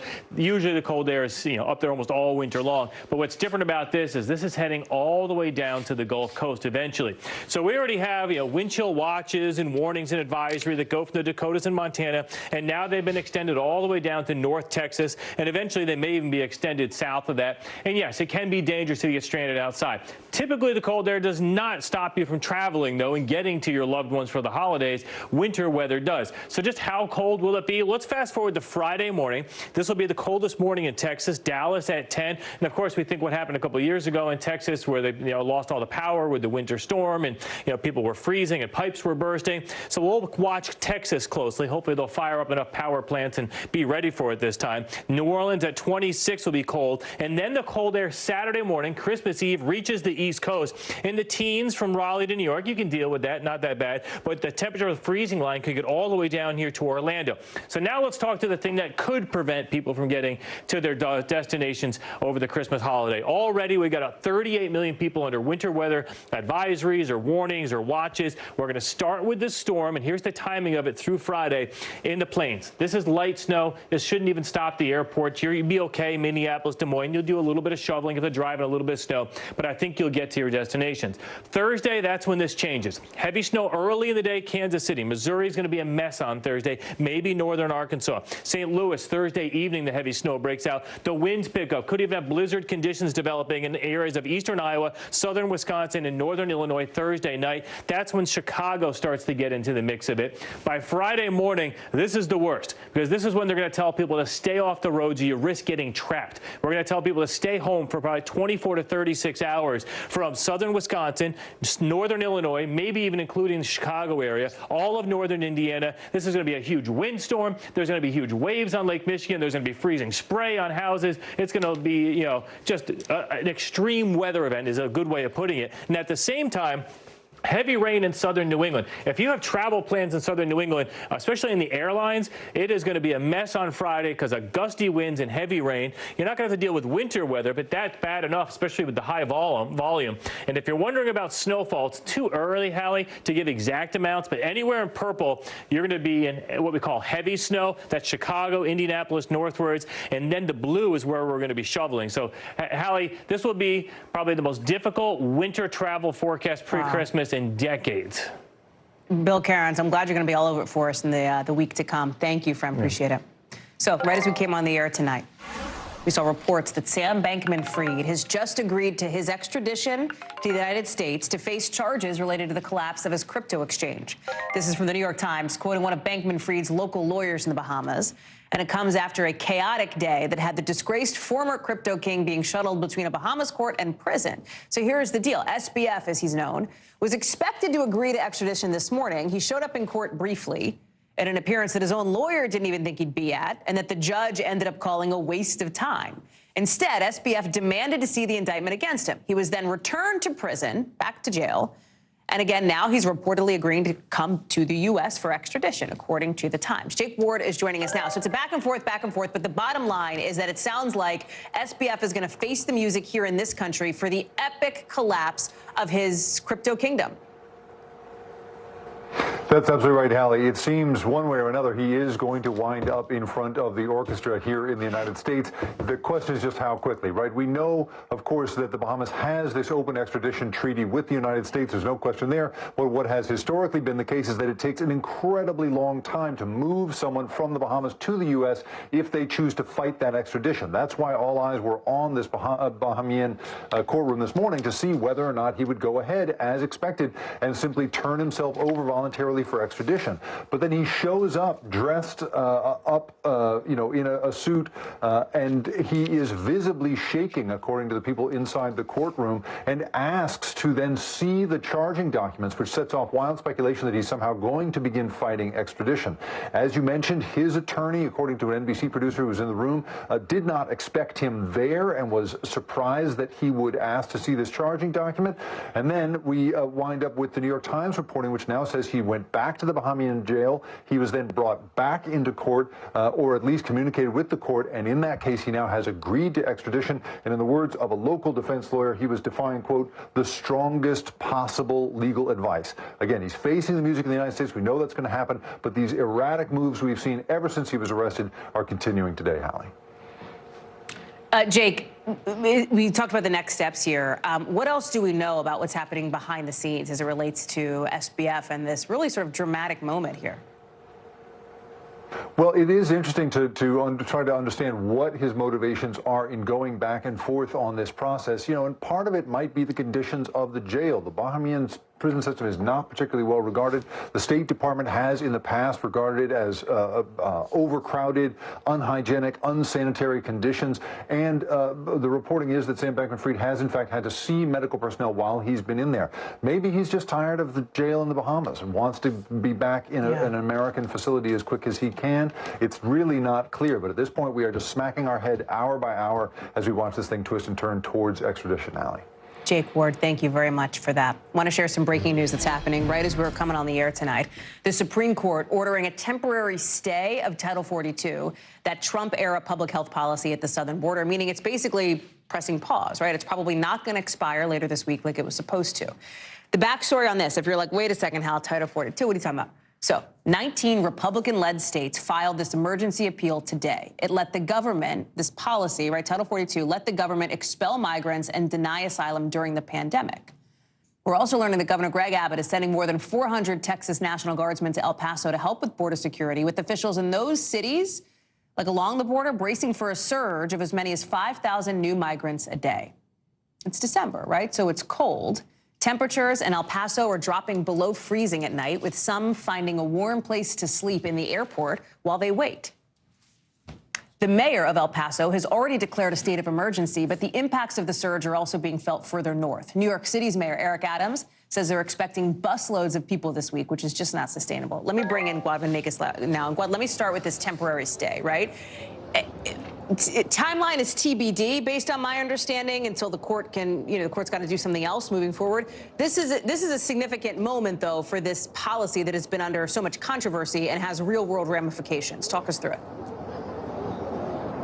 Hallie, right. It is temporary. And then as we read the information coming in of this decision, Chief Justice also asked the Biden administration to submit a response by tomorrow at 5 p.m. So this will be developing. Now, the story here at the border is, of course, that everyone was expecting for what would happen if that COVID-era policy would be lifted at the border. Now, Title 42 allows officers at the border to expel migrants that enter the United States easier. It's also harder for migrants to go to the port of entry and request asylum. So essentially, it gives more options that make it easier for officers at the border to keep undocumented migrants out of the country.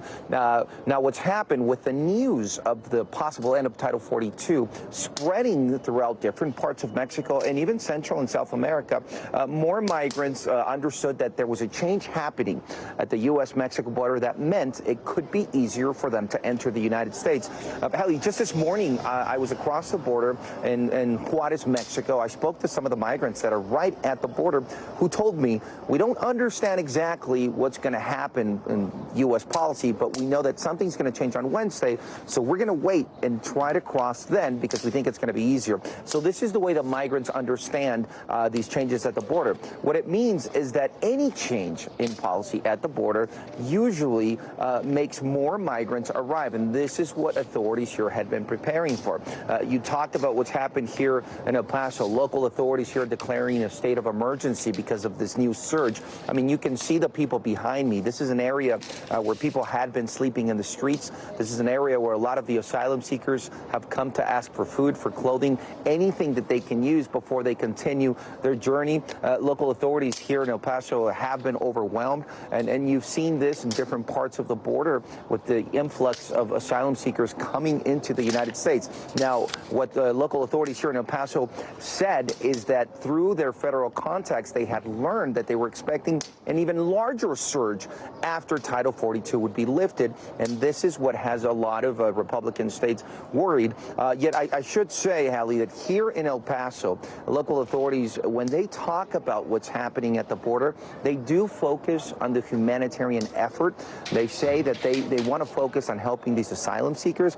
They believe that major immigration reform is needed at the border, and they don't focus so much on the end of Title 42, which is something that these Republican-led states are really focusing on. Here in Texas, the governor keeps talking about this Title 42, wanting the policy to remain in place. So it's two different perspectives, although authorities do agree on the fact that there isn't enough resources for the number of asylum seekers that are arriving. The perspectives are different in the approach that they have been taking, Hallie.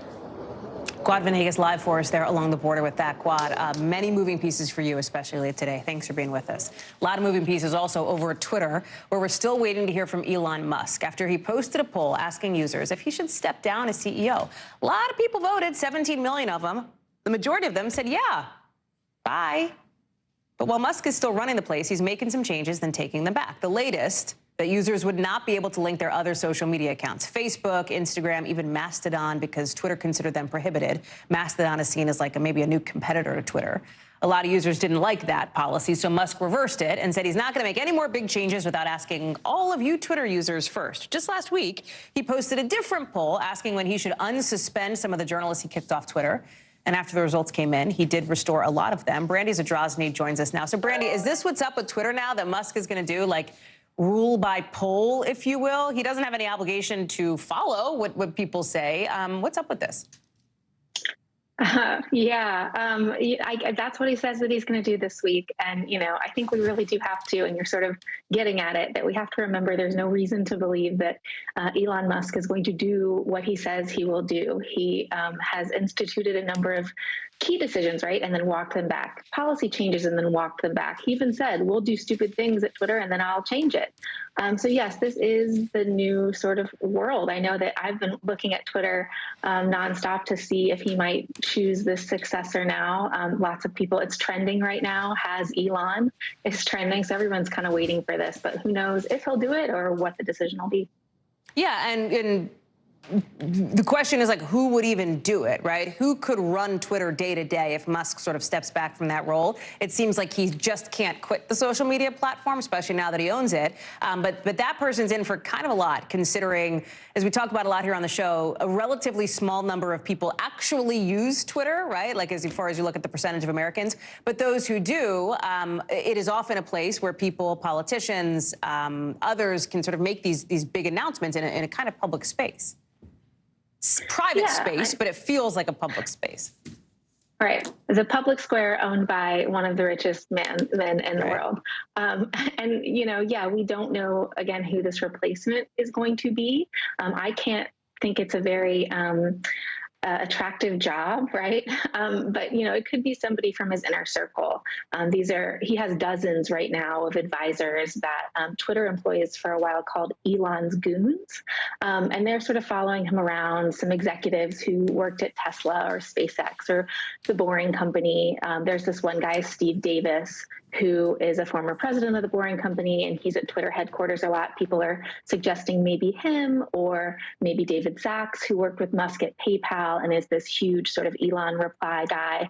But like you said, whoever it is really up for a pretty real and thankless challenge. This is a huge platform. It's overwhelmed by hate speech. It's got a skeleton crew, unclear policies, fleeing advertisers. I certainly wouldn't want the job. Oh, Brandy Zadrozny, put me in your camp, girlfriend, because I don't either. We got enough to deal with here. Thank you so much. Appreciate it. Coming up here on the show, one of Iran's most famous actresses has been arrested after supporting protesters. We've got the latest on the demonstrations there after the break.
Sometimes the news can be difficult and overwhelming for kids to understand. Ukraine and Russia. Could you help me understand what's going on? So to help make sense of it all, we've created a newscast just for them. We hope your family will watch Nightly News Kids Edition. NBC News, streaming free now. The Meet the Press Chuck Toddcast, an insider's take on politics and more with some of my favorite reporters. Get it for free wherever you get your podcasts. We're hearing today from activists who say the Iranian government has been hanging people in public to create fear and to try to stop the protests that have been happening over the last few months. One business owner from Tehran is telling NBC News they want to show the public that their actions will not go unpunished so that families stop sending their children from going out to protest. Just within the last couple of days, officials arrested one of the country's most famous actresses, Tarana Ali-Dosti, according to state media. She starred in the Oscar-winning movie The Salesman. That's after she posted a photo of herself on Instagram without a hijab, with a sign reading "Woman, Life, Freedom." That's the big phrase that demonstrators have been using over the past few months. You saw some people holding that up at the World Cup, etc. Ali Arouzi is joining us now. Ali, talk to us here. What are the charges she's facing at this point? Hey, Hallie. Well, she's facing charges of spreading false propaganda without any evidence. But these are obviously trumped-up charges that we've seen protesters face and other well-known figures in Iran. And as you mentioned, Hallie, it's very important to point out just how famous Tarana Ali-Dosti is. She has 8 million followers on Instagram. She was in an Oscar-winning movie. She's easily recognizable anywhere in Iran. So they're sending a message out to the public as well that nobody is safe, no matter how famous you are or how well known you are. You know, anybody that criticizes the regime could end up in prison or face a death sentence. But it's having a bit of an adverse effect. This is also making people scared, but it's also making them very angry in Iran, Hallie.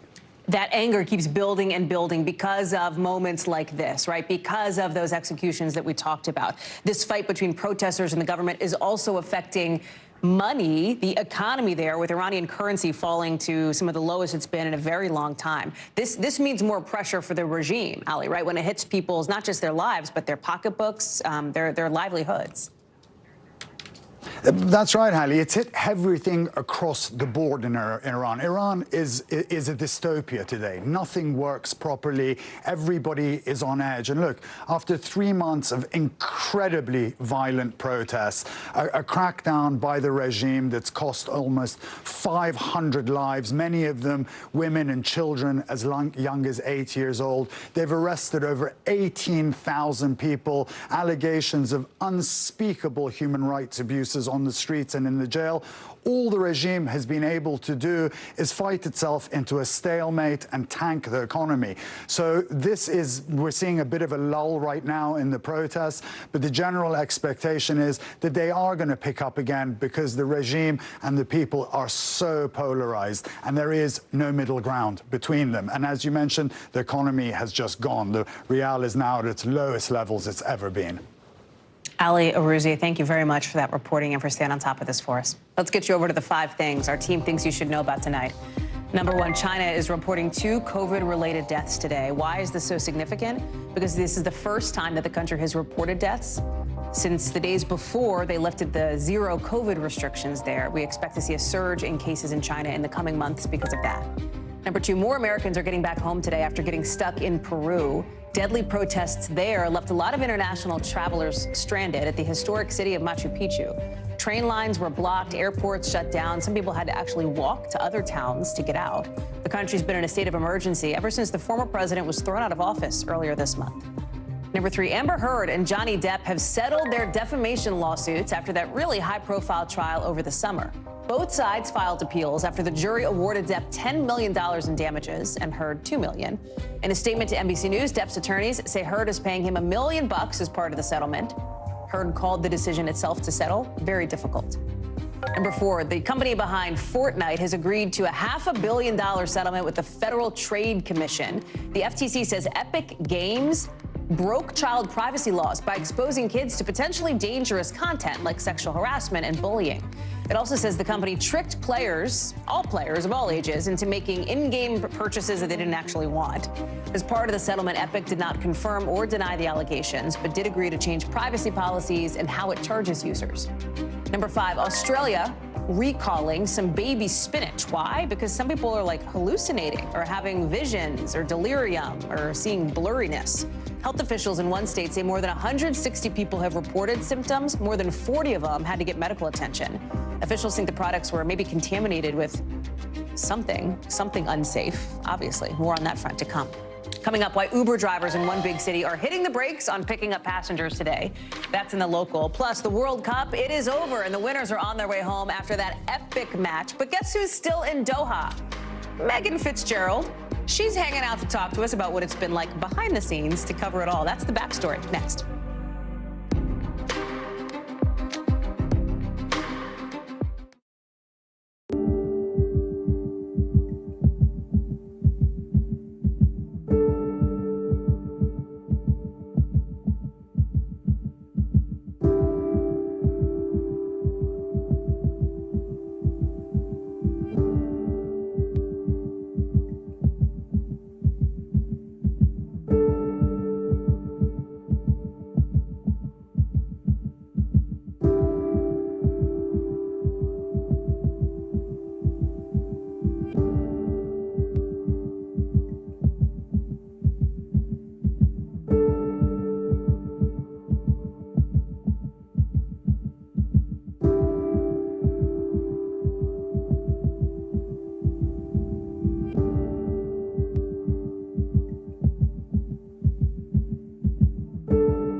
Sometimes the news can be difficult and overwhelming for kids to understand, so we've created a newscast just for them.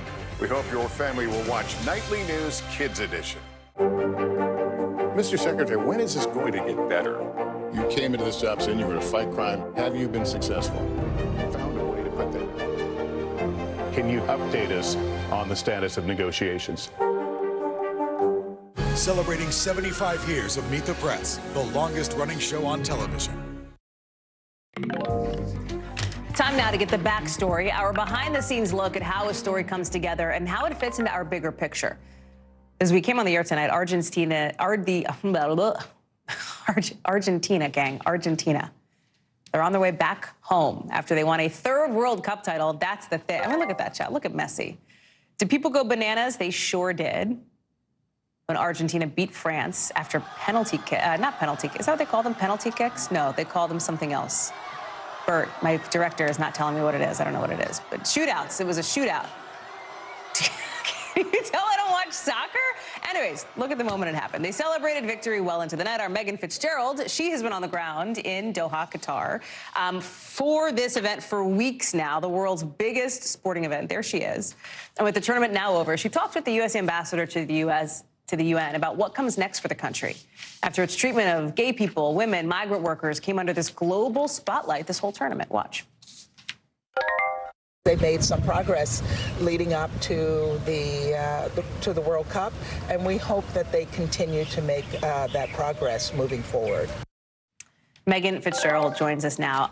Megan, let's stipulate, I don't know anything about soccer. I'm just going to be honest with you here. What I do know about, right, is sort of the geopolitics of the global moment that this World Cup happened in. There was so much discussion leading up to and during the World Cup about human rights violations in Qatar, concerns about hosting the tournament there. People still showed up, obviously, from all over the world to watch this event. But I wonder, you know, and this is a segment, as you know, that we ask you to kind of tell us about what it's like to be a reporter doing the reporting. How did you do that, right? How was that balance for you as you were having the conversations like you had with the ambassador? You know, it's such a great question, Hallie. I mean, as you said, this is a very unique tournament. It's the first one held in the Middle East, shrouded with controversy from the allegations of human rights violations. As you said, the fact that being openly gay here is illegal. You know, I mean, there's so many controversies. Then you saw what we saw on the pitch, where the players tried to have a voice. Many of the European players trying to stand in solidarity with marginalized people, wearing those One Love armbands. The Iranian players, you know, seemingly standing for the women of their nation, trying to fight for freedom and basic rights. There's so much that's a distraction off and on the pitch. But when you kind of just, you know, walk around Qatar, walk around Doha, and meet everyday Qataris, you know, you kind of get a different perspective on things. People here have been very welcoming, almost sort of going out of their way to make sure that you feel welcomed in their country. You sort of get that sense that they realize the perception of their country. And, you know, obviously there are those who don't think that gay people should be openly gay in this country. But when you do put that aside, in our experience here, the Qataris have been very welcoming to us. Hallie. Let me ask you about, you know, this interview with the ambassador, because you asked her, what is the role that soccer plays in diplomacy? And she talked about it's a way for people to kind of come together, right? I mean, soccer is one of those sports that people call football in other parts of the world, but that, you know, that a lot of people understand and know, and it is something that is unifying. I bet you saw some of those moments. I mean, we're looking at some of the footage of our favorite, like, Megan on the street moments, where you're just, like, talking to fans going absolutely nuts. Did you have, like, a favorite few moments from this, Megan? Yeah, you know what? When you take a look at that Iranian game, you know, that's certainly a striking moment. You know, when you put the politics aside, we know the tensions existing between the U.S. and Iran. You were just talking about what's happening inside that country with Ali. You know, but when you looked at that game, it was an opportunity to sort of just set that aside, and you really saw these players just playing the game and being just sportsmanship, athletes. When an Iranian player went down, you saw a U.S. player pick him up, and vice versa. At the end of the game, when the U.S. was victorious and you saw the Iranian players in tears, you saw the U.S. team consoling them. I mean, it was just this moment of humanity, and we had a chance to ask some of the players why they did that, and they said, look, we empathize with them, one, because of what they're going through in their country, but two, the fact that it doesn't feel good to lose a game. So that really stands out. And then also, you know, just a personal moment, getting a coffee, for example, at a coffee house. There was a woman who wanted to buy the coffee for me, and I'm like, no, it's okay, don't worry, I'm happy to buy this coffee. And she said, no, you're in my country, welcome to Qatar, let me get this coffee for you. We've been taking up all kinds of tables outside of restaurants to do our live shots, to speak with people. The owner of that particular restaurant was trying to offer us food. We're taking up all these spaces at his restaurant, and he's trying to give us something. So again, you know, we know what this country stands for in terms of, you know, not welcoming the LGBTQ community. We saw Grant Wall wearing that rainbow T-shirt going inside the stadium, being stopped. But again, there's also the other side to it, and the people that we had interacted with here seemed very welcoming and really sort of wanting to give a different perspective of what their country is all about, Hallie. Megan Fitzgerald, live for us there in Doha. What's the first thing you're going to do when you get back home, Megan? Sleep. Okay, I feel you on that. Good luck. Enjoy that long flight. Thank you so much, Megan. It's been great watching your coverage. Really appreciate you and your team and your crew. NBC News covers hundreds of stories every day, and because you couldn't possibly read or watch or listen to them all, our bureau teams have done it for you. This is what they tell us is going down in their regions in a segment we call The Local. Let's start out west, where the NTSB is investigating bad turbulence that hurt dozens of people on a Hawaiian Airlines flight this weekend. Look, you saw the oxygen mask drop. Look at some of the aftermath video. I guess they hit a patch of rough air about a half hour before they landed in Honolulu. The seatbelt sign was on, but 11 people still ended up in the hospital in serious condition. From our Southeast Bureau, police in Tennessee say a transportation worker found a human heart in a pile of salt. Officials say workers thought it was a rock at first, but something seemed off, so they called it the police. Testing proved it was an adult male heart. No other remains were found. Investigators are doing some DNA testing on it to try to figure out where this came from. From our Northeast Bureau, Uber drivers in New York City shut down the Brooklyn Bridge today. They're protesting because they were supposed to get a raise, but the company sued the drivers to stop it, and a judge pressed pause on that raise. There's supposed to be a hearing on this next month.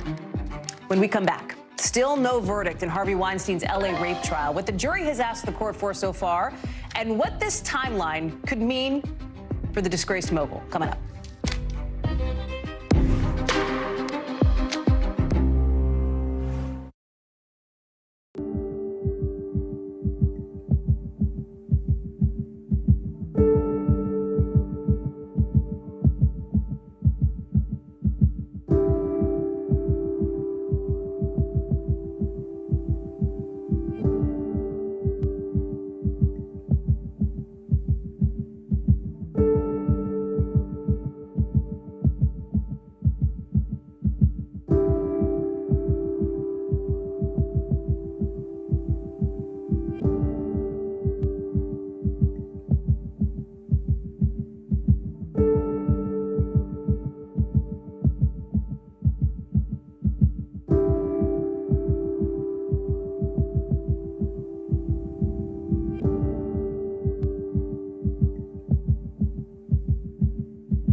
For Dateline Premium, subscribe now on Apple Podcasts. Sometimes the news can be difficult and overwhelming for kids to understand. Ukraine and Russia. Could you help me understand what's going on? So to help make sense of it all, we've created a newscast just for them. We hope your family will watch Nightly News Kids Edition. NBC News, streaming free now. For Dateline Premium, subscribe now on Apple Podcasts. Some breaking news just into us on the so-called triple-demic of flu, COVID, and RSV. We're just now hearing from Walgreens that they're putting a limit on how much pain relief medicine for kids you can buy online because of low supply and a lot of demand. Walgreens telling NBC News that supplier problems are making it tough to get this over-the-counter fever medicine for kids, which means you can only buy 6 at a time online. We are out to CVS for comment as well, since they are reportedly limiting those purchases too.